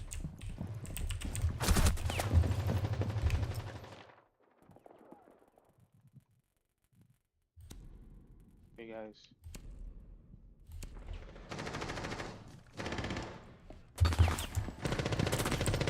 Right here.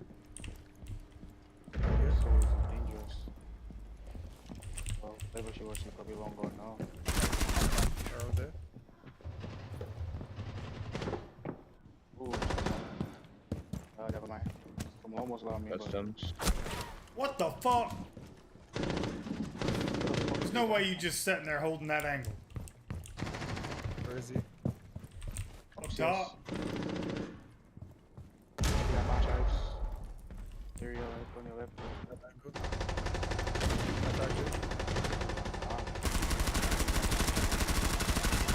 Is he dead? Yeah, I killed him. That's up. Okay.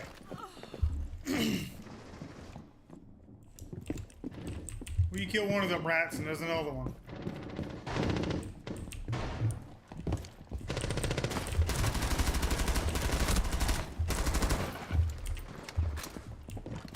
Stop fucking lagging.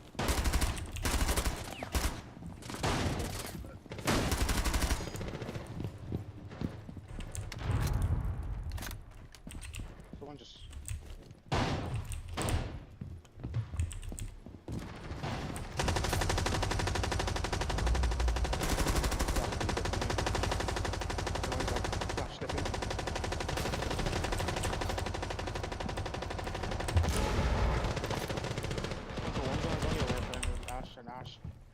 Yeah, I killed him.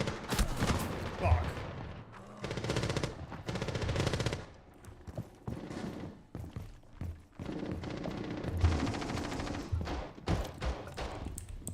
Almost there.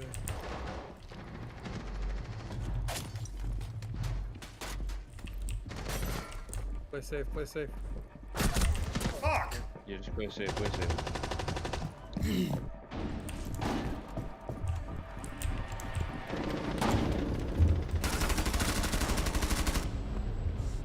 Too easy.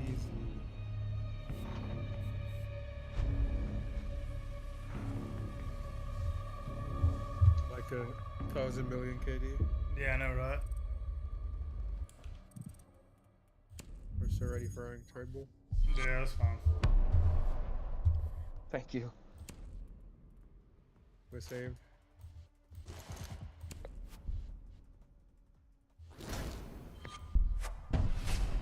Ugh. That's not to tell you guys, bro. Bull is just a well-oiled man, you know?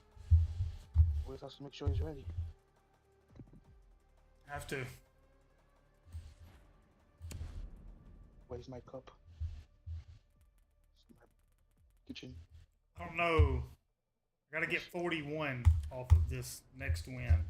If we win this next one, I gotta get 41. I don't think I will. I think I'm gonna get 40. Game will probably do that to you. I'm sure it will. It knows that I'm trying to hit gold before I go to the major. So it's gonna do me like that. Now that we have a fourth person, I can finally leave you guys and go on my own in the darkness. My flanks and my roam, my woods. My epic solo play. Kelowna. Because I hate I'm taking a piece right. A piece right now. Why? That makes you feel any better. Backing first ban your band team pop. Give us border, please. Please. I knew That's it. fine. I knew it.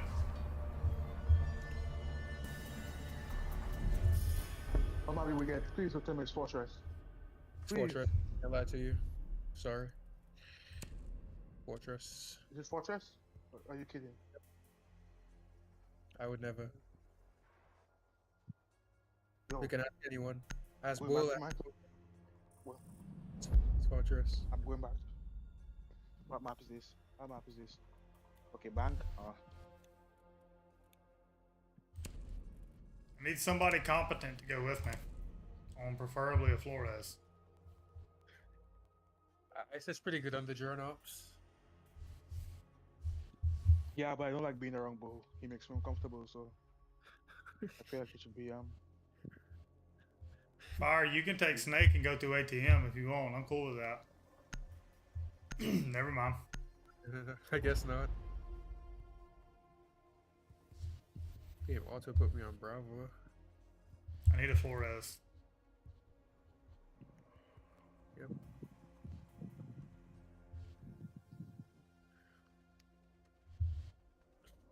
Oh my god, my dog is screaming and coming outside, bro. What's wrong with this dude?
No. Let me see if anyone. Okay, bro, I stalked him. There's a mute. Damn it. They have a mirror. I see. You have to go past Nick to roam play. What? Yeah. That's Nick showing the DMR. I know how I feel about that guy. Who's the Flores? Me. It's a competent one. There is nobody directly. I can make sure I can tell you. That Flores is a competent one. Mirrors and stuff. Or they make head-ons. Make his egg. Well, I'm fucked. Cross is round up in the hole. Cross the E3. Yeah, you should have been Havana.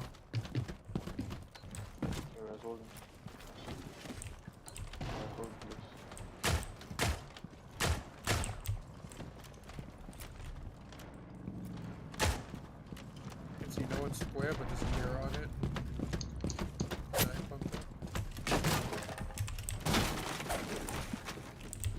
I'm gonna go somewhere else. Hey, come get this wall open. Run the Flores drawn into it. Yeah, it's soft. We have a minute left, basically. Get this open. I'm gonna frag it and push it in.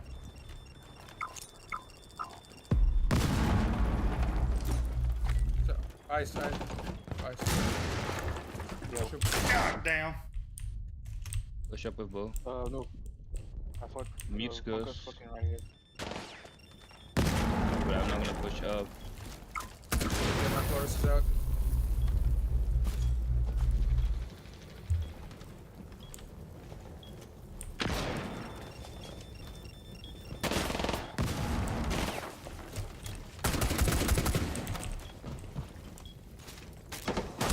Bro, let's plant behind bomb chassis. Huh? It's not left side of the door. I'm the wall. Right side wall. Yep. That's it, too late. Yeah, just freaking shotgun me to death. Goodbye. I'm not lagging like this, bro. Fuck. Not sure. I ain't got nothing wrong with you. You're just lagging like a bitch. I didn't know I was fighting the mute by myself.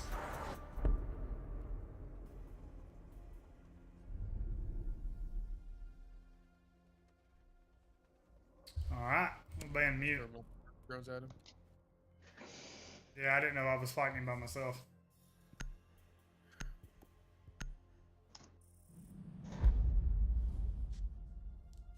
That's alright.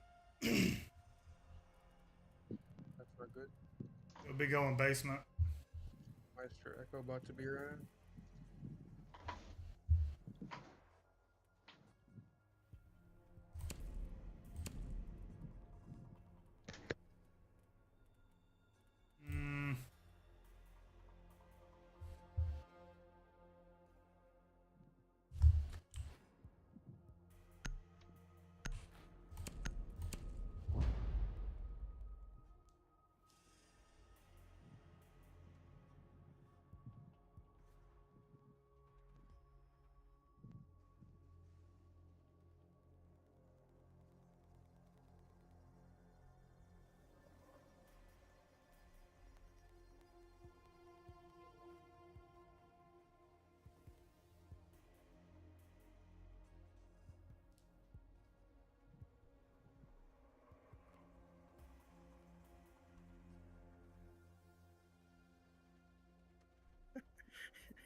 pushing him. That's gonna be going.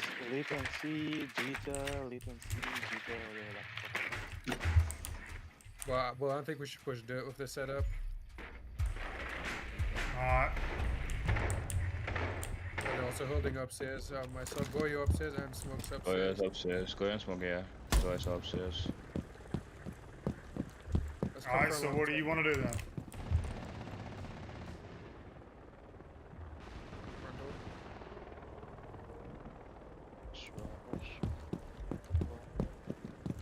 No one is there. That's fake pressure. No. By me. They're inside this. They're watching my lobby cam.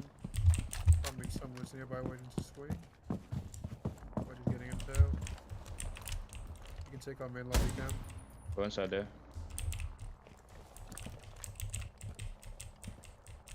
People inside?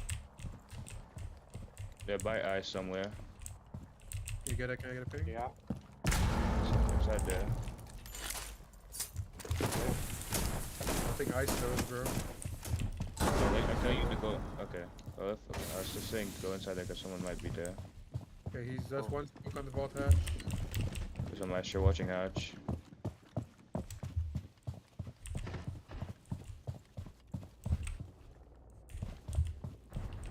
Are they all in sight? Is there anybody upstairs? Not from what I can see. There's a guy on blue. I don't know if you're on a blue. Watch our flanker, cool. He's just chilling that corner. Let me jump the fucking bro.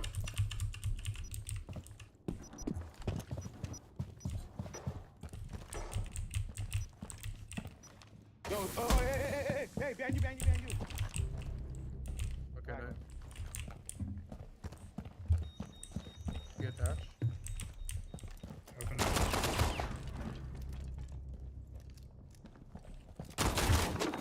I'm gonna go vault. Just so y'all spread pressure. Alright. I'll drop elevator. Smoke just walked in and said I was gonna drop. He's in the elevator. No, he has his ult on himself. Maestro's vault. Elevator.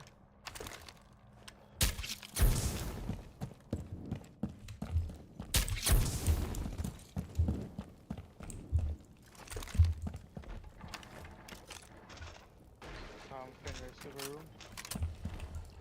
Made him, bro. Defender dead. Go in.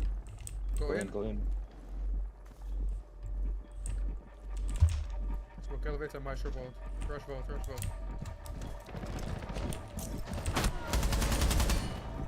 Wow. I knocked him. Either way. 25 to Maestro. Yes, will not change.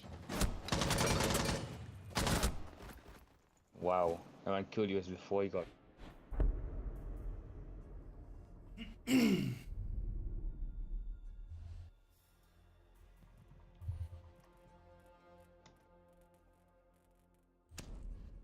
sent a Grim B, but I guess it didn't hit him. The Maestro. Bad Maestro. Yeah. I was on him.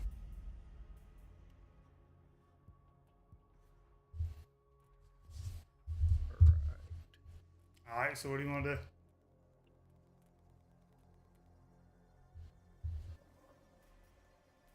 I have no clue.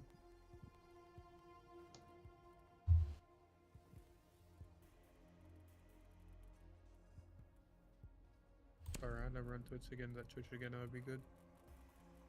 Long time. He's on a shield.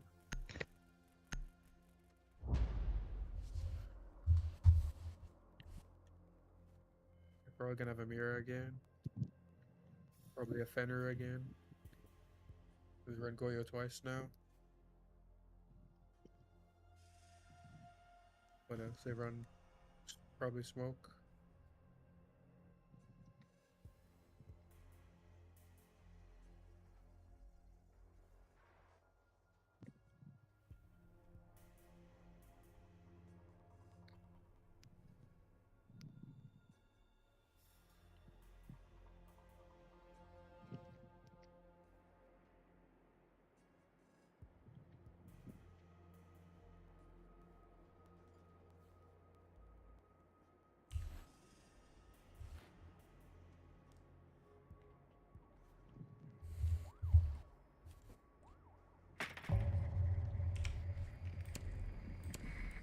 Next game tomorrow is G2 versus Twisted 9.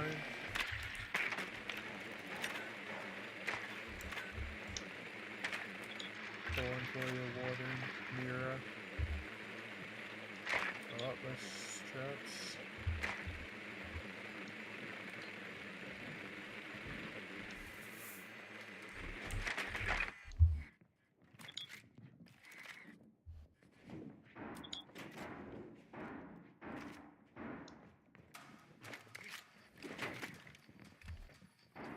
It's fine.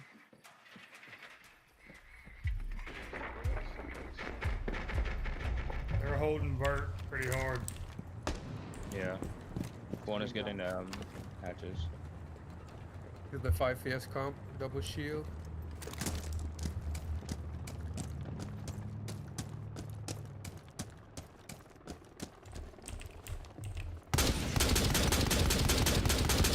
Goya's is upstairs in Canada and one is somewhere inside.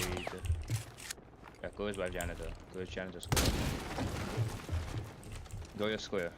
If you watch through the square window, you can get him. Okay. You know where anyone else is? I feel like there's a 4. Over there, my yes. I was right. There's a phone inside there and deep inside. I'll bring the phone deep inside for you. Probably shoot it. Right here. Right here. Shoot it, shoot it, shoot it. Just shoot it.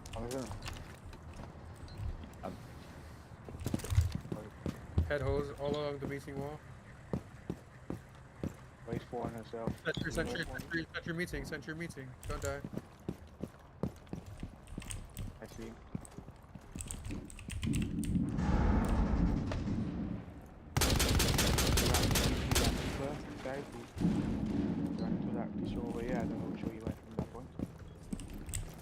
Might be flanking you. Not flank, like go around banana.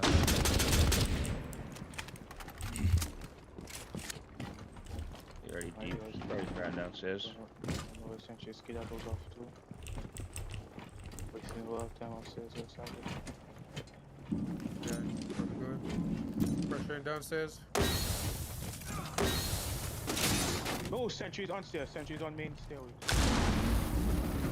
Someone, that sounds like no, it's spawn, it's spawn. One. Sentry's back in meeting. Sentry's back in meeting. I got the Goyo. What can you get in a plan? No, I cannot. There's a Goyo on him. Gonna drop on you, fire. Drop inside me. I'm small room.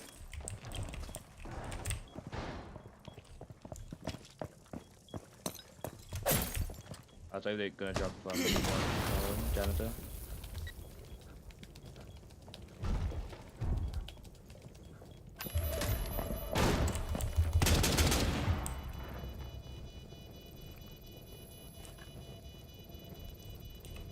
No one's stock.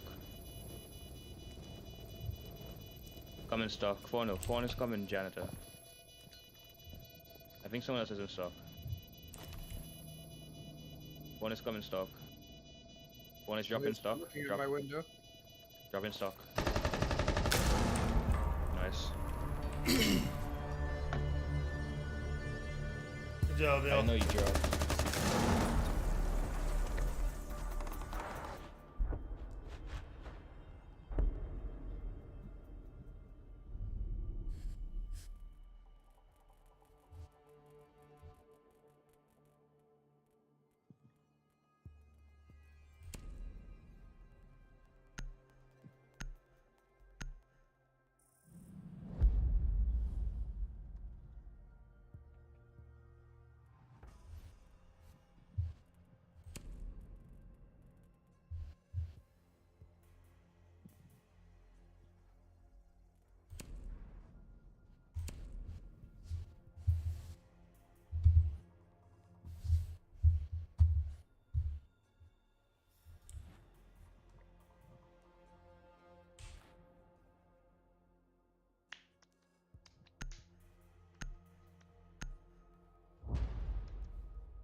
my mood jammers first.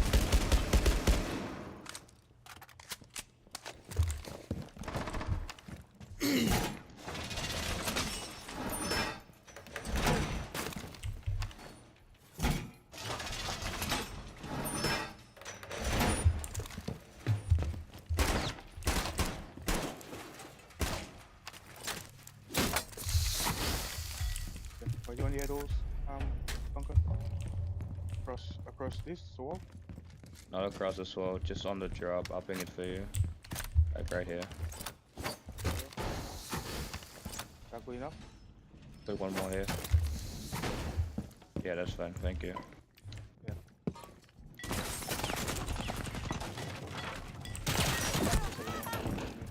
What the fuck was that? Get back. There's came in on bottom square. The bottom square is a buck. He's gonna buck below. We'll go for that. Fucker. They joined you out there. No one has turned me out yet. He might be blocking or. They have a nomad. Echo, nomad and they're all right here. They're right here. Nomad and mobile border. There's flashes on the I killed one. You killed. They got. You killed the 2 stock. There was nomad and another one. Ash. Another one. There's no Spiral. Yes, Buck is walking up. Will's walking up. I'm on E. Buck is coming up. Buck is coming up. Coming up where? I'm gonna 1, 2, 3. I'm dead. Half HP Spiral. Ah, fuck, yeah. Watch my camera emojis. He's still over here, No, he's Ash. Buck coming in Spiral. Ash. He ran the other way. Buck is still over here. Buck. Coming in, banana. Ash long one got me. Buck is inside. Yep. Right here, 5 ping. Find you, Swinging, janitor. Looking at the janitor rotate. Looking janitor, yeah. Going into janitor now. Looking behind. Grouping. Flashing. Still 3. Flashing. Still 3. Can you wallbang that? I ran out of bullets, bro. I really thought he was gonna step up, dude. I can't believe. I could have shot through the fucking couch. Yeah, that's what I said. Oh my fucking god, dude. Do you think I meant the wall? Yeah, I thought you meant the fucking wall. I didn't know you could shoot through the fucking couch. God damn it.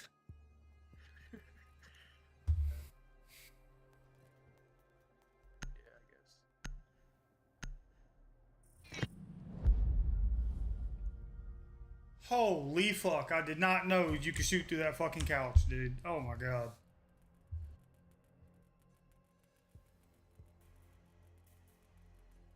Yeah, we could have won that. Hell yeah, we could have won MMA. that.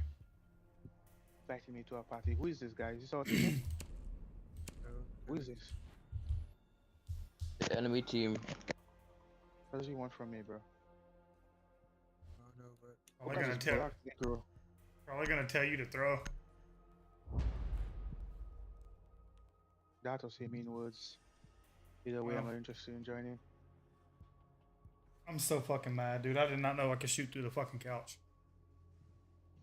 Oh. I was expecting him to fucking stand up and try to shoot me. That's why I just kept shooting. Oh, you know, bro. Oh, you know.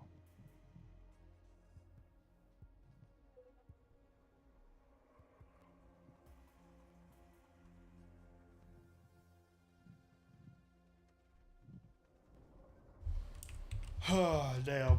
Damn.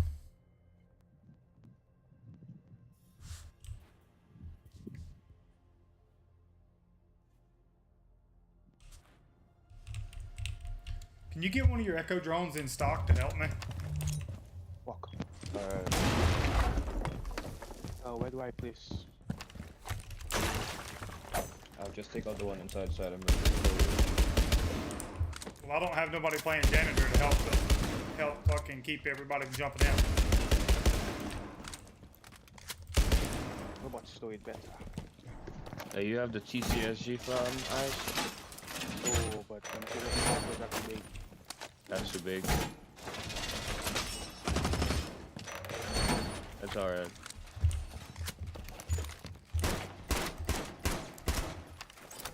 I'll use my impact. I don't want to make you use yours. One guy still using anyway, so.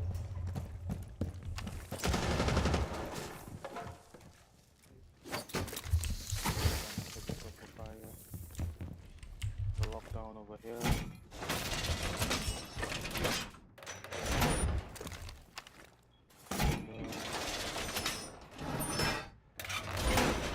Someone's on our file on this window.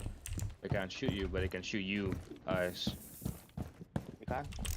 Yes, they can see that window.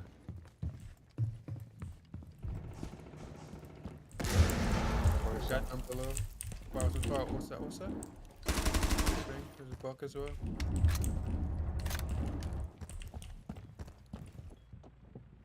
Buck of janitor.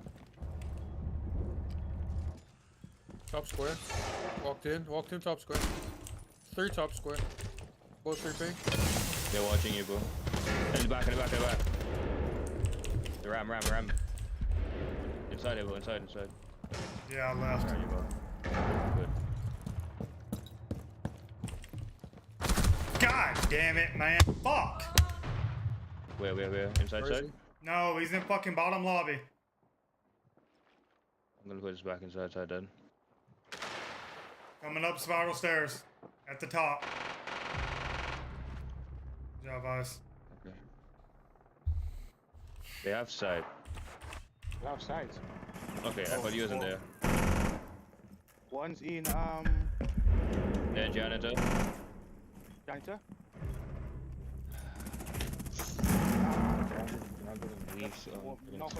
Behind. That fucking wall was left soft?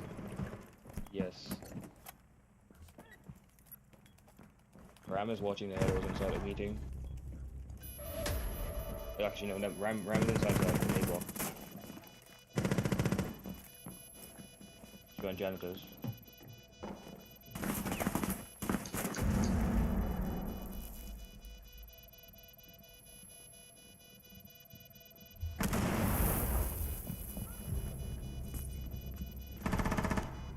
Nice. Nice one. Good shit, Fire.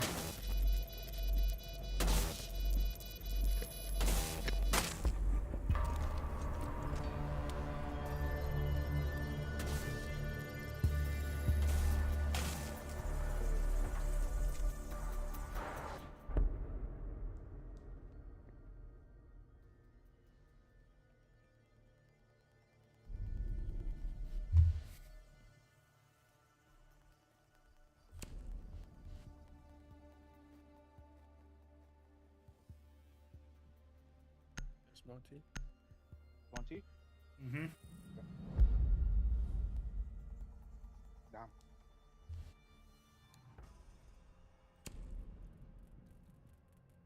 Oh. Who do I play for this? Fenrir. Should I play Fenrir? Then we have Brava. Teach me the real meaning. I use the Sash G. Playing. What?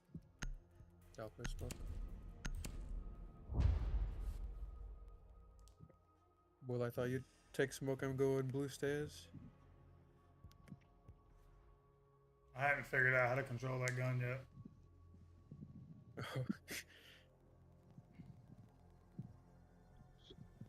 The recoil is worse on PC than it is on console by a lot, right? Yes. Yes. Is it a is it a crazy amount, Bull, or is it like how bad is it? Depends on the gun. Some of them yes, some of them no. You can look at the recoil shots. I mean, they're not really that reliable, I guess. But the F2 recall chat on console, it's still, you can at least still see it on the page. On PC with the same attachments, the F2 recall chat's literally flying off the page. Yeah. I didn't bring Bob. I'll go get Ball Hatch.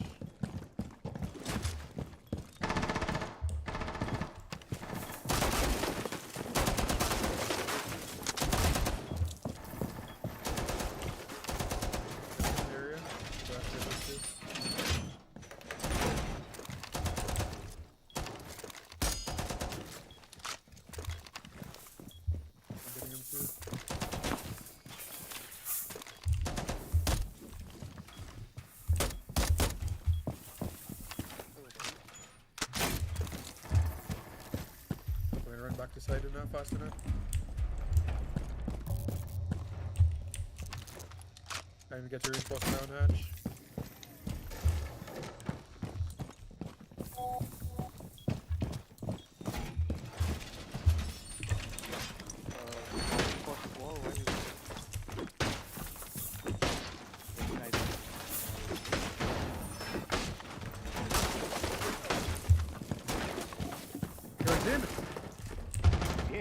Walked in. Yes, he just walked in. Brava hit by now. They're getting the wall.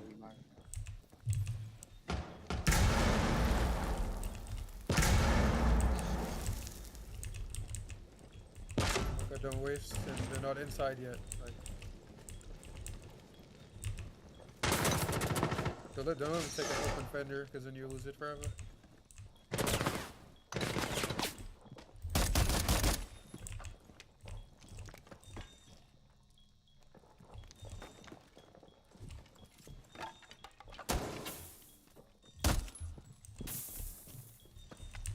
On. They're getting default wall. Chunk is on default.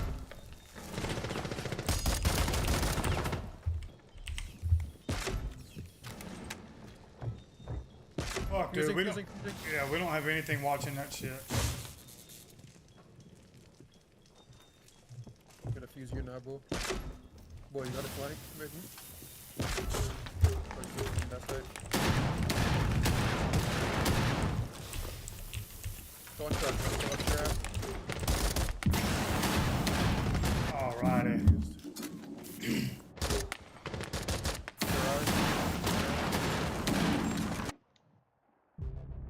Garage dead. You have 12 more Shumikas. Move back, you're gonna die.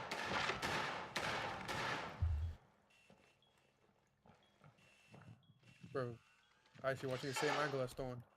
Well, I was watching it first and phone came here, so. Oh, Jesus Christ, okay. He destroyed the last friend I had over there. So they can't come down this way for me, though, so.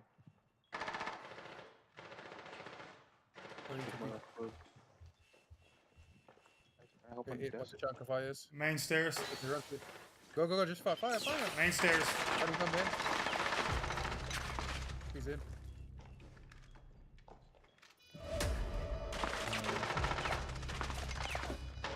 He's inside there. Ooh, that's a whole lot of guys. Alright, cool.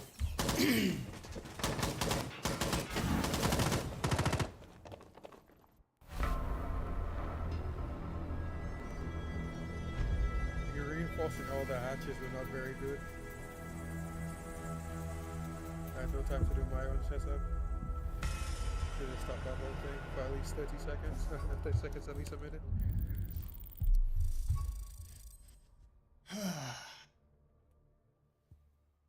Punk of the great game. I'm going to go eat my my leftovers. I want to play while eating. Good for 18, okay. Yeah, don't, bro. I said don't. I can't leave this squad. Can you I kick got me? you. Go back.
on the match like 45 minutes ago and still hasn't put us in.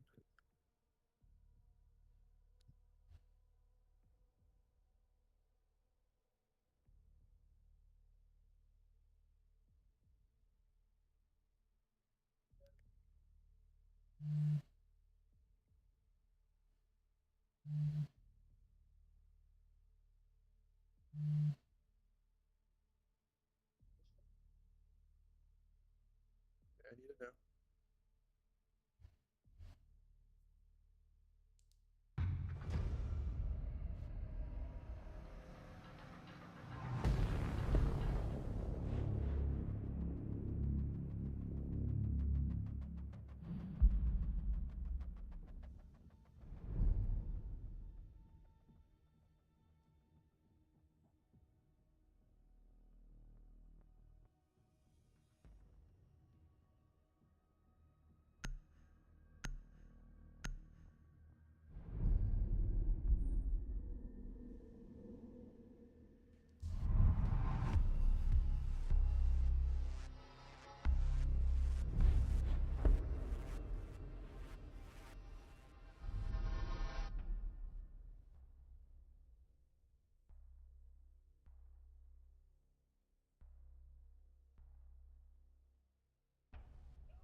Clubhouse. Did you just come back? Yeah. Was not paying attention at all. I apologize.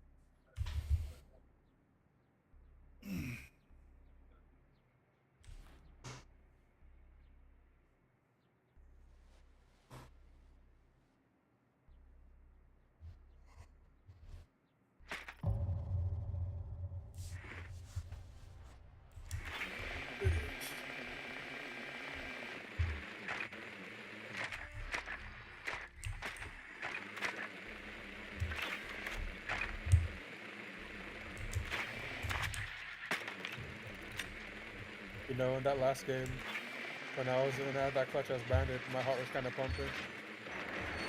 I raised my adrenaline levels. Like cortisol, whatever, I don't know. I was feeling it. There's a mute bandit, Ella, Mira, also Mira.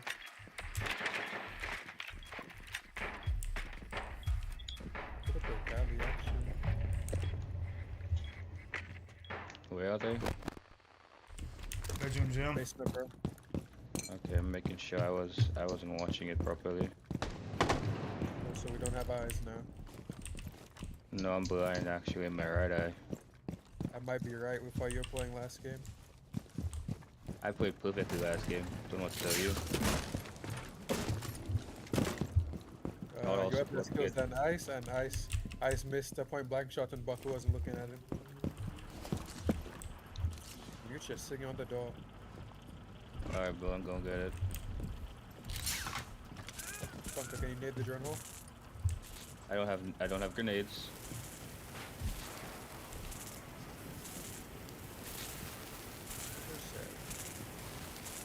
No, I'm not selling. I just don't run grenades on the thing, bro.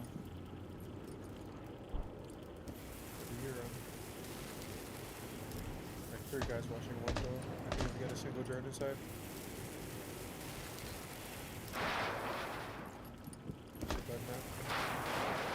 Alright, bro. People. Garage. There's a mirror on Logi. Watching from Logi or in Logi? Like on Logi wall? Look looking into construction. Oh, okay.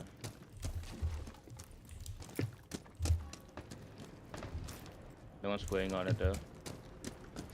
For real? No, my mirror's going back to it now.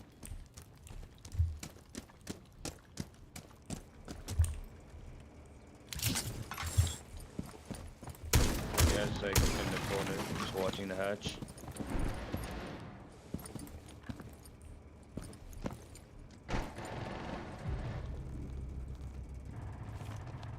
Mirror's in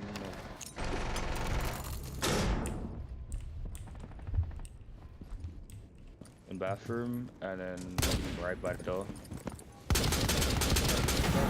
Mirror's in Logi. 2 brow, no clue. 2 brows, cash. 2 brows, cash. Cash. I got You kicked got from the back. bandit anyway. Yeah.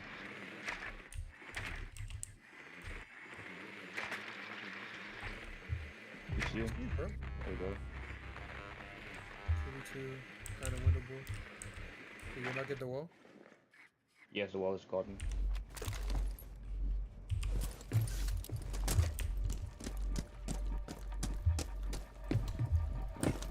Logi and that wall right there. Logi and Logi.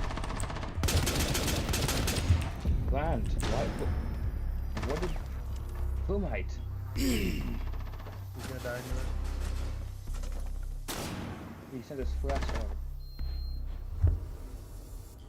He should have gone for the kill.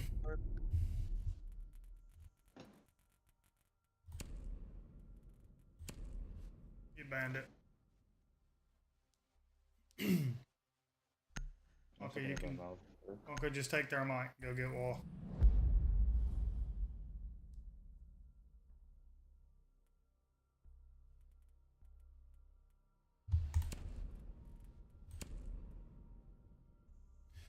I need to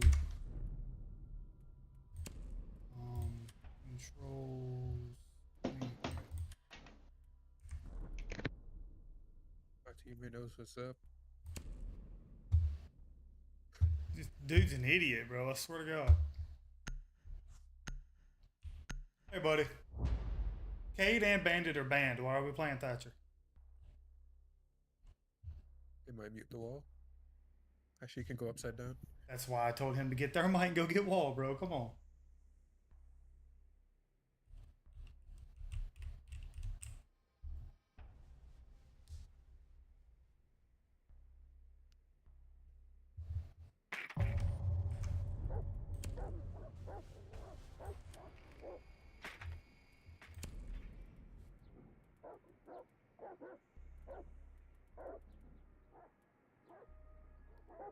Switch ability mode.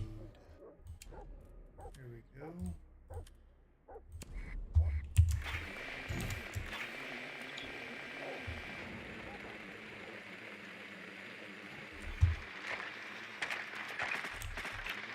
Capcan might be a problem for me. Oh, we gotta do it. We gotta. I'm gonna say demos. We gotta ban first.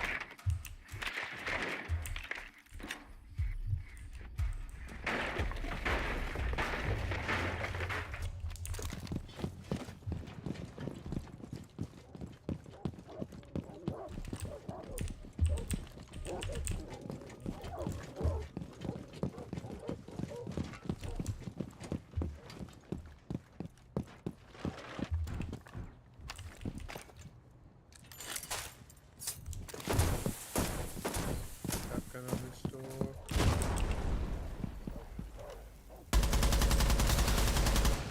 Nice. One Capcan on secret.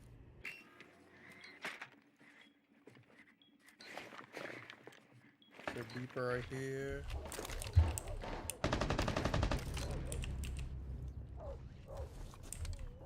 I'm gonna go solo wall.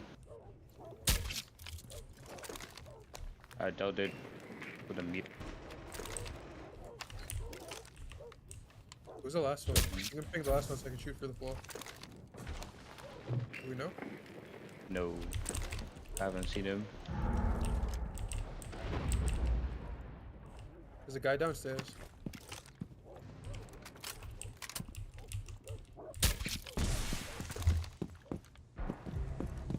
I saw him, he's Logi. Last one's Logi somewhere.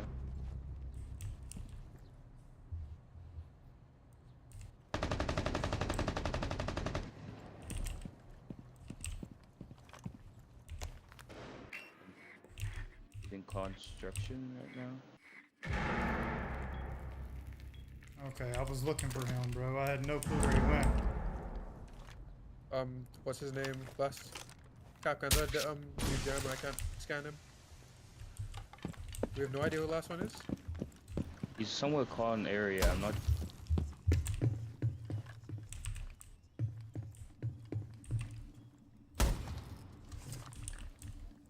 You see anyone, Bull?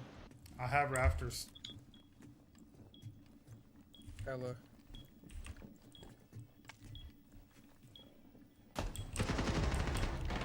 Capcan, he's hiding in cash. Cash a lot, cash gone. Ella's lit.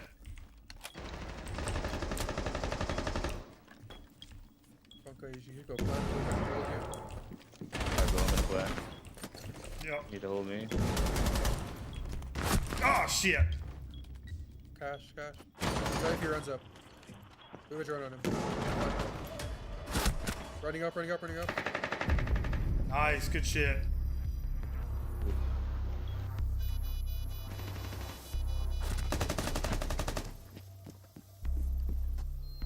Stop me from planting. I didn't.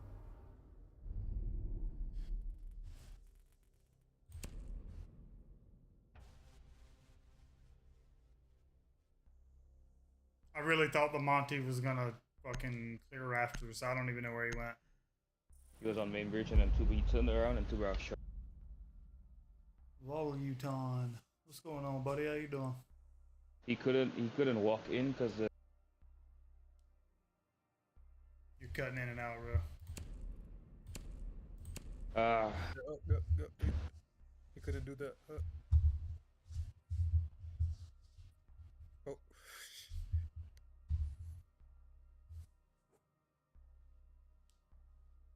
I was saying, right? He was on main breach, Bull, and he turned to come garage, and Tuber shot him in his head. Interesting. What did he do? He couldn't walk. What's inside up, Too Slow? How you doing? He couldn't walk inside the breach because the thermite hole was up because he had to vault over. So.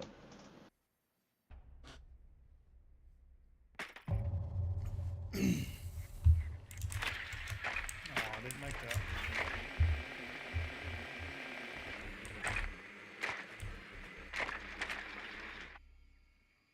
They're on the back.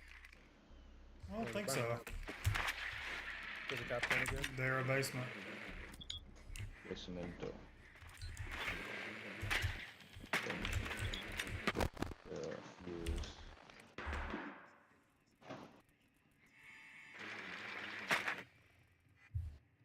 This guy playing Grim.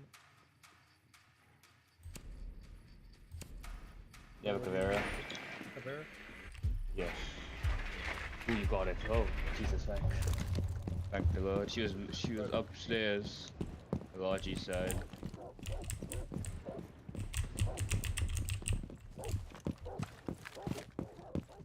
My line is cool, but you wouldn't understand because I've been people know those rainbow six slow. Alright, you nerd. The guy upstairs, I don't know who that was. Ella. Might be. Alright, so Ella and Caveira are rooming. They didn't get hatches, by the way. No, they did not. I'm seeing that. They didn't get either hatch like, at all. I know where Ella is.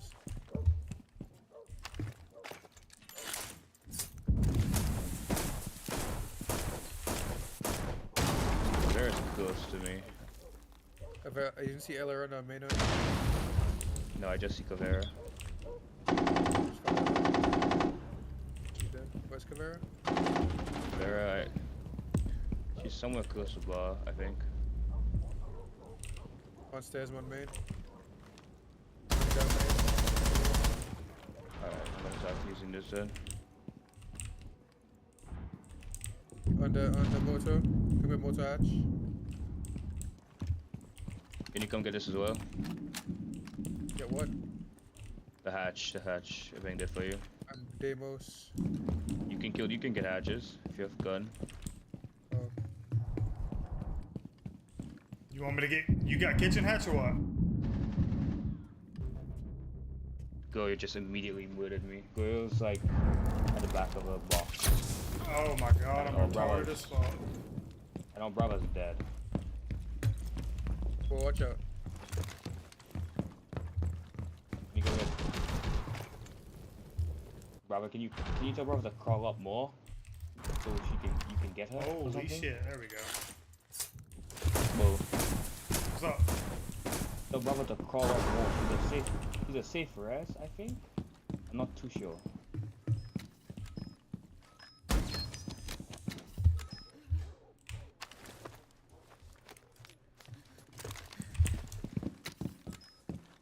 I don't know where Caveira is, to be honest with you. I'm not. So dead. Caveira might just go and interrogate you.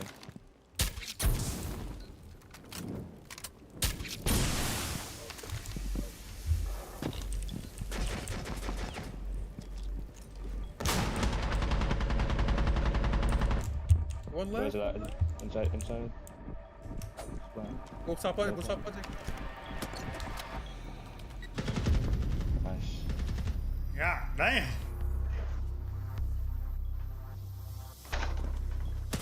Didn't hit. I just wasn't watching that, so you really know. Well, that was a hero play. Saved our lives. I did. I don't know what Bravo is literally walking towards me as I Van was Thatcher. Van Thatcher. So running to res me, just walking towards me, wasting time.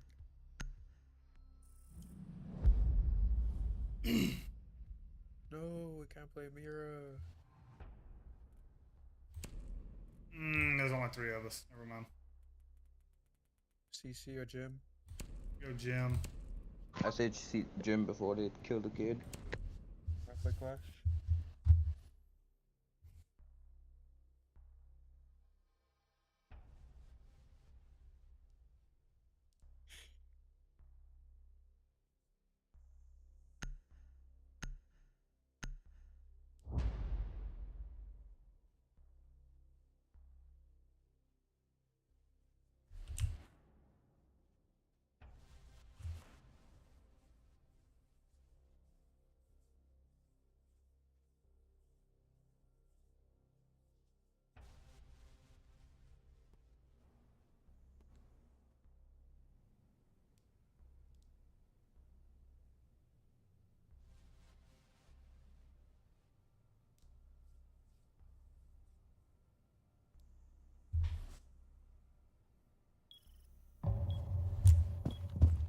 Go hide.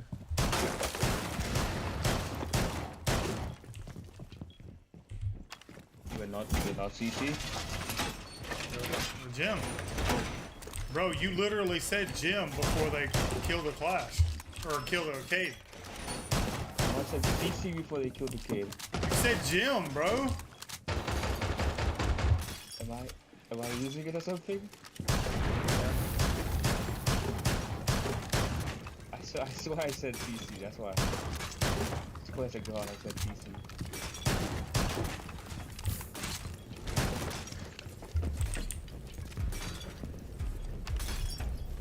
Maybe I did say that.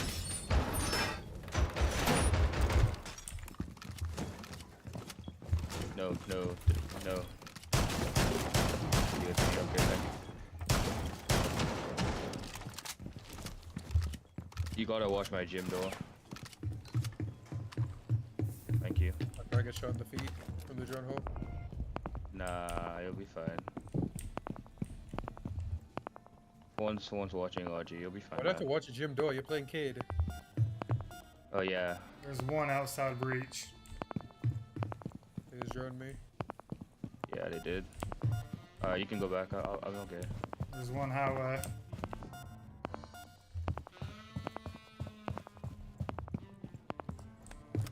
There's shield on highway.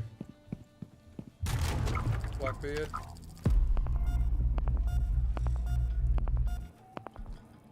Is anyone CC? I'm gonna go for a flank. Blackbeard highway there.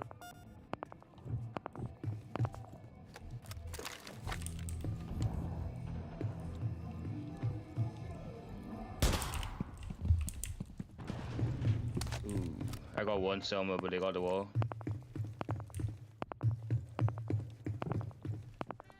They can't walk through it. They can't walk through it, by the way. They just... Blackbeard's and con, Blackbeard's and con. Cool, can you hold the con door from downstairs? I can see for him when I find him. He's my thank you teammate. Like, This guy all the way CC as well. another one con, another one. There's Snake con. Snake is con.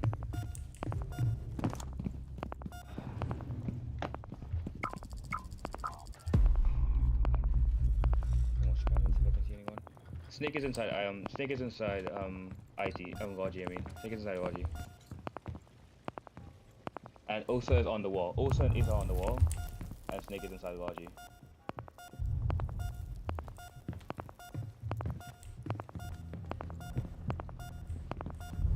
Bro, these fuckers run so much.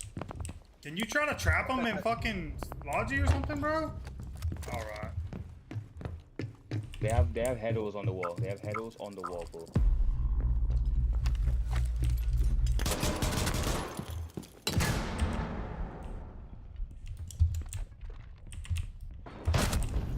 Damn, I didn't get my kill. Fuck! Yo, you have some really fucking retarded teammates, bro. So, Fire calls that Blackbeard is inside Con. I run to Con. He breaks the wall in front of me. I mail him twice. Phone is inside Logi. Phone doesn't hear me. And then I get knocked. She comes and then I ping at the back because Snake ran through the window.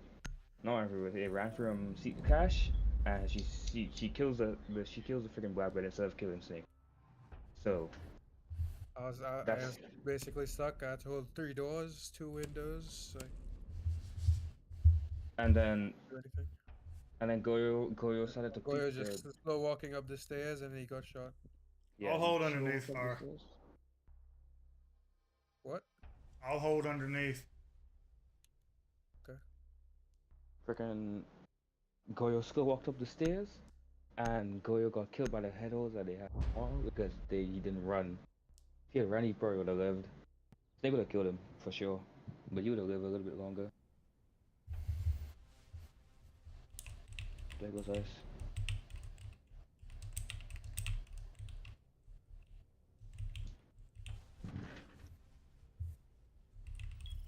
Oh,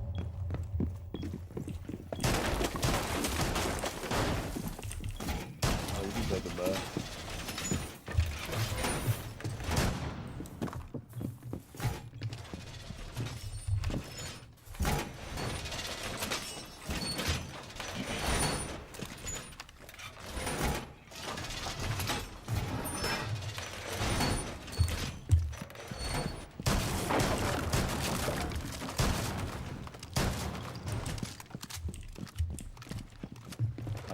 What's up with garage?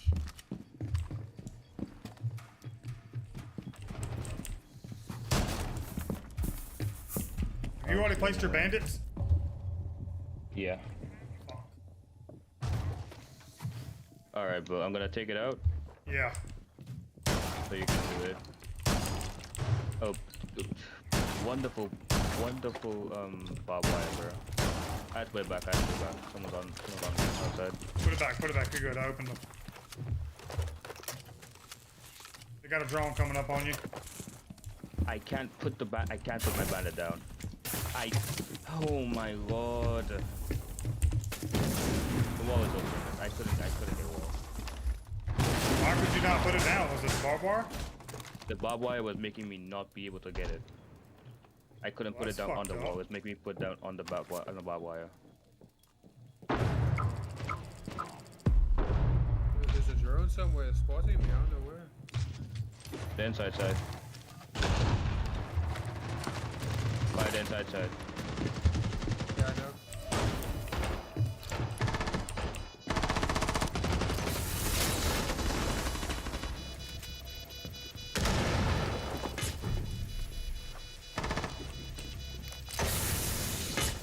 Where did they defuse?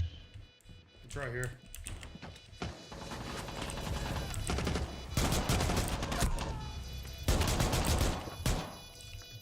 Why did he smoke it? Long armor, just long armor. Well, watch me, please. I got you.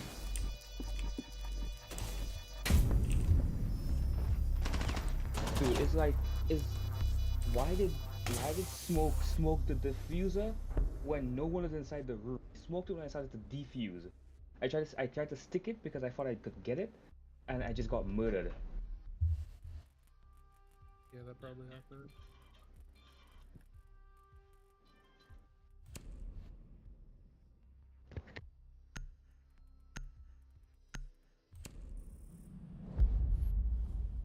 All right. Let's go, bedroom gym.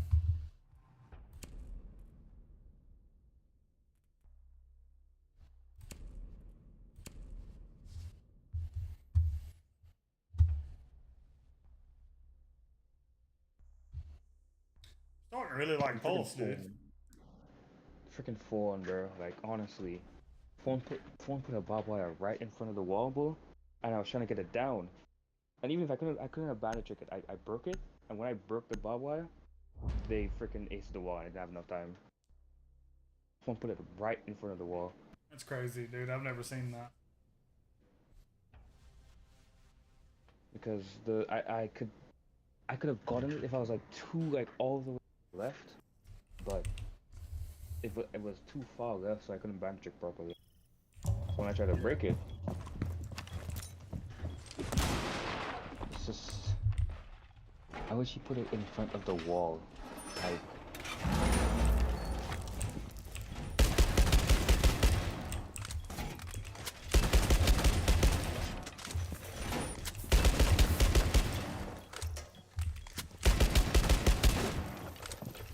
What is this? What are you doing, bro? Get the gym window? No way he got the gym door. He got gymmed up, but not the window. This guy retarded. He's going. Yeah, he's gone. And he's gone. Thank you for this already. He's gonna help so much. Like they're gonna all the.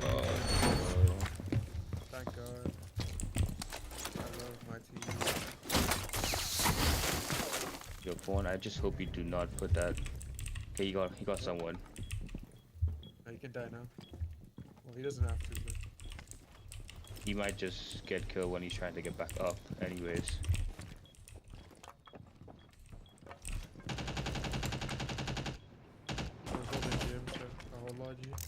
Yeah.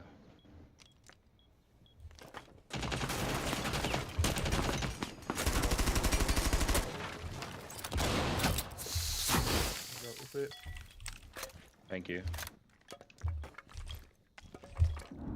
I think they have a Bravo. Yes, they do. Okay.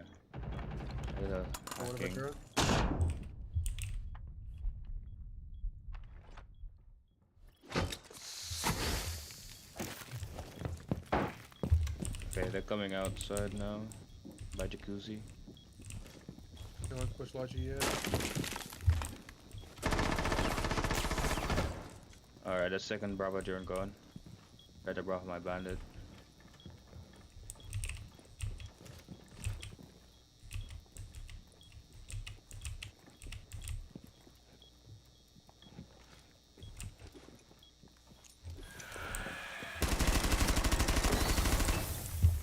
Did you execute? I think they're trying to jump in over here on Jim. They have a Ying. I shot at Candelo. They have a Ying.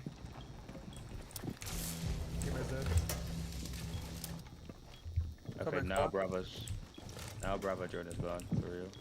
They have a Flumite. They're breaking in con, there's broken con, probably Ying. Running on main. Shield on main. BB.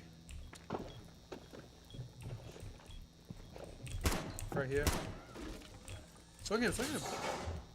I was gonna swing him. One, bro. Is he still there? There's another one. There's another one. Swing. Don't swing. Don't swing. Pull back up. Alright.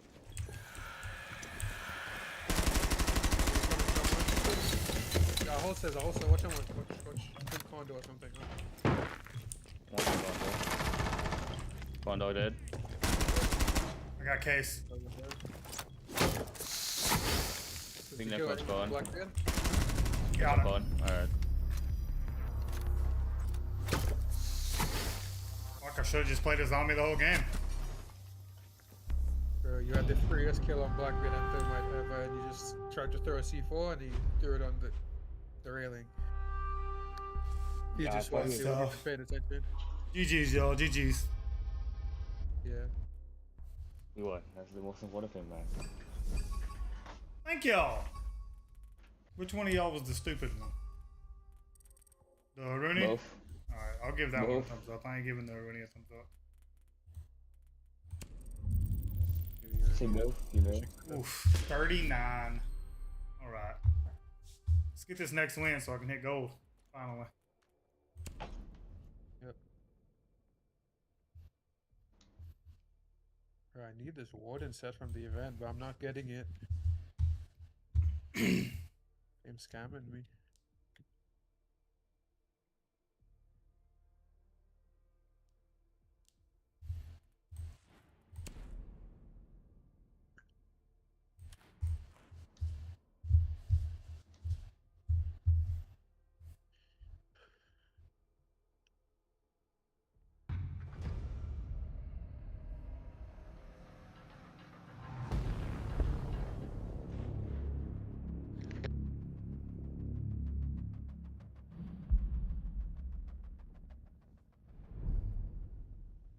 Bro, I can't read Chinese. Why would you send me that? Oh god, get out of here. You can translate it on, well, if you open it, I don't know if you have a Twitter account.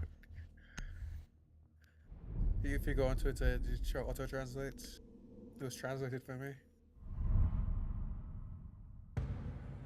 Get ready to learn Chinese, bro.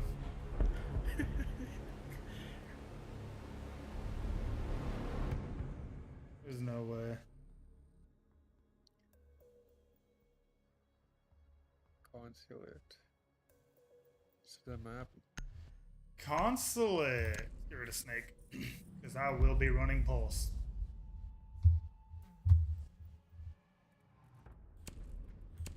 Cardiac Johnson deployed.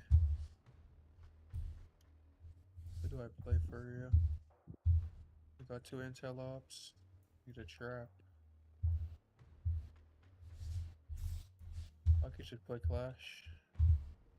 Probably Thorn. Yeah.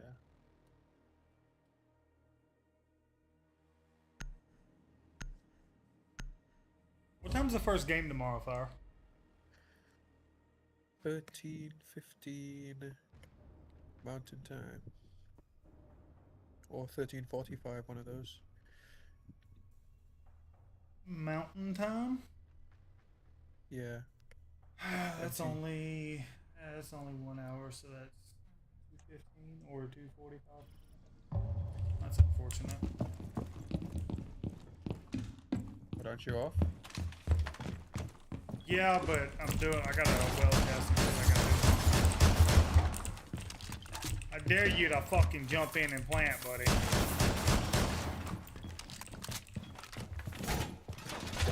Loading test tomorrow? What now? Got a certification, bro. Oh yeah. I was saying you have to do a welding test, but I was saying, aren't you like a pro welder? I guess, yeah. I do it for a living, so I reckon, yeah, it makes me a pro.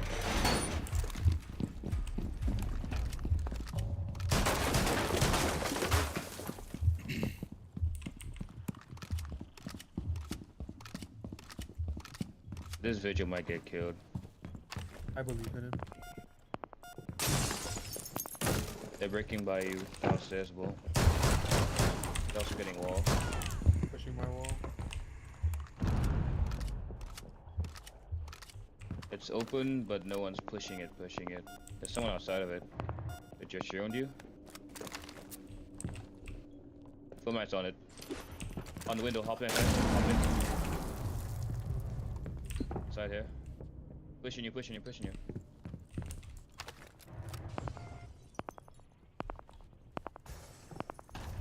just jumped out.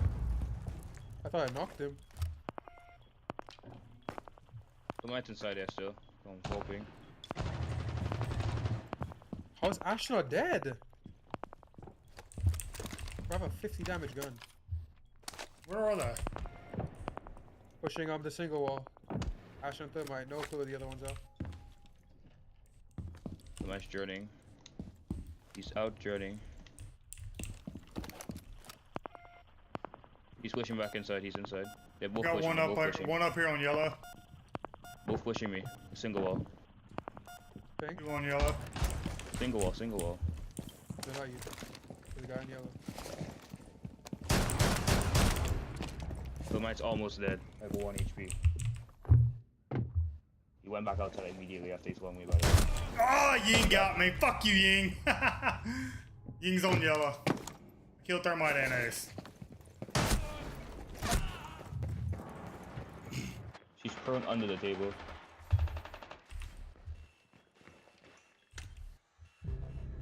Okay. Yeah, that's C4. They're both outside there still. Yo, can you get off my freaking... They're both outside single wall. Still outside. Yeah, both 2 ping. There goes our teammate.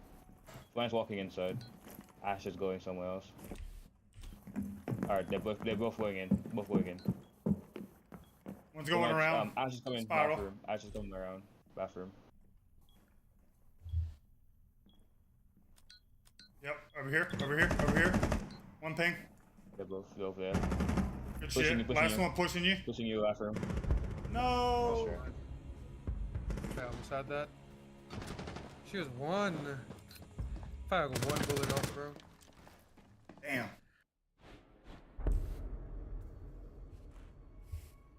Please don't ban Pulse. Let's ban Ying though. That's gonna be annoying.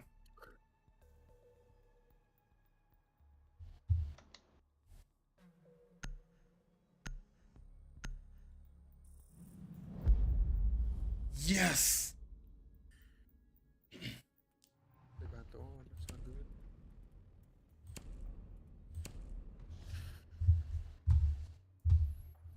Run Denari. Yes, yeah. You literally said it in my chat the other day. You needed to play Denari more.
Didn't expect him to push yellow single wall like that.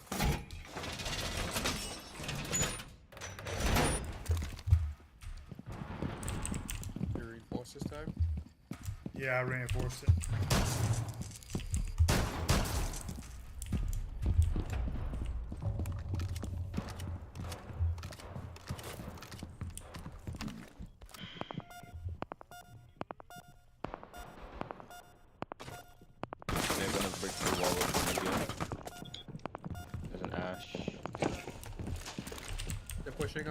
Pushing the default.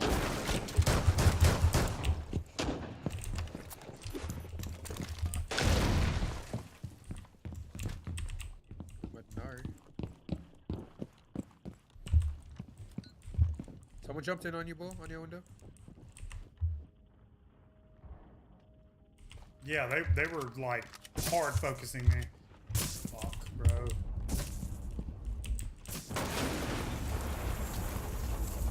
Not in a good spot here.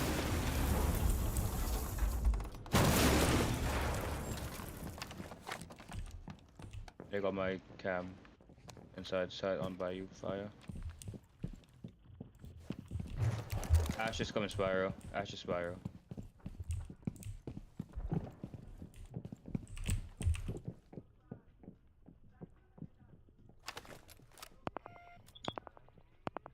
That's the team right now. One yellow pushing me.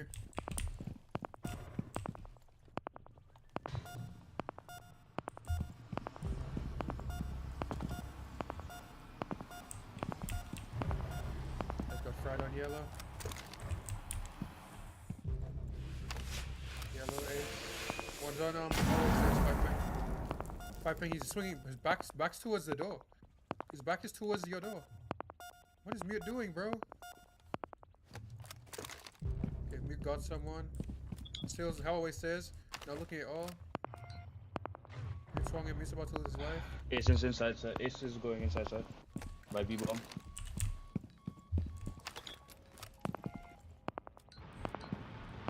Pre-fired him and he's still on the stairs. He's an automatic gun there.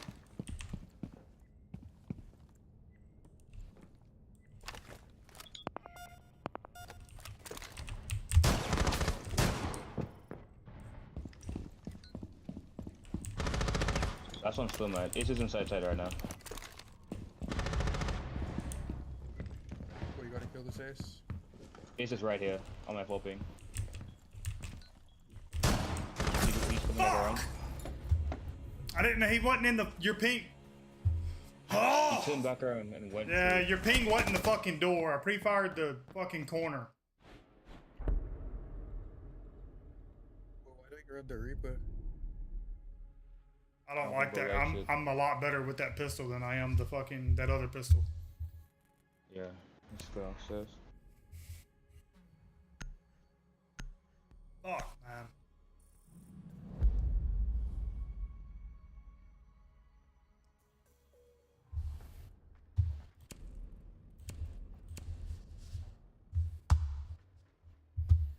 Damn it.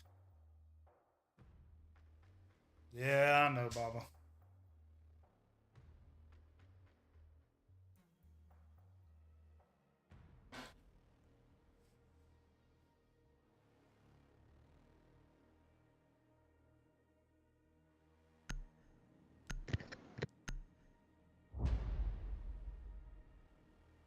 I'm a hold to it.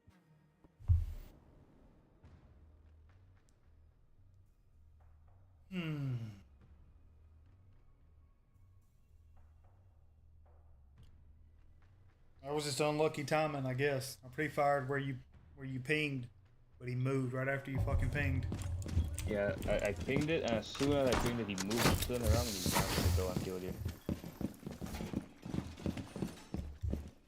So when I pinged it, he wasn't watching you, he was watching the door. In corner door. And then I pinged him, and then he just turned around immediately right after.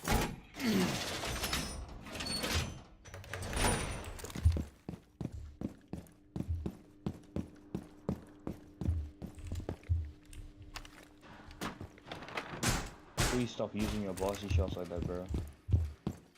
Not that much anyways to begin with.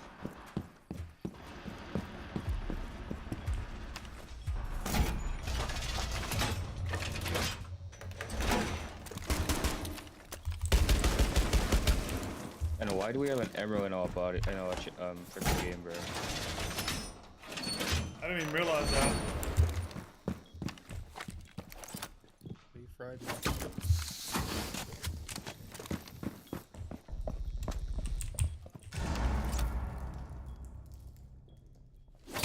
I got some outside breach. I hope it's if hot hot breacher, bro. I really do hope it's that.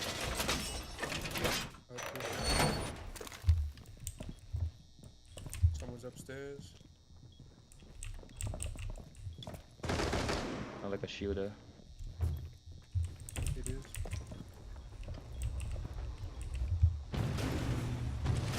There's an ace upstairs.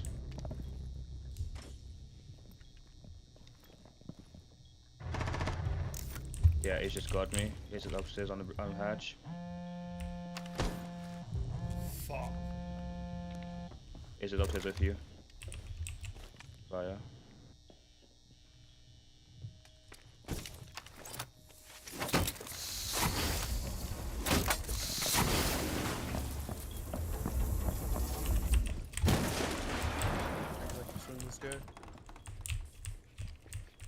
Start shooting the wall? I don't know. He's not watching you specifically.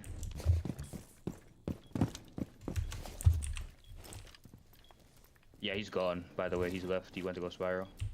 He's going down spiral as we speak right now.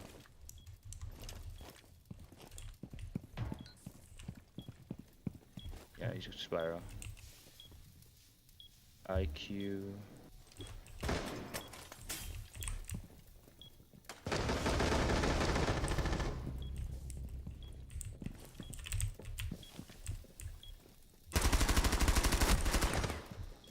Spiral.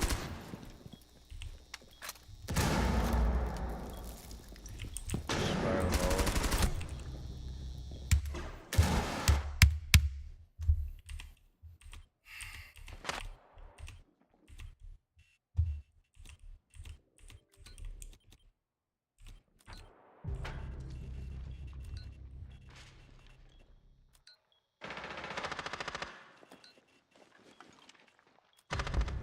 Nice try.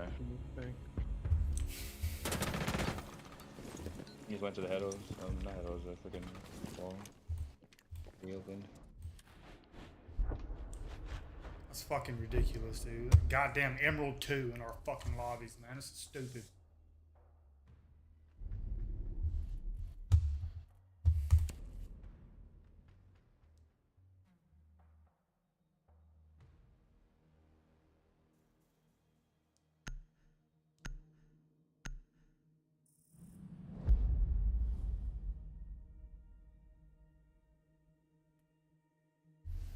They do not want Bull to get the gold.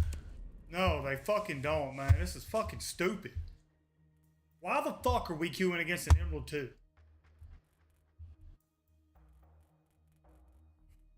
Our teammates are obviously not on his level. A double hard breach, let's go.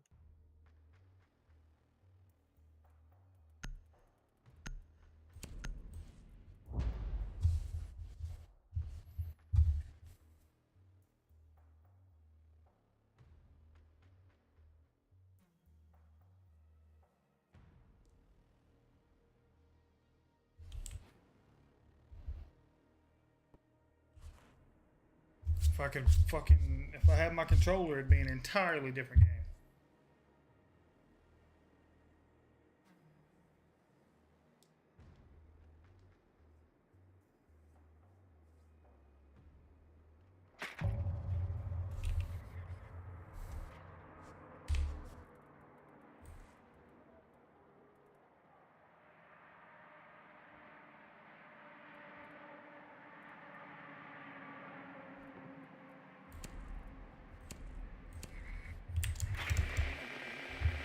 I'm gonna go in from the office area over here. Office area? Alright. I'll get a wall. I'll go ahead. I'll feature. They've got a thorn. Cool. Fuck yeah.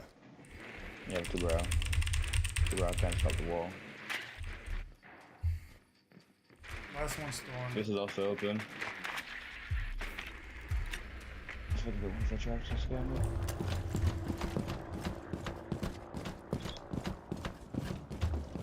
Two brow's going yellow.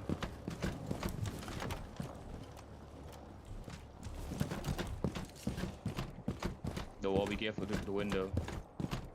Is.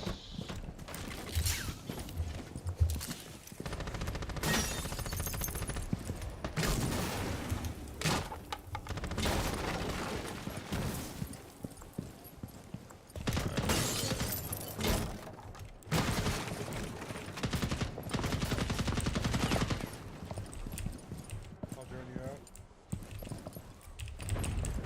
Make sure you look for thorns.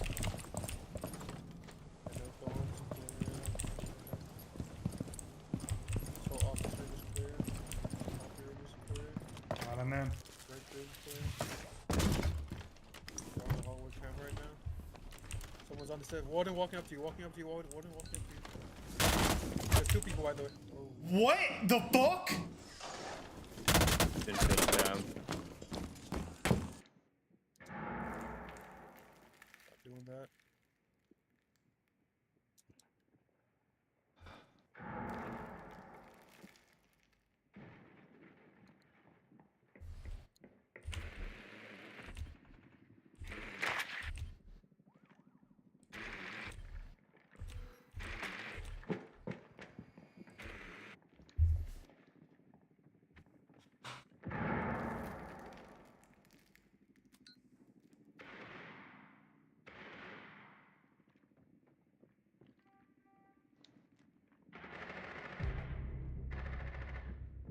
There goes our good teammate.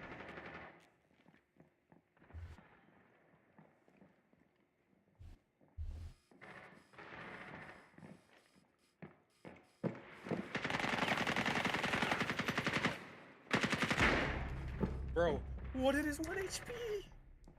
Yeah, GG's. Crazy.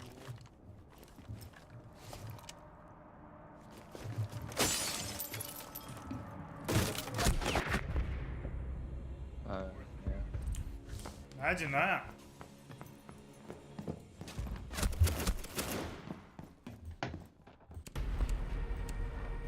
Ever one there in the second 2.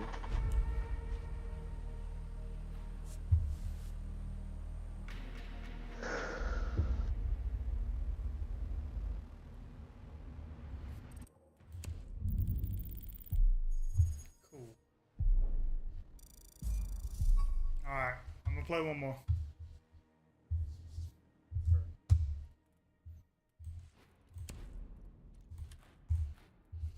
Even though I know, even if we win, it still won't fucking give me gold. You guys been a constant error for the last couple seasons. Serious fucking with, bro. Like, hidden MMR don't even fucking explain that shit. Or just with the copper or the freaking silver, whatever. I'm ready for that shit to come back. Yeah, I know, right?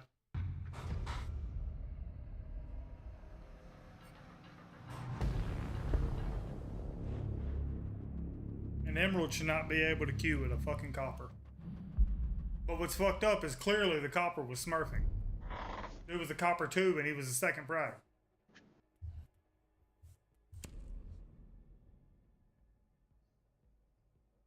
I say we get somewhere else at cafe.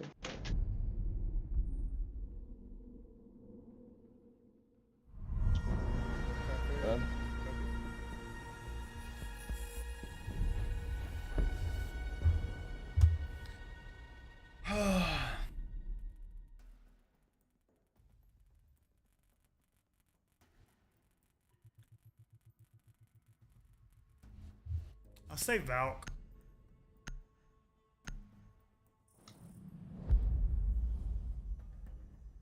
Cafe's a very big map.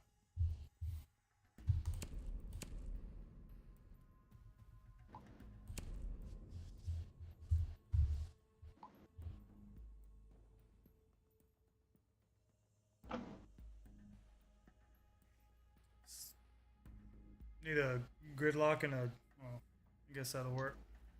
I was gonna say a gridlock and a twitch because I know they're gonna have a mirror.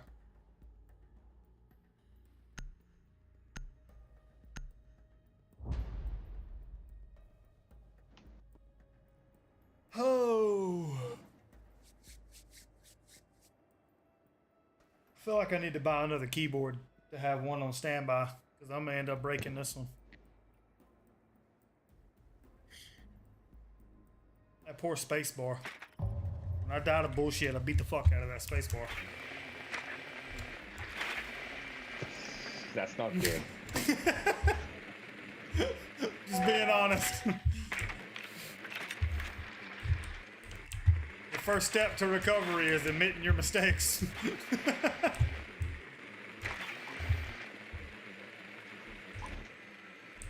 Like, at least you didn't break your thing. On that extent. Controllers. You're breaking up really bad, bro. God, I hope these defenders destroy this fucking.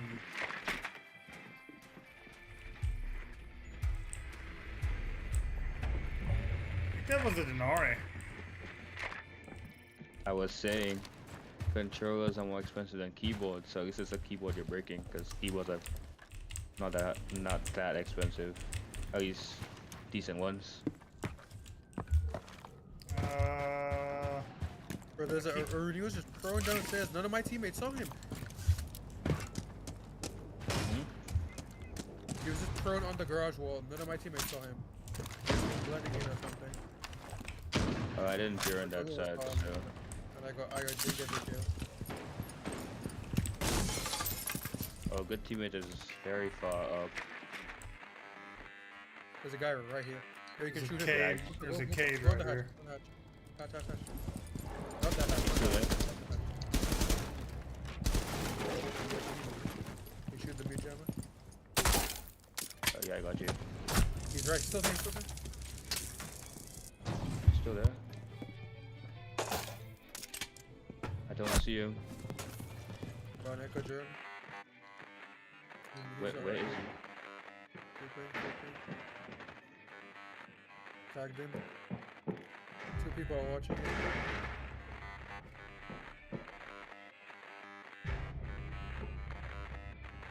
Well, diffuser is, you know, inside side. Yeah.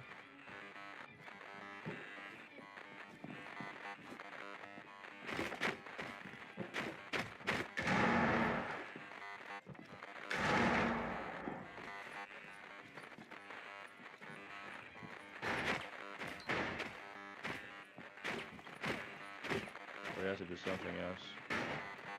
All 3 echo drones dead.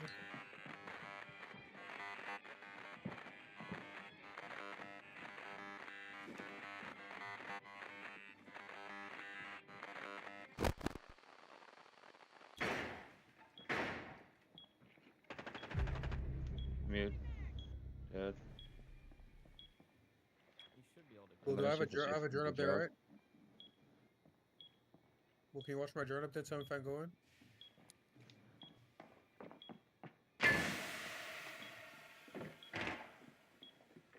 I dropped, I know I was safe.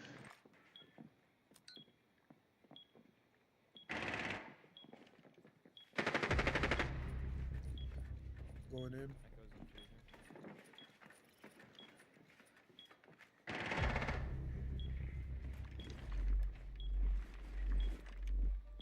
Planting.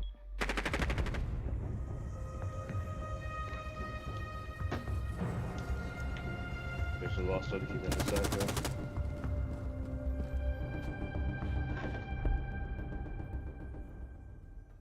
Cool. Oh? He's not his setup. Oh, that's why. He's probably at us.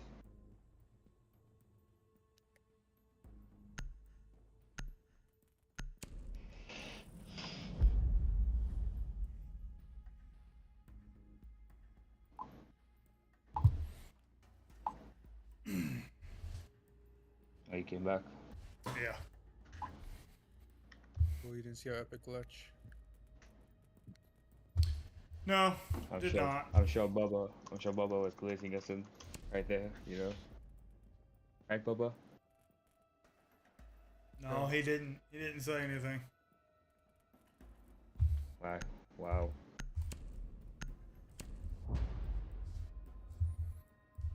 His last message was he broke that window.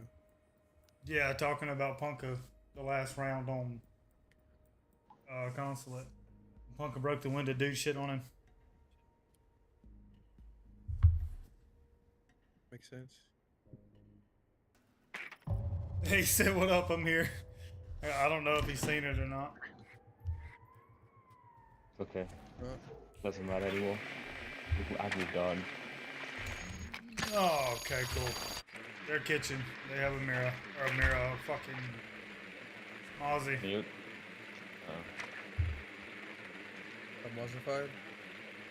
I'm gonna go to the blue place. I don't know who I want to play.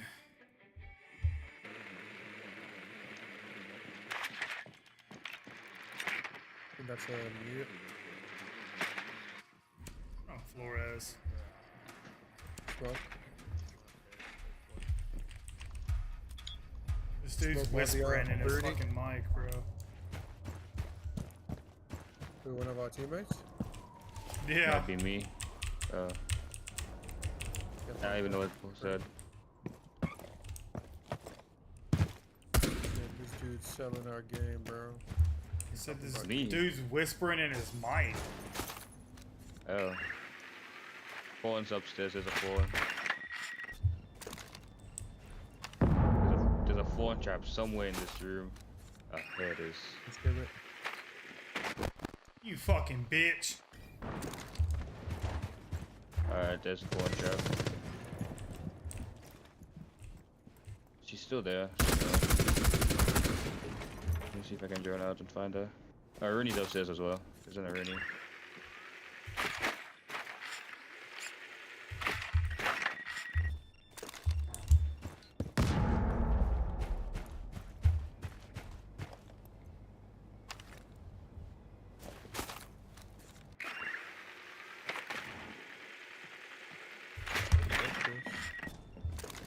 What, the hatch upstairs?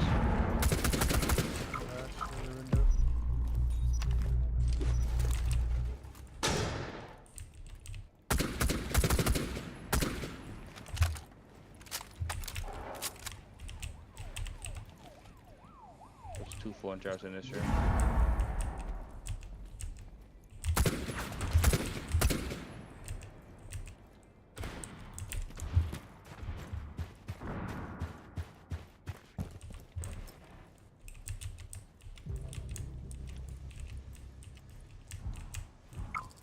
Hold on. Alright, go, go, go.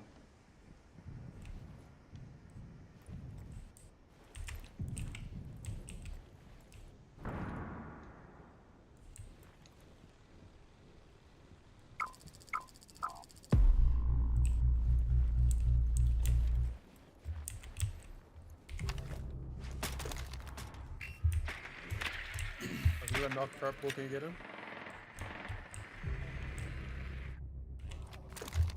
Last one's Mozzie, like, on this side. Oh, he ran in prep, run in prep, run in prep. Yeah, he has a shield there. He's prep, he's prep.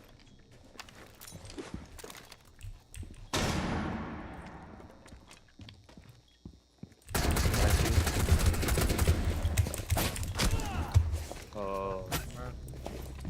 Okay. He lost his head.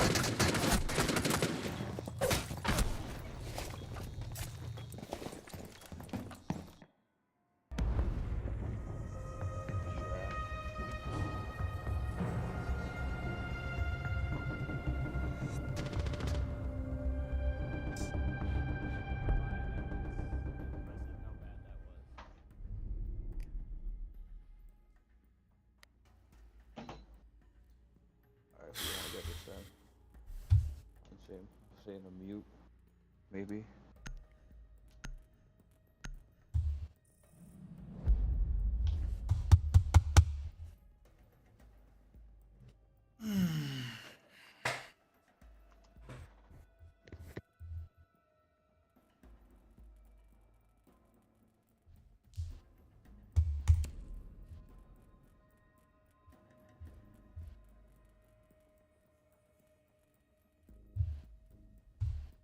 They fucking banned Lion? Lion is a demon.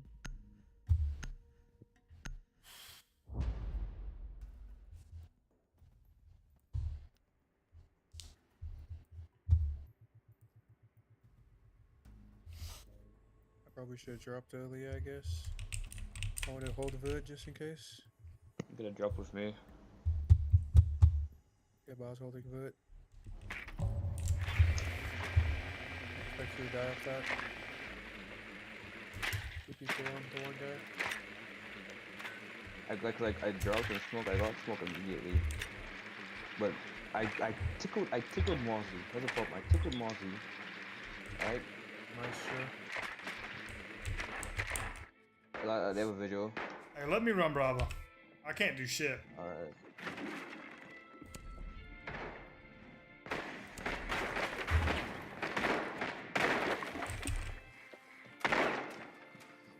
We have a mirror.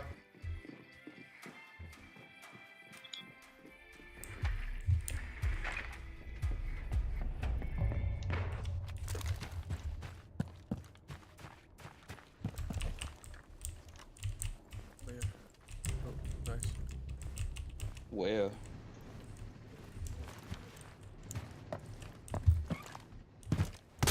He's still there.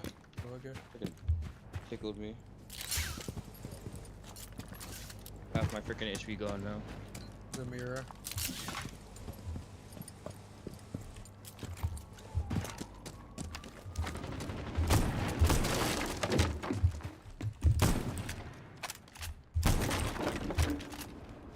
I have a castle. I had freaking I'm gonna put this pre-place as well. I'm gonna pre-place this. Fuck! I'm gonna pre-place this and I'm gonna pre-place this. Forward drop. If you do those.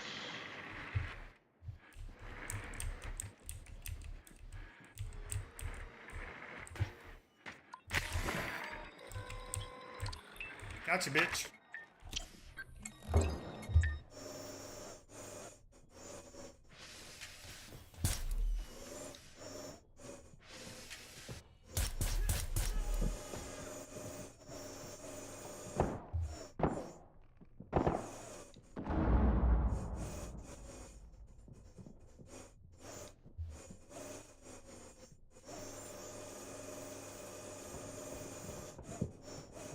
This guy all the way over there, take off.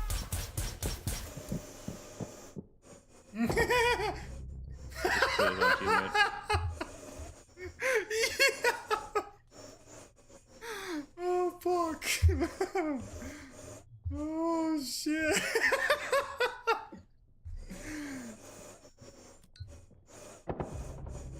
Oh. All right.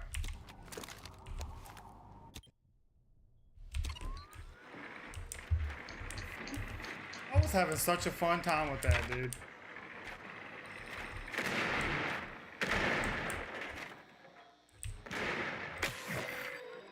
Watch this close on me. Someone's trying to hit me from below.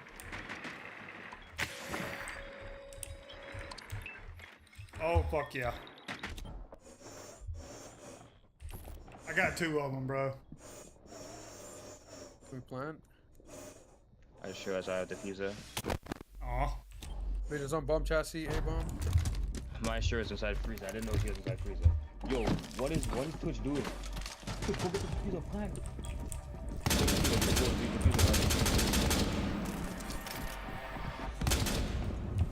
You fucking chicken shit, motherfucker.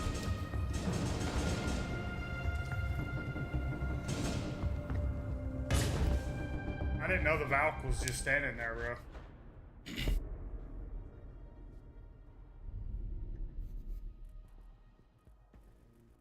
Damn, that was funny. I needed that. That made me have a good time. Castle fucking turned around and shot his teammate because he didn't know where the fuck he was getting shot from. That shit is hilarious.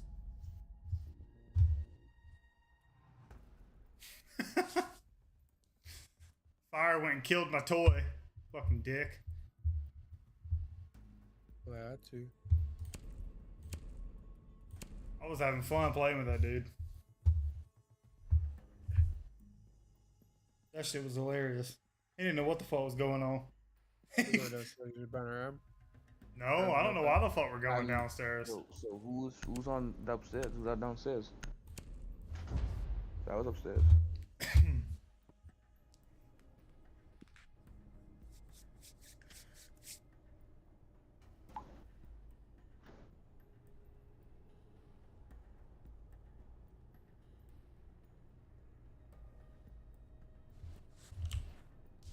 Damn, that was funny.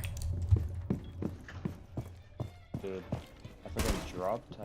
I totally forgot I had diffuser. Like, honestly, bro.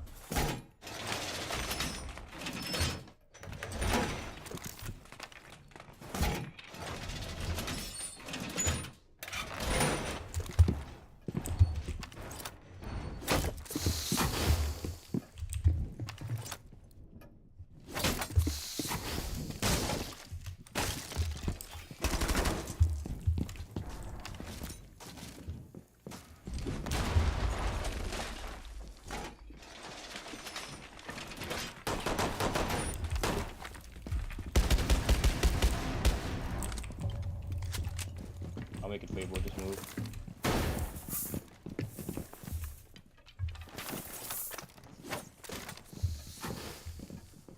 You just killed my mute jammer. Put another one down there then. I'll move that one when I finish. Hey, I need help over here. Yeah, I think they're in. God damn it, man. Fuck, dude. He ran fast, by the way. Just wasn't watching it. The inside. Let's go. Nice shot. You're grimmed, and you're not moving, bro. He's not grimmed.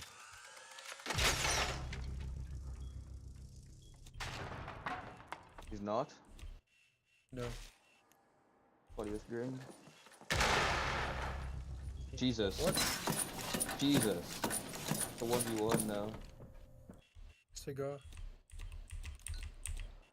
We'll tell him to go. Yo, they're in cigar. He's new box, new box, new box, new box, new box. New bout, new bout, new bout.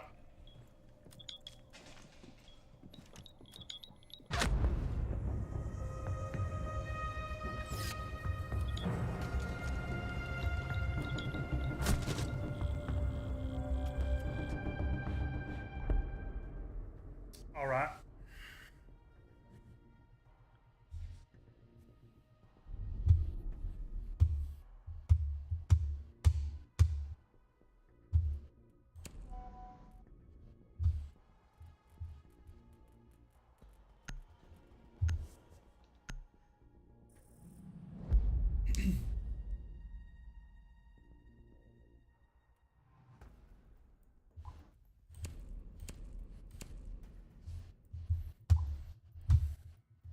We extend Empire. Oh.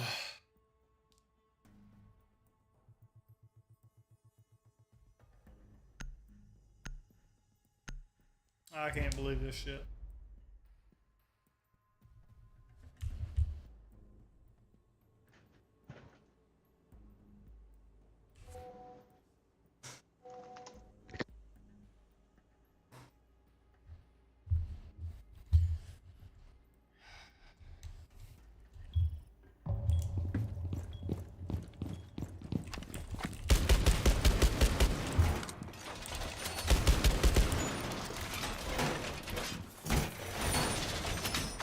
Never mind, fire. Yeah, never mind.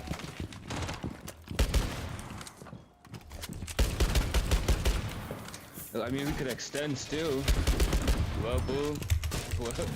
Well, never mind. I'll just stay inside.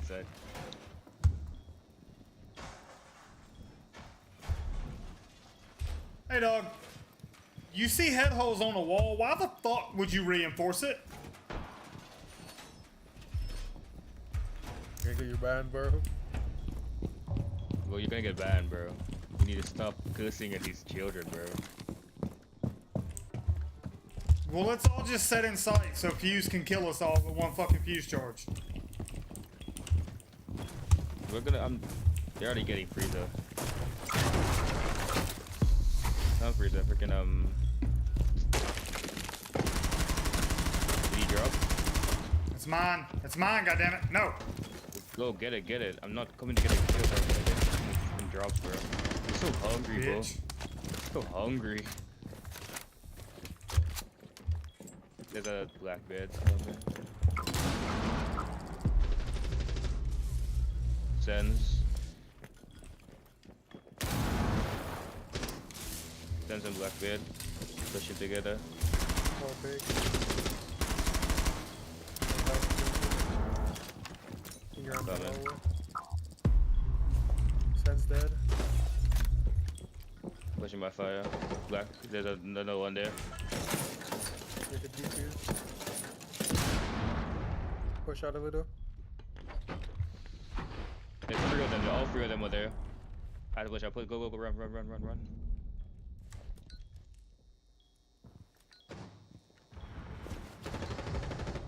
I'm dead. Cool. I'm gonna rush you probably, maybe. I Lions by me. For the shield. Tag them. Lions running down to your hallway, ball. Line knocked. Funk up, push your shield. Where's your shield? Breaking it. In the hallway, boy, in your hallway. In the hallway. Pushing up, pushing up. Go in, go in, go in, go in. Stop him, put down your shield.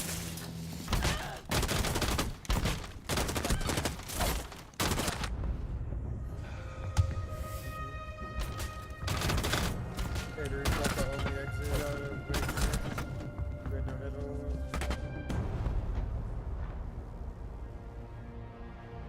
Got some good teammates.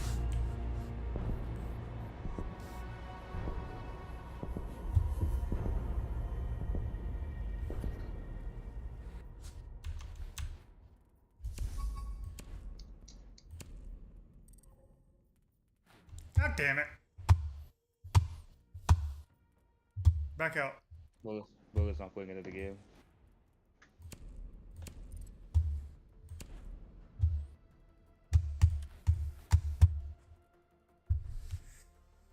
Oh.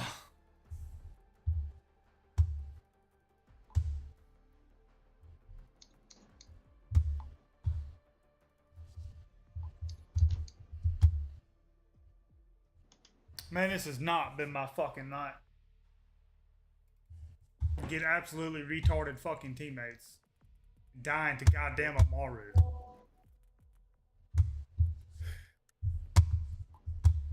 Getting swung by the fattest, slowest fucking operator in the game, and I still can't see him.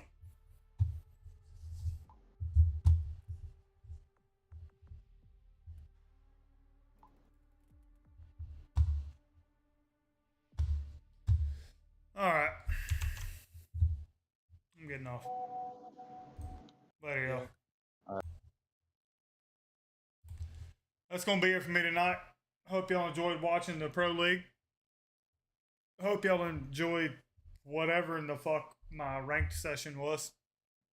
I'll be on tomorrow afternoon. Y'all have a good one. Catch you on the next.